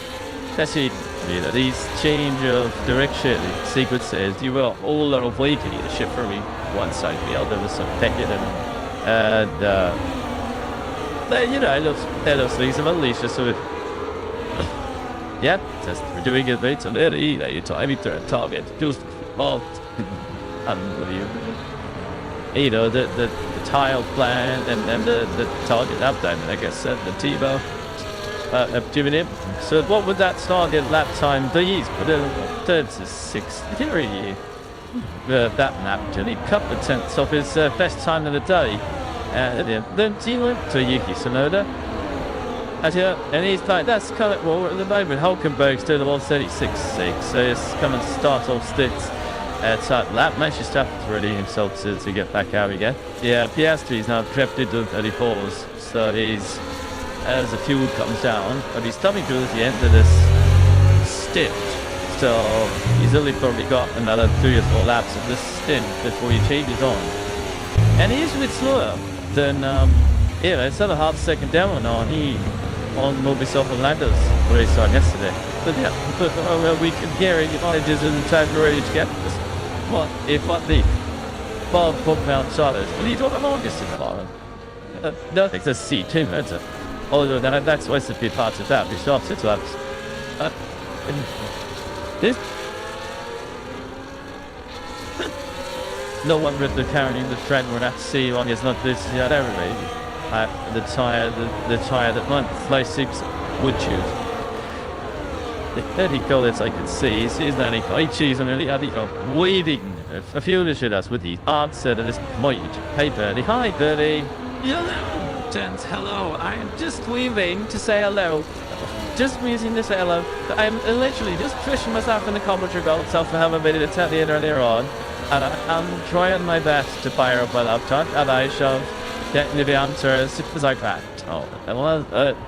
Why just firing up Eddie? The one the white that mine was out is this is sort of picture. Today, do people feel the circus mission today? Yeah, but the thing I noticed earlier, I don't really thought the circle is slower. I think one thing I tried to look at was an overlay of Hamilton yesterday to Leclerc today at a similar time of day. And it did look like, I think at that point, Hamilton was 8/10 or something quicker. You have to think that yesterday, he was 8/10 quicker yesterday. You have to think they would have been on similar-ish run plans across the morning sessions. So it did look slower. I thought that down a little bit to a bit windier today, a bit shorter track temperature, particularly in the middle of the day. No, I think it should be coming back to us a little bit, but it's still a bit windier than it was this time yesterday. Yeah, it's just interesting because the Astros, the same Astros raced on. It's about half a second still in Orlando on the similar unplanned, similar data. Track temperature 22 degrees is reasonable, is it? It's all super off. But it seems a bit slower. So you think it might be wind later then? Yeah, I think a little bit might be wind. A little bit in the middle of the day was a higher track temperature we had today. And one of the bits of discussion was obviously yesterday we had that rain. It was quite dusty as we left last night. So I don't know how dirty the track, the jam overnight has had a better reset with it all certainly stuff on it. But as you get to the end of the day, it should be convergent all the time, but it's not quite there yet. Oscar Piastri is the highs. Esteban Ocon, which is just these sort of things happen that this view not be healthy Piastri's lap times, or indeed that's sort of the condition of his tyres. In fact, we've got a very good data to how the tyres handle with you when he as close as he is to the car in front. Now, a bit twitchy, the ass as Esteban gets powered down. He's also uses his DRS, so dead save. There's a good chance of getting past him, but Esteban has got his DRS open as well. This could be really frustrating unless Esteban can join down the inside, which he does. Too slow, does it? He's fucking the mechanism now, I'll be the Jones fall. Do the property switch you, that don't switch you. Yes, so here's Esteban. Oh, this is going to be a bit tight. And tried to run shoal, and then he wanted to turn on that. Would have liked to see Yo in the 10-4. If Esteban will go bust on the comeback, Australia covers. A bit of racing. How did you think that Esteban Ocon was going to come back in a man? So what led you to that? You chose these lacy live in it. And clearly, if he wanted to just eat him there, Oscar go past and carry on his own, he would have done so early on the stage. The fact that he salted him all the way to Drake, so made me think he's going to have another job. It's even in testing. You can see the position. And T-Rex, the third side, tail us to one that was Alex Bracken. Tell me Alex Bracken. And the fact, I told you, but I couldn't even thanks I couldn't even fix him. Sitting down there at T1 of that little moment between Piastri and Ocon. Incredible down there. The tailwind when we were down at turn 13 is turned into a headwind, of course, as we head down into turn 1. And it's just so the braking down there and well past 100 meter board. When he's down beside a racetrack, it always sounds like they're braking. You later than they are because the sound takes a little bit of time to travel. So of course it seems like they're on the frontal for longer than they are. Very funny actually. The braking's okay, you see. There are other formulas moving to the middle of the track to brake into this far right turn. Like Formula 1 cast is on with They got so much downforce. 3 days of running. There's been so much running here, look. That they've skipped one. And they go over the braking zone in T1 have actually hellished the track as they go down into turn 1. Interesting when cars come out of pit lane. We were discussing potentially not using tyre warmers in Formula 1 earlier on. But in a corner like that, which in a best case scenario is a 60 kilometer apex speed, when they make their way initially out of the pit lane, I know that we're only dealing with testing it, but the cars look so ponderous and difficult to drive. So yeah, great down there turn 1. I am going to go for a bird's eye view though. Excellent. And just while you're down there, Alex, question for you. And they have smoothness to track. Letting show you to turn 1. They've got rid of some of the bumps, but I've noticed this on the first day. There are still bumps there approaching the braking zone or into the braking zone. I wonder if that is going to have an impact when we come to the race in a few weeks' time. Yeah, it really will. I mean, it's always a factor down there. And it's one of the reasons why you can make a move down the inside of turn 1 quite easily, as well as having you pick a shot down there, because actually being offline section of the racetrack is a better surface to brake on than the online section. So good fun down here. A great turn 1 for the race as well, with that tricky tight switch back into TT that always generates Strava on the exit curve. Right, off to the tower you go, Alex. We'll see you in the pitch. And in the meantime, let's head down to the paddock. Orange Coretta is with the house team principal, Io Kamasi. Thanks very much, Coffee. Hey, thanks for joining us. Jumping off the pebble to have a quick chat. It looks like it's generally been a very productive test for the team so far, but there have been a few niggles, haven't they? Just talk me through it. Yeah, this morning had a little issue with Bodywork, so that wasn't great. So it was a bit about a mystery morning on the video. I fixed it on Ollie's program. In terms of how Ollie feels though, climb sense wise, he was talking about feeling like he'd get in the car, could really push it, even if he'd lost a few laps. Showing how far he's come, really. Yeah, but to be honest, even from day up, we've been marking this year, he's always got good feeling in the car, his work ethic is feeling good. So yeah, in this year's car, I think the baseline behavior is pretty good. So yeah, he's got good confidence. How good do you think this comments? Hey, but this car, I think it's very difficult to tell because competition shorter. You know, we're doing a race simulation now. If you look at our lap time on this competition, it's really close. So yeah, I think it's a good starting point, but I think the competition's got the 80 guy. So I guess the minimum, you're at least in the fight, and it's about how quickly you can add that performance going through the rest of this run and then the first couple of races. Yeah, not just adding performance, but just understanding how to get most of it. So that's been that's going to be the challenge, I think. And also, you know, going to different circuit, different tires, track conditions, etc. So really adapting to new challenges and get most of the car. What have you found most about the speed up? Because obviously having an experienced driver, race winning driver in the car, that maybe lost help, but feedback and maybe making changes a little bit quicker. Yeah, no, his feedback's been really good. And then the focusing on the long run performance. And then again, just testing some of the test items on his feedback's been really good. And setting a good benchmark for Audi as well. Again, in terms of tire management as well, he's been really good. In terms of the test overall then, are you reasonably happy despite all those niggles with what you've managed to achieve and what you've managed to learn? Yeah, and if it wasn't for this morning, I'd be happier. You know, because the last 2 days has been really good. This afternoon's been going well, but this morning really wasn't good enough from us. So, you know, in this tight midfield, if you want to compete, we need to really step up. So, there was always 1 more hour of running. What would you want to get kind of learning from that period of time before testing ends? Yeah, so like I said, we're in the middle of the race simulation, so finishing that race simulation. And then and a sequence of pixel practice. So really, once they finish on the analytical good pixel practice. Anyone that's surprised you out there today? Because about video, putting in some decent times. Look at the teams you've been battling now for a year or so and looking very strong. Yeah, again, like I said, because this is the last year of the stable regulation, you know, I didn't expect any slow teams this year. You know, they're not being Williams, say, both are competitive. I think honestly, it's interesting for the fans because each race you go there, you know, somebody's going to be more competitive than some others depending on a track, depending on tires. So yeah, it'll be really interesting. Of course, it's challenging for us, but that's what we're here for. Okay, so if I want to let you get back to the pit wall, thanks very much for joining us, and I'll say back to you, yeah, thanks ever so much, gentlemen. When I gets back to the pit wall, he might want to see what just happened there. I said, it's all absolutely to Esteban Ocon's race simulation. Looked like he'd been called in for a pit stop and then told to stay out again because he was coming into the pit and had the fear of the last moments that held the traffic in, which if he tipped that over a race weekend, it'd be likely to get a penalty because he don't like the old weather ball out here with us. Yeah, after the gig call of it, still, and ultimately for it, it is you're not realistic and changes of thing.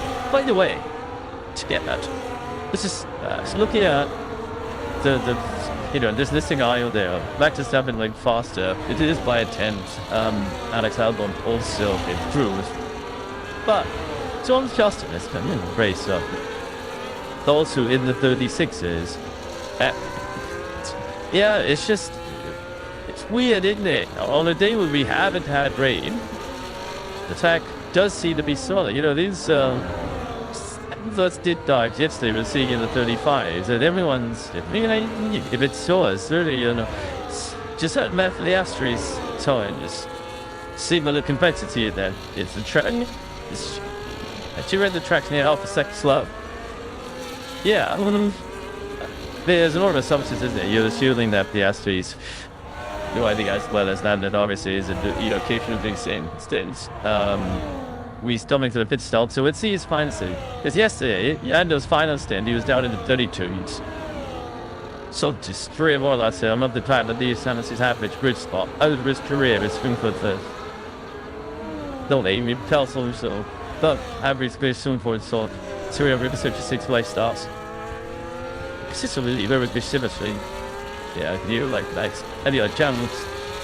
They're just trying to work out. So now I'm just saying that the last stint, Lando yesterday was in the 32s. Yeah, he's starting off in a 33.9. So let's just keep an eye on that as the stint unfolds.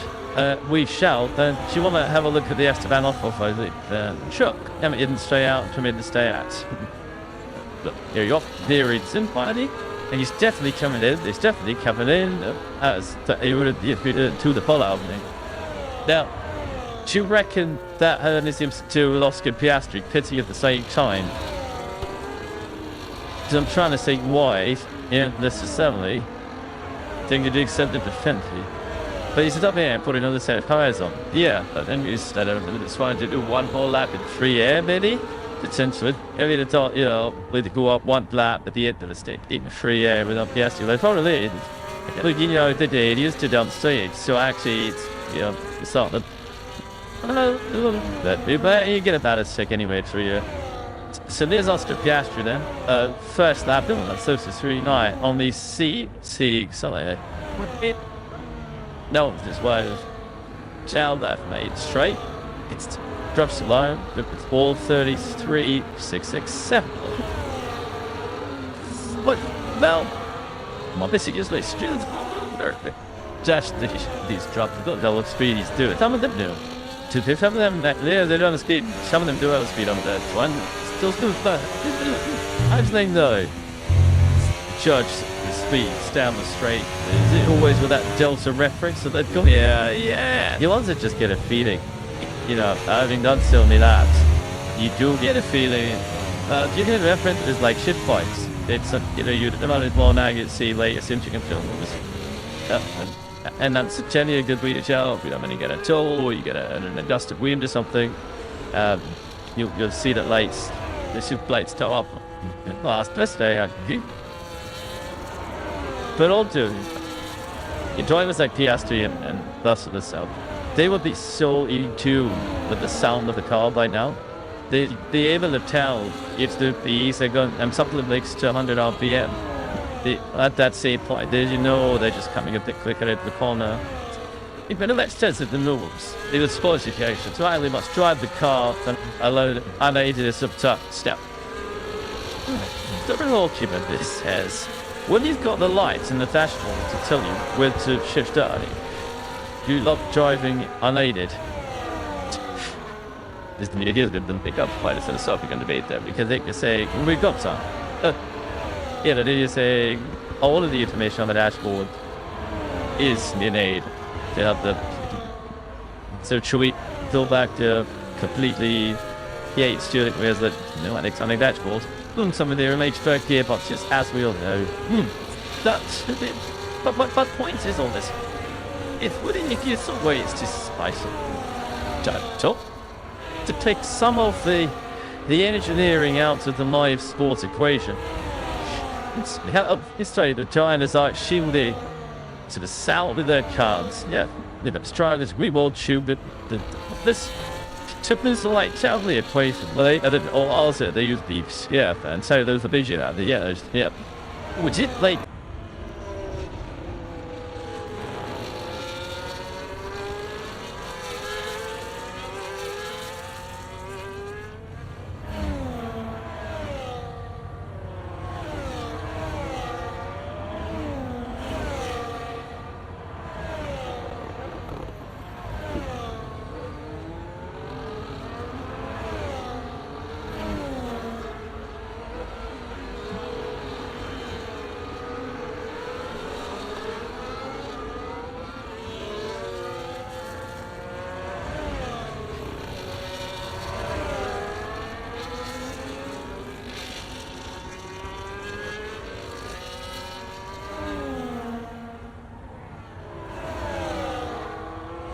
Lance is okay, and it's nothing too serious, and I'm sure he would want to be in that car if he could possibly do it.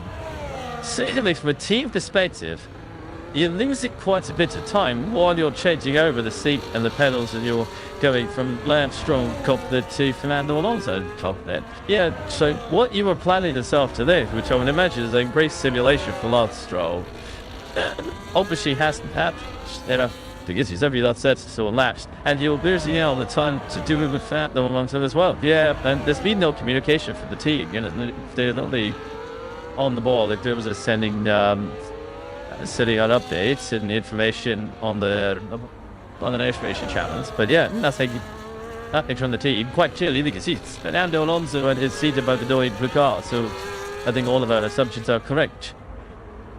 Piastri at 34.6. Pierre Gasly's done at 34.1, but his tyres are much fresher. George Russell, he's at 37th. Slighter longer.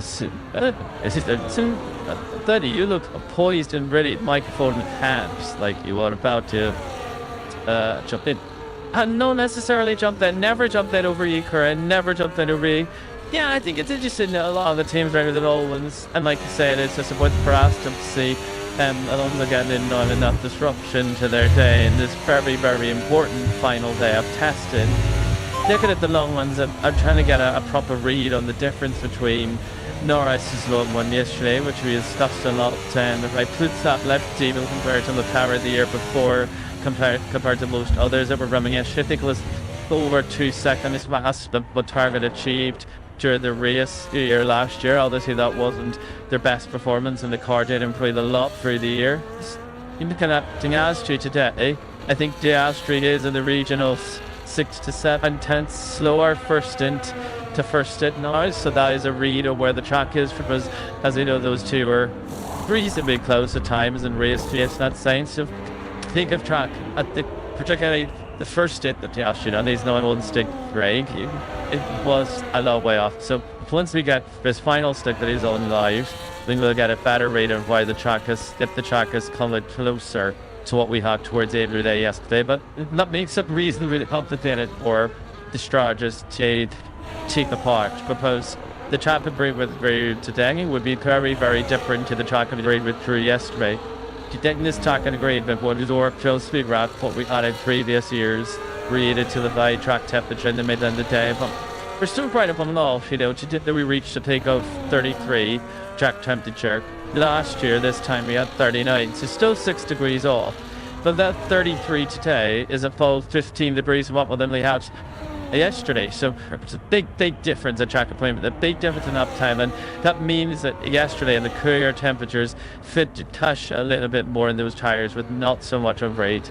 So just thought that succinctly if we can, BC. The track's about 6 tenths of a second slow at the record. I'll step back there, I reckon the track temp is about 6 degrees also. So it's 6 degrees of lower, dare we say, is worth 6 tenths of a second slower.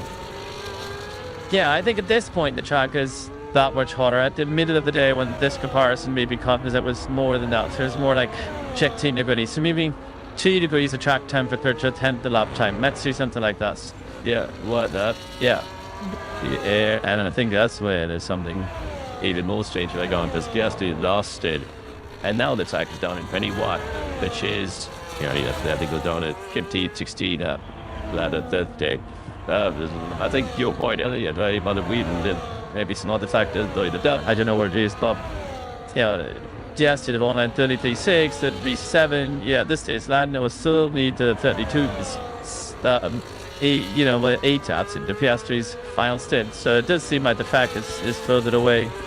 6/10. That's the number to that's what we reckon is. Is the only track that's 6/10 slower than it was this time yesterday.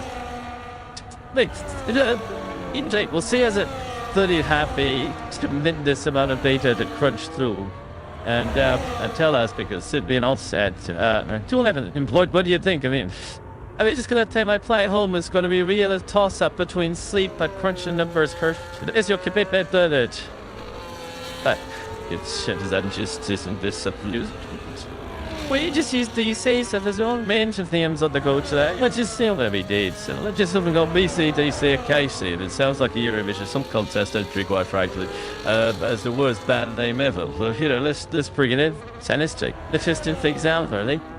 Well, yeah, maybe we should do a vote. We should do a vote when his name they would like to be carried forward for the remainder of the season. You can have BC, Bernie Collins open off. It's in oh dear, I'm gonna regret that. I'm done. Certainly are. Meanwhile, we sent him to the tower, and we're going to go to him in just a moment, but I have an update. Will it ask about those gentlemen? Following an initial session of the car today, Lance subsequently felt unwell. It turned up known as citizens as to that. And it's a shame. Get well soon, love. And we soon watch Dutchman. When you get to Australia, be royal. Stitched out, like smoking. This is what happens when you profess to have visited every corner on the track and they send you up the tower. No, I'm not too sure that Verdi has too many numbers to crunch, because I reckon she's nailed it actually. With a warmer day the track stays hotter for longer because it obviously maintains the temperature. But having come up there, it's much windier now. A wind heading down towards turn 11. You're much stronger than it was even earlier on when I was down in turn 13. It's in turn 10 again. Interesting to see the Astri on a decent long run.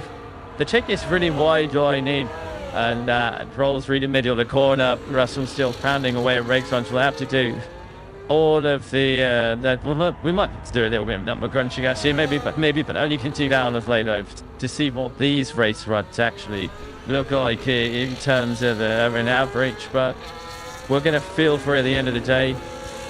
What did they say? 295, like those 5,000 lights on over S1's traditional testing venue. It's been a pleasure. That's the last you'll hear from me, because I'm sure I'll see you through the season. And I'm going to go, no, I just got 10 minutes after Charlotte, no one at the end. You'll see, that's all they say. I'm off. But I'm the lips breaking in the challenge. I've got flight all the way back down again. Also, your hair gel is clearly doing an excellent job. It's not been moving. He was complaining that I said anything here. This is the compound you need. This is the get you need. You know what, there, brother? I have not seen such a work-shy attitude. Since your dad said to me at the end of a race last year, right, traffic's really bad, and you can have it a bit off of the champagne, got in after the national anthems, I'm going to get on my bike. Obviously, I see he's passed out all the teams he did. I'm sure I'm watching out the circuit. Outrageous. But it has been an absolute pleasure. It's a bit for the last 3 days. That's just appalling, isn't it? I mean, over an hour ago, even again, another text from the senior. Like, the blue Pierre Gazi. Anyway, Alex Jakes. There's busted. He died. Where is Joe? Well, you're down there, shit. Where Sam comments? Where Alex Brothers? It's down there, shit. Take this. on the stories, jumping on through Lima, well, it's the 3Cs, Leo. Well, you know, we are 22 hours and 52 minutes into test against Bernie's just until the laptop on. There's a unit, but there it's a difference. Yes, the only bit of a went to essentially anymore. Yeah, never went to a test, but now, it's just, it's all the bitter eight. So, I don't know, those out, but that strolls out, sadly for him. But what is it? Sorry, Fritty, is that you with the house? So he's listening. Yeah. Oh, this is the first one. He saw it put his feet up for the day, and it has finished basically, and that you can go back to the hotels. The fault. You know, and I'm told this area loves and a really rough night last time. That big little sleep in. Default, he gets the track. And as soon as this water pretty well.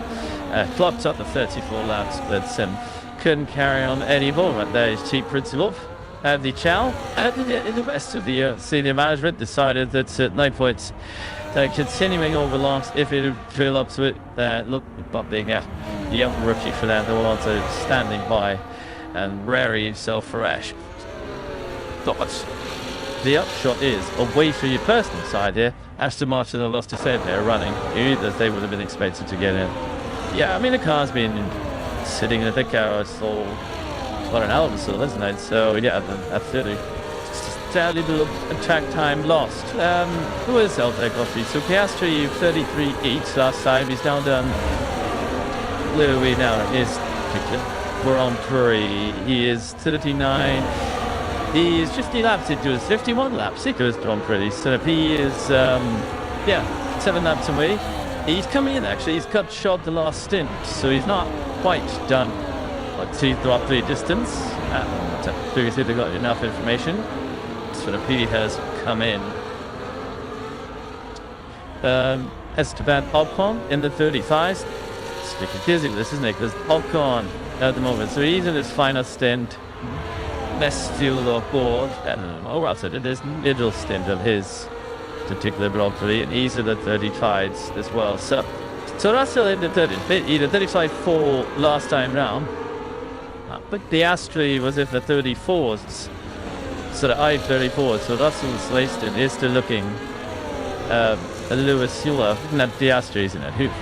He disregarded yesterday's time. It still looks like McLaren race pace. The headers, the message, the Norris Steve yesterday is to be on the head this time. Something to say, yeah. But I think there's enough, yeah, absolutely. I think today, Jesse Alphon, not a 1-star, like the first 2 stints of the race, he's done 39 laps. Russell's on it, the race is on an involvement. And I don't see the few people on this, there's only 4 of them. But some of the race certainly different today. Red Bull's the question mark, who's that? Then Red Bull is absolutely the question mark. We've seen 1 double stint from Lawson, and that's it. It does a lot of analysis, which means it's almost time we get to see a Red Bull this year. So it's all they get to see Red Bull this year to a fit race distance. This football pretty good. And Bernie, I don't forget your thoughts on that, because you know you're in your sort of solve a job. That's one of the things you look at. Well, I was saying earlier that the rates are used to look at, then you know the fuel load. You know, you kind of want to finish up, say everyone's 95, let's show euros. What would you put your T-pad back on? What would you do in terms of quite understand Red Bull's performance and where you think they might be? Yeah, I think you're totally right, Corinne. From this stage it has to everyone, we look, at the headline numbers, he set the flap time on what day, but the strategist side, from the team side, you're at the steer, Michelin teams do the 57 laps that would make up a race at Bahrain. And there's different ways of doing it. Most of the people that we're talking about today, Piastri, Norris, for example, they've done to get in a race fuel, ran it out across stints, stuff proper, like get stuff in between. A few days ago, we've seen juniors that really shown that each pit stop. So they might have done 3 stints to get to 57 laps, but they'd done them all at 60 or 70 kg. So it wasn't proper race start fuel or race finish fuel. And as a strategist, it's hard to take out the exact number. What you want is a 100 kg where you start all the way down to 0. It's clear in the data when that's happened. Not reliable as take out. There might be a little bit of engine mode here and there, but the difference in engine modes now is small, much smaller than the fuel effect. So that is what you're looking for. That is the ideal situation when you get that. Now with only 3 days of testing, such limited rubbing, Boston teams don't do the full race distance, but know these cars are much more reliable than they used to be. So teams often feel they need it, or they do the other situation where just said is refuel at the tree, and then they sort of hide or fuel low from those of us trying to work it out. So you have to take as educated a guess as you can do. Some of that is based on how many laps you've done, so you know their minimum fuel that they have in the car. That's one end of the range. You can see what their lightest fuel that they maybe ran over the weekend was, or their best lap time was. So that might give you a maximum fuel that ended up being, because you know that could only be a certain level. And so you're trying to work within these battles of confidence, and then try and make a fees for quite a harder orders. We use GTS in way more now than we've ever done. To look around this track, look at how cars are performing low, medium and high speed, and then maybe, cut and shot, if you like, a lap together, put that in the Melbourne. Where do we think that car will perform at Melbourne in the low fuel? But at this stage of the game, there is a lot of estimation of car pace, and that makes qualifying in Melbourne particularly difficult, because you don't quite know how easy it is going to be to get through Q1 or Q2. You don't quite know how confident you should be in your tire set selection. As you go through the initial races, you become more and more confident of where your car pace really truly lies. Yeah. Something now, but you're probably going to be in it to with it, rather than that's limited than saving your set of tyres. Now, Ted Kravitz. Haven't heard from Ted Kravitz for ages. Nobody hasn't been a busy boy. Paul Aaron has been in touch with him via the Twitter, and Ted has actually posted a chocolate cookies recipe. Sorrel Peter, Paul Aaron, is that what you've been up to for the past couple of miles, Ted? Baking. Krusty, hello Peru and hello Bernie. Yes, hello everybody. No, Krusty, I haven't. I've been making TV programs. They were crucially German. This year, no, that was one thing I did for about 30 seconds in Quiet to Paul Aaron, because he's a nice chap and we gave him a little interview earlier. I've been busier than Steve the horse wrangler down here, Krusty. So don't you ask, you'll find out what I've been doing when you watch Ted's Testing Notebook on Sky F1 later this evening, and then when you watch another program after that, Clear Development Audible. Yeah, like that's exactly what I've been doing. It is. And I've been listening to speaking to Charles Leclerc and Fred Vasseur. Now, let me tell you what's going on here at Aston Martin. And keep an eye on this lap time of Fernando Alonso. This is a brand new set of tyres, and let's check it out. Just pick it up and see him across the line. It's not okay. So he's very keenly. Sorry, go on. Yeah, he's all racing, mate. He's not on those fuels. He's on the C2 tyres for Fernando Alonso. So that's what I thought. But then you have a look at all the mechanics who are eagerly anticipating the result of this lap time. Yeah, they did make me think, because they are all looking at the monitor while they know something special is going to happen. It's just the end of your race run. Should these units like it in? Need to left 35 seconds off without DRS. He's just started. Very keen to. He just started on 10. He's literally good. It's just a slap on the tyre. So good. Well, they just Mason. They really are very keen on this run, because they're happy to get him out again. The story is, as he said before, was depleting once. Well, a rough night, wasn't feeling 100% this morning. Went in the car to 37 laps, and then fell unwell, and Alonso is back in for the happy hour and a half. What else would you like to know? Would you like to know the top lines from the Fred Vasseur, Charles Leclerc press conference? Hope you want to carry on with us in last. That would be lovely. Right, well, maybe it was a matter of grammar, or maybe it wasn't. But Charles Leclerc said that they are very focused on winning, on being world champions during this year of Ferrari. And that was something I picked up on with this shot with Fred Vasseur. I said, look, all of you, stunned, you might say, Crofty, by the loss of the Constructors' Championship to McLaren last year, you start this thing, is that the primary focus of Ferrari this year, given like you've got, the most successful driver in F1 history, Lewis Hamilton, together with Verstappen and Ferrari for 7 years, Charles Leclerc. Is the Constructors' Championship your focus? Here we are looking for a Drivers' Championship with one or the other of the drivers. And he said, well, of course, they both drive for Ferrari. Focus is doing as well as possible. We'll have to see when the season gets going, and then we'll see how it progresses. But I'm just wondering whether it is that Constructors is kind of job number one for Ferrari. What Tessa did say on the development of a car, which I thought was particularly interesting, was this Maverick car, this design with a forward suspension, it does have a higher ceiling. They believe, they can tell the data so far, that they just developed what they had last year, and that roughly is cheap bit of information. So it's like good news from McLaren Hamilton. Yeah, and though it is, and if they're starting to think about we are focused on the championships, then that means they've got a good test. They don't feel that I get caught out. That sort of chat. Just trading message with somebody who was number punching today, just to try and get a sense of it.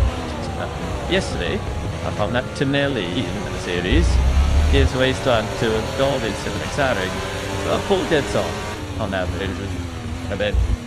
And today, the Russell's first stint, he's still in the second stint, was about 4 and a bit off the airspace, terrible mistakes. That material, so it does seem like that's still at it. So yeah, so the action number is different, but the gap is still McLaren, a little chunk ahead of the series, where Ferrari and the series yesterday, at least it was similar. We haven't seen a long block of yours help them. We must have done, which it could turn. We find loaded colleague, Mr. Kuru Chapel. And I can count. Today, I think Vessel's maybe even a touch slower than that. In there, they're definitely behind, which it can play that.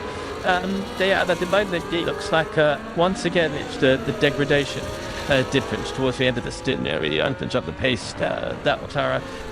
Again, a bit like Lando right yesterday. Quite deep head to the field. One on, even though actually, yes, she compared to Lando yesterday, it's poor rating as a relative exercise. Yeah, but it's just, you can explain that what you're saying is about, is the fuel effect outweighing the tire effect as well you're saying with the McLaren, in terms of as the fuel load comes down, the car gets lighter, and that negates any degradation of the tire. Seems to be the case with the McLaren. Similar with the Mercedes, because he's in the 35s. What's the last time now? 3, and we ideally saw Piastri at this stage of his running 30 laps into 34s. But the Alex Albon has just gone fastest through the first sector. Well, in it, performance I've just been looking at. No, thanks to Stafford, who just gone fastest. Yeah, in the first sector. So, will the tire dig chest for a moment and just focus on the out-and-out face of Max and Alex. Are the two drivers that have done the full day today? Yeah, the weird stuff coming on of turn 10, to the man at understeer there, and that pushing on wide. Not even a big on talking as early as you would have liked, and look at the lap days either way on understeer is just killed up, and then the rear snaps there. On the exit of 13, that Red Bull, he does not looked up to me. That is not a dog. That is, again, it's not connected. It's got this year so far, and it's got, and that I think creates some of the snap oversteer, but he had braking and injury and real instability wasn't understeer. So that's a ball that does want being pushed by tracking. So yeah, third tire for Alex Albon, who has now gone quicker. 29.6, 10th of half clear. All Max Verstappen, what is the fastest in Carlos Sainz, our fastest in Vodka is 54 minutes to go with Alex Albon. I turn to race to my right, just what the difference in tire compound that you see through the C4 third push lap, what would you estimate? So it's an evolving answer. See, I like that, evolving answer, and the moments, what's it really evolved into? Right, so Atlas is a book taking your strategist I have complete. Did you choose me like I'm your racing? Yeah, okay, shouldn't season live, you should score ye, so it's about 410, for album drug, V3, she these did the medical prototype simulation, but Zaki's got on to G3, let's active G3 run, and the majority of that game was in bow speed, so about 83 tenths of it was a big break, bow speed, you're to the for that sheet for tire is helpful, so totally corrected there. We took to Alex Albon. Russell is in tours at the moment. If we inspire correct segments. Yeah, he said a Gasly territory, which is Williams Alpine sort of similar territory to that. But George Russell did his 130s every fair bit earlier on the right side. So the track for this is a bit different. You saw the big lock up with Max Verstappen. It's a 90s important.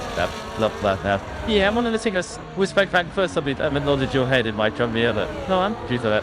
Big days to hit trade, but it did not mind my week. If you think about a Q1 session, somewhere like Monaco, we've seen World Championship level cars getting knocked out for 18 minutes the track evolution. It's a significant amount. Now we're trying to compare things an hour apart. The leaderboard, I don't know, number of track. People should, even if you have the exact same at the big win, quite a lot even with the rubber, but be able to get a bit jewelry now and the glory hour. I'm the the glory hour. I believe we all in the glory hour. You ready? We finished after the glory hour. Love it. It's glorious. And this is all the glory. It's been a while. And someone's just said into my ear, Bernie Collins, Sharps. So this is popular music or Ralph's. Sing Bernie. Says if the chart happen 3 C's, 3 C's and rate 6 and the 3 C's almost I would say. It's 3 C's. How we like that? That's how we're gonna go with it. Unfortunately, caught there, one of the answer you're blown away by strategy chaps in the next few minutes. I mean, race Gecko and you can have a cup of tea or something. But what we're gonna do is want to introduce a chart and it's gonna hopefully show the comparison between Piastri, who's a solid orange line on the chart, and Norris, who's a dash line. Like Norris's dash line in long run stint was yesterday, and you can see that it's straight line roughly between 92.5 and 93 seconds, and Piastri's laps from today. Okay, lap 3 looks very sorry, lap 4, something very similar, but then he suffers much higher degradation. The final laps of the stint are much slower, up towards 94 rather than the 93. And that, I think, is very important. That, I think, is a function where you can jump in when she disagrees or agrees if she wishes, but that, I think, is a function of the slightly higher track temperature today. That higher degradation that we're seeing that is very commonplace in Bahrain. And that's why I think we need up a few laps into the stint for many of the viruses that we're looking at. The lap time is up slower, so the track has potential to be quick for that one lap that we see with the active. Well, he was trying to match Norris this time, and then the track went off very quickly after that. I don't know what you think, Bruce. Yeah, you guessed it. And the debate should go Bahrain. They should my memory serve pretty well. About week 0 side, where Thierry sick she's what's out. The deck we're seeing from Piastri is a lot more standard. To get it juiced up a race around this straight, and actually it showed just how good the conditions were theoretically yesterday. Still great too, but yeah, I completely agree with that. The operations here where the temperature's gone up, the degradation goes up, temperature goes down, deck goes down, because it should make conditions pretty. Well, as you say, the other thing is the wind, which even if it doesn't impact the drivers going off track, does not below the sand. This track raven life. The track I saw you investigation area, no raid tool show away, a bit banned, also increases the degradation. Will they come back in? The track temperature could be up around 40 degrees, if not under, with then during the practice sessions in the daylight, because we're really, it's other bit the master really rifle, what racing Bahrain this year, so I'm letting on the cheats are learning.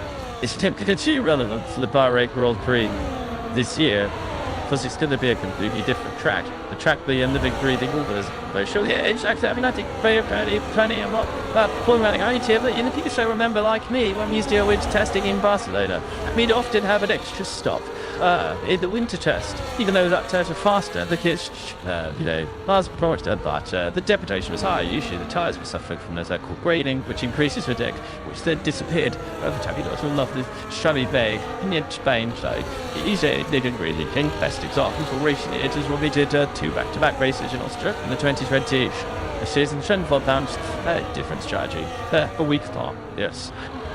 With them, bits of this door, we had a lot of rain. So this was like the 10 minutes in between. I got very late. It was literally here with the cats at the doors. That latest chapter. Thank you, Bernie. It's actually this second was way past the after coming into the pits. Now, inside, I did see this. I'm sure. But there was an old team. You like to see this. Here's clearly the molecular house. In the background, there's currently that pitched up there. You see, it was what? Look at the telescope. There was each big day, isn't it? The separate. So you like it? You tell me around the fish strips. Yeah, it's what your planet is. That's a big game. There's some of the teams of the McLaren pit stop there. Like to the background. I'd like to see that again as well. But did anyone see? It says Torn 5. It started to turn onto the first pit garage when he came into the pits. Not this year, my friend. It says Paul on that one. But it is testing, and he has been in that garage for the last few years. So it would be the biggest surprise in the world if we did get a bit confused at some stage this year. And he won't be the first club champion who's lost to get confused. We've had a couple of incidences. So you always think the Skins, Jensen, Lyris, and remember, my dear Frank Belcher not asked to you, my dear, the other end, when you move from the Shady to Sauber. And it's not just drivers, engineers did shaking. I spent actually walked straight into the Daily One garage off of Gitmore to my next door neighbour's house, and that was my first day at Sauber. So we can't just point the fingers. There's a girl's house. It's very easily done. The fun. Down you have to see I was pressing. I've got my head down. Look, I'm still getting past the D-brake just into the last shade. I was surprised there's that wolf, but we're just on there, so looking at that, I'll be Trixie's 3, and I was going to say, newly to that Neil Feathers trophy, which is, we know how much you VG Torn Bogner. But obviously, I don't understand. Isn't it one kick somewhere? Look where you're going. And I don't expect anyone else to get out of the way. If this your wins to grab is more important for you to look something of life. Yeah, I did use the ultimate to shade his thing. Kind of beyond the low, DJ. Really not had the bye. There, I think that. Good feedback to me. Yeah, the toys look clear, isn't it? Like, wasn't the right keyboard? And you did. Look where you're going. I'm torn that with the cameras are. That's so just officially about to age. It's embarrassing. I've been on the World 3 there. You've been on the World 3 for way more than we have. Because cameras used to see it all. And isn't that lovely? How do we get yes and less shots of women on pitbulls? Because there's so many of us now. It's not actually particularly interesting. But also, what is interesting, we're having a World Fair shop, which we had today, which is off in our 75th birthday of our first female race engineer. There's already down at Hast. Actually, in a few years' time, that's 418. That's it. Not that the issues it is the obviousness of the progression. Yeah, exactly. When you think is anymore, he's not in the becomes a starters. Yeah, it's really good. I think the same thing with that with female race drivers. When I first started the school, I could think those 3 always played makeup, but now I never dared to. Have 2 very friends. And then female race drivers, start to have big favors to slack out with by both of them. This you view plus traitorous. Again, you should never say it's a bit like a parody. You got a favorite kid, but you should say it. Do you remember the favorite kid? Oh, it's absolutely doing it. Especially my grandparents, and they would make it blatantly obvious as well.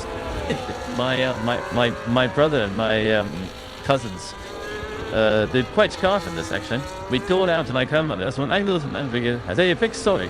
Angle season's a big thing in India. So we go around for lunch, and my grandmother adores.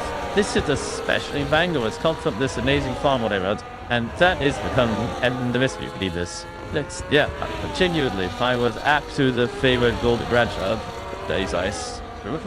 Go check dog as he would tell me after to him. Yeah, my wife, when we got married, she got given one of the session mangoes. She used the radio to make cocktails. That's the ultimate son that accepts your fabrication. Well, she was just in shock. She tried to share it with my cousin because she was bad for her. I was like, no, that's my exception. Worthy enough of the selfish man, now that special mango. Shit, we are losing the fly here. Just had the full ready. That I just did my first stumbled onto mango chest. This afternoon, did think we were carried down that button for this. We into the 23rd hour of testing. So this pre-season, so Stuart fatigue of you did you? Yeah, five times. Did you finish involved? Yes, 4 times. So you're actually concentrating for a whole day. That you sometimes. But by this site, I really did this. Especially considering you're low through to 2 hours. I bet there's that sense to show race. Somebody asked you, what is he doing now? After LB, how are you doing it when you've done the ball? I would just try to set you up. So he's done his race, and he's going to do some performance out here. This is a set of C3s. Then, never looked at this. Have it see it ever first section. He's half a second down. Shamba call that. I believe he's doing a bit of tongue work. There's an air raid snap adjust. He did now tiered it out then. We shall see whether or not he had pitched at the end of this lap or if he stated this yesterday, didn't they, Orlando? Also, the bolt and pitch stop practices. They did some practice pitch stops, and in fact we actually saw one of them, didn't we, with the spy that you mentioned. Hey, there was definitely a spy. Yeah, but Lando, I mean, he's pushing on, isn't he? Look, we saw Lando yesterday doing. Then we went through the mini sector Lando, then boxed. The CPS had first invest in the middle sector at 38 compared to the 38-4. And through this step then for somebody else there. Tell me how many laps the tires have done. I don't think they're well. Instead of going, he's going to switch to that too. Yeah, they did it. Thanks. They ran their tire doing a 13.6. So this does look like the beginning of a mini qualifying sim to finish off the day. He's with there's various side by side to see what's. Yeah, it's quite wide deal. And obviously, 11. So he turns in. Daddy, then understand his eyes to big old bottle. But some see that why it's so flat to the next one, but. Did he dumped a little bit of lap time with that? God, look at the rear floor profit just bouncing off the ground. It's so impressive to watch just how much energy goes through these cars. Show away, see? Change something. Actually, like my favorite stat, this one, the 2 drivers in the plant on their birthday. It's all yep.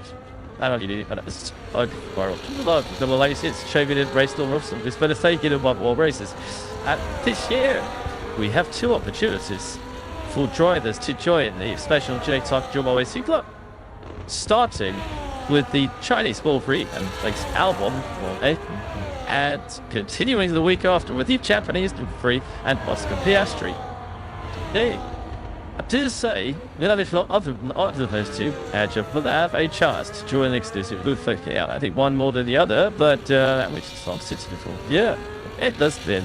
But race issue before us. Yeah, but happened to the quick lap here. So it's first and best first sector, pick down, but half dead down on the stealth in the midi sector. But you'll see what the last sector of the lap does. Pretty mighty in the little sector here to like that seems to be the full sector, I think, on his track. The little sector there, but not necessarily mighty, but good enough.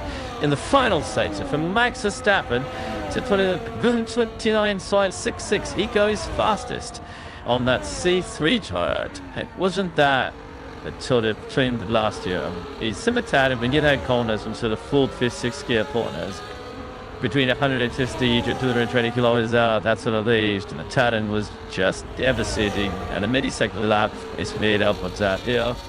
The Red Bulls 2 got a bit of efficiency in sectors 1 and 3. See, the replay Max. It is a replay of Max while we watch this. That's Max going wide, so that would have been deleted. Disallowed. Let's come down to the Paddock. Winter with Petro to that reception.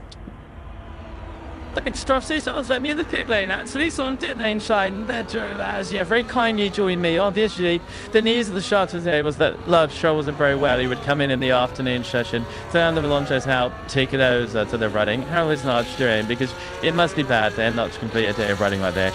Yeah, Saturday I think part of this is okay, but it is obviously still seeing really well.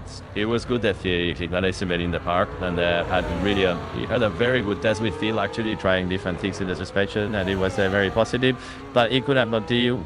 He was really struggling. He pushed himself to the maximum. We had Fernando available, and Paul, by the way, is not feeling great either. I mean, he has a bit of a cold, but obviously feeling much better than. And now it will finish the thing. Which is escape. We also had Felipe Dubovic here as well. So when we were, let's say we were covered as a team, but we wanted, to give Lance and Fernando the most equal number of lap popping on. There you had them and taking tests in Spain with what's happening to this final today. And also push with and one as well. Tricky is this being theorized, but the different ones that you want, and I think it's been tricky for everyone. The weather isn't really that important part. I think that part of the reason why Fernando not beating other parts of that one. It's been tricky in the sense that there's a lot of things that will not be relevant for the race here, because we will, by April, the backup digit will be much higher up. But so there's many things that we have tested, we have prioritized really that are for just handling on the pad rather than a race simulation, for example. We decided not to do anything because in these conditions they're just too cold, they're just too fast, they're just too wood, or the race in April here in Bahrain. But it's been extremely useful, in many other senses, and we have been doing quite a lot of tasks in the setup that are pretty extreme, and we would never do in a race weekend. Hey, good stuff, good to hear, and these are our very best wishes to Love Show. Take it best for yourself. Thanks, Nigel, for your time. You took the last 30 minutes, I'll say. Victor, and say she's Tetra as well, so lots not well enough to drive Amanda. Well, so we've got 300%, which is just something. Is it better to the coming back thing down? Is it bouncing away, or are they just able to don't do the sentence too much? It'd be interesting to see if we've spotted any of this pushing, which if you'll do SRs, and is advantaged caused by the fact that in the trench search to chase the aerodynamic regulations at the ground tech, i.e. we are generating a lot more downforce by making effectively the downforce put in. Progress bar, and then the quick down to the empty integration. And it does that so it starts to pop out like a great big UI Richigamme, which is not very nice for a driver. But there are now metrics that mean that the drivers for each cannot operate out the air, so you might have a pop out and up and down. And so it's it is dancing. I would assume it is within the tolerable allowance. But yes, in other words, it is like the driving equivalent of the Tenley and Metallica cops. It's the metrics stop it, the heavy spirit case. It's something a bit spirit pops really a bit tough because that's still the painful bit that you download every meti festival you do, and so love it. Yeah, if you would love that, acting the LS2, 6,000, tens of thousands of other friends in the Blush Pit, having fun in the sunshine, thanks. It certainly loves spirit pops, like a baggage. And anyway, before voyage, the same actually stuff, but so this is a big guy, obviously. They help tall everyone else. Let's have a little look. Is Max coming in? See the pace. Could limits are on. 80 kilometers per hour. Where do I go? Tell you what, I'll go into the first one. That's all I'm going to tell is there. There's no way we can now. I'm afraid you'll see pretty sure that the Constructors' Championship goes your way down. It did. Go. It's the first of the box away. Bye till you ain't. And then fell the third. I actually think you were saying the second one. And then you went past my time and nearly ready to throw it. It seemed like. So, but yeah, they're gonna be it's to the bell. So, but there isn't a race. Gentian did do it. 2011 Chinese Grand Prix. And that was a race. So that's last. Do you mean right? The East Test Stick, Circuit Test Stick, where you there's like the guy was together. I talk. I don't think you can have two best to just having give you just go to know you walked in the open gallows here. Yeah, shaking the wild after try that. Okay, you didn't walk 3 bonus. Well, maybe that's what we should tell the Formula One drivers when they choose to take out. You said it's like airbox, compare that electric with last sports 2. Look at that, no, never drive past your old line again. That's 3 words. You're too slow. How another reward comes to the world. That's but it is a real. I mean, Danny played a lot bigger here earlier when she was kind of demonstrating the advantage you get from the P1 garage. P1 be first in the championship, be straight shot in, and so usually that's a better good couple of tips. Advantage at some pit later narrower than others, so narrow is a more of an advantage. And of course there is the other end of the pit. P10 also gets an advantage in most track surfaces. Yeah, where's your not more of an advantage to be first out, as it were, especially in a qualifier where you could see that other people are starting to come out to wait at the end of the pit lane, and you could just sift out in front of them. It is at some tracks, right? And so, historically, I believe that it was chosen by the championship, and now is kind of like an established kind of preference for us. I think we get your new track, the championship leader chooses. And so, a track like Suzuka, for example, the championship leader is the other way around, where there is more of an advantage. So, if you change the exit layout, because we do get new strong tracks like Silverstone, where between the final pit box and the pit lane speed limiter there isn't that much time, so even if you don't just put a P to pit HP, that won't, you don't actually get to the edge to take the edge right before you get to the end. Then there's other one track, Monaco for example, where it's actually quite a significant advantage to be the last box, because you can get out to front of Sunday, but you cannot technically outtake for least because you're never in the pit lane. Why would you not? If you were Red Bull, why would you look last year on the camera this year? Why would you not cheat? It's the last quick box at later. Is the first. Because the first subs are great because they need you to get in, and it generally gave. Then we also have kind of right to play rules at the pit lane. You can really see, so there is a right of way that you're racing. The person next to you, you get right on place. So generally, it is expected to be there to be first, and of course, most importantly, to get this championship. So if you're the first pit carriage, you get access to your traits.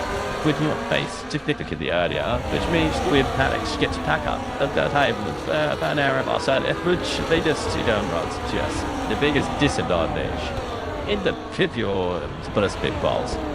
If on the safety car pit stop, the train comes in, you come in first. Let's say Oscar has to be riding up all the way, they need another pit box, base quality car bits, they can't release it. This team would have to wait till the whole train to come in under safety car pit stop rental. As the Artin Bradley points out, because this is something amazing, is the Crofty led the Lewis on the grid on his own in number 8. Because the say he's first in the pit lane, and he would have to wait forever so the pack to pass it. Deep fake came to the pit, so he stayed out. There's a 2 get tires when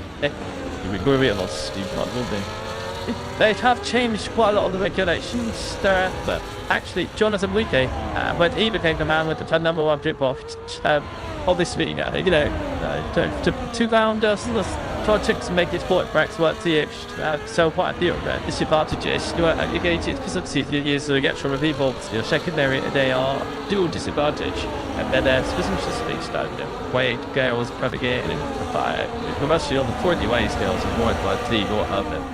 Yeah, so you do BSD does exactly real rosters.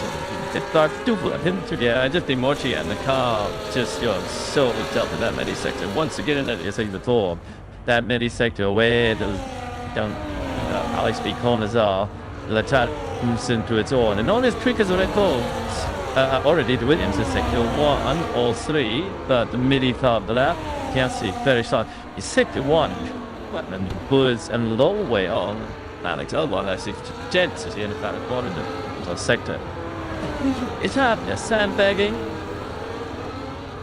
It'll set them not pushy as cars in near 3, maybe not what it take too much over the tile, but I mean the Williams is very efficient, isn't it? You know, a sector 1 really is one long straight up to turn 1 and no long straight up to turn 4 with everything. But they should turn down the toaster.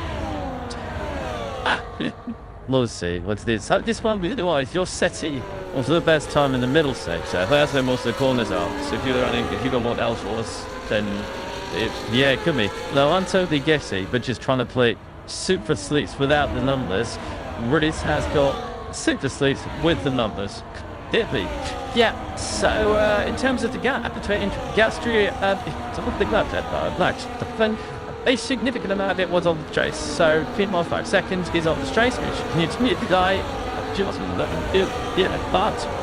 but it maximum number Jim limited time usage in low speed corners for about 2/10 of that run. Because and merely 10 meters, so you could just the a bit better, they were better off. Number 310 is 10 kilograms of fuel or equipment, and so that could just dominate the water because if the weight of the car is slightly different, she can't be doing the games aren't incentivized to make it, not exactly where it could be. It's in the noise, boys. It's not a decision. Rude. Yeah, just look at it. It's a bit up to the dead. It's in sector 1. Nice. Absolutely is dating. So you don't even see much of the data here in the skull. The other sectors it's actually a pass. So somebody who big is also down the wind for the seven.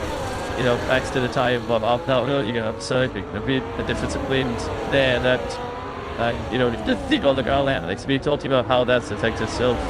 Should be and track evaluation. Because we're saying track evaluation in terms of at this point where it's golden now, tracks get better, track is getting repetitive, and it was really frustrating people, as I say, it was the ranking. It's like, because if you'd engineer the art, because you can't really give one, you could just get really rather annoyingly large error bounds, which I'm sure Bernie has said it was always my least favourite job of the year. Because we're used to it and very active. This is if you get it walking, it's like, to make yourself. Is they really just steady beat on, and that's got to be another sack you out.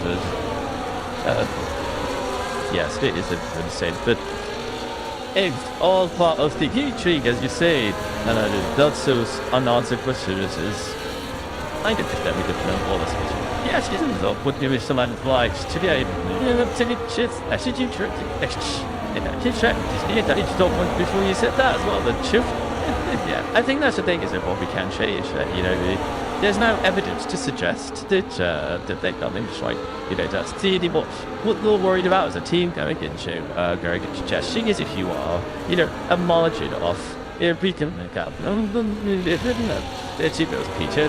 In no case ranking to me, but if you assume that everybody else, was off an absolute lowest skill they could, you can see that there's no way that you're faster than this. I would get all that's a kind of attractive, very soon. The officers, but it's like to be down in the kind of like up balance, so a bit of a backstop, and that. Honestly, anyone to just put their finger in the middle, so I think it's, I don't know, but this was the loudest person on the bachelor's kind of she's. I mean, this year, each contact with it. And so I might take myself check that. I just look at Russell's carrying on his lace on. That Eastern Wolf certainly into his final stint. He has done 48 laps, so he's got 8 laps to go for 6. What is that? 57, is it? The race is going again. Yeah, so he's. 48 now, so it's into that final stint, and on the start lap, these balls, they have a split up. It's about it's not take away the proper it's just it has a small thing way the video. Give double away GLS down there, down what said before. So we saw me even got into the kink of turn 2. As he just overcooked it, tried to stay too tight on the track to try and make turn 2. You'll see if he will tell us all. Speculate he has been doing the sickest most bit of the day. It has 65 dirty, to be honest. Yep, not the terror. Nice tells me that we did into town, with Cushman. What also tells me that teams have got on so forth cars their basic setup as you've had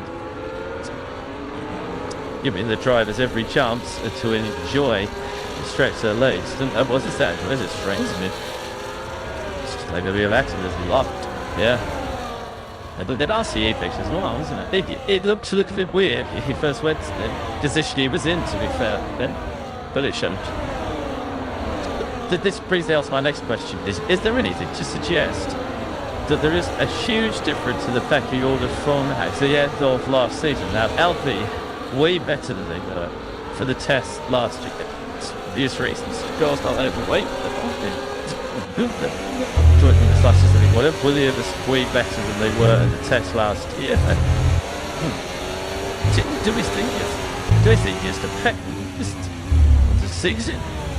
Or do we think the Red Bull might be a bit closer? I think it's the Sandy or yeah, first to the coach. I mean, that's how I saw it. The first I've had this chat with people, really, it's still. Yeah, well, I think this regulation between, kind of 80 days ago in Abu Dhabi now is evolution or revolution by the last year in this cycle. So, they use a lot of carryover. So, physically, the cars are not. The cars got to like Williams actually, they haven't even made a new chassis. Step just kind of like half to the bar as much later as last year. Which is why, if you kind of go into the testing, Keith was famous from McLaren, was the fastest cars. You had a bit of a, we call that anchor bias, but basically it's just what happened before. It's what did happen. Again, unless you see some like actual evidence to say it's changed. So, broadly speaking, I think the biggest changes is the drivers, and when we see the difference that teammate carriage did make, I think if you look at Trade Max, his teammate last year was 0.63, I mean it's percent overall season in terms of qualifying. Now, on average, the gap between Sargis and So's team was 1.3 in the race. Actually, a good driver that could create a couple of 10% is massive difference. Ways that you operate a tyre, you understand it, set up tyres could go and make no. She's had a lot car. That's quite a big one to take. He didn't listen. He slid it out through the corner. I don't know whether he went skiing or not, who went to break, but that was akin to trying a bit of skiing. I think it was golfing, isn't it? Because he's got a heart for golf. He does the golf. So yeah, I think it shows down to people like that man there. Liam Lawson and doing his first full season in Formula 1 at its best engine winnable races. I just didn't like that it comes out bigger. Every single individual in the team, it had an incremental effort, and of course, there's Hamilton, and whether or not it can phase a gap. And then you look at the other side of the field, Williams, then also got Carlos Sainz, a proven raceman, and they did the season on form. And even if there is this huge delta in that team, actually, even bringing a couple of attempts is a massive difference. It's to big teams getting there. Kind of a teaching. You see, like we do pretty good, but who is you teach about? If you put up the controls with winning races, there's as near as there's Mexico, but it's the qualifying. You've had acceptable skill. There's Max, the same place. Do we think they'll just have the race? Maybe, we know it, Alex is still there, but he's, dropped out and he got the airport. Shocking, sucking, really. We needed a lot of the tower still to see how easy it was. We'll see a replay of Max, I'm sure, in a minute. But if Alex Albon was getting into Q3, it was kind of upsetting the order with it. His back's right there. So things play deep as him and things to pick it further. It's deeper and wider. She's shows then it wins down south of the street. It's look here, it's still that massively. And he's still its aimment, but there was times in the beat as he lights them up and leaves them down life. So let's get back to qualifying. And Alex Albon, he gets Q3, that was kept down. Science, now he gets Q3 because he did have a lot of footage. That's two Williams Carlos in into Q3 at the expense of others that would be fancy led chances for a Q3 run. So the likes of Haas like the disadvantaged by that. Alpine too, season I'll be disadvantaged. One of the Red Bulls was struggling last year to get into Q3. Aston Martin were struggling to get out Q1 at times.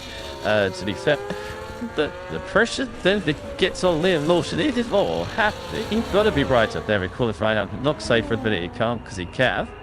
But that really does start to put pressure to which drivers love it. Yeah, I mean, the reality is, I think we can all fairly the top 14 to locked in, isn't it?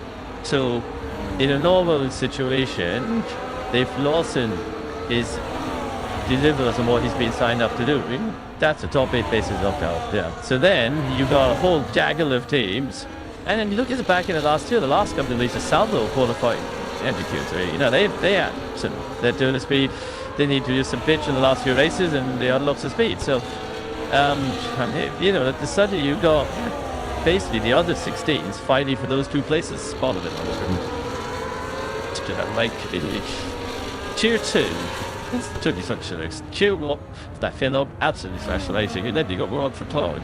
He took his qualifying. I do a little disappointed. I think which is exactly what racing should be. You know, racing's a relative excellence. You should have it that, you know, on their best day, you know, even the slowest car can achieve it. I think, you know, everyone the slowest car last year. So, yeah, he did it up his knee in Grand Prix. He looked at what Audi did together as a team, director, drive a decision, agent, execution of the race. And that was 3 championship positions in the season where the gap between Sauces and Service was the smallest in our 17-year history.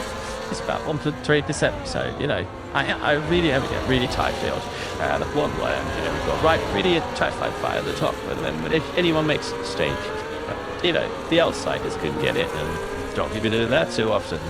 If you see Max Verstappen, it's a people just, and look where he played that speed, to be fair, he does. So then the Collins takes on back. I'm enjoying the conversation. Lady didn't stop. And that cup day, I'm just trying to come to actually after the disaster. I come reading the straight temperature up here, so good to see that Verstappen illustration off. The picture we were having to witness. What disaster? Haven't you really seen Job PLG? It's not a disaster, it was a test. It is like all with confidence there was a disaster and we lost in that work. So no, tests continuing on this side, but it just meant that Crofty, for your information, if you want to hear in the commentary box, I lost to comms G guys. I could see some images, but not a lot, and then I couldn't hear you guys. So not great if you were in the commentary box with this aircraft. Actually, the last time we lost all connection through the commentary box with our usual, we have like a fiber optic cable that runs the TV countdown, and we have a backup line if we lose all connection. And I'm going back a few years to the Canadian Grand Prix, and the last time we were in the old commentary boxes at the Canadian Grand Prix. You remember the ones burning out by the final chicane? That goddamn woody structure. Oh yes, I do remember the safe structure. It's sort of all of history. The one that Drew Chandler and I sat in 2014 with that summer race, and they had the best view, and actually the most didn't change as well. Either way, with this, also though, perhaps to go on to the qualifying hour, and then 2 minutes, this full sound and laser with Gina hand answer us, everything wins. Everything went in the top box. Chippy was our sound synchronizing engineer, with this white as a ghost. And he was lost about the structure in his panel. He had no idea what was going on with the budget. A minute ago to that online. We had that team radio, we had that big streets, a possible there was world speed scrape that was coming through on a different network to normal. And those sound effects do nothing. And eventually, after about half an hour, it all came back on again. And the reason for the loss of connection, somebody had dropped a portable onto the fiber optic cable. It's going back to the TV cover, pulled out. About it turned up in a low loader, taken the portable off of that you chunk, and put it down on our tables. Was technology at that sport the woman. Yeah, correct. We were taken off air because of the toilets. I think that, once you will. Living in you could fish up not anything out of that, Sonny. Sorry, I didn't know they were like off to that. I was reminded of choose order your toy. You're up to it. I'm already able to totally use it. I didn't know where to go with that one, Paulsiva. I think I had to run everybody for 2. I think from our side, you know, that is, we talk so much about task from as far as proven out and a suspension arrow setup, for example, but one of the things that we don't really talk about is the team's dreaming out things. And you know, I've had it at Silverstone when I was with Aston Martin Force India. It's a close system at Azerbaijan or a factory. And at one point in July, the temple went down, and the link to the factory went down, and we had no data, no timing. So I remember on the pit wall, claiming the number of time was our car had went past the end of our pit wall in order to see what sort of run time we were doing in qualifying. And tied to that, it was wrecked. But that was one of those situations you can't be at a coach actually. He's happy in what you think is a more safe position, and yet still the systems go wrong. So there's lots of important tasks going on at the back right here that we don't necessarily see all of them. I thought we did when something goes wrong. And I grade my pit walk up to top in the Malaysian Grand Prix in 2017 and everything turned off. I'd wait now like turn off, like latch off. Every race since the last 100 because I was told to do that, it's back up, and I was actually quite happy. I finally got to use this decent paper. We were last, we started last, we finished last, but I knew where the car was on track, and I obviously jumped up the next lag, and I was here rather proud. I was so happy that I finally got to use my paper back up. But I had a very high signed up because that was the only way I could get anything kind of resembling those page one. I did simply use Cops box to even see where we were. That was so did if jumped to Jim just extraction of water. So here he's just talking off. He's a master of reimbursing. To be like that's stuff here for value. Just a shibwashing it about the left. The up is all go. You go black by the screen. Yeah, it's we do rely on these screens a lot. Unlike a lot of stores, you can't see the whole field of play. You're trying to get there's just out the two ball, any safety. I like the XFE here, take the action that don't again. So like you know what it is funny. You just think these stories it was bigger, well you ours is still going on in melon. Yeah, that's actually the most important bit. It's when you have those what they had the other day, that was property steering, when the circuit lights went down rest with no backup. To me, that is when everybody lost to the driver that moved to the left. So it had been nailed until they adopted it. They would have no idea where they are. I didn't tell you that, yes, yeah. It's not about it. The surely not be a backed up system. But they teach you straight away. If on the railers, I didn't really initially thought as I'm racing. Yes, the big hook in the railway. It's not flying against the lost into the races. They all have on order to the elite step and act. Do you want that? Come on in. Yep, it's just to say that, I was unfortunately, I just made my way to the edge of the track to watch the track action at that point when the lights went down. And I can say that there didn't see them any backup shred lights, but the one thing to say to people I don't know are thinking about it is all of the panel to the light panel to show the red flags and where the green tracks will be. We've often seen them on either side of the track to give the drivers information. All of those still work because those are generally ran of individual generators at each light. So they're on a very separate system now. That wouldn't be enough to guide you around the target place for the map of the darkness, but it was enough to give the driver that red flag information. And so with the safety of this through the car, particularly those light panels, did continue to operate. So the floodlights did all go down, but some of the other systems did remain up. Yeah, absolutely. They're on a different system, and at least things still work. But I think the important point you made there, not enough to give the drivers any sort of decent light. So if you're barreling into turn one, the lights come out at the wrong moment. You're slamming on the brakes and hoping that you're stopping somewhere safe and tight. I know I just done this if you don't have involved, so I'm not going to take the opportunity. Killer just back across the final 10 minutes. So I feel like we should, we are after this hit. We should be, sending ideas to be on. Which I tried, it's still doing that, but I supposed to pick like this type. But yeah. Where do you want to go on this summer? Look, I think to have to the takeaways. So we each packets at the end of which I'm reaching out there and today because again it's about if you watch pizza is boring as whatever else. Just who do you think is the happiest at the end of testing? And who do you think is the saddest team at the end of testing? So that's obviously about your relative improvement. So I think that's quite a good one. But get into the measure first. Why you aren't in touch? Certainly, I'd just allow this entire asking the question. I bet you do that with Cyber Christmas presents, though. I bet you get banned from all of them. So, yeah. Okay, I will do. I think the happiest would be challenge because it's a circuit where historically they've not been great at. admittedly it's a cold yeah, a little bit dig is a bit bad. I didn't really laugh when we come back to the base, but in general, they've carried on where they ended last season. So I think they would go away being the happiest. I'm going to disagree with you, okay? I think they're the most satisfied.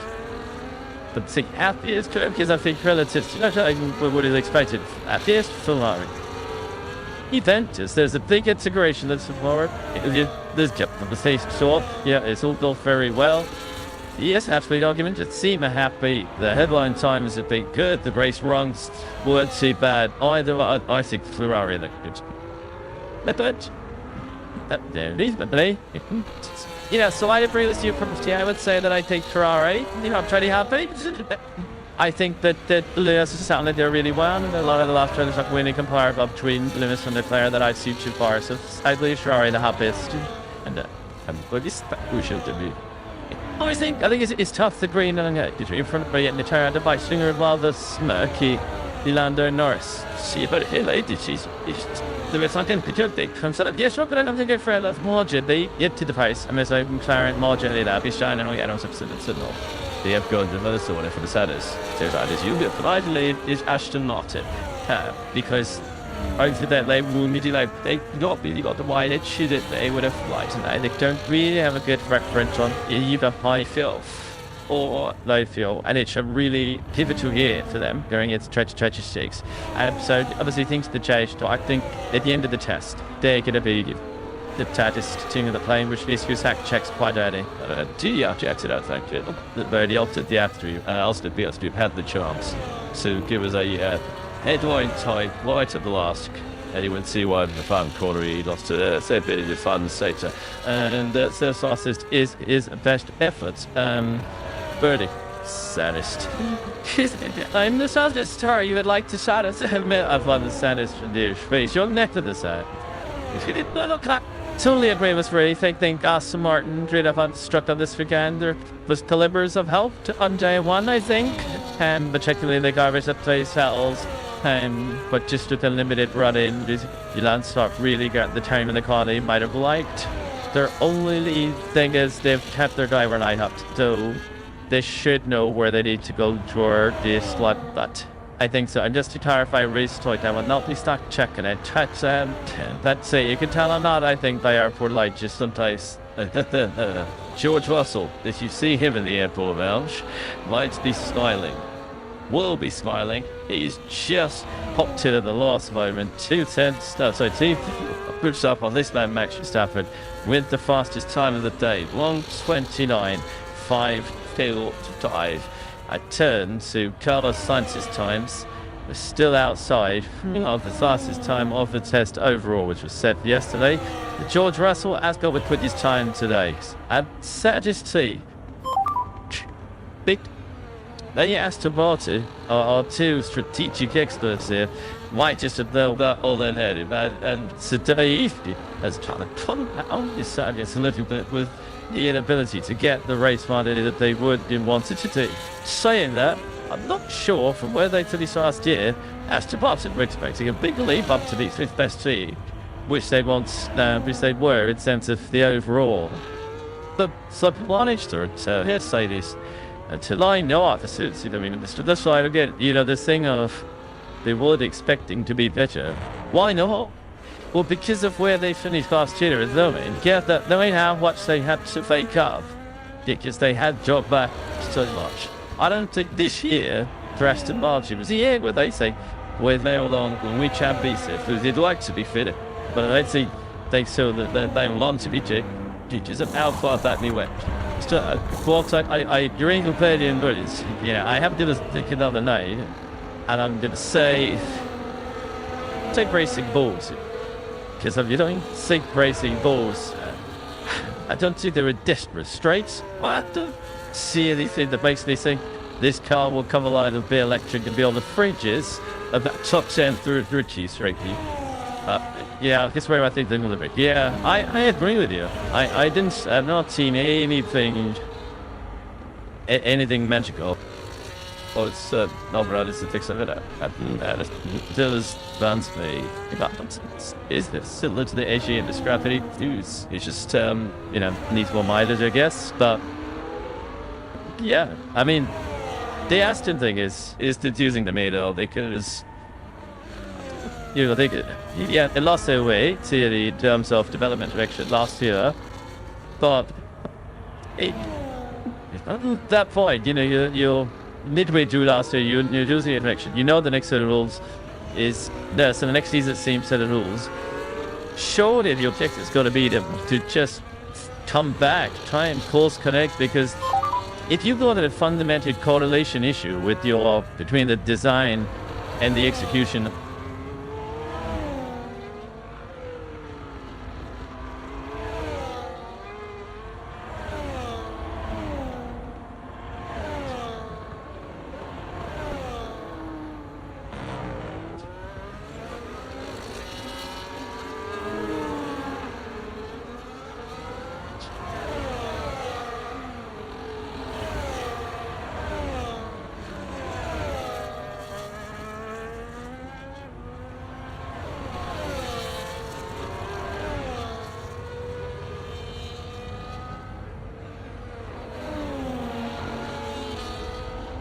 So I mean, I look and go, Boston, for example, right? They built it off the new bits, and they spend 8 weeks probably in the running from in design to manufacturing, validating those thoughts, 8 to 10 weeks based on a bit.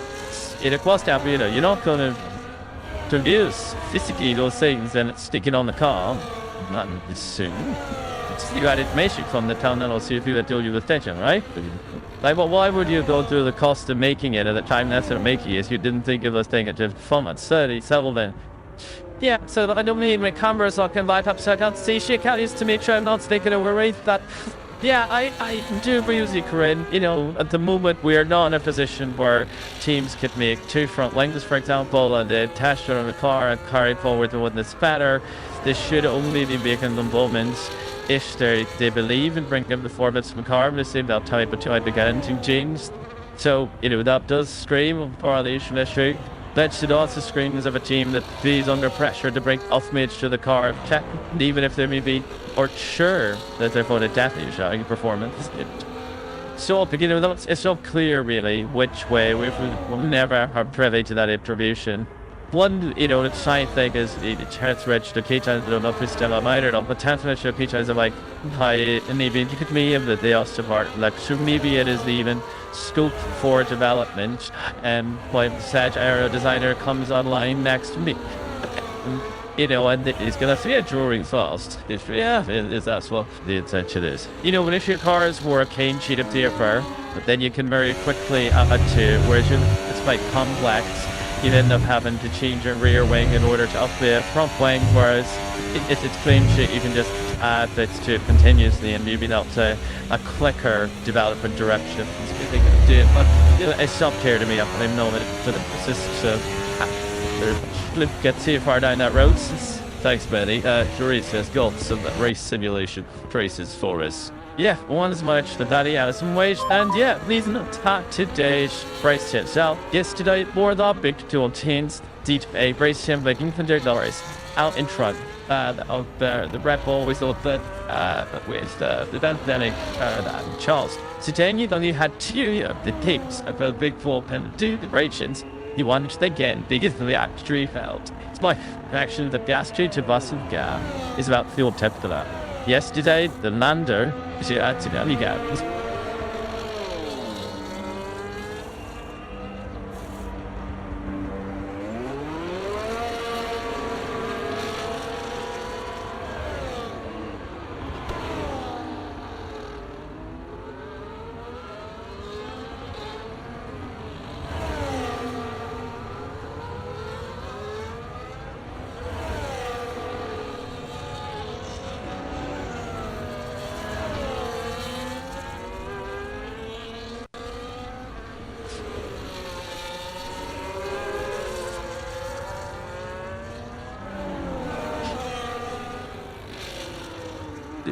The Farad have a decent 4 cents advantage over Sage. I think the running man's have some problem because he's not run.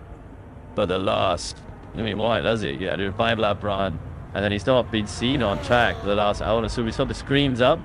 I mean, we haven't had any amazing time spots about what the problem was, but clearly they've had to cut their running short, which is somewhat optimal. And they just feel like an offset that route presented there. You can see the first stint, also dropped away. But actually the gap, the beanie at the end of the second stint wasn't opening up too much, and you didn't maybe the third. But, and we know they started on the softer C3 tire, went to the harder one. So clearly it does a tire dig, and that's what you could sort of summarize out of this, is Mercedes is totally law with a soft tire does a dig, but actually in the harder tire, looked that far away from the McLaren, and they was able to sort of track the pace. Let's just reach out here. But yeah, my way to say, these before phase drivers to race Sydney. Red Bull had either driver, Jimmy by soon, before allegedly didn't, should they? It only did 2 stints he did, 20 and 24, he didn't do it with Pride, 2 stints of rest. Neither driver did a race at Red Bull, and at Ferrari showed the credit of the race at Lewis Hamilton. Did bears that shot him. Selleck said that my head track is a Bahrain, but there's still 3 teams that are pretty close, so they can't count them out. Every year we sit here for 3 days and we promise ourselves, we did advantage for McLaren, that was a confusion. There's a bust. There's a conclusion with a but. But it was just still in season. The practice starts out of the grid as they are entitled to do so. What the last 3 days has done, of course, is just a wet eye at the science even more for the start of the season. It is coming of your way. Ladies and gentlemen, in Melbourne, we are going to be there very, very soon. Weekend of the 40th, 50th, and 60th of March. The Australian Grand Prix. Back down London for the first race of the season. As lovely as it is to be in Bahrain for the first race, that is one heck of a festival down in Albert Park, at a fine place to have this first race in the season to kick off the 75th year celebrations. And some yes, to choose Vespers Life stops. Personal, let's go forward and watch it. Let's take this shot.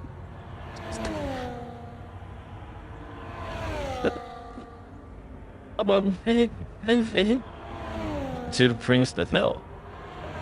Seemed alright to me. Fernando Alonso decided to do a practice start by him through. He dived into the pit lane. Done to yet, with the look rounding up over today, and I'm sure on his way to Ferrari, but it didn't shoot. We saw the streets out for Lewis Hamilton Hamilton. Black picture today goes to Alex Albon, 137th laps in terms of the individual drivers. In fact, Verstappen had 81 laps. I mean, yeah, just didn't know the whole time. We could join this bus. Laps, so it's not easy. You must do laps. After the year, it's you, Mercedes, that drivers, and it's about up on Chaplin, Ian Larry started what rest about up goal. So despite little speed we saw it towards the end, the also like it. It's still in his car, starting the debrief, having the chat. Just I mean, it's your sensation. Of women on pittles, because there's so many of us now. It's not actually particularly interesting, but also what is interesting, we're having a World Fair shop, which we had today, which is off in our 75th birthday of our first female race at Judea. There's already down at Hast. That actually, in a few years' time, that's 480. That's not that the issue is it is the opposite. There's not the progression. Yeah, exactly. When you think is anymore, he's not going to become to start it. Yeah, it's really good. I think the same thing with that with female race drivers. When I first started the school, I could think those 3 always played makeup, but now I never dared to. Just have 2 gay friends. And then the female race drivers, start to have your favourites to slack out with by both of them from this new plus traitorous game. You should never say it's a bit like a parody. You've got a favourite kid, but you shouldn't say it. Do you remember the favourite kid? Oh, it's absolutely so good. Especially my grandparents, and they would make it blatantly obvious as well. My brother and my cousins did quite scarf in this actually. We called out to my grandmother. That's one angle and figure. I tell you a big story. Angle season's a big thing in India. So we go around for lunch, and my grandmother adores. This is especially in Bangalore. It's come from this amazing farm, whatever, and that is become and the rest of you believe this. Yeah, genuinely, I was absolutely the favorite golden grandchild. Days ice. Go check dog as he would tell me after to him. Yeah, my wife, when we got married, she got given one of the session mangoes. She used the radio to make cocktails. That's the ultimate son that accepts your fabric. Well, she was just in shock. She tried to share it with my cousin because she was bad for her. I was like, no, that's my ex. Worthy enough for the selfish now the special mango. We are losing the fly here. Just have the full ready. That there, I just definitely first up on to mango chest. This afternoon, did think we were carried down that, but unpuffed. We into the 22 hour of testing. So this pre-season, so it's too achievable. You did you? Yeah, five times. Did you finish in both? Yes, 4 times. So you're actually ready for a whole day. That you sometimes. But by this site, I really did this. Especially considering you're low 22 hours. I played this sense to show race. Somebody asked you, what is he doing now? After LB, how are you doing it when you've done the ball? I would just try to set you up. So he's done his race, and he's going to do some performance out here. This is a really set of C3s. Then, yeah, never looked at this. Haven't seen it ever first section. He's half a second down at him. Shamba call that. I believe he's doing a bit of tongue work. With the air raid snap adjust. He did now tiered it out then. We shall see whether or not he had pitched at the end of this lap or if he stated this yesterday, didn't they, in Lando? Yeah, also, the bolts and pitch stop practices. They did some practice pitch stops, and in fact we actually saw one of them, didn't we, with the spy that you mentioned. That there was definitely a spy. Yeah, but Lando, I mean, he's pushing on, isn't he? Look, we saw Lando yesterday doing. Then we went through the mini sector Lando, then pulsed. You see Piastri the first and best in the middle sector, 38.8 compared to the 38.4. And through this step then for somebody else there. Tell me how many laps the tyres have done. I don't think they're well. Instead of going, he's going to switch to that too. Yeah, they do. Thanks, they brand new child doing a 13.6. And this does look like the beginning of a mini qualifying sim to finish off the day. He's with these mirrors side by side to see what's. Yeah, it's quite wide here. We've obviously 11. So he turns in. Daddy, then understand his eyes to big old bottle. But some see that why he's so flat to the next one, but. Did he dumped a little bit of lap time with that? God, look at the rear floor profit just bouncing off the ground. It's so impressive to watch just how much energy goes through these cars. Show away, see? Chase hunt. Actually, like my favorite stat, this one needs 2 drivers in the plan. On their birthday, it's all yep.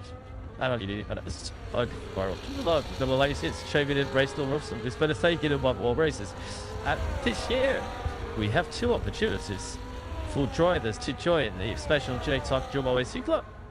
Starting with the Chinese Grand Prix and next album, and continuing the week after with the Japanese Grand Prix and Oscar Piastri. Hey, I do say, if not other than those 2, will have a chance to join the exclusive booth. Yeah, I think one more than the other, but which is not sits before. Yeah, it does been. About your race, it should be false. Yeah, let's happen to the quick lap here. So he's first and best, first sector, pick down, but half dead down on the stealth in the midi sector. But you'll see what the last sector of the lap does. Pretty mighty in the little sector here, definitely. That seems to be the full sector, I think, on this track. Okay, but little sector there, but not necessarily mighty, but good enough. In the final sector for Max Verstappen to put a 29.66, he goes fastest on that C3 chart. It wasn't that sort of trend last year.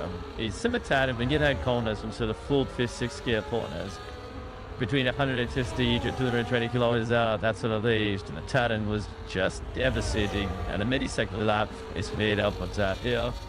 The Rebels 2 got a bit of efficiency in sectors 1 and 3. See, the replay Max. It is a replay of Max while we watch this. That's Max going wide. So That would have been deleted, disallowed.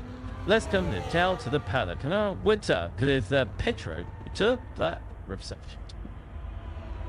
Extra sales let me in the pit lane. Actually, so on pit lane side, and that drove as very kindly joined me. Obviously, the news of the shot today was that Love Show wasn't very well. He would come in the afternoon session. Fernando Alonso's now taking those to the running. How is not doing? Because it must be bad. They're not to complete a day of running like that.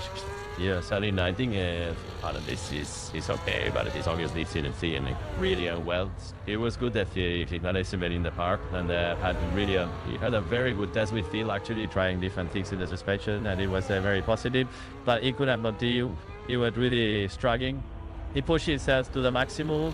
We had Fernando available, and Paul, by the way, is not feeling great either. I mean, he has a bit of a cold, but obviously feeling much better than. And now it was finish the thing.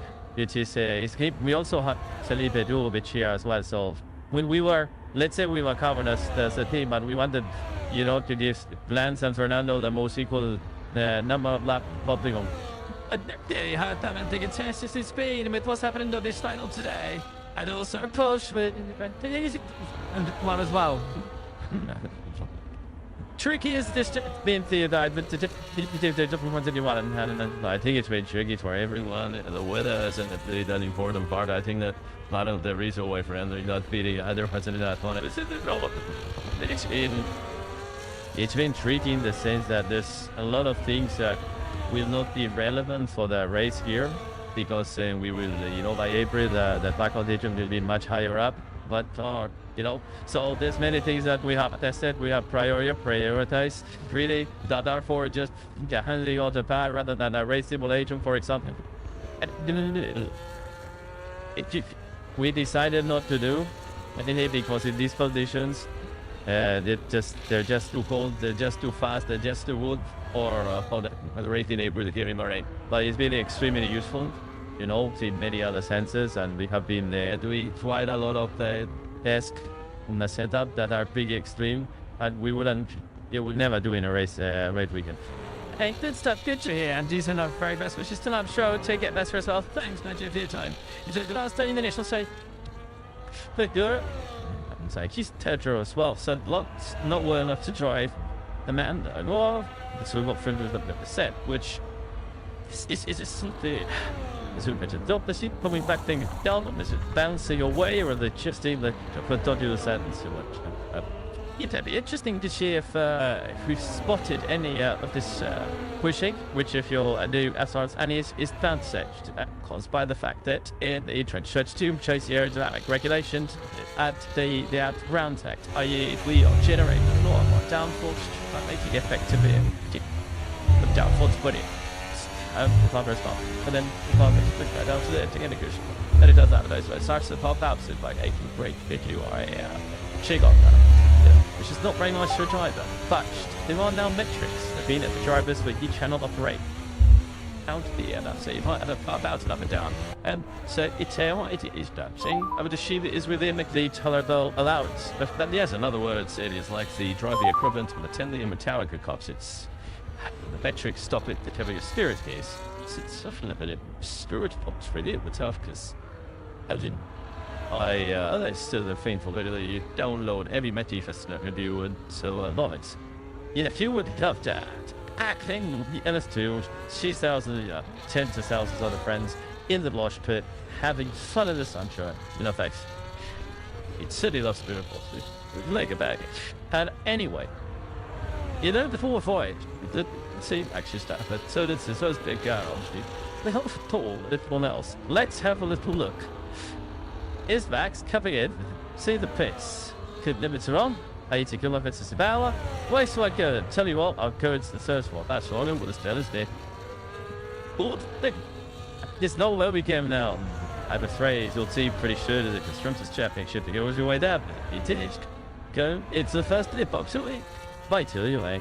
And then tell us soon. I don't think you were saying the second one. I think he went past my time and nearly went into throw it seemed like. So, but yeah, they're gonna be hits to the bell. So, but there isn't a race. Genshin did do it. 2011 Chinese Grand Prix. That was a race. So that's last. Do you mean Chinese test stick, circuit test stick, where you? It's like, yeah, the guy was together. I talk. I don't think you can have to best to just having you using just gonna know you walked in the open garage here. Yeah, yeah, shaking the wild after try that, okay? You what 3 bonus? Well, maybe that's what we should tell the Formula 1 drivers that they choose stake out. You said it's stake out box compared to, you know, keep grip last sports 2. Look at that, no, never drive past your old one again. What 3 words? You're too slow. How that another reward jumps the 2 words? But it is a real, I mean, Tony played a lot bigger here. There, she was kind of demonstrating the advantage you get from the P1 garage. They won't be first in the championship, but you get straight shot in. And so usually that's a better, good couple of tips. Advantage some people later narrower than others, so narrow is a more of an advantage is.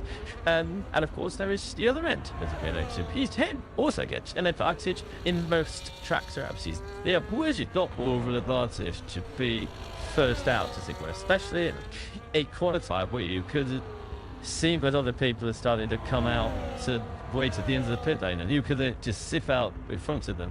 It is at some tracks, right? And so, historically, I believe that it was chosen by the championship, and now there's kind of like an established kind of preference for that. So I think we get your new track, the championship leader chooses. And so, a track like Suzuka, for example, the championship leader is the other way around, where there is more of an advantage. So if you change the name of the exit layout, because we do get some tracks, like Silverstone, where between the final pit box and the pit lane speed limiter there isn't that much time. So even if you don't just put a pit HP that won't, you don't actually get to the edge to take the edge. Right, before you get to the end. Then there's other one track, Monaco for example, where it's actually quite a significant advantage to be the last box, because you could get out to front of something. You cannot technically outshape for least because you're never in the pit lane. Why would you not? If you were Red Bull, why would you look last year or the current this year? Why would you not cheat? It's the last quick box at Lloyd is the first. Because the first is so great because they need you to get in, and it generally gave. Then we also have kind of right to play rules of the pit lane. You can really see, so there is a right of way that you're racing. The person next to you, you get right up. So generally, it is expected to be first. And of course, most importantly, to get this championship, if you're the first pit carriage, you get access to your straights. With your face significantly earlier, which means with Paddock you get to pack up and go home with about an hour of outside, which they just don't run. Just the biggest disadvantage in the pit your bonus pit balls. If on the safety car pit stop, the train comes in, you come in first. Let's say Oscar has to be riding up all the come, they need another pit box, beast quality car pits. They can't release it. This team would have to wait till the whole grid to come in under safety car pit of rentals. The autography points out, because it's just something messy, is very crafty. Then for Lewis, on the grid, on his own, in break. Because the say he's first in the pit lane, and he would have to wait forever, so the pack see pass it. Deep fake Hendrix a pit, so he stayed out. Those are 2 get tires, but you would go real lost, you can't move in. They have changed quite a lot of the regulations there, but actually Jonathan Wike, when he became the man with the #1 drip off, obviously, to 2 rounders, try to make his point breaks work to so quite a deal of disadvantages to aggregated because of the years to get from people, secondary, they are dual disadvantage, and then there's specifically started weight, girls, propagating, commercial, the 40 way skills is more about the go up. Yeah, so you do a VSD does exactly real rosters. It's double him together. I just think Mochi and the car just so dealt in that many sector. Once again, in that you see the door, that many sector where the Alex B corners are, the attack moves into its own, and not as quick as Red Bull. Already the Williams is sector 1 or 3, but the midi part of the lap, can't see very short. It's sector 1, and the Bulls and low way on. Alex L1, I see density in the Paddock one in the sector. It's happening, sandbagging. It'll set them not pushy as cars in near 3, maybe not what it take too much over the tile, but I mean the Williams is very efficient, isn't it? A sector 1 really is one long straight up to turn 1 and no long straight up to turn 4 with everything. But they should turn down the toaster. We'll see. What's this? This one, otherwise, your settee was the best time in the middle sector. That's where most of the corners are. So if you got more L-force, then it could be. No, I'm totally guessing, but just trying to play super sleeps without the numbers. Riddis has got super sleeps with the numbers. Did be.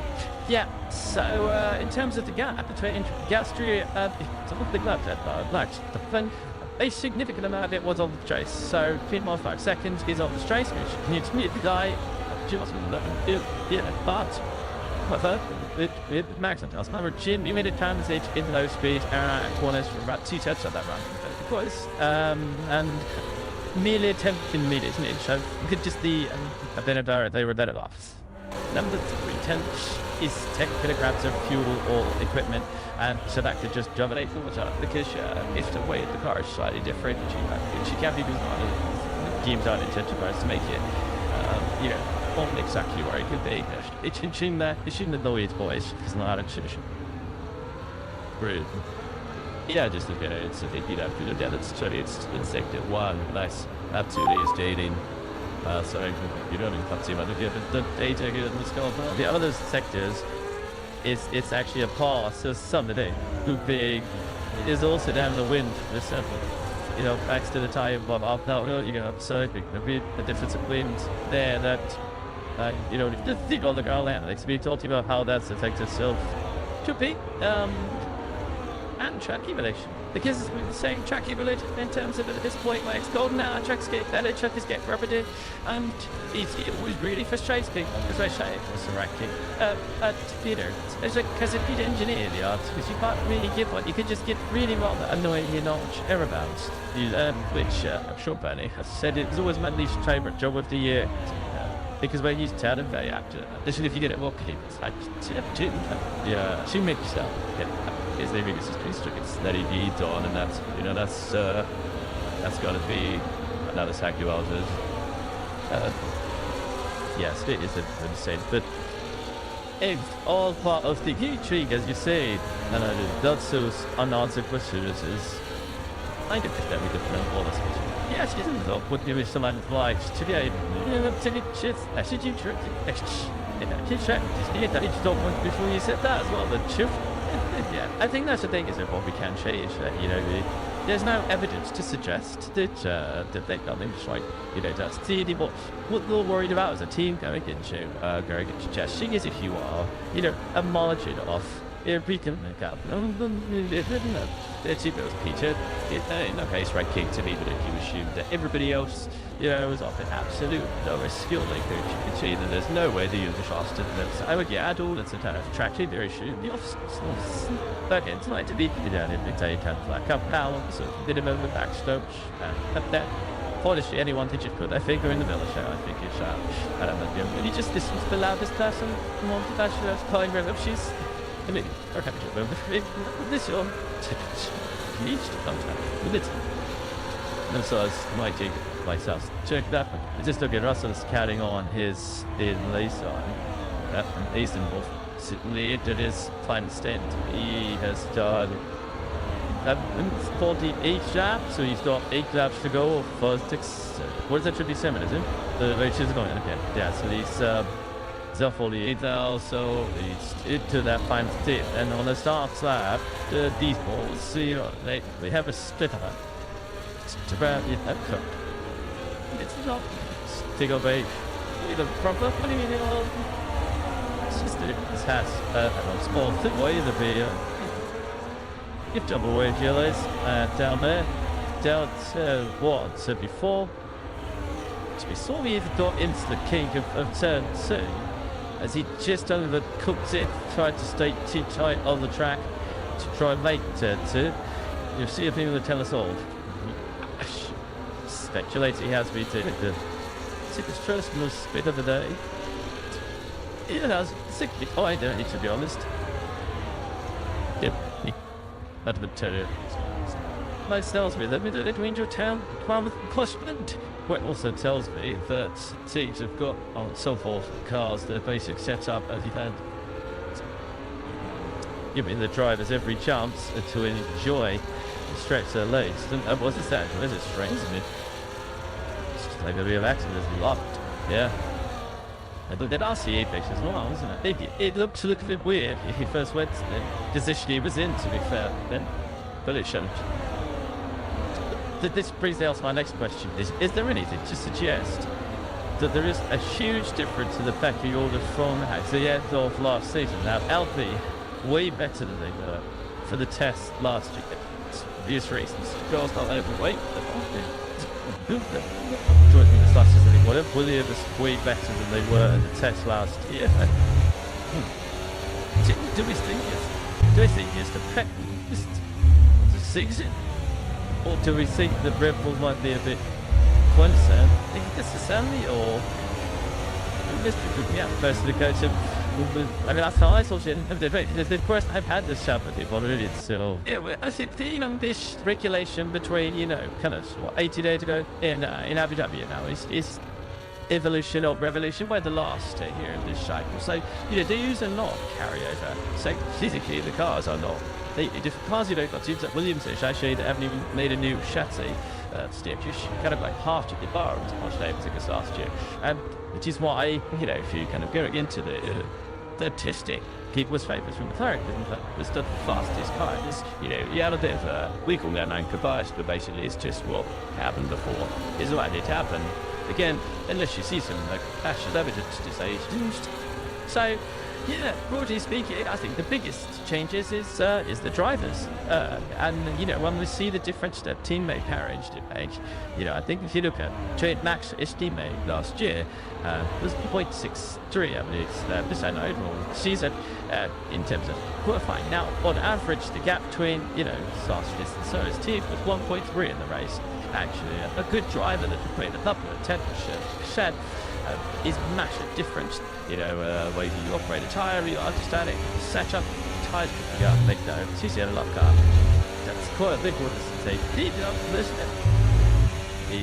He's slid that through the corner. I don't know whether he went skiing or not, and went to break, but that was akin to trying a bit of skiing. I think it's golfing, isn't it? It's one of parts of golf. He does the golf. So yeah, I think it shows down to people like that, man. Liam Lawson and doing his first for the season in Formula 1, and his first engine movement of races. I just in BlackBerry that it comes out bigger. Every single individual in the team, it had an incremental effort, and of course, there's Hamilton, and whether or not it can face a gap. And then you look at the other side of the field, Williams. Then also got Carlos Sainz, a proven raceman, and they did the season on form.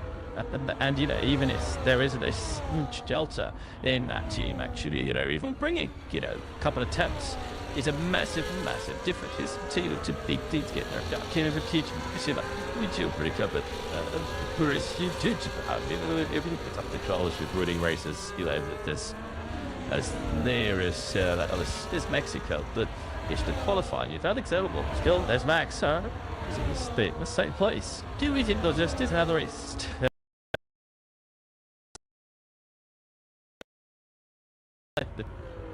Disadvantaged by that. Alpine in 2 season, I'll be disadvantaged.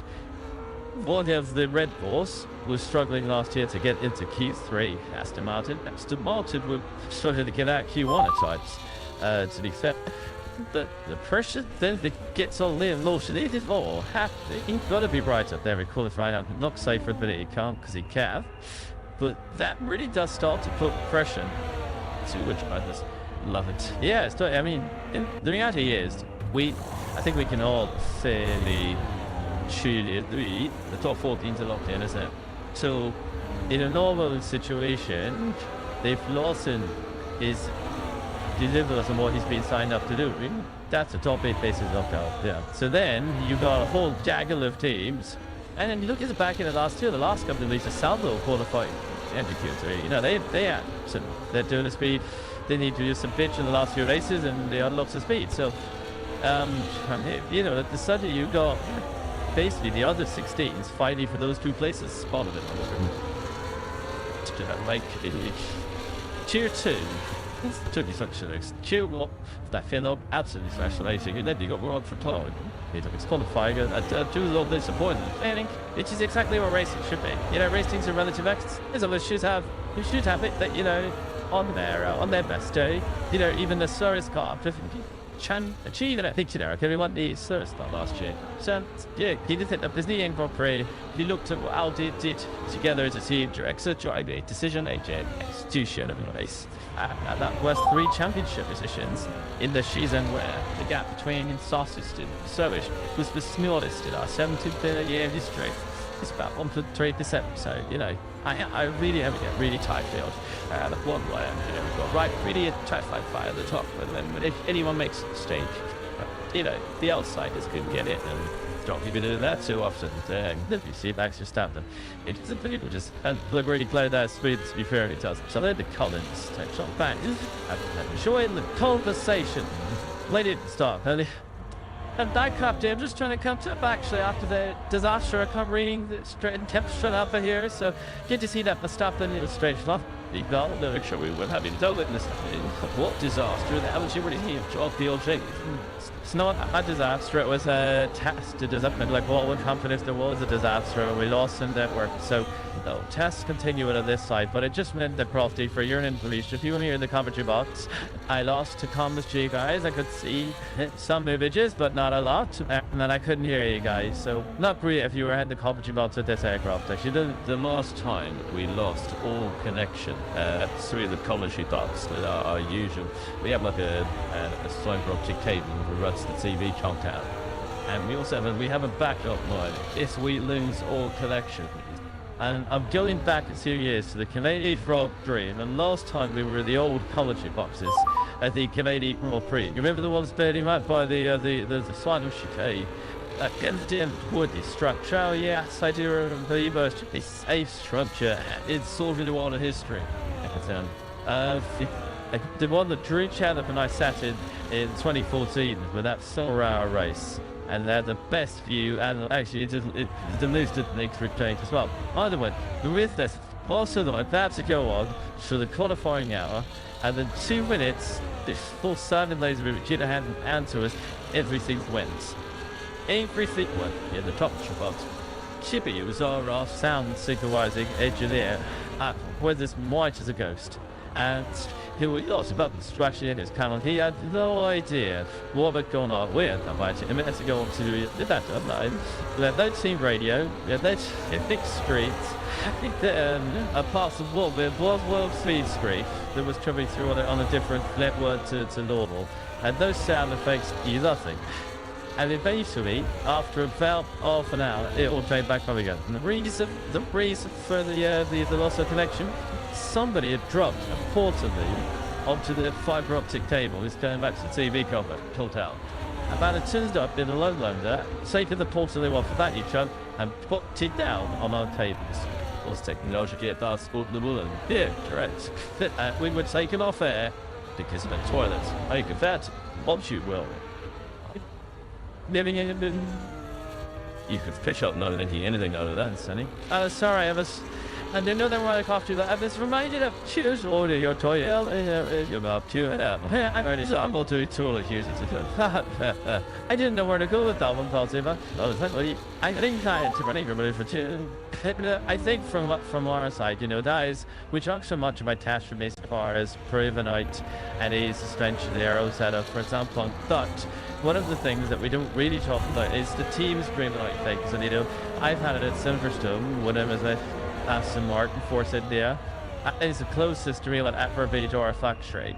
And at one point in Solidify, the temple went down, the link to the factory went down, and we had no data, no timing. So I remember on the pit wall, claiming the number of time was our car had went past the end of our pit wall in order to see what sort of run time we were doing in qualifying. And tied to that, it was wrecked. But that was one of those situations. You can't be at a coach in a factory. You can't be in what you think is a more safe position, and yet still the systems go wrong. So there's lots of important tasks going on at the back right here that we don't necessarily see all of it. I thought we did when something goes wrong. In I grade my pit walk up to top in the Malaysian Grand Prix in 2017 and everything turned off. And I'd right now like it turns like latch off. every race since the last 100 because I was told to do that, it's back up, and I was actually quite happy. I finally got to use this piece of paper. We were last, we started last, we finished last, but I knew where the car was on track, and I obviously jumped up the next lag, and I was here rather proud. I was so happy that I finally got to use my paper back up. By the very high signed up, because that was the only way I could get anything kind of resembling as a page one. I did simply use clock box to even see where we were. Now this so if jump to Jim just extraction of water. Self here, he's just talking off. He's a master of reimbursing. Yeah, like that's enough stuff here for Buddy. Just a washing it about the next. The up this all go. You go black by the screen. Yeah, indeed, we do rely on these screens a lot. Unlike a lot of stores, you can't see the whole field of play in front of you. It's just at the two ball, any safety. I like the XFE here, taking the action that done it yet. So, like, you know what, it is funny. You just think those stories, it was bigger, well, I was just still going on in melon. Yeah, that's actually the most important bit. It's when you have those, like, what we had the other day, that was properly steering, when the circuit lights went down, rest, with no backup. To me, that is when everybody lost into the driver that moved to the left. So, it had been now, until they adopted it, they would have no idea where they are. I didn't tell you that, yes, yeah, there's something about it. The surely must be the backed up system, but the teach him straight away. From the railers, I can really literally die as I'm racing. Yes, the big hook in the railway, it's not flying against the lost into the races. They all have on to the elite step back.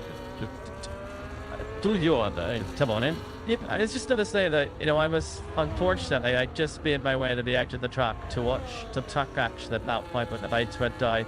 And I can say that they didn't see them any backup shred lights, but the one thing to say to people out there are thinking about it is all of the panel to the light panel to show the red flags where the green tracks will be. We've often seen them on either side of the track to give the drivers information. All of those didn't work because those are generally ran of individual generators at each light, so they're on a very separate system. Now that wouldn't be enough to guide you around the track at this sort of map of the darkness, but it was enough to give the driver that red flag information. And so with the safety of this tree of the car, particularly those light panels, did continue to operate. So the floodlights did all go down, but some of the other systems did remain up. Yeah, absolutely. They're on a different system, and at least they're still working. But I think the important point you made there, not enough to, give the drivers any sort of decent light. So if you're barreling into turn one and the lights come out at the wrong moment, you're slamming on the brakes and hoping that you're stopping somewhere safe and tight. I know I just done this if you don't have involved, so I will take the opportunity to give it just back possibly the final 10 minutes. So I feel like we should, we are after this, yes, we should be, sending ideas to me on. That's right, it's going to do that, but I suppose to pick the ideas take that, yeah. Where do you want to go on this summer? I think to have to the takeaways.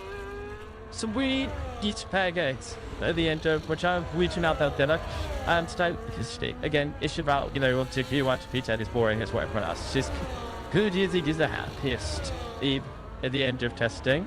And who do you think is the saddest team at the end of testing? So that's obviously about your relative improvement. So I think that's quite a good one.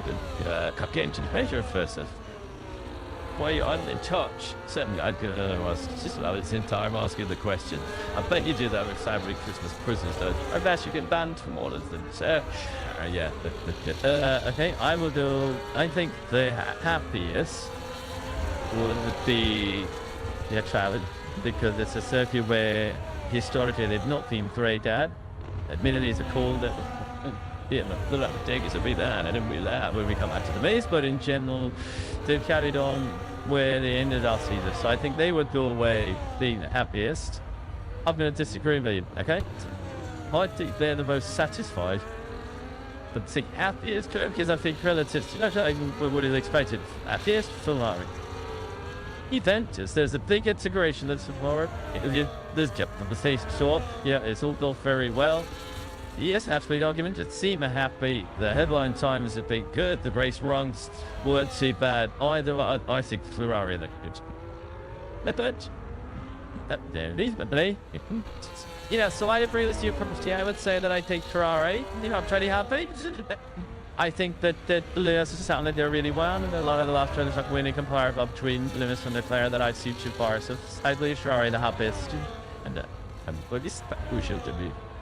I think it's tough. The green and in front of me and the tire, the bike swinger while the smirky Lando Norris. See, but hey, lady, she's the something to joke.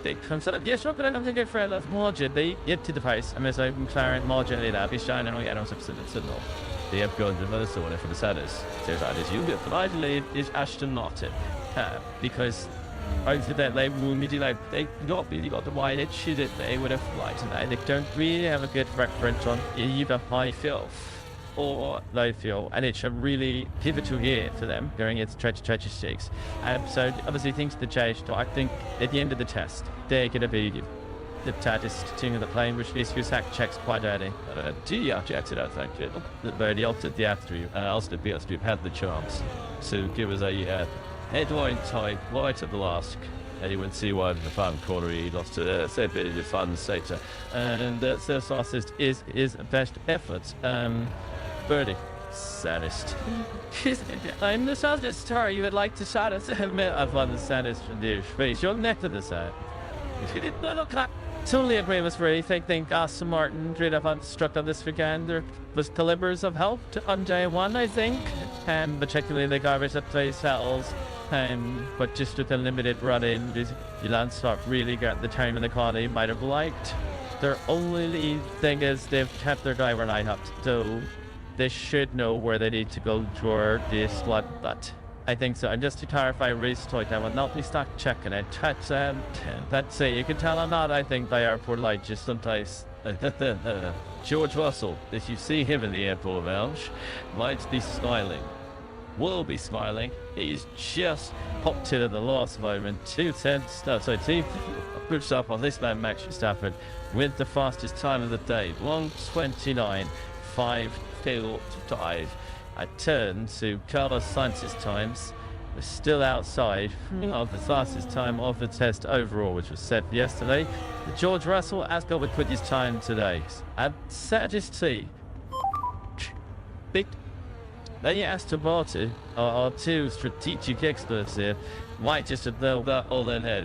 And today, as trying to come out, it's a little bit with the inability to get the race money that they would and wanted to do. Saying that, I'm not sure from where they finished last year, Aston Martin were expecting a big leap up to the fifth best team, which they were in sense of the overall. But so managed to let's say this. To line up, I mean, that's why again, this thing of they were expecting to be better. Why not? Well, because of where they finished last year, knowing how much they had to fake up, because they had dropped back so much. I don't think this year for Aston Martin was the year where they say, we're there along when we can be safe, because they'd like to be fitter. But I think they saw that they want to be just how far that they went.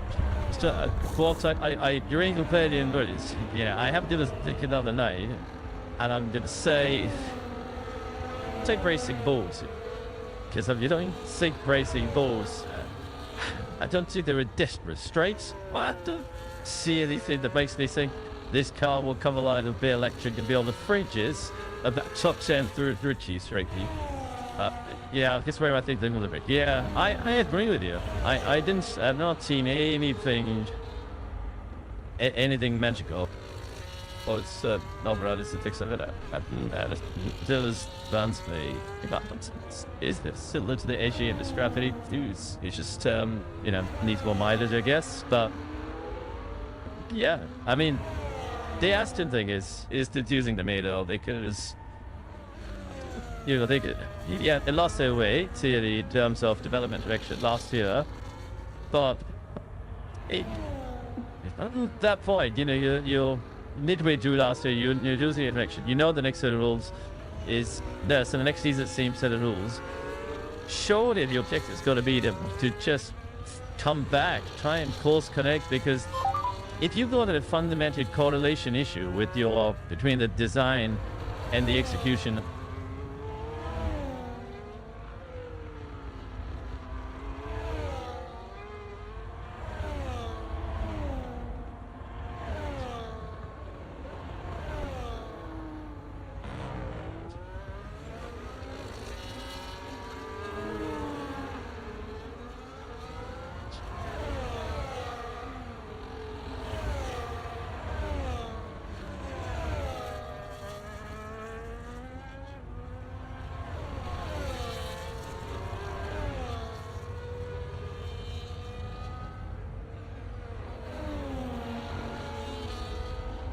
so I look and go, busted, for example, right? They build it off the view bits, and they spend 8 weeks probably in the running from in design to manufacturing, validating those thoughts, 8 to 10 weeks based on it.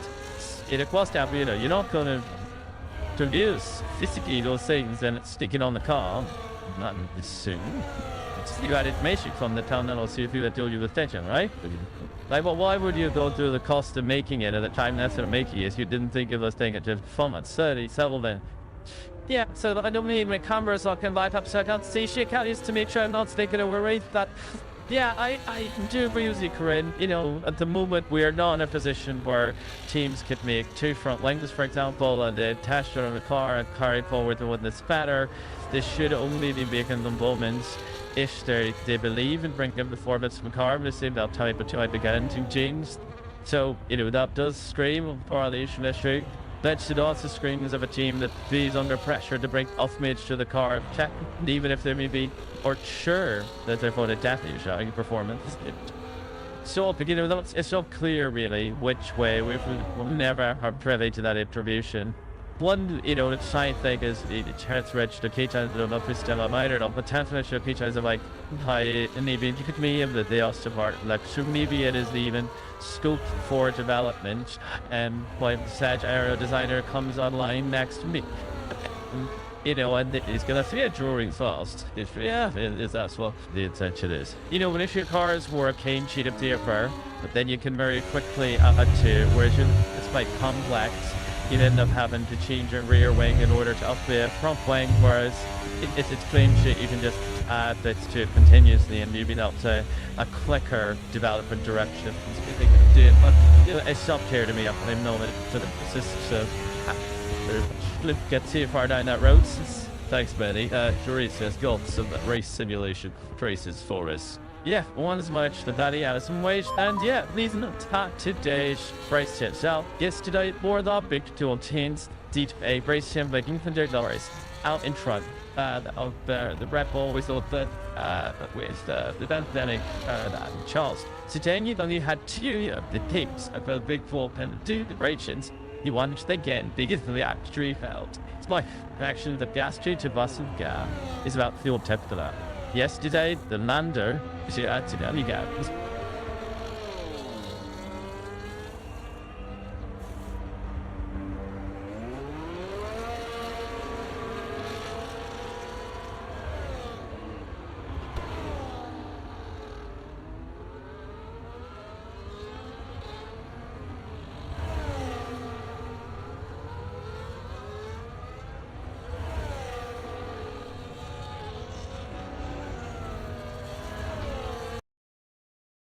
Okay, yes, and let's shot them of women on pitbulls because there's so many of us now.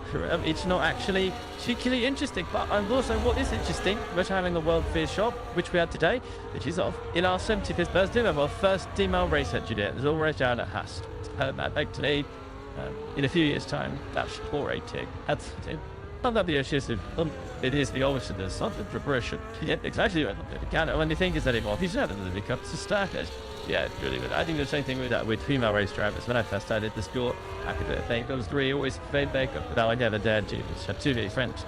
And then female race drivers, start to have the favors to shack out with by both of them. This you plus trade risk. Again, you should never say it's a bit like a parody. You got a favorite kid, but you shouldn't say it. They went with the favourite kid. Oh, it's absolutely so good. Especially my grandparents' stick, and they would make it blatantly obvious as well. My brother and my cousins, they're quite scarf in this section. We'd go down to my grandmother's when angles and figure, I tell you a big story. Angle season's a big thing in India. So we go around for lunch, and my grandmother adores. This is a special in Bangalore. It's come from this amazing farm, whatever, and that is become, and the rest of you believe this. Genuinely, I was absolutely the favorite golden grandchild. Days ice. Go check dog as he would tell the answer to him. Yeah, my wife, when we got married, she got given one of the special mangoes. She used the radio of my coattails. That's the ultimate son that accepts your fabric. Well, she was just in shock. She tried to share it with my cousin because she was bad for her. I was like, no, that's my ex. Weirdly enough, with the selfish man, that special mango. We are losing the fly here. Just have the full ready. That there, I just definitely first up went on to mango chest. This afternoon, did think we were carried down that, but unthought this. We into the 23rd hour of testing. So this pre-season, so Stuart the Tiger Ball. You did you? Yeah, five times. Did you the finishing ball? Yes, 4 times. So you're actually catching it ready for a whole day. That you sometimes. But by this site, I really did this. Especially considering you're low 22 hours. I played this asset to show race. Somebody asked you, what is he doing now? After LB, how are you doing it when you've done the ball? I would just try to set you up. So he's done his race, and he's going to do some performance out here. This is a really set of C3s. Then, yeah, never looked at this. Have it sphere, have a first section, he's half a second down at him. Shamba call that. I believe he's doing a bit of tongue work. Blizzard air raid snap adjust. He did now tiered it out then. We shall see whether or not he had pitched at the end of this lap or if he stated this yesterday, didn't they, Lando? Yeah, also, the bolts and pitch stop practices. They did some practice pitch stops, and in fact we actually saw one of them, didn't we, with the spy that you mentioned. That there was definitely a spy. There were Lando. I mean, he's pushing on, isn't he? Look, we saw Lando yesterday doing. Then we went through the mini sector Lando, then pulsed. The CPS to the first invest in the middle sector at 38 compared to the 38-4. And through this step then for somebody else there. Tell me how many laps the tires have done. I don't think they're well. Instead of going, he's going to switch to that too. Yeah, they did it.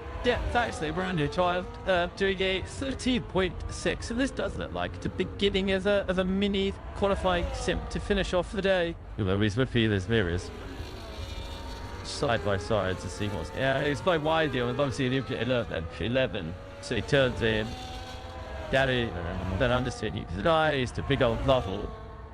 But some see that boy is so flat to the next one, but. Did he dumped a little bit of lap time with that?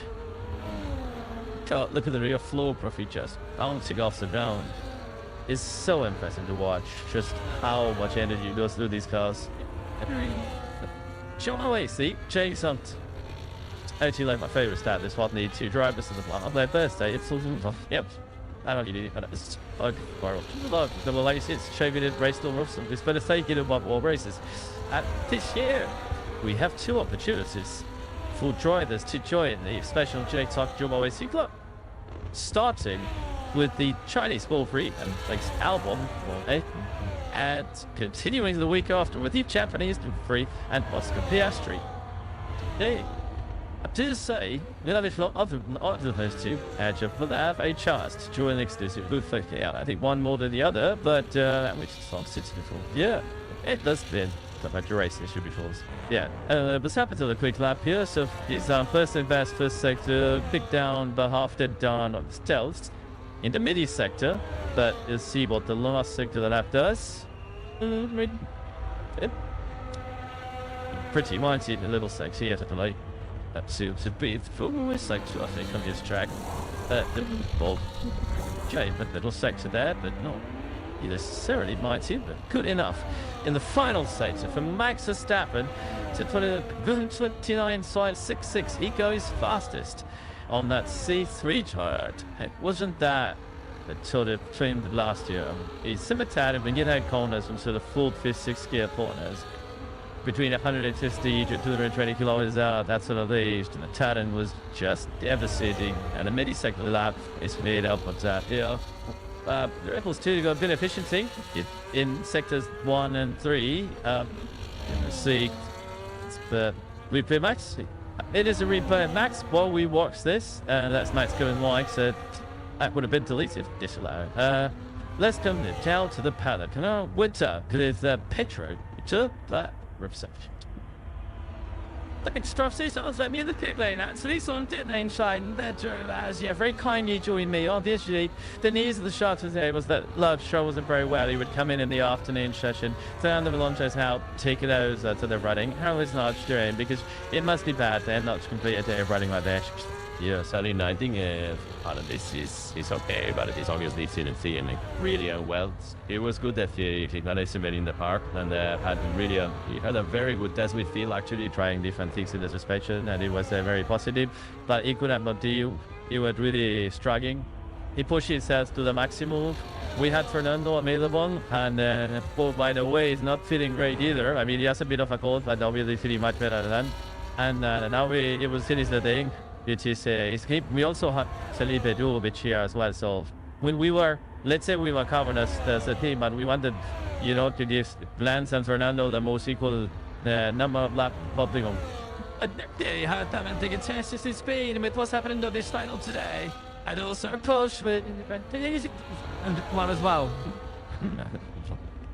Tricky is this being theorized, but the different ones that you want, and I think it's very tricky for everyone. The weather isn't really that important part. I think that part of the reason why Fernando is not beating other parts of that one is it's been tricky in the sense that there's a lot of things that will not be relevant for the race here, because we will, by April, the back condition will be much higher up, but so there's many things that we have tested, we have prioritized, really, that are for just handling on the pad rather than a race simulation, for example.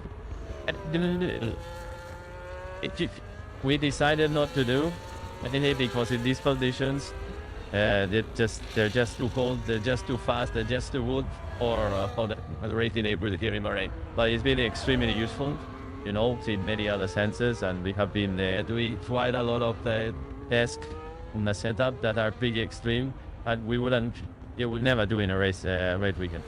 Hey, good stuff, good to hear, and these are our very best wishes to Love Show. Take it best for yourself. Thanks, Nigel, for your time. So the last 30 minutes, I'll say, Victor, and say, he's Tedro as well, so lots not well enough to drive the man, so we've got 50%, which is something. Is it coming back things down? Is it bouncing away, or are they just able to dodge the sentence too much? It'd be interesting to see if we've spotted any of this pushing, which if you'll do SRs, and is bounced caused by the fact that in the trench stretch to chase the aerodynamic regulations at the ground tech, i.e. if we are generating more downforce, that makes it effectively the downforce body. The climber as well, and then the climber is quick down to the to cushion. And it does that, so it starts to pop out, so it's like 80 great video Richigamme, which is not very nice for a driver, but there are now metrics that mean that the drivers for each cannot operate out the air, so you might have a pop out and up and down. So it's it is bouncing. I would assume it is within the tolerable allowance. But yes, in other words, it is like the driving equivalent of the Tenley and Metallica cops. It's the metrics stop it to cover your spirit case. It's often a bit of spirit pops really a bit tough, because it's still the painful bit that you download every Meti Festival and do, and so love it. If you would love that, acting the LS2, 2,000, tens of thousands of other friends in the Blush Pit, having fun in the sunshine, thanks. It certainly loves spirit pops, leg a bag. And anyway, before voyage, see, actually stuff, but so this big guy, obviously. They help tall, everyone else. Let's have a little look. Is Max coming in? See the pace. Keep limits are on. 80 kilometers per hour. Where do I go? Tell you what, I'll go into the first one. That's all. What is there? Good thing. There's nowhere we go now. I'm afraid you'll see pretty sure that the Constructors' Championship goes your way down. It is. Go, it's the first in the box away. Bye till you way. And then fell the soon. I actually think you were saying the second one. I think he went past my time and nearly ready to throw it. It seemed like. So, but yeah, they're gonna be, it's to the bell, so. But there isn't a race. Gentian did do it. 2011 Chinese Grand Prix. And that was a race. So that's last. Do you mean I tried to use testing, circuit testing, where you're. There's like, yeah, the guy was forget where I talk. I don't think you can have two best to just having you music. Just go to know you walked in the open garage here. Yeah, shaking the wild after the try that, okay? You what 3 bonus? Well, maybe that's what we should tell the Formula 1 drivers when they choose their cars. You said it's like box compared to electric grid last sports 2. Look at that, no, never drive past your old line again. Plus 3 words, you're too slow. How another reward comes to the world. But it is a real weapon. Danny played a bit of lovely here earlier when she was kind of demonstrating the advantage you get from the P1 garage. P1 be first in the championship, but you get a straight shot in. And so usually that's a better good couple of tips. Advantage at some later narrower than others, so narrow is a more of an advantage. And of course there is the other end with the electric P10 also gets an advantage in most track surfaces. They are usually not more of an advantage to be first out, as it were, especially in a qualifier where you could see that other people are starting to come out to wait at the end of the pit lane and you could just zip out in front of them. It is at some tracks, right? And so, historically, I believe that it was chosen by the championship, and now is kind of like an established kind of preference for us. I think we get your new track, the championship leader chooses.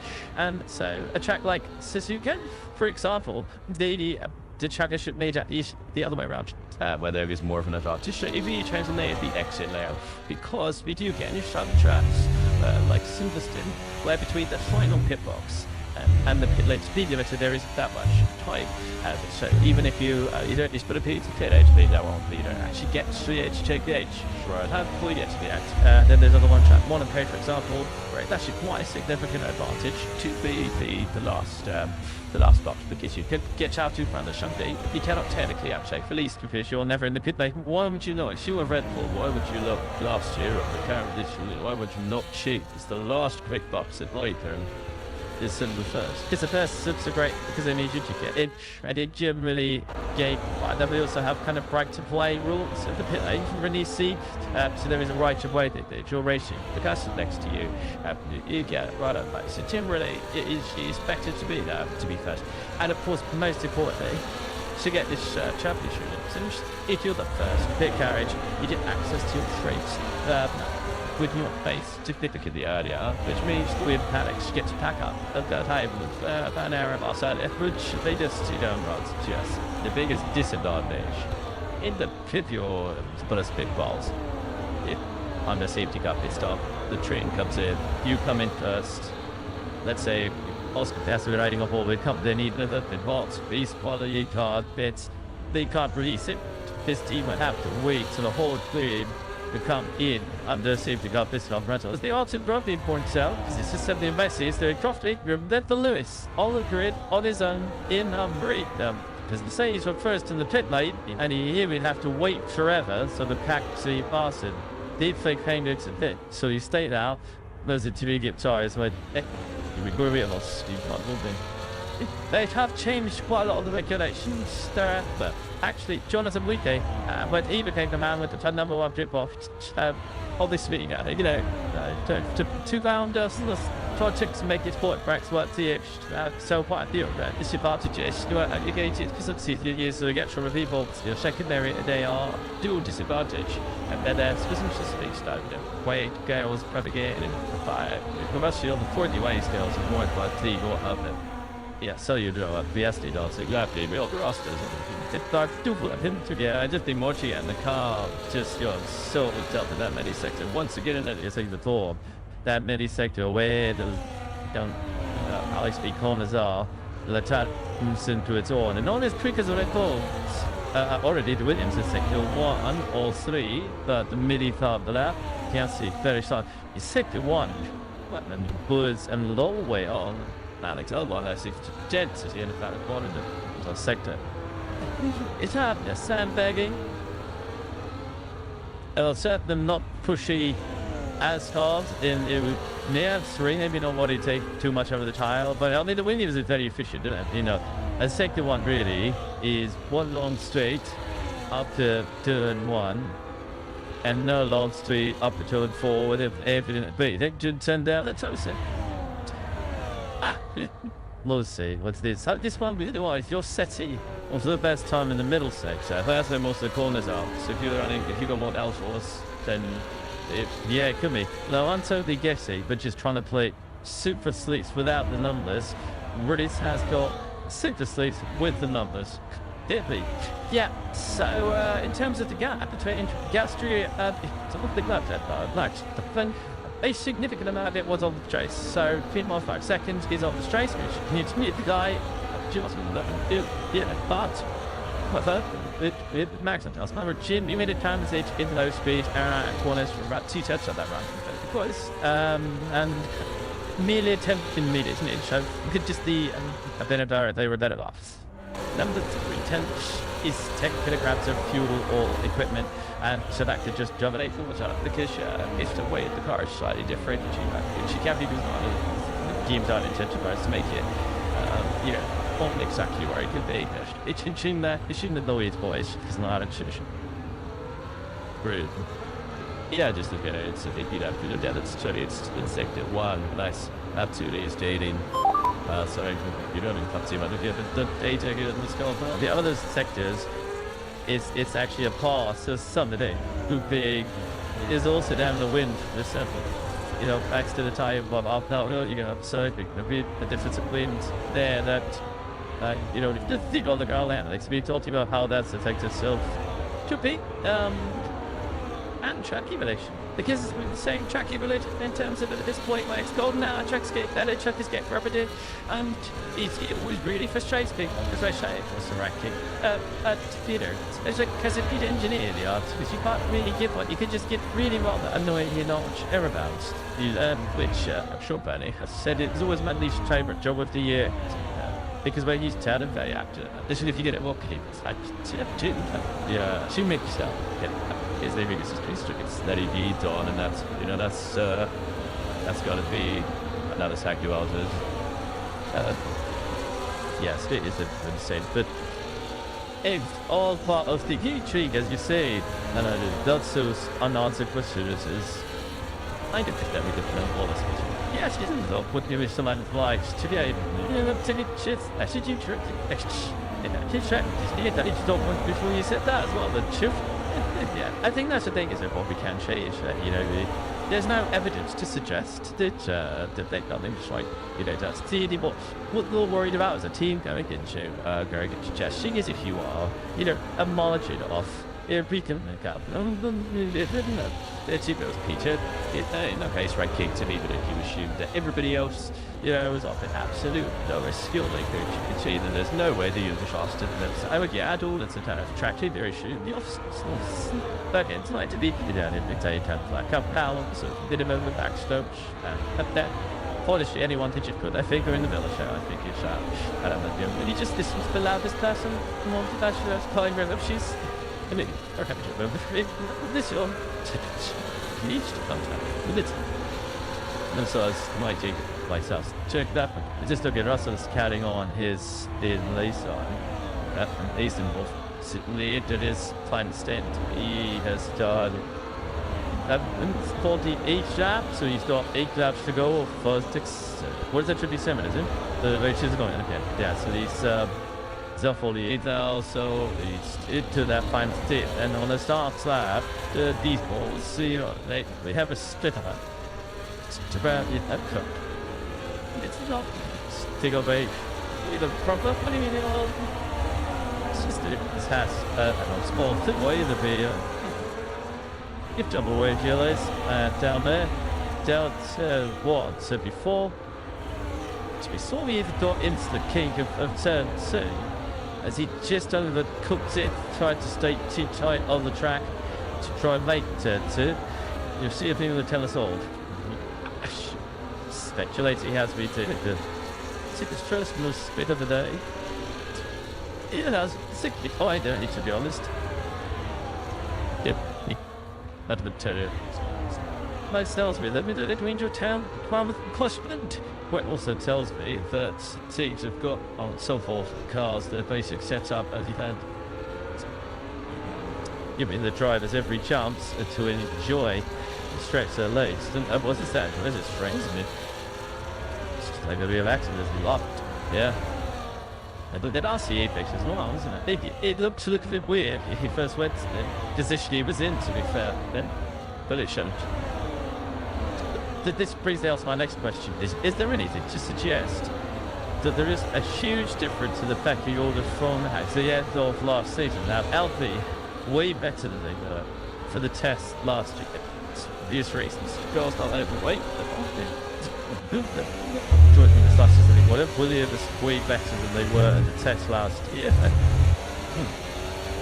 Do we think it's the peck just the season? Or do we think the Red Bull might be a bit closer? Do you think it's the Stanley or yeah, personally coach him. I mean, that's how I saw it. The first I've had this chat with him already, so yeah, well, I think this regulation between kind of 80 days ago in Abu Dhabi now is evolution or revolution by the last year of this cycle. So these are not carryover. So physically the cars are not. The cars got teams like Williams actually haven't even made a new chassis. Steve, just kind of like half to the bar as much as it was last year, which is why if you kind of go into the testing, Keith was famous from McLaren because it was the fastest car. You had a bit of a we call that anchor bias, but basically it's just what happened before.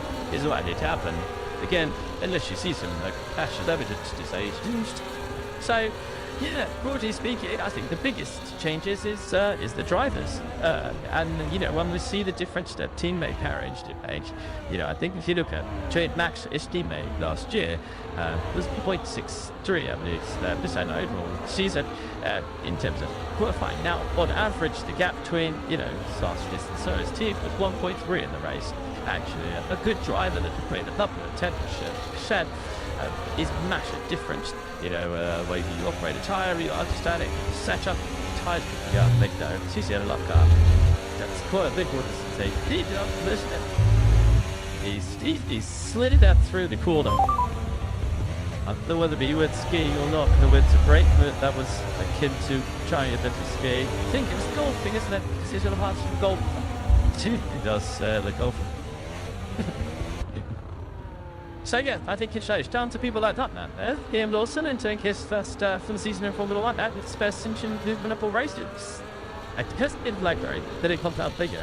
Every single individual in the team, it had an incremental effort, and of course, there's Hamilton, and whether or not it can face a gap. And then you look at the other side of the field, Williams. Then also got Carlos Sainz, a proven raceman, and they did the season on form. And even if there is this huge delta in that team, actually, even bringing a couple of attempts is a massive difference. It's two big teams getting there. Team of a team, you see that we do pretty good, but whereas you did, if you put up the close with winning races, there's as near as that other is Mexico, but it's the qualifying. You've had acceptable. Still, there's Max, the same place. Do we think they'll just do another race? Maybe, we know it, Alex is still there, but he's, dropped out from family, got the airport. Shocking, sucking, really. We needed a lot of the talent still to see how breezy it was. We'll see a replay of Max, I'm sure, in a minute. But if Alex Albon was getting into Q3, it was kind of upsetting you the order with it. His back's right there. So things play deep as him and things to pick it further. It's deeper and wider. She's shovels then it wins down south of the street.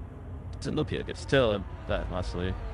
And he's tilted its aimment, but there was times in the beat as he lights them up and leaves them dark life. So let's get back to qualifying. And Alex Albon, he gets Q3, that was Science, but now he gets Q3 because he did that a lot now. So that's two Williams Carlos in the beginning to Q3 at the expense of others that would be fancy led chances for a Q3 run. So the likes of Haas like the disadvantaged to provide that. Alpine into the season, I'll be disadvantaged.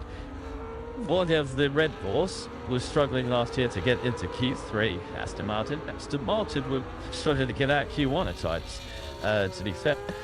But the pressure then that gets on Liam Lawson, it is all happening. He's got to be right up there with qualifying. I'm not safer, but he can't because he can.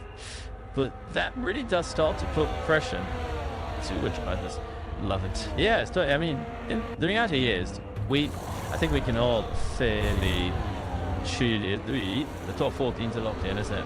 So, in a normal situation, if Lawson is delivers on what he's been signed up to do, that's a top 8 basis knockout. Yeah. So then you got a whole gaggle of teams, and then you look at the back end of last year, the last couple of races, Salvo qualified into Q3. You know, they had some, they're doing the speed. They need to do some pitch in the last few races, and they had lots of speed. So, you know, at the sudden you got basically the other 16s fighting for those 2 places. Spotted it. Like tier 2. Took you such an Tier 1.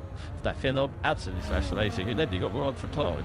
It's qualifying. I do a little disappointed. I think which is exactly what racing should be. You know, racing's a relative act. You should have it that, you know, on their best day, you know, even the slowest car can achieve it. I think, you know, everyone the slowest car last year. So yeah, he did it up his knee in Grand Prix.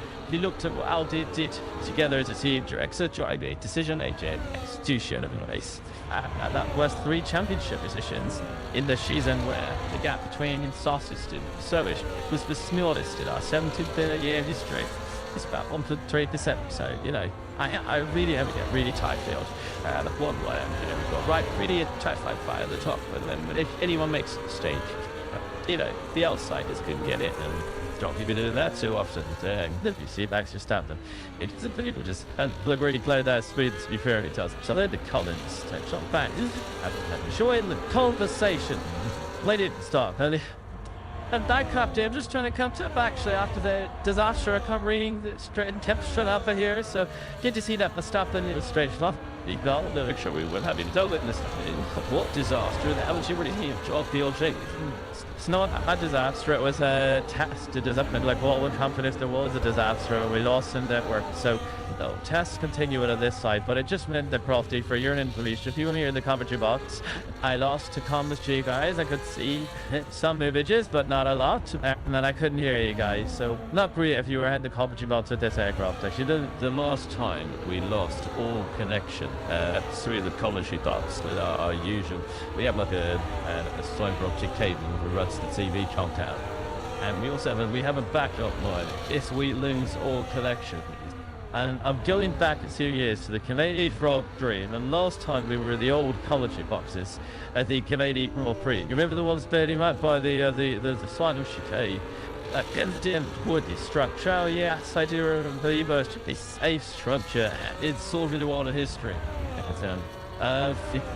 The one that Drew Chatham and I sat in 2014 with that 4-hour race.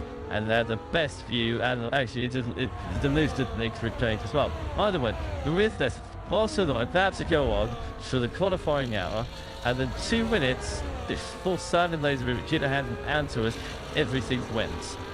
Everything went in the top box. Chippy was our sound synchronizing engineer, with as white as a ghost. And he was about the structure in his panel. He had no idea what was going on. We had invited him to go on to that online. We had no team radio, we had no big streets. Apart from what there was world speed screen that was coming through on a different network to normal. And those sound effects, nothing. And eventually, after about half an hour, it all came back on again. And the reason for the loss of connection, somebody had dropped a portable onto the fiber optic cable. It's going back to the TV cover, pulled out. About it turned up in a low loader, taken the portable off the vacuum truck and put it down on our tables. Was technology at that sport the woman? Yeah, correct. We were taken off air because of the toilets. I think that once you will.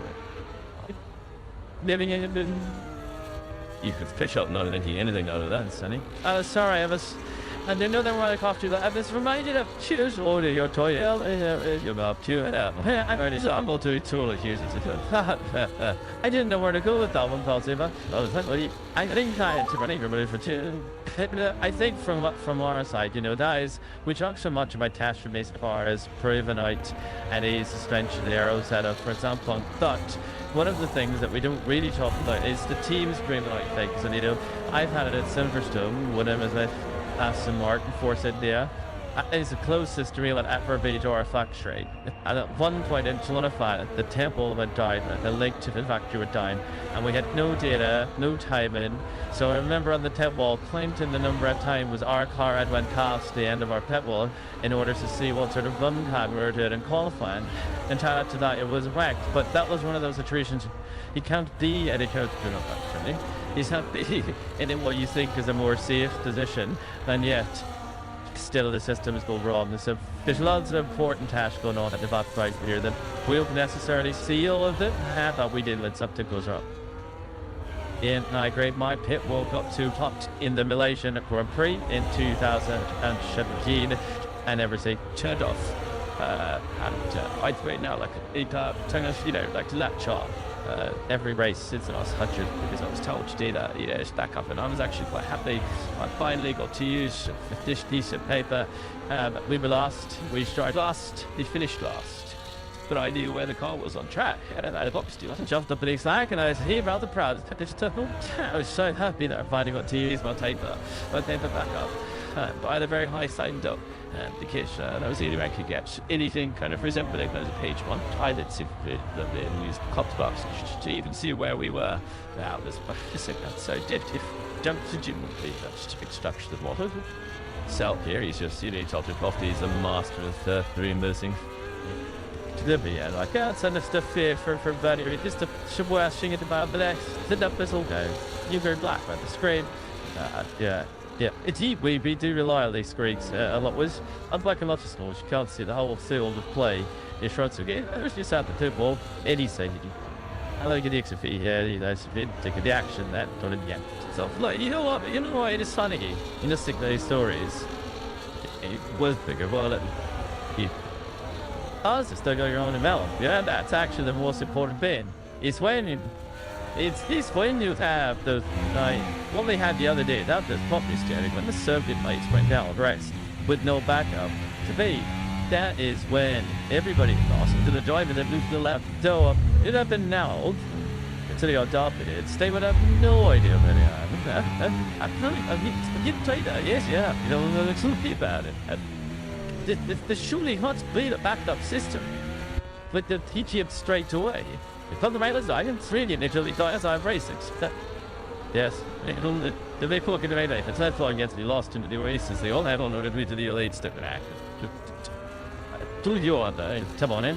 Yep, it's just to say that, you know, I was unfortunately I just made my way to the edge of the track to watch the track action at that point when the lights went down.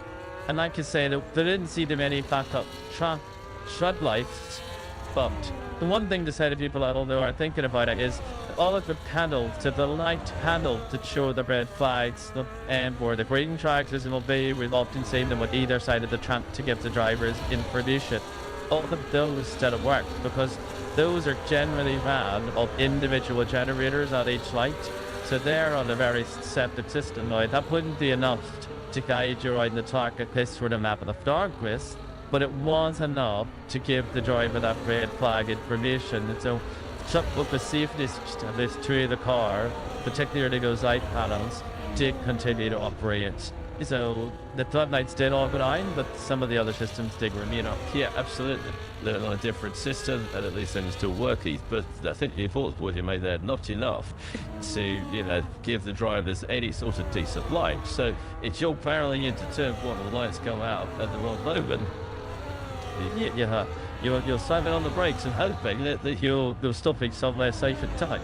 I know I told us down this, if you don't have involved, so I will take the opportunity to give it just back, possibly, the final 10 minutes. So I feel like we should, well, we are involved with this, yes. We should be, you know, sending ideas to be on. That's right, still doing that, but I suppose typically, it's safe. But yeah. argument. Where do you want to go on this summer? Look, I think to have to take place. So we eat pancakes at the end of which I'm reaching out that dinner. And today, again, it's about, if you want to pizza, it's boring as well for us. It's just good is the happiest Eve at the end of testing. And Fuji takes the saddest Eve at the end of testing. So that's obviously about your relative improvement. So I think that's quite a good one. But get into the pleasure first.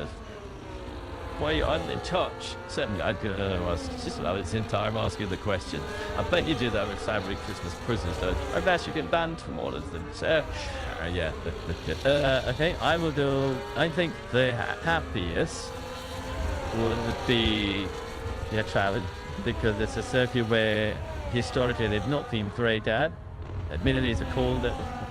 The takers will be there, and it'll be there when we come back to the base, but in general, they've carried on where they ended last season, so I think they would go away being the happiest. I'm going to disagree with you, okay? I think they're the most satisfied, but the happiest, because I think relative to what is expected, happiest Ferrari. Juventus, there's a big integration that's tomorrow. There's the short, yeah, it's all built very well. Yes, absolute argument. It seemed happy. The headline times have been good. The race runs weren't too bad either. I think Ferrari looked good. But reasonably, so I agree with you. I would say that I think Ferrari. I'm pretty happy. I think that Lewis has sounded there really well, and a lot of the last drivers are winning comparable between Lewis and Leclerc that I've seen so far. So I believe Ferrari the happiest, and but it's crucial to me. I think it's tough. The green and in front of me and the tire the bike swinger while the smirky Lando Norris. See about it here, lady. There is something to do. From sort of yes, but I don't think I for a lot margin. They get to the price. I mean, so McLaren marginally that be shining on the substance signal. They have gone to another one for the saddest. There's others you but I believe is Aston Martin because over that they not really got the wide edge that they would have liked, and they don't really have a good reference on either high fuel or low fuel, and it's a really pivotal year for them going into 2026. So obviously things to change. So I think at the end of the test they're going to be the tightest team of the plane, which is Cusack checks quite early. Do you object to that, thank you? But the opposite the after you, also because we've had the chance to give us a headline type right at the last. And he went to see why in the final corner he lost a bit of fun sector. And the fastest is best effort. Birdie. Saddest. I'm the saddest star you would like to saddest. I've won the saddest from the face. You're neck to the side. Totally agree with Ray. I think Aston Martin straight up struck on this weekend. There was calibers of help on day one, I think. Particularly the garbage that plays settles. But just with a limited run-in, the Landstorp really got the time in the car they might have liked. Their only thing is they've kept their driver line up, so they should know where they need to go toward the slot. But I think so. And just to clarify, race toy, I will not be stuck checking it. That's it. You can tell I'm not. I think they are poor light just sometimes. George Russell, if you see him in the airport lounge, might be smiling. Will be smiling. He's just popped in at the last moment. 2 puts up on this man Max Verstappen with the fastest time of the day. 1:29.5. I turn to Carlos Sainz's times. We're still outside of the fastest time of the test overall, which was set yesterday. George Russell has got to quit his time today. I'm sad to see. Big. They asked Martin, our two strategic experts here, might just have known that all their head. And today, as trying to compound this sadness a little bit with the inability to get the race money that they would have wanted to do. Saying that, I'm not sure from where they finished last year, Aston Martin were expecting a big leap up to the fifth best team, which they were in sense of the overall. The managed to say this. To line up, this side again, this thing of they were expecting to be better. Why not? Well, because of where they finished last year as well, get that knowing how much they had to fake up, because they had dropped back so much.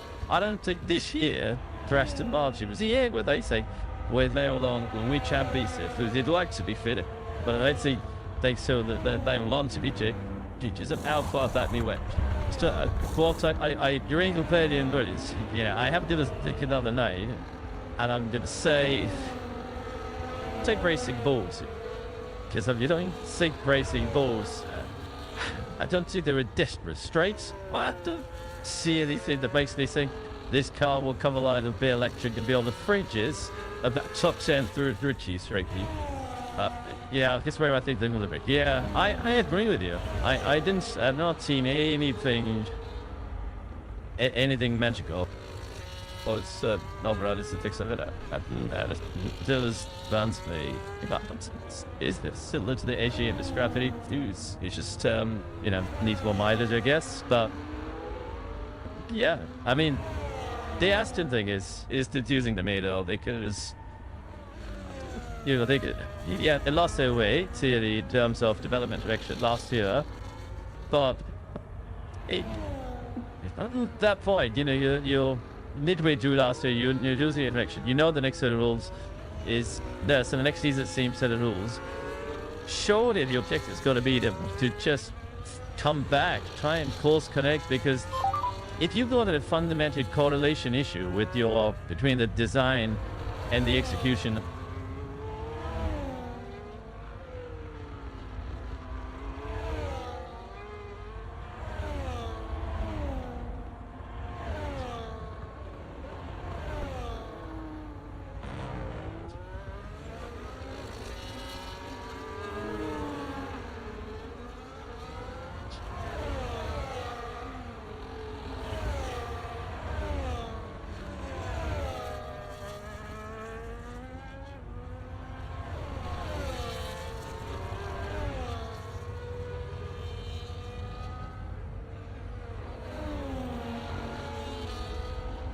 So, I mean, I look and go, Boston, for example, right? They built it off the new bits, and they spend 8 weeks probably in the run-in from design to manufacturing, validating those thoughts, 8 to 10 weeks based on it. It was that, you're not going to produce physically those things and stick it on the car, not soon. You got information from the town that'll see if you do your attention, right? Like, well, why would you go through the cost of making it at the time that's going to make it if you didn't think of this thing at just fun at 30, settle then? Yeah, so I don't need my cameras I can light up so I can't see shit. I used to make sure I'm not sticking over worried that. Yeah, I do agree with you, Corinne. At the moment we're not in a position where teams could make 2 front wings, for example, and they attach it on the car and carry forward with the spatter. They should only be making them moments if they believe in bringing the performance from car. The same that type of time began to change.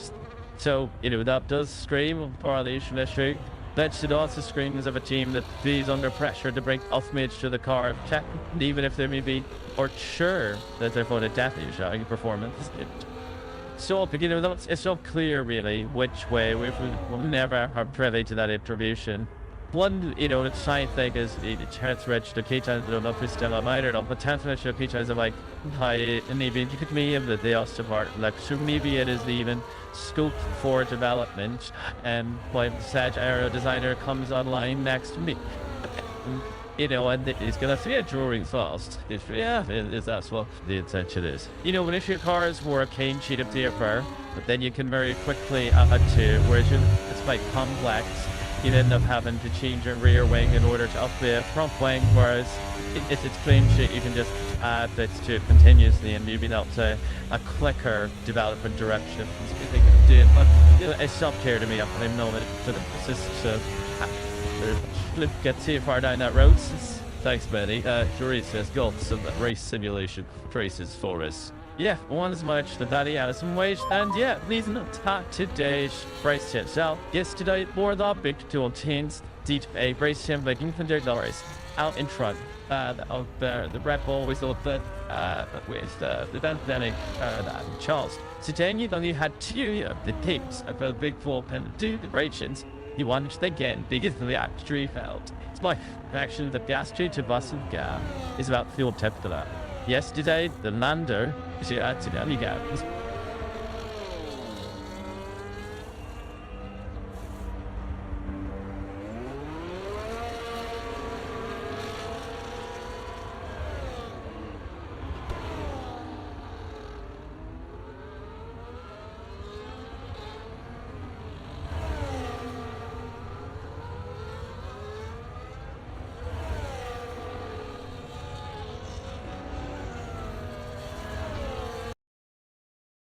Okay, yes, and let's shock them of women on pitbulls because there's so many of us now. It's not actually particularly interesting, but also what is interesting, we're having a World Fair shop, which we had today, which is off in our 75th birthday of our first female race engineer. There's already down at Hast. Actually, in a few years' time, that's 480. That's it. Not that the issue it is the opposite, it's not the progression. Yeah, exactly. When you think is that anymore, he's not going to become so started. Yeah, it's really good. I think the same thing with that with female race drivers. When I first started the sport, I could think those three always played makeup, but now I never dared to. Just have too many friends. And then if female race drivers, start to have the kid favours to slack out with by both of them on this new view plus traitorous game. You should never say it's a bit like a parody. You got a favourite kid, but you should say it. Do you remember the favourite kid? Oh, it's absolutely good. Especially my grandparents, and they would make it blatantly obvious as well. My brother and my cousins, they're quite scarce in this section. We go down to my grandmother's one angle and figure, I tell you a big story. Angle season's a big thing in India. So we go around for lunch, and my grandmother adores. This is especially in Bangalore. It's come from this amazing farm, whatever, and that is become, and the rest of you believe this. Genuinely, I was absolutely the favorite golden grandchild. Days ice. Go check dog as he would tell the answer to him. Yeah, my wife, when we got married, she got given one of the session mangoes. She used the radio my coattails. That's the ultimate son that accepts your fabric. But she was just in shock. She tried to share it with my cousin because she was bad for them. I was like, no, that's my ex. Weirdly enough, with the selfish woman, now that special mango. We are losing the fly here.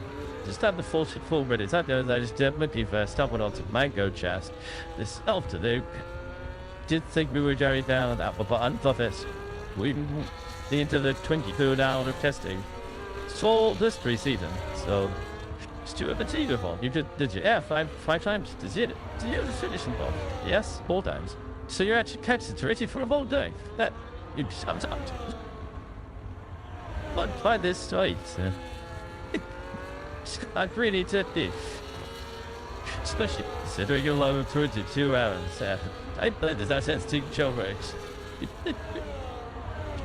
The somebody asked you, what is he doing now? After LB, how are you doing it when you've done the ball? I would just try to set you up. So he's done his race, and he's going to do some performance out here. This is really sort of sea trees.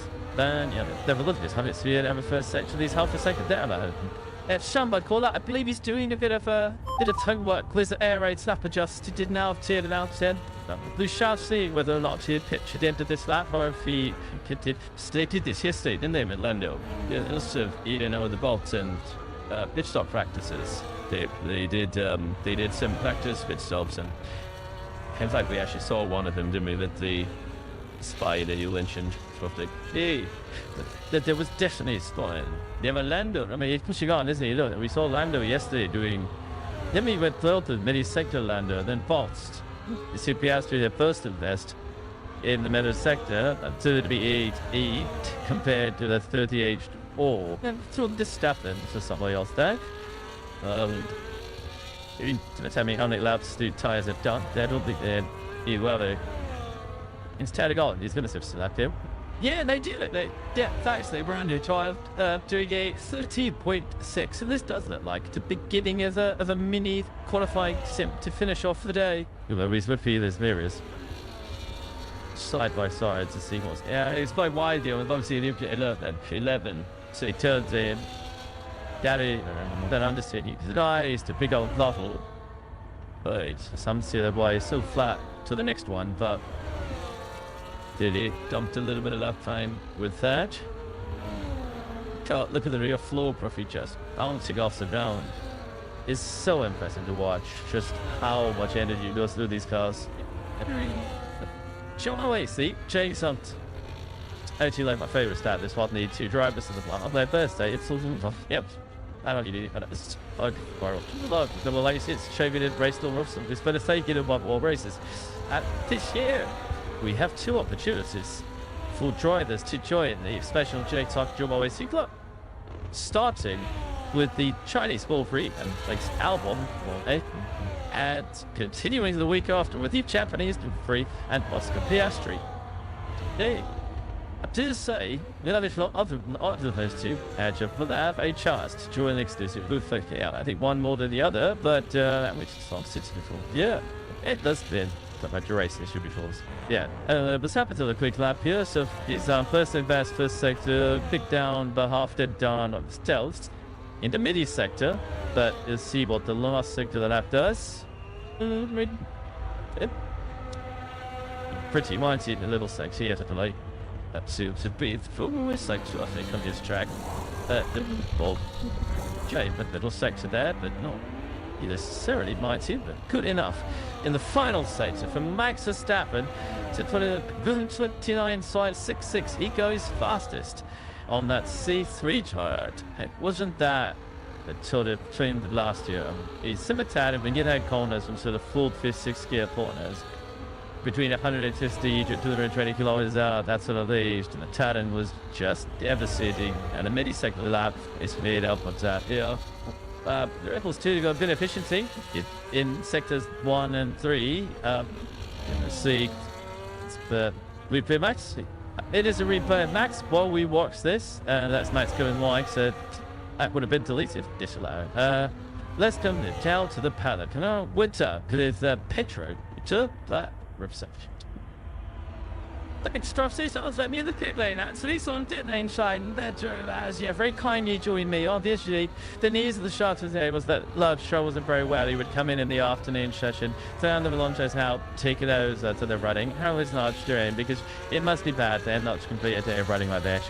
Yes, I mean, I think part of this is okay, but it is obviously still seeing really well.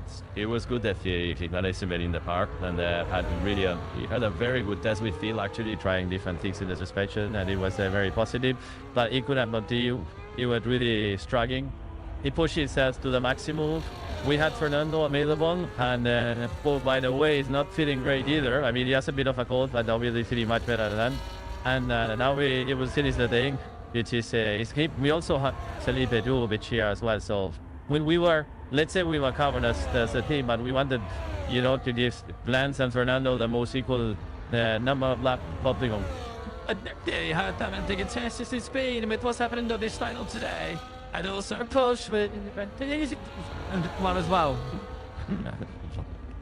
Tricky is this being theorized, but the different ones that you want, and I think it's been tricky for everyone. The weather isn't really that important part. I think that part of the reason why Fernando is not beating other person in that one is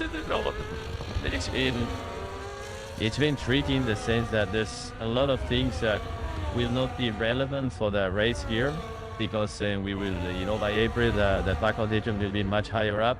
But so there's many things that we have tested, we have prioritized really that are for just handling on the pad rather than a race simulation, for example. We decided not to do anything because in these conditions they're just too cold, they're just too fast, they're just too wood or the race in April here in Bahrain. But it's been extremely useful, in many other senses, and we have been doing quite a lot of tasks in the setup that are pretty extreme, and we would never do in a race weekend. Hey, good stuff, good to hear, and these are our very best wishes to love show. Take it best for yourself. Thanks, Nigel, for your time. Enjoy the last 30 minutes, I'll say. Victor. It's like he's Tetro as well, so not well enough to drive the man. So we've got 50%, which is something. Is it coming back things down? Is it bouncing away, or are they just don't do the sentence too much? It'd be interesting to see if we've spotted any of this pushing, which if you'll do SRs, and is bounced caused by the fact that in the trench stretch to chase the aerodynamic regulations at the ground tech, i.e. if we are generating more downforce, making effectively the downforce put it. The climber stop, and then the climber quick right down to the to get a cushion. And it does that, so it starts to pop out, so it's like a great video or shake on that. Which is not very much for a driver, but there are now metrics that mean that the drivers for each cannot operate out the air, so you might have a pop out and up and down. So it's it is dancing. I would assume it is within the tolerable allowance. But yes, in other words, it is like the driving equivalent of the Tenley and Metallica cops. It's the metrics stop it to cover your steering case. it's definitely spirit box really tough because it's still a painful bit that you download every Metifest review and so love it. Yeah, if you would love that, acting the LS2, she sells tens of thousands of other friends in the blush pit, having fun in the sunshine. No thanks. It certainly loves spirit box. Like a bag. And anyway, the full voyage, see, actually stuff, but so this is those big guy, obviously. They help tall, everyone else. Let's have a little look. Is Max coming in? See the pace. Could limits are on. 80 kilometers per hour. Where should I go? Tell you what, I'll go into the first one. That's all. I know what the style is there. There's no way we can now. I'm afraid you'll see pretty sure that the Constructors Championship goes your way down. It did. Go. It's the first in the box away. Bye till you way. And then fell the third. I actually think you were saying the second one. I think you went past my time and nearly ready to throw it. It seemed like. So, but yeah, they're gonna be. It's to the bell. So, but there isn't a race. Gentian did do it. 2011 Chinese Grand Prix. That was a race. So that's last. Do you mean I tried to use testing, circuit testing? Where you? It's like yeah, the guy was forget where I talk. I don't think you can have two best to just having you music. Just go to know you walked in the open garage here. Yeah, shaking the wild after try that. Okay, you what 3 bonus? Well, maybe that's what we should tell the Formula 1 drivers that they should stay cards. You said it's like box compare that keep grip last sports 2. Look at that. No, never drive past your old line again. Plus 3 words. You're too slow. How another reward comes to the world. It is a real. I haven't done any. Played a bit of nothing here. Where she was kind of demonstrating the advantage you get from the P1 garage. P1 first in the championship, you get straight shot in. And so usually that's a better. Good couple of tips. Advantage at something later narrower than others, so narrow is a more of an advantage. And of course there is the other end of the election. P10 also gets an advantage in most track surfaces. They are usually not more of an advantage to be first out, as it were, especially in a qualifier where you could see that other people are starting to come out to wait at the end of the pit lane, and you could just zip out in front of them. It is at some tracks, right? And so, historically, I believe that it was chosen by the championship, and now is kind of like an established kind of preference for us. I think we get a new track, the championship leader chooses. And so, a track like Suzuka, for example, the championship leader is the other way around, where there is more of an advantage. So, if you change the exit layout, because we do get new some tracks, like Silverstone, where between the final pit box and the pit lane speed limiter there isn't that much time, so even if you don't just put a pit to pit edge speed, that won't, you don't actually get to the edge, check the edge, right? How before you get to the edge. Then there's other one track, one and page, for example, where it's actually quite a significant advantage to be the last box, because you can get out to front of the Sunday. You cannot technically outshape for least because you're never in the pit lane. Why would you not? If you were Red Bull, why would you look last year of the current edition? Why would you not cheat? It's the last quick box at later. Is the first. Because the first is so great because they need you to get in, and it generally game. Then we also have kind of right to play rules at the pit lane. You can really see, so there is a right of way that you're racing. The person next to you, you get right on place. So generally, it is expected to be there to be first, and of course, most importantly, to get this championship. So if you're the first pit carriage, you get access to your traits. With your face significantly earlier, which means with Paddocks get to pack up at that time with about an hour of us earlier, which they just don't run. Just the biggest disadvantage in the pit your bonus big balls. If under safety car pit stop, the train comes in, you come in first. Let's say Oscar has to be riding off all the come, they need another pit balls, these quality card bits, they can't release it. This team would have to wait till the whole team to come in under safety car pit stop rental. As the Artin Brophy points out, because this is something messy, is the Crofty removed the Lewis on the grid on his own in Hungary. Because the say he's first in the pit lane, and he would have to wait forever so the pack to pass him. Deep fake came to the pit, so he stayed out. Those are two get tires when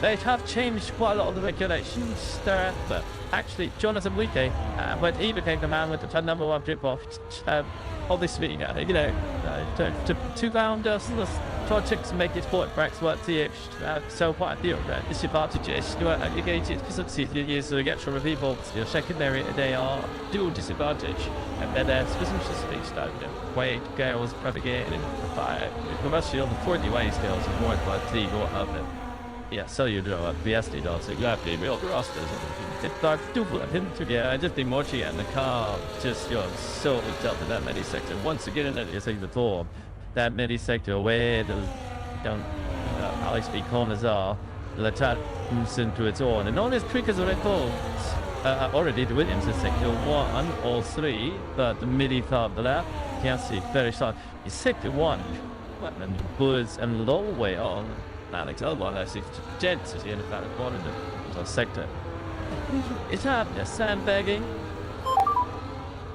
it'll set them not pushy as cars in near 3 maybe not what it take too much over the tile but I mean the Williams is very efficient isn't it you know a sector 1 really is one long straight up to turn 1 and no long straight up to turn 4 with everything they should turn down the toaster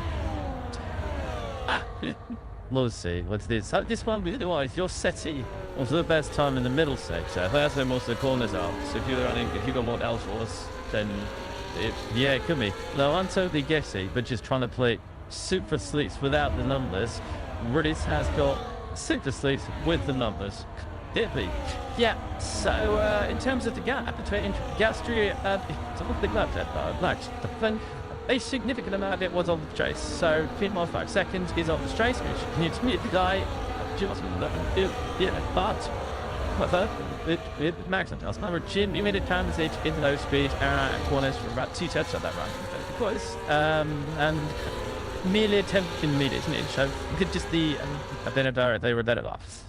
Number 3 tenths is 10 kilograms of fuel or equipment and so that could just dominate the water because if the weight of the car is slightly different she can't be using the games aren't incentivized to make it you know not exactly where it could be. It's in that it shouldn't annoy its boys. It's not a tradition. Rude. Yeah, just look at it. It's a bit up to the dead. It's in sector 1. Nice. Absolutely is dating. So you don't even see much of it. The data here in the skull. The other sectors it's actually a pass. So somebody who big is also down the wind. This simple. You know, back to the tire above up now, you know, so there'll be a difference of wind there that you know, just think on the ground analytics. We talked about how that's affected self to be and track emulation. Because we're saying track emulation in terms of at this point where it's golden now, tracks get better, track is get rubbered and it was really frustrating because I say it was the ranking at theatre. It's like because if you'd engineer the art, because you can't really give one, you could just get really rather annoyingly notch error bounds. Which I'm sure Bernie has said it was always my least favourite job of the year. Because when he's tired and very active, especially if you get it walking, it's like, yeah, she makes yourself get his name is it's that he leads on, and that's, you know, that's got to be another sacrifice. Yes, it is insane, but it's all part of the intrigue, as you say, and that's those unanswered questions is I get that we didn't know all this. Yes, it isn't though. Would give me some advice today. Actually, you trick. Before you said that as well. The truth. Yeah, I think that's the thing is that what we can change. That you know, there's no evidence to suggest that they've done things right. You know, that's the what they're worried about as a team going into testing is if you are, you know, a margin off. We can make up. It's Peter. In no case, right kick to me, but if you assume that everybody else, you know, was off an absolute lowest skill like coach, you can see that there's no way to use the shots to them. So I would get at all. It's a kind of attractive, very assumed. The offs, but it's like to be down in the day, kind of like up power, so minimum of backstop, and that. Honestly, anyone to just put their finger in the middle show, I think it's I don't know, really just listen to the loudest person who wants to dash her playing rhythm. She's I mean, or happy to remember this year. Each contact with it. And so I might take myself. Check that one. I just look at Russell's carrying on his lace on. That one, Easton Wolf. Certainly into his final stint. He has done 40 each lap, so he's got 8 laps to go for 6. What is that? Should be 7, is it? The race is going, okay. Yeah, so he's 48 now, so he's into that final tip. And on the start lap, these balls, see, they have a split up. It's about that cut. It's not stick of a proper, what do you mean? It's just this has a small thing way to be. Give double away GLAs down there. Down to what? So before. So we saw we even got into the kink of turn 2 as he just overcooked it, tried to stay too tight on the track to try and make turn 2. You'll see if he will tell us all. Speculating has been taken. Took his first most bit of the day. It has 65 dirty, to be honest. Yep. That would tell you. Nice tells me that between your town, Plymouth and Cushman. What also tells me that teams have got on so forth cars their basic setup as you've had giving the drivers every chance to enjoy and stretch their legs. What's this that? Is it strange? I mean, it's just like a bit of accidents locked. Yeah. But that RCA picture as well, isn't it? It looked a bit weird if he first went to the position he was in, to be fair. But it shouldn't. This brings me to my next question. Is there anything to suggest that there is a huge difference in the pecking order from the end of last season? Now, LP, way better than they were for the test last year. For obvious reasons. Girls not overweight. Joining the last season, whatever. Williams way better than they